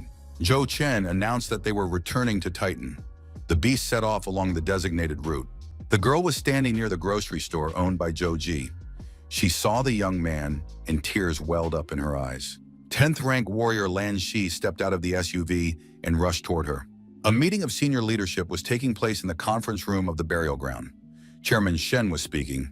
The chairman said that, given Zhou Chen's abilities, he proposed securing a spot for the young man in the central capital's selection process. Director Yang noted that with his abilities, they could achieve impressive results. 2 weeks passed. Lan Shi, while traveling around the city, said that this was not surprising at all. The graveyard was different from Titan. It was on a completely different level. Shahan said that Su Junwen understood business better than she did, so she was very glad that the girl had agreed to help. Jungwon declared that it was all thanks to the young master. Shihan remarked that in this unpredictable world, one must muster the courage to confess one's feelings to the person who matters most. Shihan added that she understands. One doesn't always feel like sharing such things with others, but she's heard a lot about Junwen from Zhou Chen. Shihan added that if it was Junwen, she didn't even mind. Zhou Chen looked at the girls talking and felt a sense of foreboding. In the burial grounds conference room, Chairman Shen apologized for disrupting the young man's vacation plans. The chairman said that this time, the negotiations to include Titan as a territory adjacent to the graveyard had been more than successful. This was made possible thanks to Zhou Chen's significant contribution. This time, the Super God Team tryouts will be held in the central capital. Each region must send 9 outstanding warriors to participate. The famous entertainer Bad Bunny has agreed to take part in the opening ceremony. The chairman added that this time, they are required to be present there. As they said their goodbyes, the protagonist told Lan Shi that he would have to leave for a year, so the young man would have to take care of himself. Lan Shi told the young man not to worry. He would definitely protect everyone, even if it cost him his life. Chochin waved to everyone and said he would definitely return. There should be no doubt about that. Chairman Shen said that in this selection, the young man would meet talented players from other regions. Chochin thought that if this was a gathering of geniuses, then unfortunately he was no genius at all. The protagonist also noted that even during competitions, one must not forget to level up and improve skills. The airship arrived at its destination. An officer greeted the graveyard warriors and introduced himself. His name was Tang Shu, and he was responsible for escorting the guests to the training base. Tang Shu asked the guests to follow him. He noted that the training base was located 30 kilometers north of the central capital. Here, the warriors would live, train, and gain experience. A general ranking would be published every month throughout the year to determine the winner at the end. Chochin asked Mr. Tang Shu, "Is this a closed-off base?" The young man thought that if he got stuck here for a whole year, he could forget about leveling up as a thief. The officer replied that everything at the base was voluntary. They only needed to report once a week. Minivans pulled up next to the young people. They assumed that the participants from the graveyard had arrived. The warrior told the captain that Xiao Jianling from the graveyard could be a rival for him. The captain replied that he had heard of Shen Zhengxin and Yan Xiangzong. They were stronger. They were 2 unique old men. The captain added that in any case it didn't matter, since their city, Hailan, had made it into the top 10 of the rankings. Tang Shu told the guests that they had arrived at the training base. The leaderboard was displayed on the screen. It is compiled based on the warrior's achievements and strength and is updated daily. Juchen decided that since he was already here, he had to make it onto that list. An announcement came over the loudspeaker that warriors from all regions had arrived. Everyone needed to go to the registration desk to sign up. Shen Zhengxing was confirmed to be ranked 19th. The young man said he hadn't expected anything less. However, the graveyard was a middle-class settlement. Who would have thought such masters would be found there? Yang Xiangzong also held the 19th rank. The warrior noted that they shouldn't underestimate the graveyard. Jochin walked up to the terminal and placed his palm on it. He was ranked 10th. Those present were silently surprised. But what was this guy doing here? Or was this some kind of joke? Each participant was given a watch that served as their ID. The watch had many functions, and all personal data would be automatically forwarded to a central database. Those present noticed that the data had been updated again. The first and second participants were neck and neck, but Zhu Fei turned out to be incredibly strong. Zhou Chen thought that Yang was in 17th place, while Shen had ended up in 30th. One of the warriors said he didn't understand how these calculations were made. How could he have ended up in 56th place? Zhu Chen told his colleague that if he wanted a laugh, he could just look at the rankings. Zhou Chen had 31 points. The young man noted that this was the worst result. Even the second-to-last warrior had nearly 3,000 points. Why did this guy even come here? Zhou Chen thought that this was just the beginning, and it didn't matter at all what the standings looked like right now. The old man said that some participants were even more capable than one might imagine. At the very least, they could compete with each other. Even a 10th-ranked warrior like Zhou Chen would take part in the competition. The man added that he had no contempt for this participant. However, he believes the young man is of interest. None of them ended up here by accident. Everyone will show their true colors if they're backed into a corner. Zhou Chen is no different from the rest. A colleague told the old man that the first competitions would be held tomorrow. Then everything would become clear. The next day arrived. A general assembly was held on the parade ground. The protagonist was spotted among the ranks of participants wearing a military uniform. The man addressing the participants said his name was Qiu Qiang and that he was an instructor. Therefore, he would be responsible for training the warriors this year. Kushi noted that these young people were undoubtedly the true pride of their settlements. However, in his opinion, none of them were particularly outstanding. Qiu Qiang continued by saying that if anyone disagreed with him, they could challenge him right here and now. If a winner emerges from among the warriors, he will be included in the top 3 of the central capital.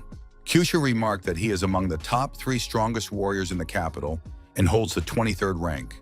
No one volunteered. The instructor said that the warriors still had their wits about them, so he would begin by announcing the rules for awarding points. During the battle, opponents must remain in a specially designated area. Inflicting critical wounds is not permitted. Otherwise, even in the event of a victory, no points will be awarded. Points are tallied once a day, and the official ranking will be announced in a year. Any other information can be viewed using the watch. Kyushu said that the warriors are not restricted in any way because they rely on their self-discipline and responsibility. After the meeting, Zhou Chen reviewed the relevant information. He hadn't expected there to be so many ways to earn points. The young man couldn't help but note that this was very timely. Zhou Chen noticed that there was a location outside the continent. It was the island of Kyushu, which was recommended for warriors of the 20th rank and above. Zhou Chen wondered just how dangerous this island might be. He saw that some warriors had applied for this island. This time, the competition was truly fierce. The protagonist believed that such enthusiasm was rare and that it might be interesting. Zhou Chen told Chairman Shen to be cautious. The old man replied that the young man shouldn't worry about him and reminded him that they all expected outstanding results from Zhou Chen. The officer asked, "Does our hero wish to apply for a trip to the central capital?" The answer was yes. The officer asked if the cadet was sure of his decision. The nearest training location suitable for his level was about 100 kilometers away.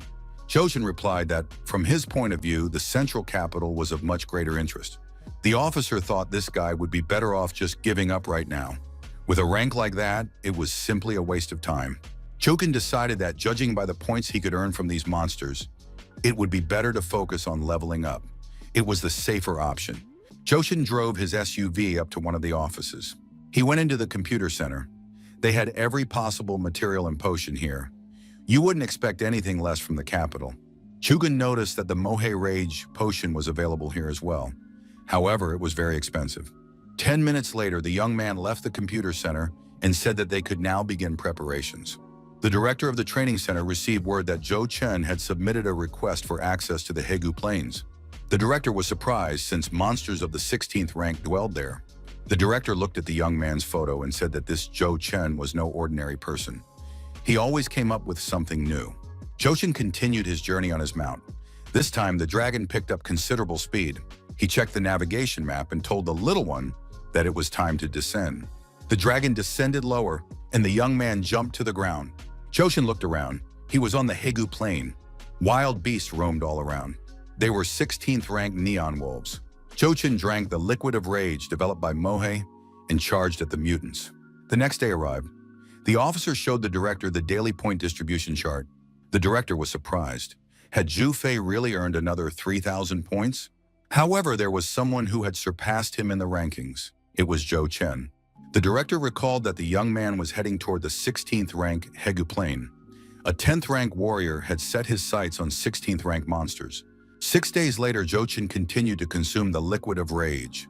A mountain of slain monsters lay beneath him. The warriors at the training camp were baffled. Who exactly was this Zhou Chen? In just a few days, he had managed to level up far too quickly. Now he ranked 138th on the leaderboard. In the dining hall, his colleagues said that Jochin knew how to surprise those around him. Jochin himself objected, since he hadn't even fought any of them yet. One of the warriors told our hero that he wanted to fight him. Will the young man accept this challenge? It was Zhang Wei from Storm City, an 18th rank warrior ranked 197th. The cadet was surprised. Could an 18th rank warrior really challenge a 12th rank warrior? Why had he chosen such an easy target? Another warrior said that if Zhang Wei wanted to fight someone, no one was stopping him. He didn't mind sparring with him. Zhang Wei declared that he was only asking Zhou Chen. Others shouldn't interfere. Zhou Chen was surprised. Could anyone really refuse to earn some quick bonus points? The rejected warrior approached Zhou Chen and said that the young man shouldn't accept the challenge. It was simply foolish. Zhou Chen replied that everything was fine. One must observe proper decorum. The young man said he had done everything he could and now simply wished him luck. The next day arrived. The first battle was announced. Zhou Chen of the Graveyard against Zhang Wei of Storm City. The warriors began placing bets on the winner. Many thought this guy was crazy and headstrong. The young man approached his gambling colleague and told him not to hold up the line. He wanted to place a bet too, after all. He wasn't standing there for nothing. The gambler asked how much old Xiao wanted to bet. Xiao held up 3 fingers. His companion was surprised. Where did all that confidence come from? Xiao clarified that he was betting 3 black crystals. The cadet told his commander that this way they might end up with no profit at all. The commander replied that the soldier didn't understand anything. They would earn more if they bet on Zhang Wei. The cadet asked, "Does the captain mean that Zhou Chen will win?" The commander replied that he hadn't said anything of the sort. The gambler said that Zhou Chen could summon his beast, and then it would be an instant victory. Xiao pointed out that there was no need for that. Had anyone forgotten what happened to Qi Zijun? Zhou Chen entered the office and greeted the director. The commission members thought Zhou Chen was just a 12th rank warrior. But why did he seem so mysterious? The opponents walked past the commission members onto the sports field. Zhang Wei carried his blade in his hands. Zhang Wei was surprised. Why didn't the commission chairman greet him? The referee reminded them that, according to the rules, the winner would receive 10% of the loser's points. The match began. Zhang Wei told his opponent that he'd better not stick his neck out too far and be prepared for defeat. Zhou Chen said he was willing to give his opponent a chance to leave without injury. Zhang Wei said, "Has Zhou Chen still not woken up? How can this guy expect to hurt me?" Zhou Chen effectively stepped aside and Zhang Wei, having missed, flew forward. Zhang Wei shouted that he would destroy his opponent and cut him to pieces. Zhou Chen blocked the attacker's next strike and prepared to counterattack. Zhang Wei thought it was impossible. How could this weakling block his attack? The chairman of the observation committee thought that this Zhou Chen was very interesting. Zhou Chen told his opponent that it was now his turn to attack and launched an assault using his unique skills. Zhang Wei was astonished. How could a 12th rank warrior possess such skills? After a while, Zhang Wei was exhausted, demoralized, and practically defeated. Zhou Chen appeared behind his opponent and pressed a dagger to his throat. Jafai said that this Zhou Chen was indeed strong. The referee in the ring announced that the match was over. Zhou Chen had won. The next morning, the protagonist woke up early and headed to the designated location. The young man believed that at a time like this, everyone should be earning points. The warrior told Zhou Chen to sit down next to him. Zhou Chen greeted brother Jia. Jia thought he had been waiting for this guy here for an hour. Jia said that thanks to Zhou Chen's victory, he had become quite wealthy. The protagonist remarked that Jia simply had a keen eye. Jia invited our hero to go have some fun in the capital after training. Zhou Chen said he didn't mind and they agreed. The young men said goodbye and Jia flew away in a helicopter. Zhou Chen said it was time for him to go too. He made his way to a secluded spot and said that this place must be far enough away. Taking advantage of the seclusion, our hero summoned his pet. The young man climbed onto the dragon's back and said it would be much faster this way. Now they were heading for the desert lands. The officer on duty informed the captain that Zhou Chen hadn't requested transportation to the capital today. Xiao told them to let him know as soon as any news came in. He didn't believe the young man could have gone anywhere. In any case, it was tantamount to heading to certain death. A soldier asked the commander why they had to get rid of Zhou Chen. Xiao asked his companion if Zhou Chen was strong. The young man replied that this guy was very strong. His techniques were simply incredible, and his attacks were powerful. Looking at him gave one a sense of hopelessness. Zhao remarked that before a tree fully matures, it must finish growing. All they had to do before the tree grew was cut it down. Zhou Chen determined from the navigator that ahead lay the territory of 19th rank dragon-like snakes. Their venom is an excellent ingredient. The warrior watched from the sidelines as the other cadets fought a huge monster in close proximity to the helicopter. It was clear that these were people from the trade union. A net was thrown over the monster, and it was neutralized. However, everyone involved in the battle began to feel unwell. One of the warriors said that the captain and Sanji were infected. But what could they do, since they wouldn't have time to return? The captain told Sanji to immediately use his star power to neutralize the poison. Otherwise, he would die. Sanji replied that he couldn't do it. Zhou Chen recalled that the trade union was one of the most influential forces in the central capital. In that case, it wouldn't hurt to establish friendly ties with them. Zhou Chen took out the healing liquid and said that when it comes to saving people, his spirits immediately lift. The cadets looked back and saw a man approaching them. The captain asked who he was. Zhou Chen replied that he was the one with the antidote. Zhou Chen approached the infected cadets and checked on their condition. The soldiers asked what this guy had given their captain. Everyone noticed that Sanji was starting to feel better. Could the poison really be receding? The captain said he was very grateful to the young man. Zhou Chen replied that there was no need for thanks. That evening, by the campfire, Sanji said that Zhou Chen had saved his life. If the young man ever needed help, he would gladly provide it. Zhou Chen replied that he felt awkward.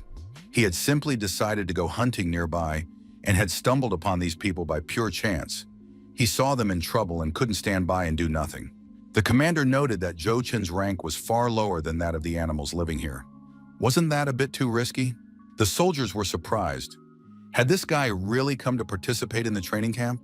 The commander said it was his mistake. If Zhou Chen had decided to hunt here, he was more than confident in his abilities. Sanji laughed. He immediately realized that Zhou Chen wasn't as simple as he seemed. In the morning, the captain asked if Zhou Chen was sure he didn't want to go with them. Together, they could make a decent profit from the venom they collected from the dragon-like snakes. Zhou Chen pointed out that their hunting styles were too different. He preferred to hunt alone. Sanji, watching Zhou Chen leave, said, "Who would have thought he's only a 12th rank? Yet he can already hunt alone in this entire area." The captain noted that some geniuses aren't limited by the rank system. Chugan mounted his dragon and told it to take off. Takeoff confirmed. A week later, our hero had collected more than a dozen poison vials and decided it was time to return. At the Warriors Union trading post, a man approached our hero and suggested they find a quieter spot where they could talk in peace. The bargaining began. The man wanted to buy the poison from Zhou Chen and named a fair price. The buyer added that he was willing to take the entire batch, since that was better than selling it in parts. But handling the paperwork and complying with all the formalities would be a hassle, not to mention the unstable pricing. Shogun said he was satisfied with the price, but he wasn't sure if the buyer could handle the entire volume. The buyer promised to purchase everything in stock. Zhou Chen showed the buyer the entire stock. The buyer was surprised when he realized just how much it was. Our hero managed to sell the entire batch of poison and was satisfied. The buyer suggested coming to him again next time. The next time, another buyer offered a better price for the batch of poison, and the deal went through again. At the trade union headquarters, the chairman said that he would eventually like to know what was going on here. The market is flooded with poison from dragon-like snakes. The chairman added that he needed information about who was supplying all this merchandise to the market. The chairman of the trade union noted that they first needed to buy the venom and then raise the price even higher. The next day arrived. The poison buyers thought it was the end. Where were the people with the red crystals? Why was the price falling? It was perfectly clear that no one would make such deals. Zhou Chen told one of the buyers that he had no intention of blackmailing anyone. They were paying the price for their own greed, which had dragged them into this quagmire. Zhou Chen added that, in any case, he had made a good profit. The manager repeated, "Does Mr. Zhou Chen really want to buy this seaside villa?" The young man confirmed it. Central Capital Airport. Su Junwen, Lan Shi, and Shihan were descending the airplane stairs. Zhou Chen, surrounded by airport staff, greeted his distinguished guests. Captain Zhang remarked that although Zhou Chen had only recently arrived, he had already settled in well. "Captain," he remarked that Zhou Chen's invitation had come as a complete surprise to him. What was the reason? The guests were surprised. Could it be that everyone was getting a villa in the central capital? Jochin replied that this was just the beginning. The guests were thrilled. Jochin said he intended to establish a company here. After all, if they wanted to live in the central capital, they needed a base of their own. The young man added that he had bought this building as well. Zhang asked how much such a building in the very center had cost Jochin. Jochin replied that he had paid 5 black crystals of the highest quality. But this building was worth every penny. 5 days passed. Jochin checked the necessary information using his wristwatch. The captain said that Jochin could head to the base and not worry about a thing. They would take care of everything. Zhang added that things must be tough for this guy right now. Jochin said that in that case, he was saying goodbye to the Star Council and leaving everything to them. Lanxi said that the young master was simply wonderful. He wanted to be like him. Zhang said that in that case, he needed to train to raise his rank. Jochin continued doing his thing, fighting giant snakes to obtain their venom. Now our hero was definitely among the top 50 warriors. 2 weeks passed. Jochin finally reached the 13th rank. Jochin was pleased with himself and said that now he could rest a little. While resting, the young man thought that this system was a real godsend for traveling. Jochin heard unfamiliar sounds and was surprised.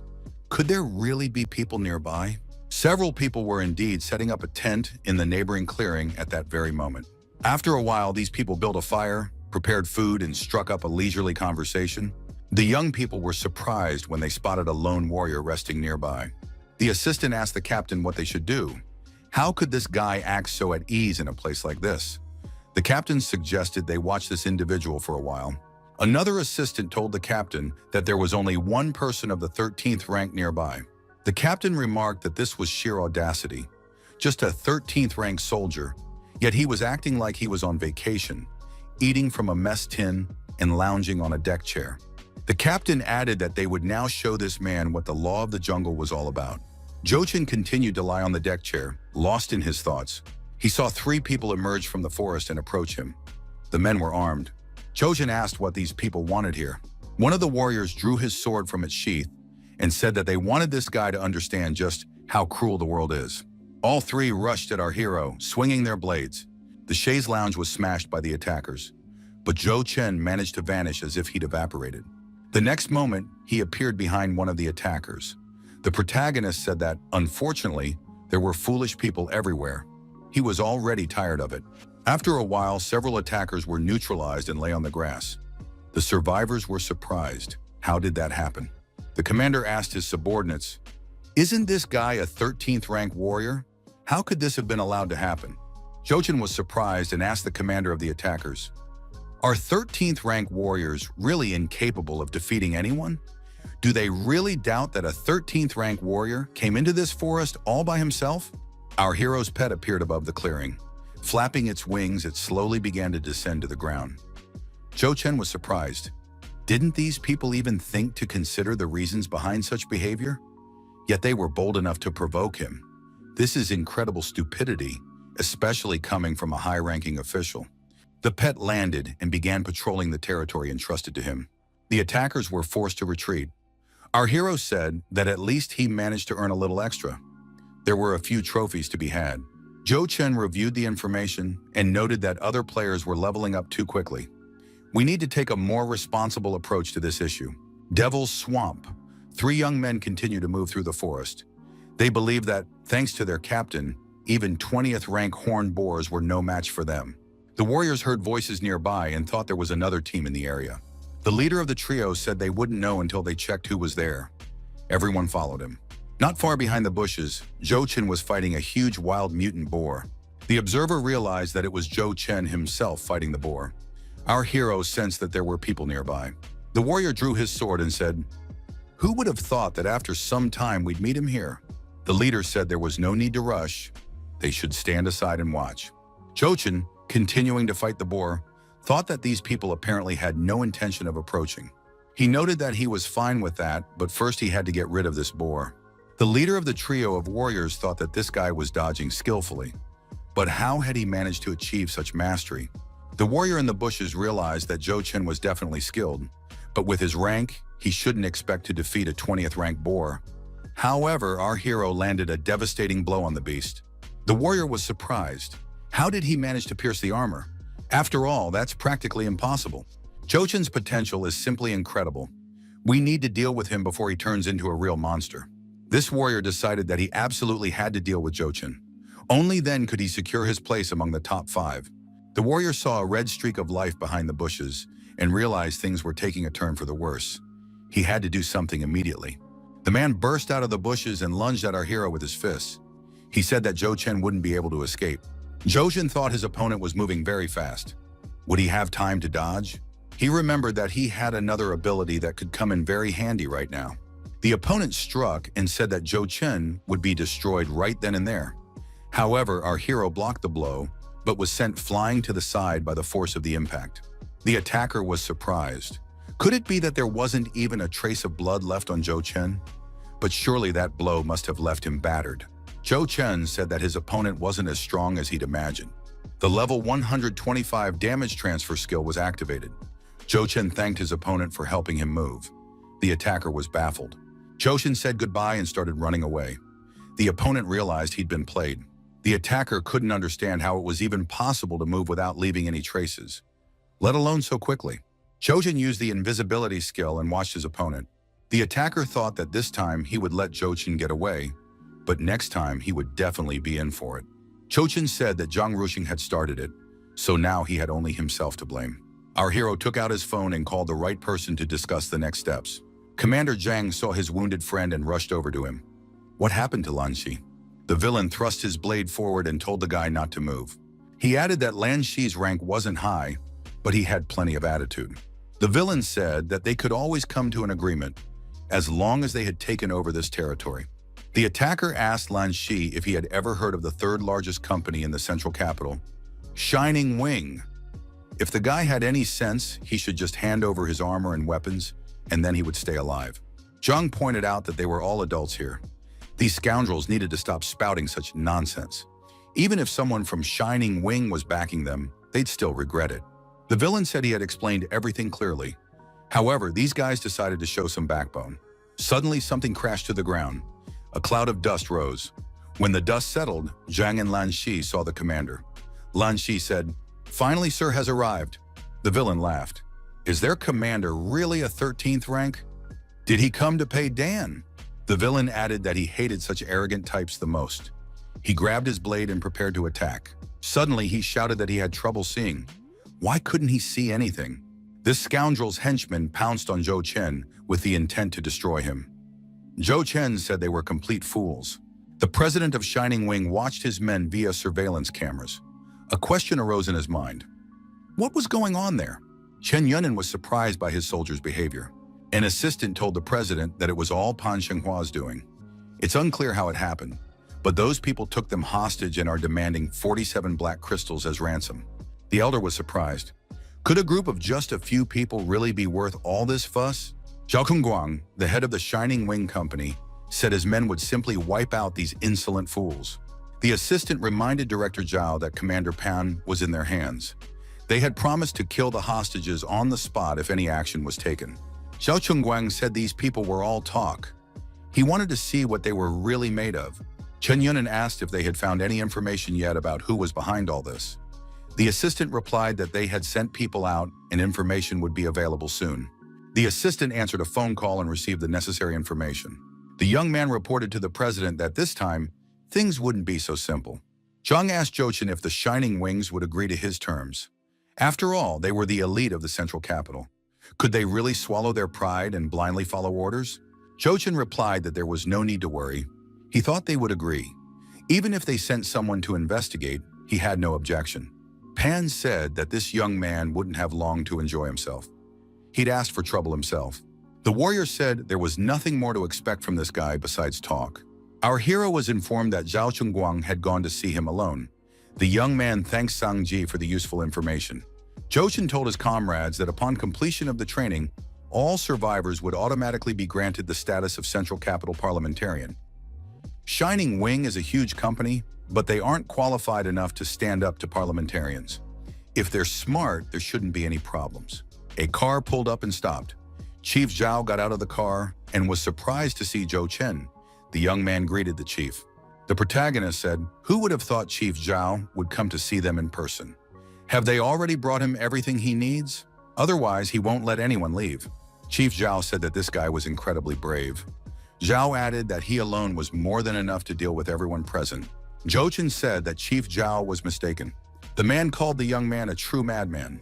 Zhao asked, "Are there really so few talented warriors in the tomb that they sent a 13th rank warrior to the central capital for training? And one with the potential to join the parliamentary reserve, no less." Chief Zhao said that if the young man wanted to get the crystals, he would have to deal with him first. Zhou replied that he didn't mind. Just said that this guy really wasn't afraid to die. Then there was no point in blaming him for the outcome of the battle. Zhao added that in a fight with this guy, he wouldn't even need armor or weapons. He could go first. Zhou asked his opponent not to blame him for not warning him. The young man added that if he struck first, his opponent might not have a chance to counterattack. Pan told Zhao's boss that this guy wasn't bluffing. They couldn't let him make the first move, or it would all be over. Zhou told Pan to shut up and watch as he dealt with this guy. Chief Zhao beckoned the young man over and told him not to hold back. Zhou activated the invisibility skill and moved unnoticed right up close to his opponent. After a while, Chief Zhao opened his eyes. The young man said, "Finally, he's awake." Chief Zhao was surprised but didn't understand what was going on. What had just happened to him? Zhou silently handed the protagonist a bag of crystals. Zhou wished Chief Zhao a safe journey and suggested they head back. Rumors spread throughout the city that the Shining Wing organization was being controlled by a small organization called Starlight. Even Chief Zhao Chungwang had a hard time. Rumors circulated that Zhou Chen had founded this organization. On top of that, this guy is a participant in the current training camp. Zhou Chen, sitting in front of his monitor, told Mr. Liu that it wasn't that he didn't want to help. There were only a few fanatics at the training center whose names topped the rankings. They were ready to hunt for level 22 materials. President Liu said she understood, but was confident that Zhou Chen, the god of war, was also capable of handling it. If the young man truly helps obtain level 22 materials, he won't need high-quality gear in the future. Zhou replied that he knows the value of such things and will therefore do his very best. Zhou thought he could try his luck on Kyushu Island, but there were too many enthusiasts there right now. The protagonist thought that with his pet, exploring new territories wouldn't be a problem at all, and set off on the route. Zhou said they should fly as far away as possible. The fewer prying eyes, the better. After a while, the dragon landed. The young man looked around and was surprised. Where on earth had they ended up? Nothing but snow and ice all around, no signs of life. Zhou saw the animals frozen in the ice and realized why his pet had brought him here. It flies here to hunt when it's alone. The young man didn't know what level these monsters were, but they must have crystals too.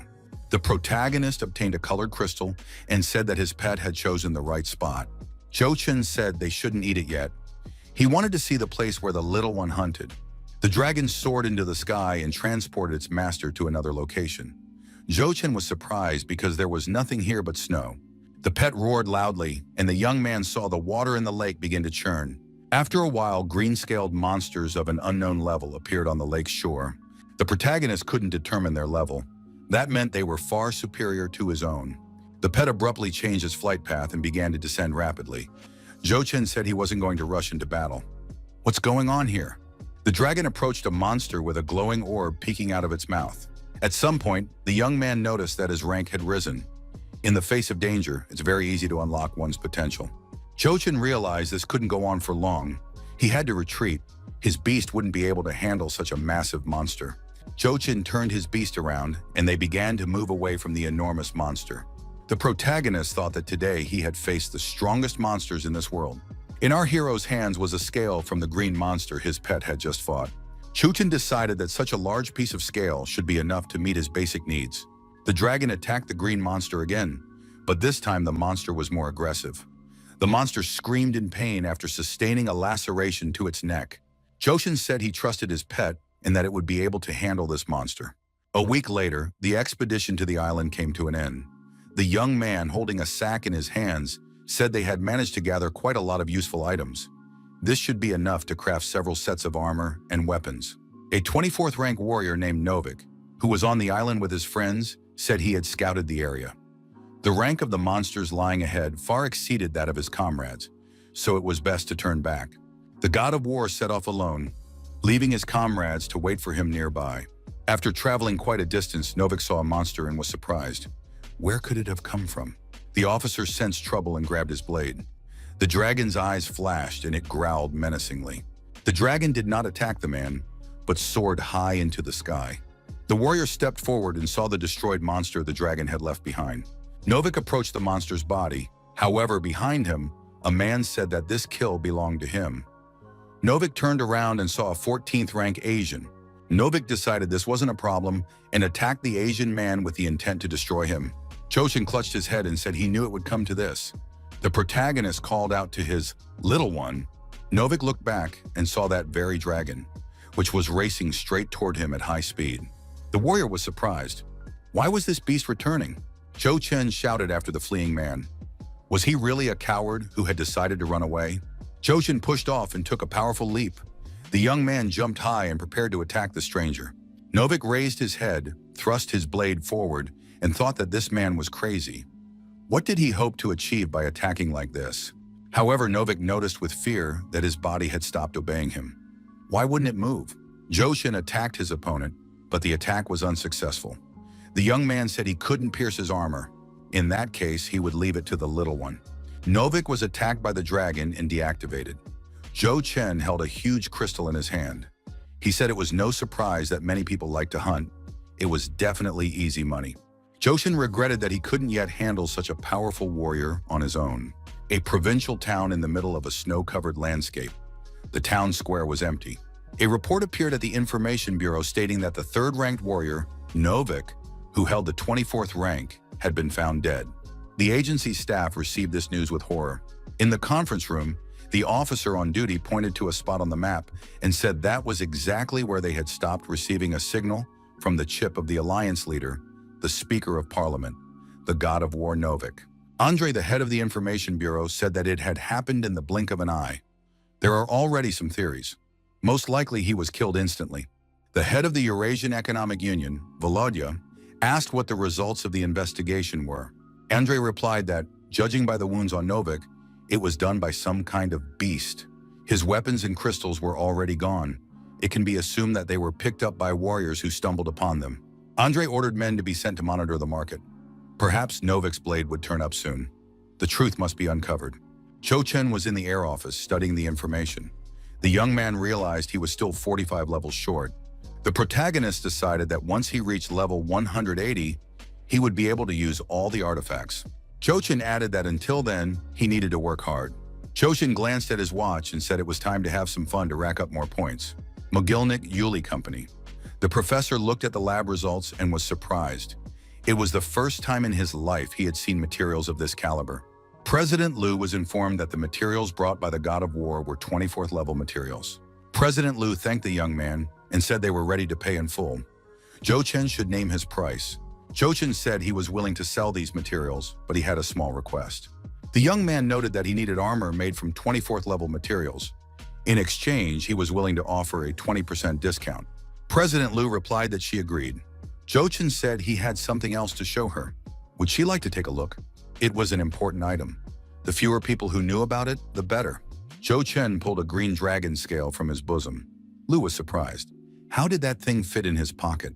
President Liu thought that the energy emitted by this scale corresponded to the 24th level. President Liu rushed into the lab and shouted for everyone to step aside. The scan results showed that the scale corresponded to the 30th rank. Zhou Chen asked if President Liu was impressed. The girl rushed into the young man's arms, hugged him, and thanked him sincerely. The young man was taken aback. Liu caught herself, stepped aside, and apologized. The girl said that this scale would be of great benefit to their company, which was why she was so excited. Zhou Chen replied that everything was fine, but first he would like the president to make him a few daggers from this material. A week later, the armor and daggers were ready. The young man was surprised. These weapons had a penetration rating of 30. President Liu said she hadn't had time to name them yet. Zhou Chen suggested naming them Green Snake. The capital, a training center. Military training was in full swing. During a break, a soldier said that starting today, things would get restless here. The soldier was surprised. Had the higher-ups issued some kind of order? The soldier said that the assignment platform had passed testing and would be launched. The officer said that was wonderful. There would be even more opportunities to earn points. The instructor noted that, after all, their goal was to select the best. Only those who see it through to the end would prove their worth. The mission platform was officially launched. All cadets received this information. The leader asked what those present thought of the mission system.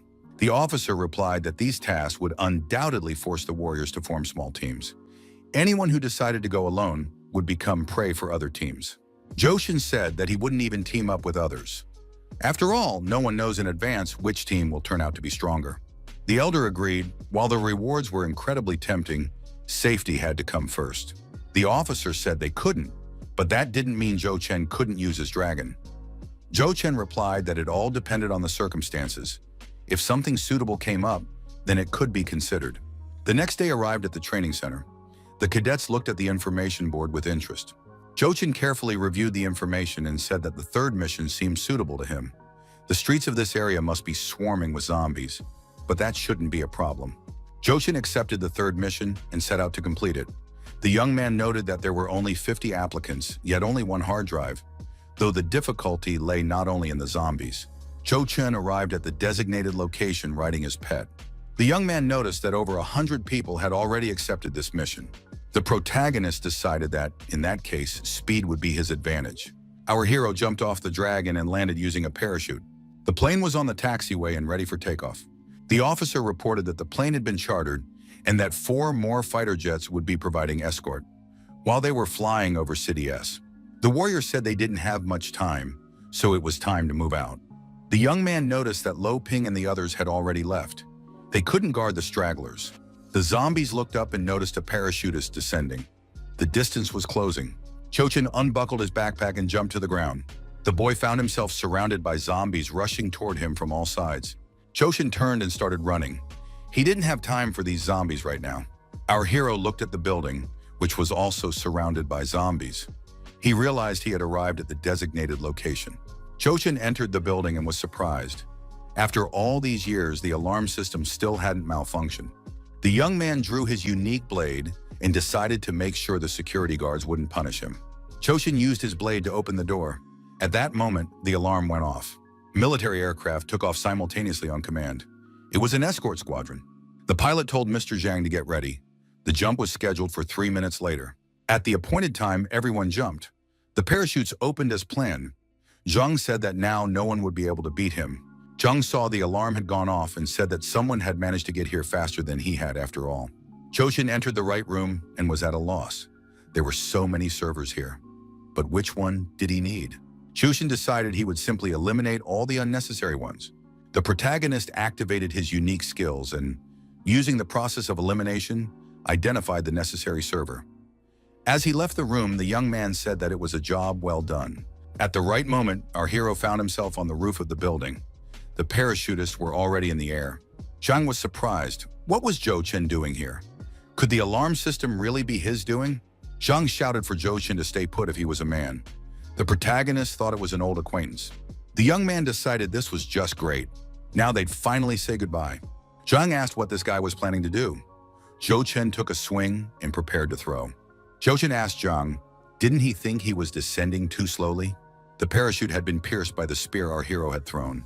The parachute's descent speed increased sharply, and its trajectory changed. Zhou Chen walked to the edge of the roof and watched intently as Zhang, with his parachute torn, fell to the ground. The young man hit the ground, jumped to his feet, and cursed loudly. Zhou Chen asked if Zhang was still alive. The protagonist added that he had no time for games. Our hero activated his jet wings and took off.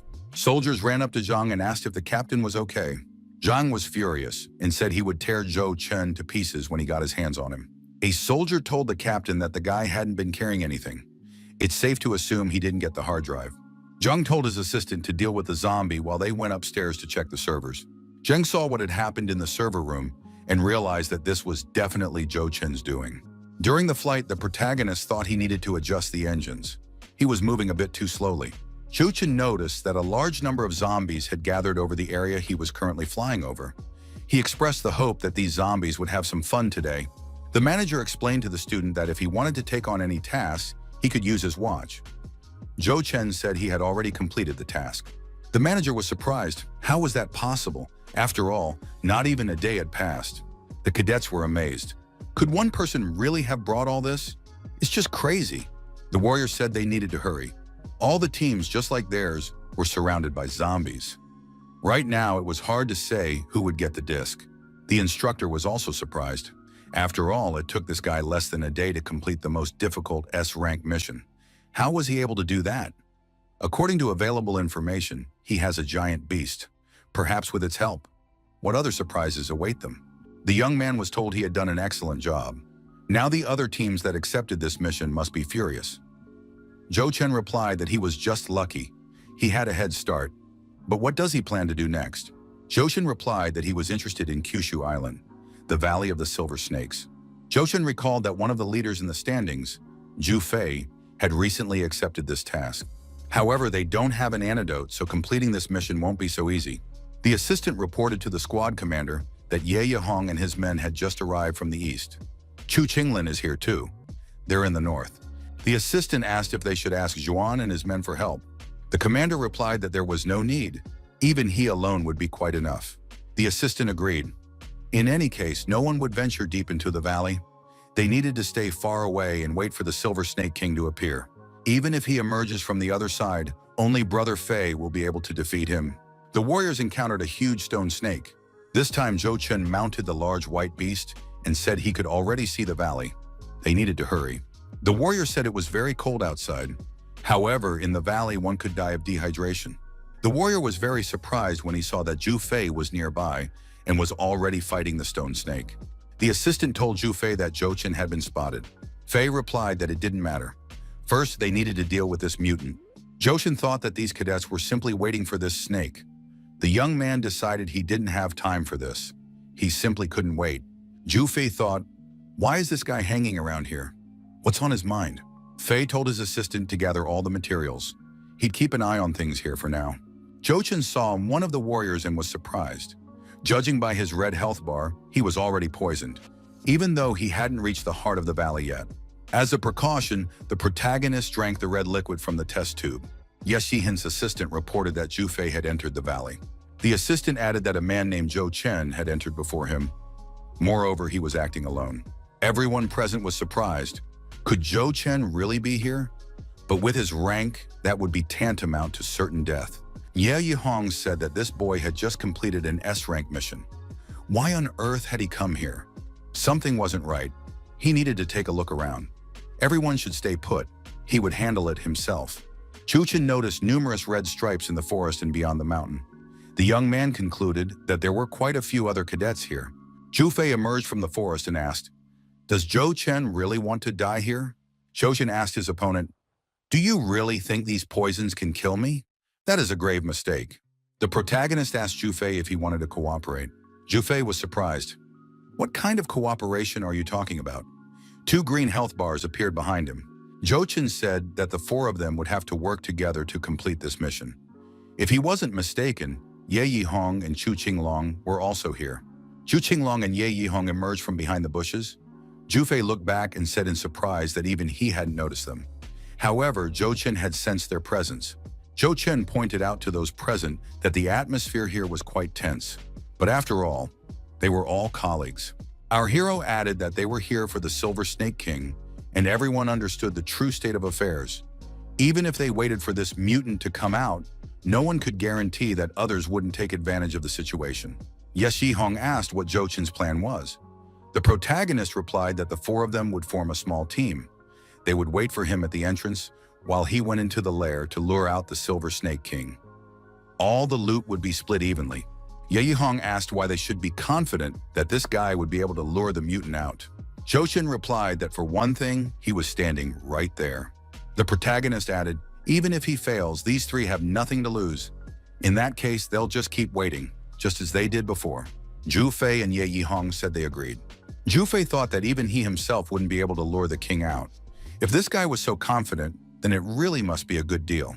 Zhu Fei asked his colleagues if they thought this young man could handle it. Zhu Qinglin said that he wasn't as simple as he seemed at first glance. He had carefully studied all the available information about the young man. Ye Yihong noted that they had formed a temporary team through the training center. All team members would earn points for completing tasks, so this guy wouldn't be able to fool them here. Zhou Chen ventured deeper into the valley. Here the fumes were even more toxic. It was no wonder that even Zhu Fei hadn't dared to come this far. The protagonist spotted the King of Snakes lurking behind the trees. The young man activated his invisibility skill and crept closer. He was extremely surprised when he realized that this mutant had golden scales. Jochin had good reason to assume that this was the leader of all the snakes on the island. 2 silver snakes were standing beside it. The task was to deal with the king of the snakes. But if he touched one, it would inevitably attract the attention of all the other snakes in the valley. The antidote lasts for half an hour. If he had to spend a whole day here, he would have to use more than 40 vials. Jochin decided to wait a bit and see if there was another option. Then he could resort to extreme measures. The other members of the team received word of the snake's presence and realized just how dangerous it could be inside. After a while, Jochin realized that these snakes weren't moving at all. However, they couldn't wait any longer. Jufei said that the guy had been in there for quite a while. Nothing had happened, had it? Should they try to contact him? Chu Qinglong reminded them that Jochin had asked not to call him. They had to keep waiting. The protagonist reported that a snake was approaching. They needed to gather the team and prepare for the attack. The 4 of them would receive points for the kill. The loot could be split among everyone. Jufei was surprised. What on earth was he talking about? After all, there was only one king. How could the loot be divided among everyone? Zhou Chen replied that he wasn't alone. There were 3 of them, so they needed the others' support. Zhou Chen was running for his life, fleeing from the 3 snakes chasing him. Jufei told Zhou Chen to hold them off at all costs, since they needed time to gather their men. Ye Yihong shouted for everyone to get ready. The enormous snakes were closing in. Zhou Chen kept running from them, using his speed skill. The young man shouted that the snake was already there. It was time to act. Zhou Chen, with his blade held high, charged at the silver snake.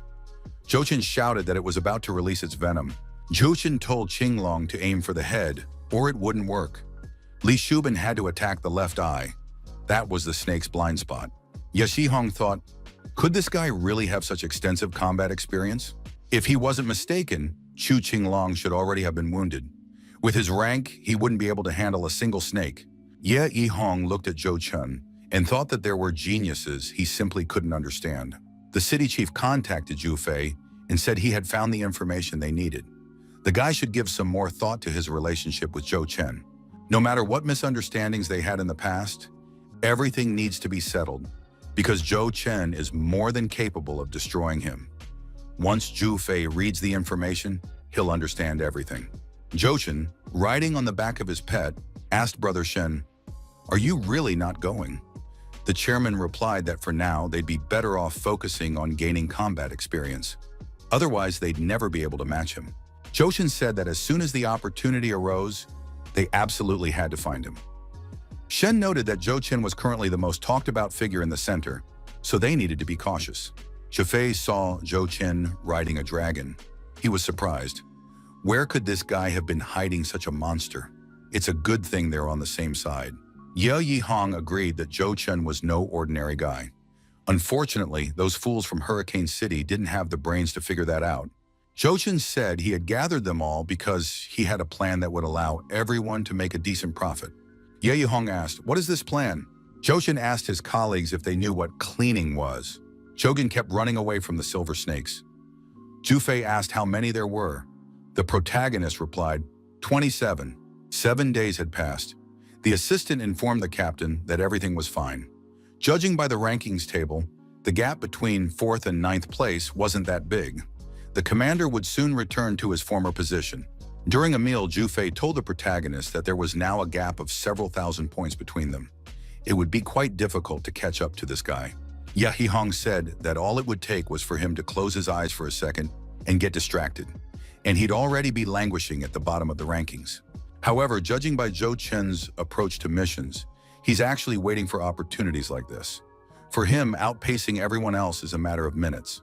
Zhu Xinglin said that in any case, he'd earned plenty of points and had no intention of competing with that monster. Ye Yihong added that the next time they saw a new mission, he wouldn't touch it with a 10-foot pole.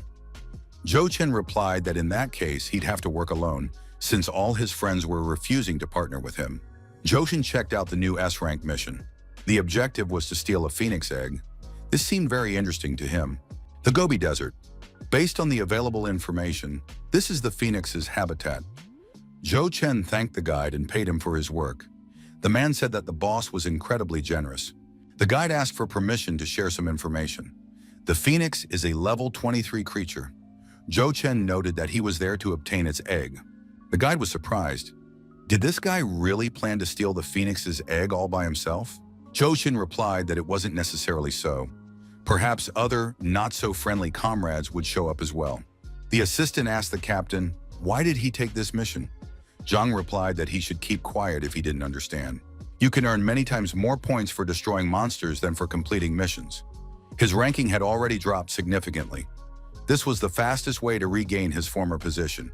Zhang added that if everything went well, he could earn 40,000 points and make it into the top 3. He needed to restore his good name. Thanks to careful observation and reconnaissance of the area using binoculars, the phoenixes were spotted. The assistant reported to the commander that the phoenix's nest was located to the northwest. Zhang said that in that case, they would prepare to carry out the mission. The assistant noted that something was happening there, some movement near the nest. The captain looked through his binoculars and got angry. Why does this guy stick his nose into everything? The assistant asked the commander what they should do, since they had been ordered not to get involved with this guy. The squad commander looked through his binoculars and surmised that Zhou Chen was without his pet today. The commander said that anything could happen. After all, this guy could slip off the cliff and die. Zhou Chen climbed up the cliff and found himself at the top of the mountain. The young man approached the nest and decided he had to act very quickly. Otherwise, the phoenix would return, and then it would be quite difficult to escape with the eggs. Zhou Chen hid only 1 egg in his backpack so that no one would later say he was greedy. 3 eggs remained in the nest. A shot rang out and the bullet hit the ground next to Zhou Chen. The protagonist flinched. The shooter fired a few more shots, but they also missed their mark. The warrior said that this guy was very resilient. Because of that, he wanted to finish him off even more. The phoenix returned to the nest and discovered the missing eggs. A loud bird cry rang out. Zhou Chen noticed the pursuit and decided he needed to get out of there fast. The squad leader, looking through his binoculars, couldn't figure it out. Where had this guy gone? What was going on there? Zhou Chen looked at the summit of the neighboring mountain and saw 3 red life bars. The young man said, if those 3 dared to attack him, he was ready to show them what treachery really meant. The scout reported to the squad commander that the birds still hadn't found that man. If they stayed here, sooner or later the phoenix would spot them. The captain said they would gather all their belongings and retreat. Zhou Chen appeared behind the squad leader and said they no longer had that option.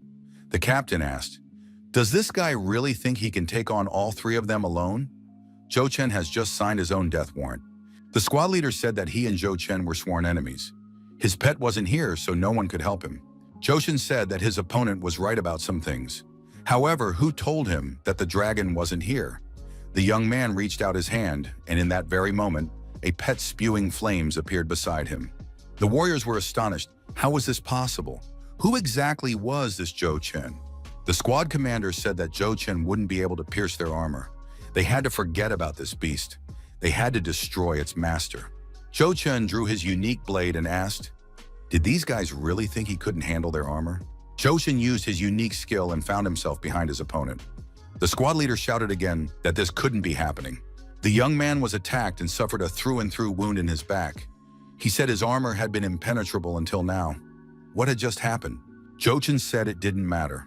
Whether he had a beast or not, the result would be the same either way. Zhou Chen lunged at his opponent again and said he would destroy him right then and there. Zhu Fei and the others remained at the camp waiting for further information. They were told that Zhang Zhucheng and 6 other cadets had been killed. Ye Yihong said that was exactly what he had thought. There was no need to rush. It was entirely their fault. Zhou Chen looked at the surrounding area and assessed the time remaining. Zhu Fei, Ye Yihong, and Chu Qinglun realized that Zhang Zhucheng had apparently also taken on the mission involving the Phoenix Egg. Zhou Chen appeared at headquarters and informed the manager that he had completed the mission and brought back the Phoenix Egg. The girl noted that Cadet Zhou Chen had once again quickly handled such a task. Zhou Chen said that everything was going well and that now he could focus on actively leveling up. A month later, the rankings showed that Cadet Zhou Chen had moved up to 10th place. This success was impressive. The young man was incredibly talented. Zhou Chen said that he had been giving the snakes a hard time for a whole month, and now it was time to change locations. At this point, the protagonist held the 15th rank. At the new location, Zhou Chen tracked down a huge beast, a mutant bear. The young man said he was starting the hunt. 10 months later, many were still talking about Zhou Chen. Ye Yihong asked Zhu Fei how far that guy had come. Fei replied that he was afraid to even imagine it. Chu Qinglong said there was no need to imagine anything. Just look at the overall rankings. Chu Qinglong noted that Cadet Zhou Chen had finally returned. They hadn't seen each other in over 10 months. This guy's progress was truly impressive. Chu Chen noted that these guys had done a pretty good job too. By this point, our hero held the 21st rank, the central plaza of the training center. The instructor said that he wanted to announce on behalf of the entire center the name of the cadet who had taken first place. Based on the total points scored and the unanimous decision of the judges, Zhou Chen was declared the winner. Chairman Shen said he knew Zhou Chen would succeed. The instructor added that the warriors who made it into the top 10 would also become members of the center's parliament. Zhou Chen would become captain of the Asian group. The senior instructor said he hadn't misjudged this young man, but still wanted to warn him that being a good leader is by no means easy. Zhou Chen replied that the senior instructor shouldn't worry. He would show the other teams what a real Asian team was all about. Les Naban, George, the captain of the European team and a 26th rank holder, told everyone to look carefully. The crystal fruit must be somewhere nearby. George added that this time, not only they, but also teams from Asia, America, and Eurasia had received information about this fruit. They needed to be vigilant. A huge dragon, our hero's pet, appeared among the rocks. Jojen reported to the relevant authorities that he was in the target zone. The operator replied that he had received the information, but the European team must be somewhere nearby. Jogen said that in that case, he couldn't let his pet fail to greet them. Captain George looked up and asked in surprise what that sound was. Could there really be other large beasts in this forest? A loud roar rang out, and all the European warriors saw a huge dragon descending from the sky toward them. The captain said he couldn't gauge its strength. Most likely, they wouldn't be able to defeat this dragon. However, the report contained no information that anything like this inhabited the forest. George remembered that he had been looking through the personal files of the other warriors. Could there really be a captain of the Asian team here? Chochin looked at the European knights and thought they looked like towers. They must have plenty of strength. The protagonist thought that the teams from Africa and Eurasia weren't visible yet. He could let his pet snatch the fruit right out of the other team's hands, but in that case, they would lose a lot of experience.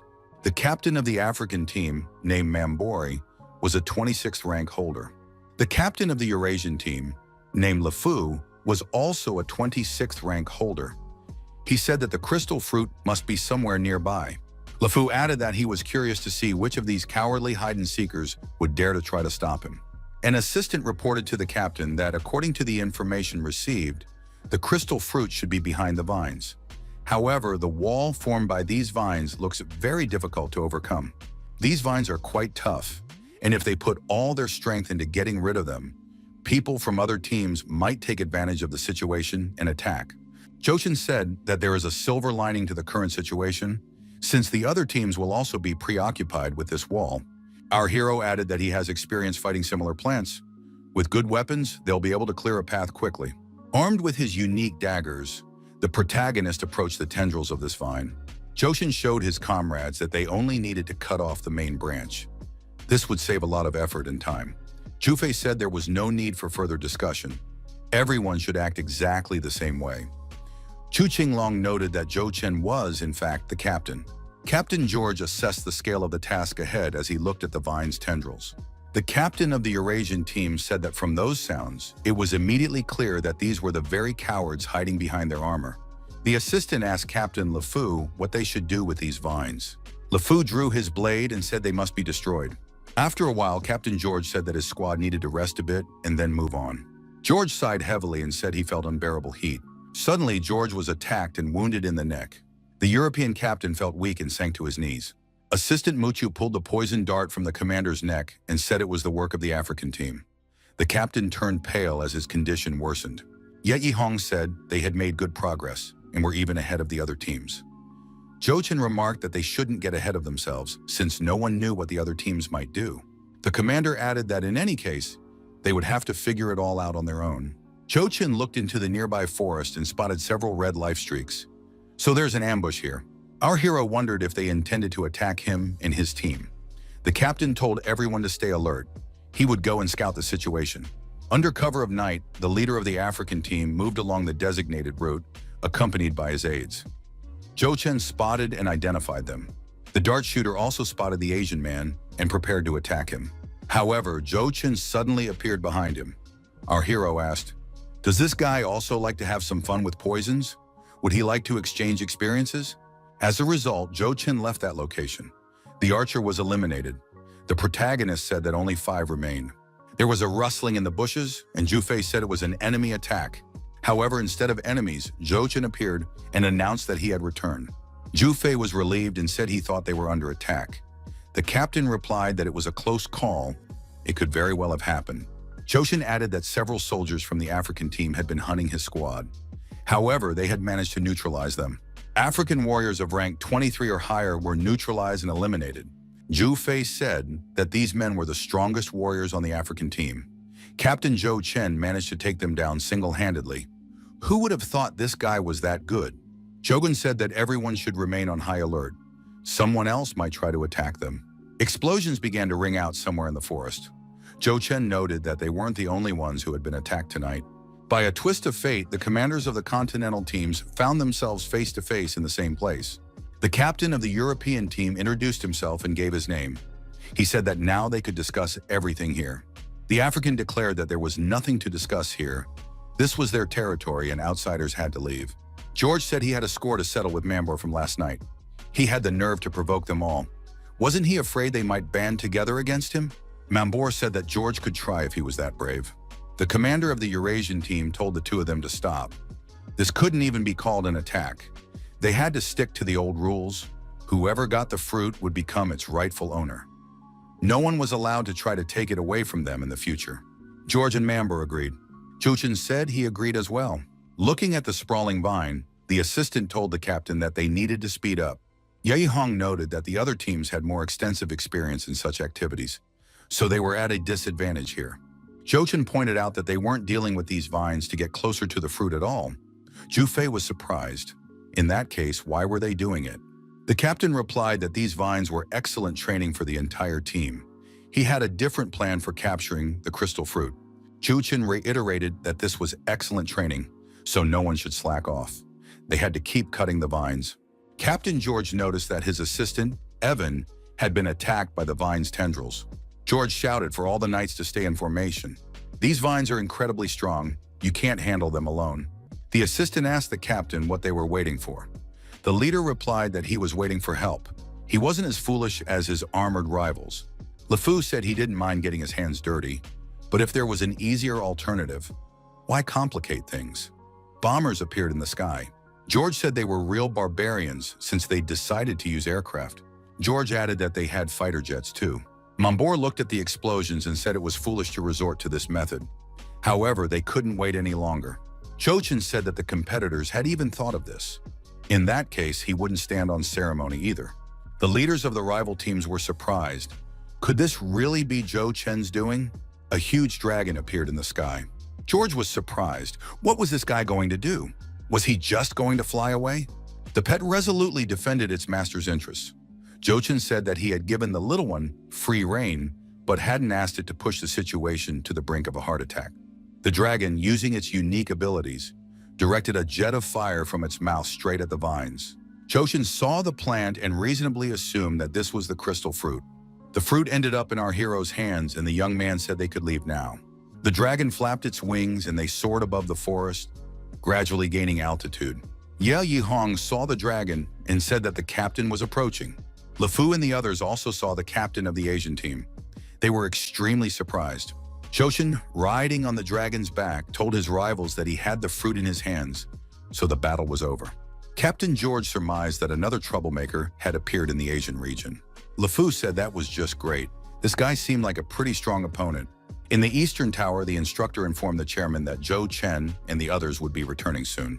At first, the chairman couldn't even imagine how long this standoff would last. However, after just a few days, the fruit was in their hands. The chairman presented the crystal fruit, the Asian team's trophy, to those present. They had heard the name before, but had never seen it with their own eyes. This time, thanks to the efforts of Zhou Chen and his team, they managed to obtain this fruit. The chairman noted that not everyone is aware of its value. An ordinary person needs only a small piece to join the ranks of warriors or even attain the 10th rank immediately. The chairman said that according to the rules, the team captain would receive 10% of the earnings. The leader added that the young man could choose one of 3 options. The first was to receive 10% of the fruit. The second was to take 10 kilograms of composite alloy from the central production company's warehouses. The third was to receive payment in the form of virtual crystals deposited into his personal account. Jochen asked if a split crystal fruit was still effective. The chairman replied that there was no need to worry, it was a proven fact. Jochen thought that 10% of the fruit would be enough to raise his rank. The second option would be the best choice at the moment. The protagonist reasoned that with better equipment, he would be able to obtain far more fruits. A year had passed. The young man riding on his pet's back said that all the fruits now belonged to him.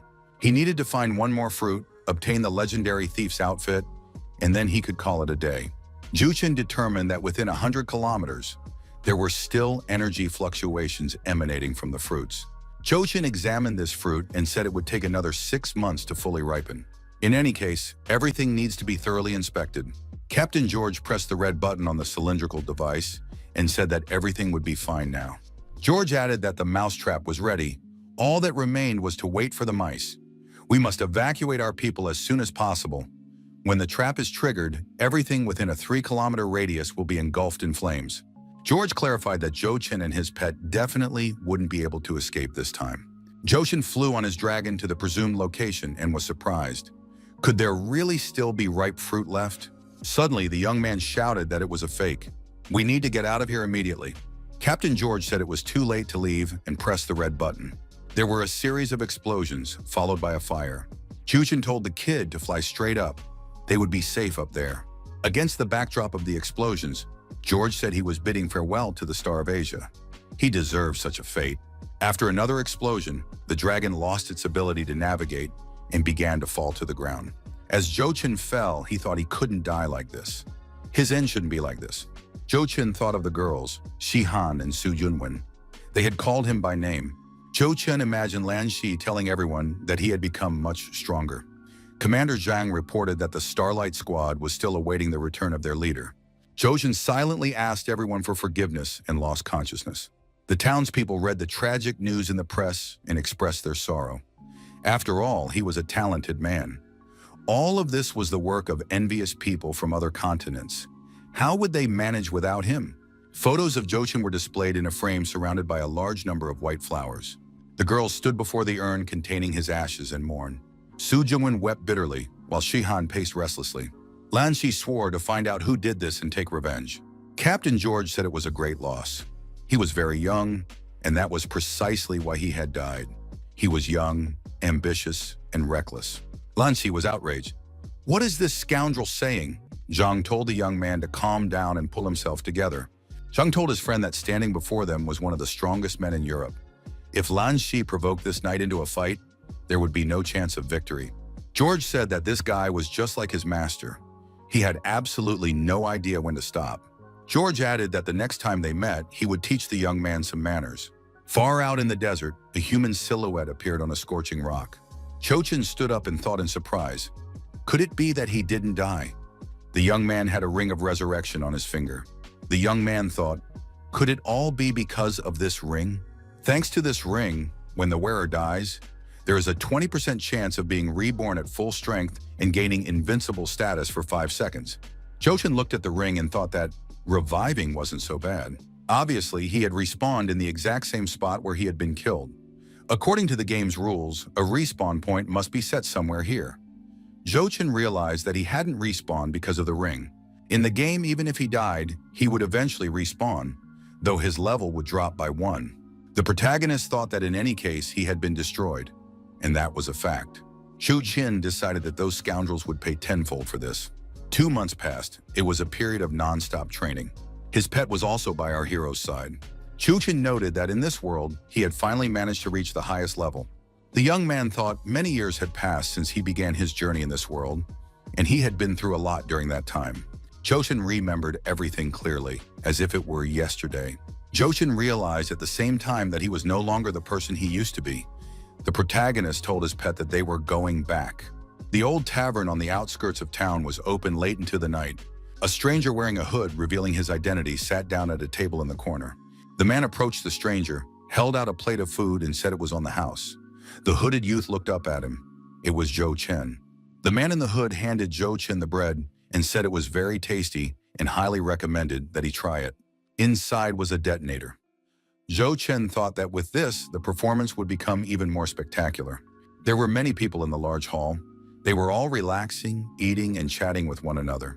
The man stepped forward and thanked the guests for honoring him with their presence. Everyone already guessed why he had invited them here. George noticed that exactly 2 months ago, Zhou Chen, the star of Asia, had died in his arms.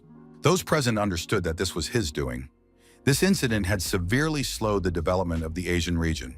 Zhou Chen, using his invisibility mode, thought that this guy had the guts to confess it himself. Shogun believed that George was a fan of cheap publicity. In that case, people would remember how he died. George told his assistant, Austin, that the most beautiful women had gathered here today, so there was no need to rush, and everything would work out very soon. Austin stayed outside and said he was waiting for the captain there. George went to the restroom. Zhou Chen set up a surveillance camera and decided that today the whole world would have the honor of witnessing his demise. In various regions of the planet, huge monitors were blank and showed no information. This was particularly the case in Asia. The Eurasian team was also standing in front of the turned-off monitors. At one point, everyone saw an image showing Captain George from behind. At that moment, he was in the restroom. Everyone watching was shocked. What was going on here? After all, this man looked very much like Mr. George. George heard a familiar voice behind him. The man asked if the captain remembered him. George shouted that it was impossible. He turned around and saw Zhou Chen standing before him. All the viewers saw George's frightened face on the screens. He asked how this guy could have survived. Shihan and Su Junwen were frightened and alarmed. George said that Zhou Chen should have turned to mountain ash long ago. Zhou Chen agreed, but noted that there are those who rise from the ashes. Friends and foes alike realized that Zhou Chen was alive. The devil had returned once more. Su Junwen and Shihan also realized that this man had not perished. At the Starlight headquarters, Lan Shi said that this was definitely his master. There could be no mistake. Captain Zhang reported that he had finally returned. George shouted if this guy had risen from the ashes, then he would destroy him again. Zhou Chen drew his unique dagger and said he wanted to say one last thing. Zhou Chen remarked that if George hadn't done anything stupid, there wouldn't have been any problems either. A drone appeared above the ceiling in the bathroom. Zhou Chen turned around and said that the others were also watching this great show. The protagonist noted that everyone could enjoy it. Zhou Chen struck his opponent and said it was instant death. The restaurant staff was shocked. What kind of monster had they disturbed? An employee said they needed to call for backup. A colleague said there was no need. This guy took down a warrior like George in a second. Anyone who stands in his way will be destroyed. Perhaps the current world order would be completely reshaped because of this man. Zhou Chen thought that he might want to change this world, but not all at once. At the very least, Zhou Chen wanted to do everything in his power to protect his family and friends. Zhou Chen went to his father's grave and said he was there to visit him. The young man added that this was where it all began, and this was where he would start building the future.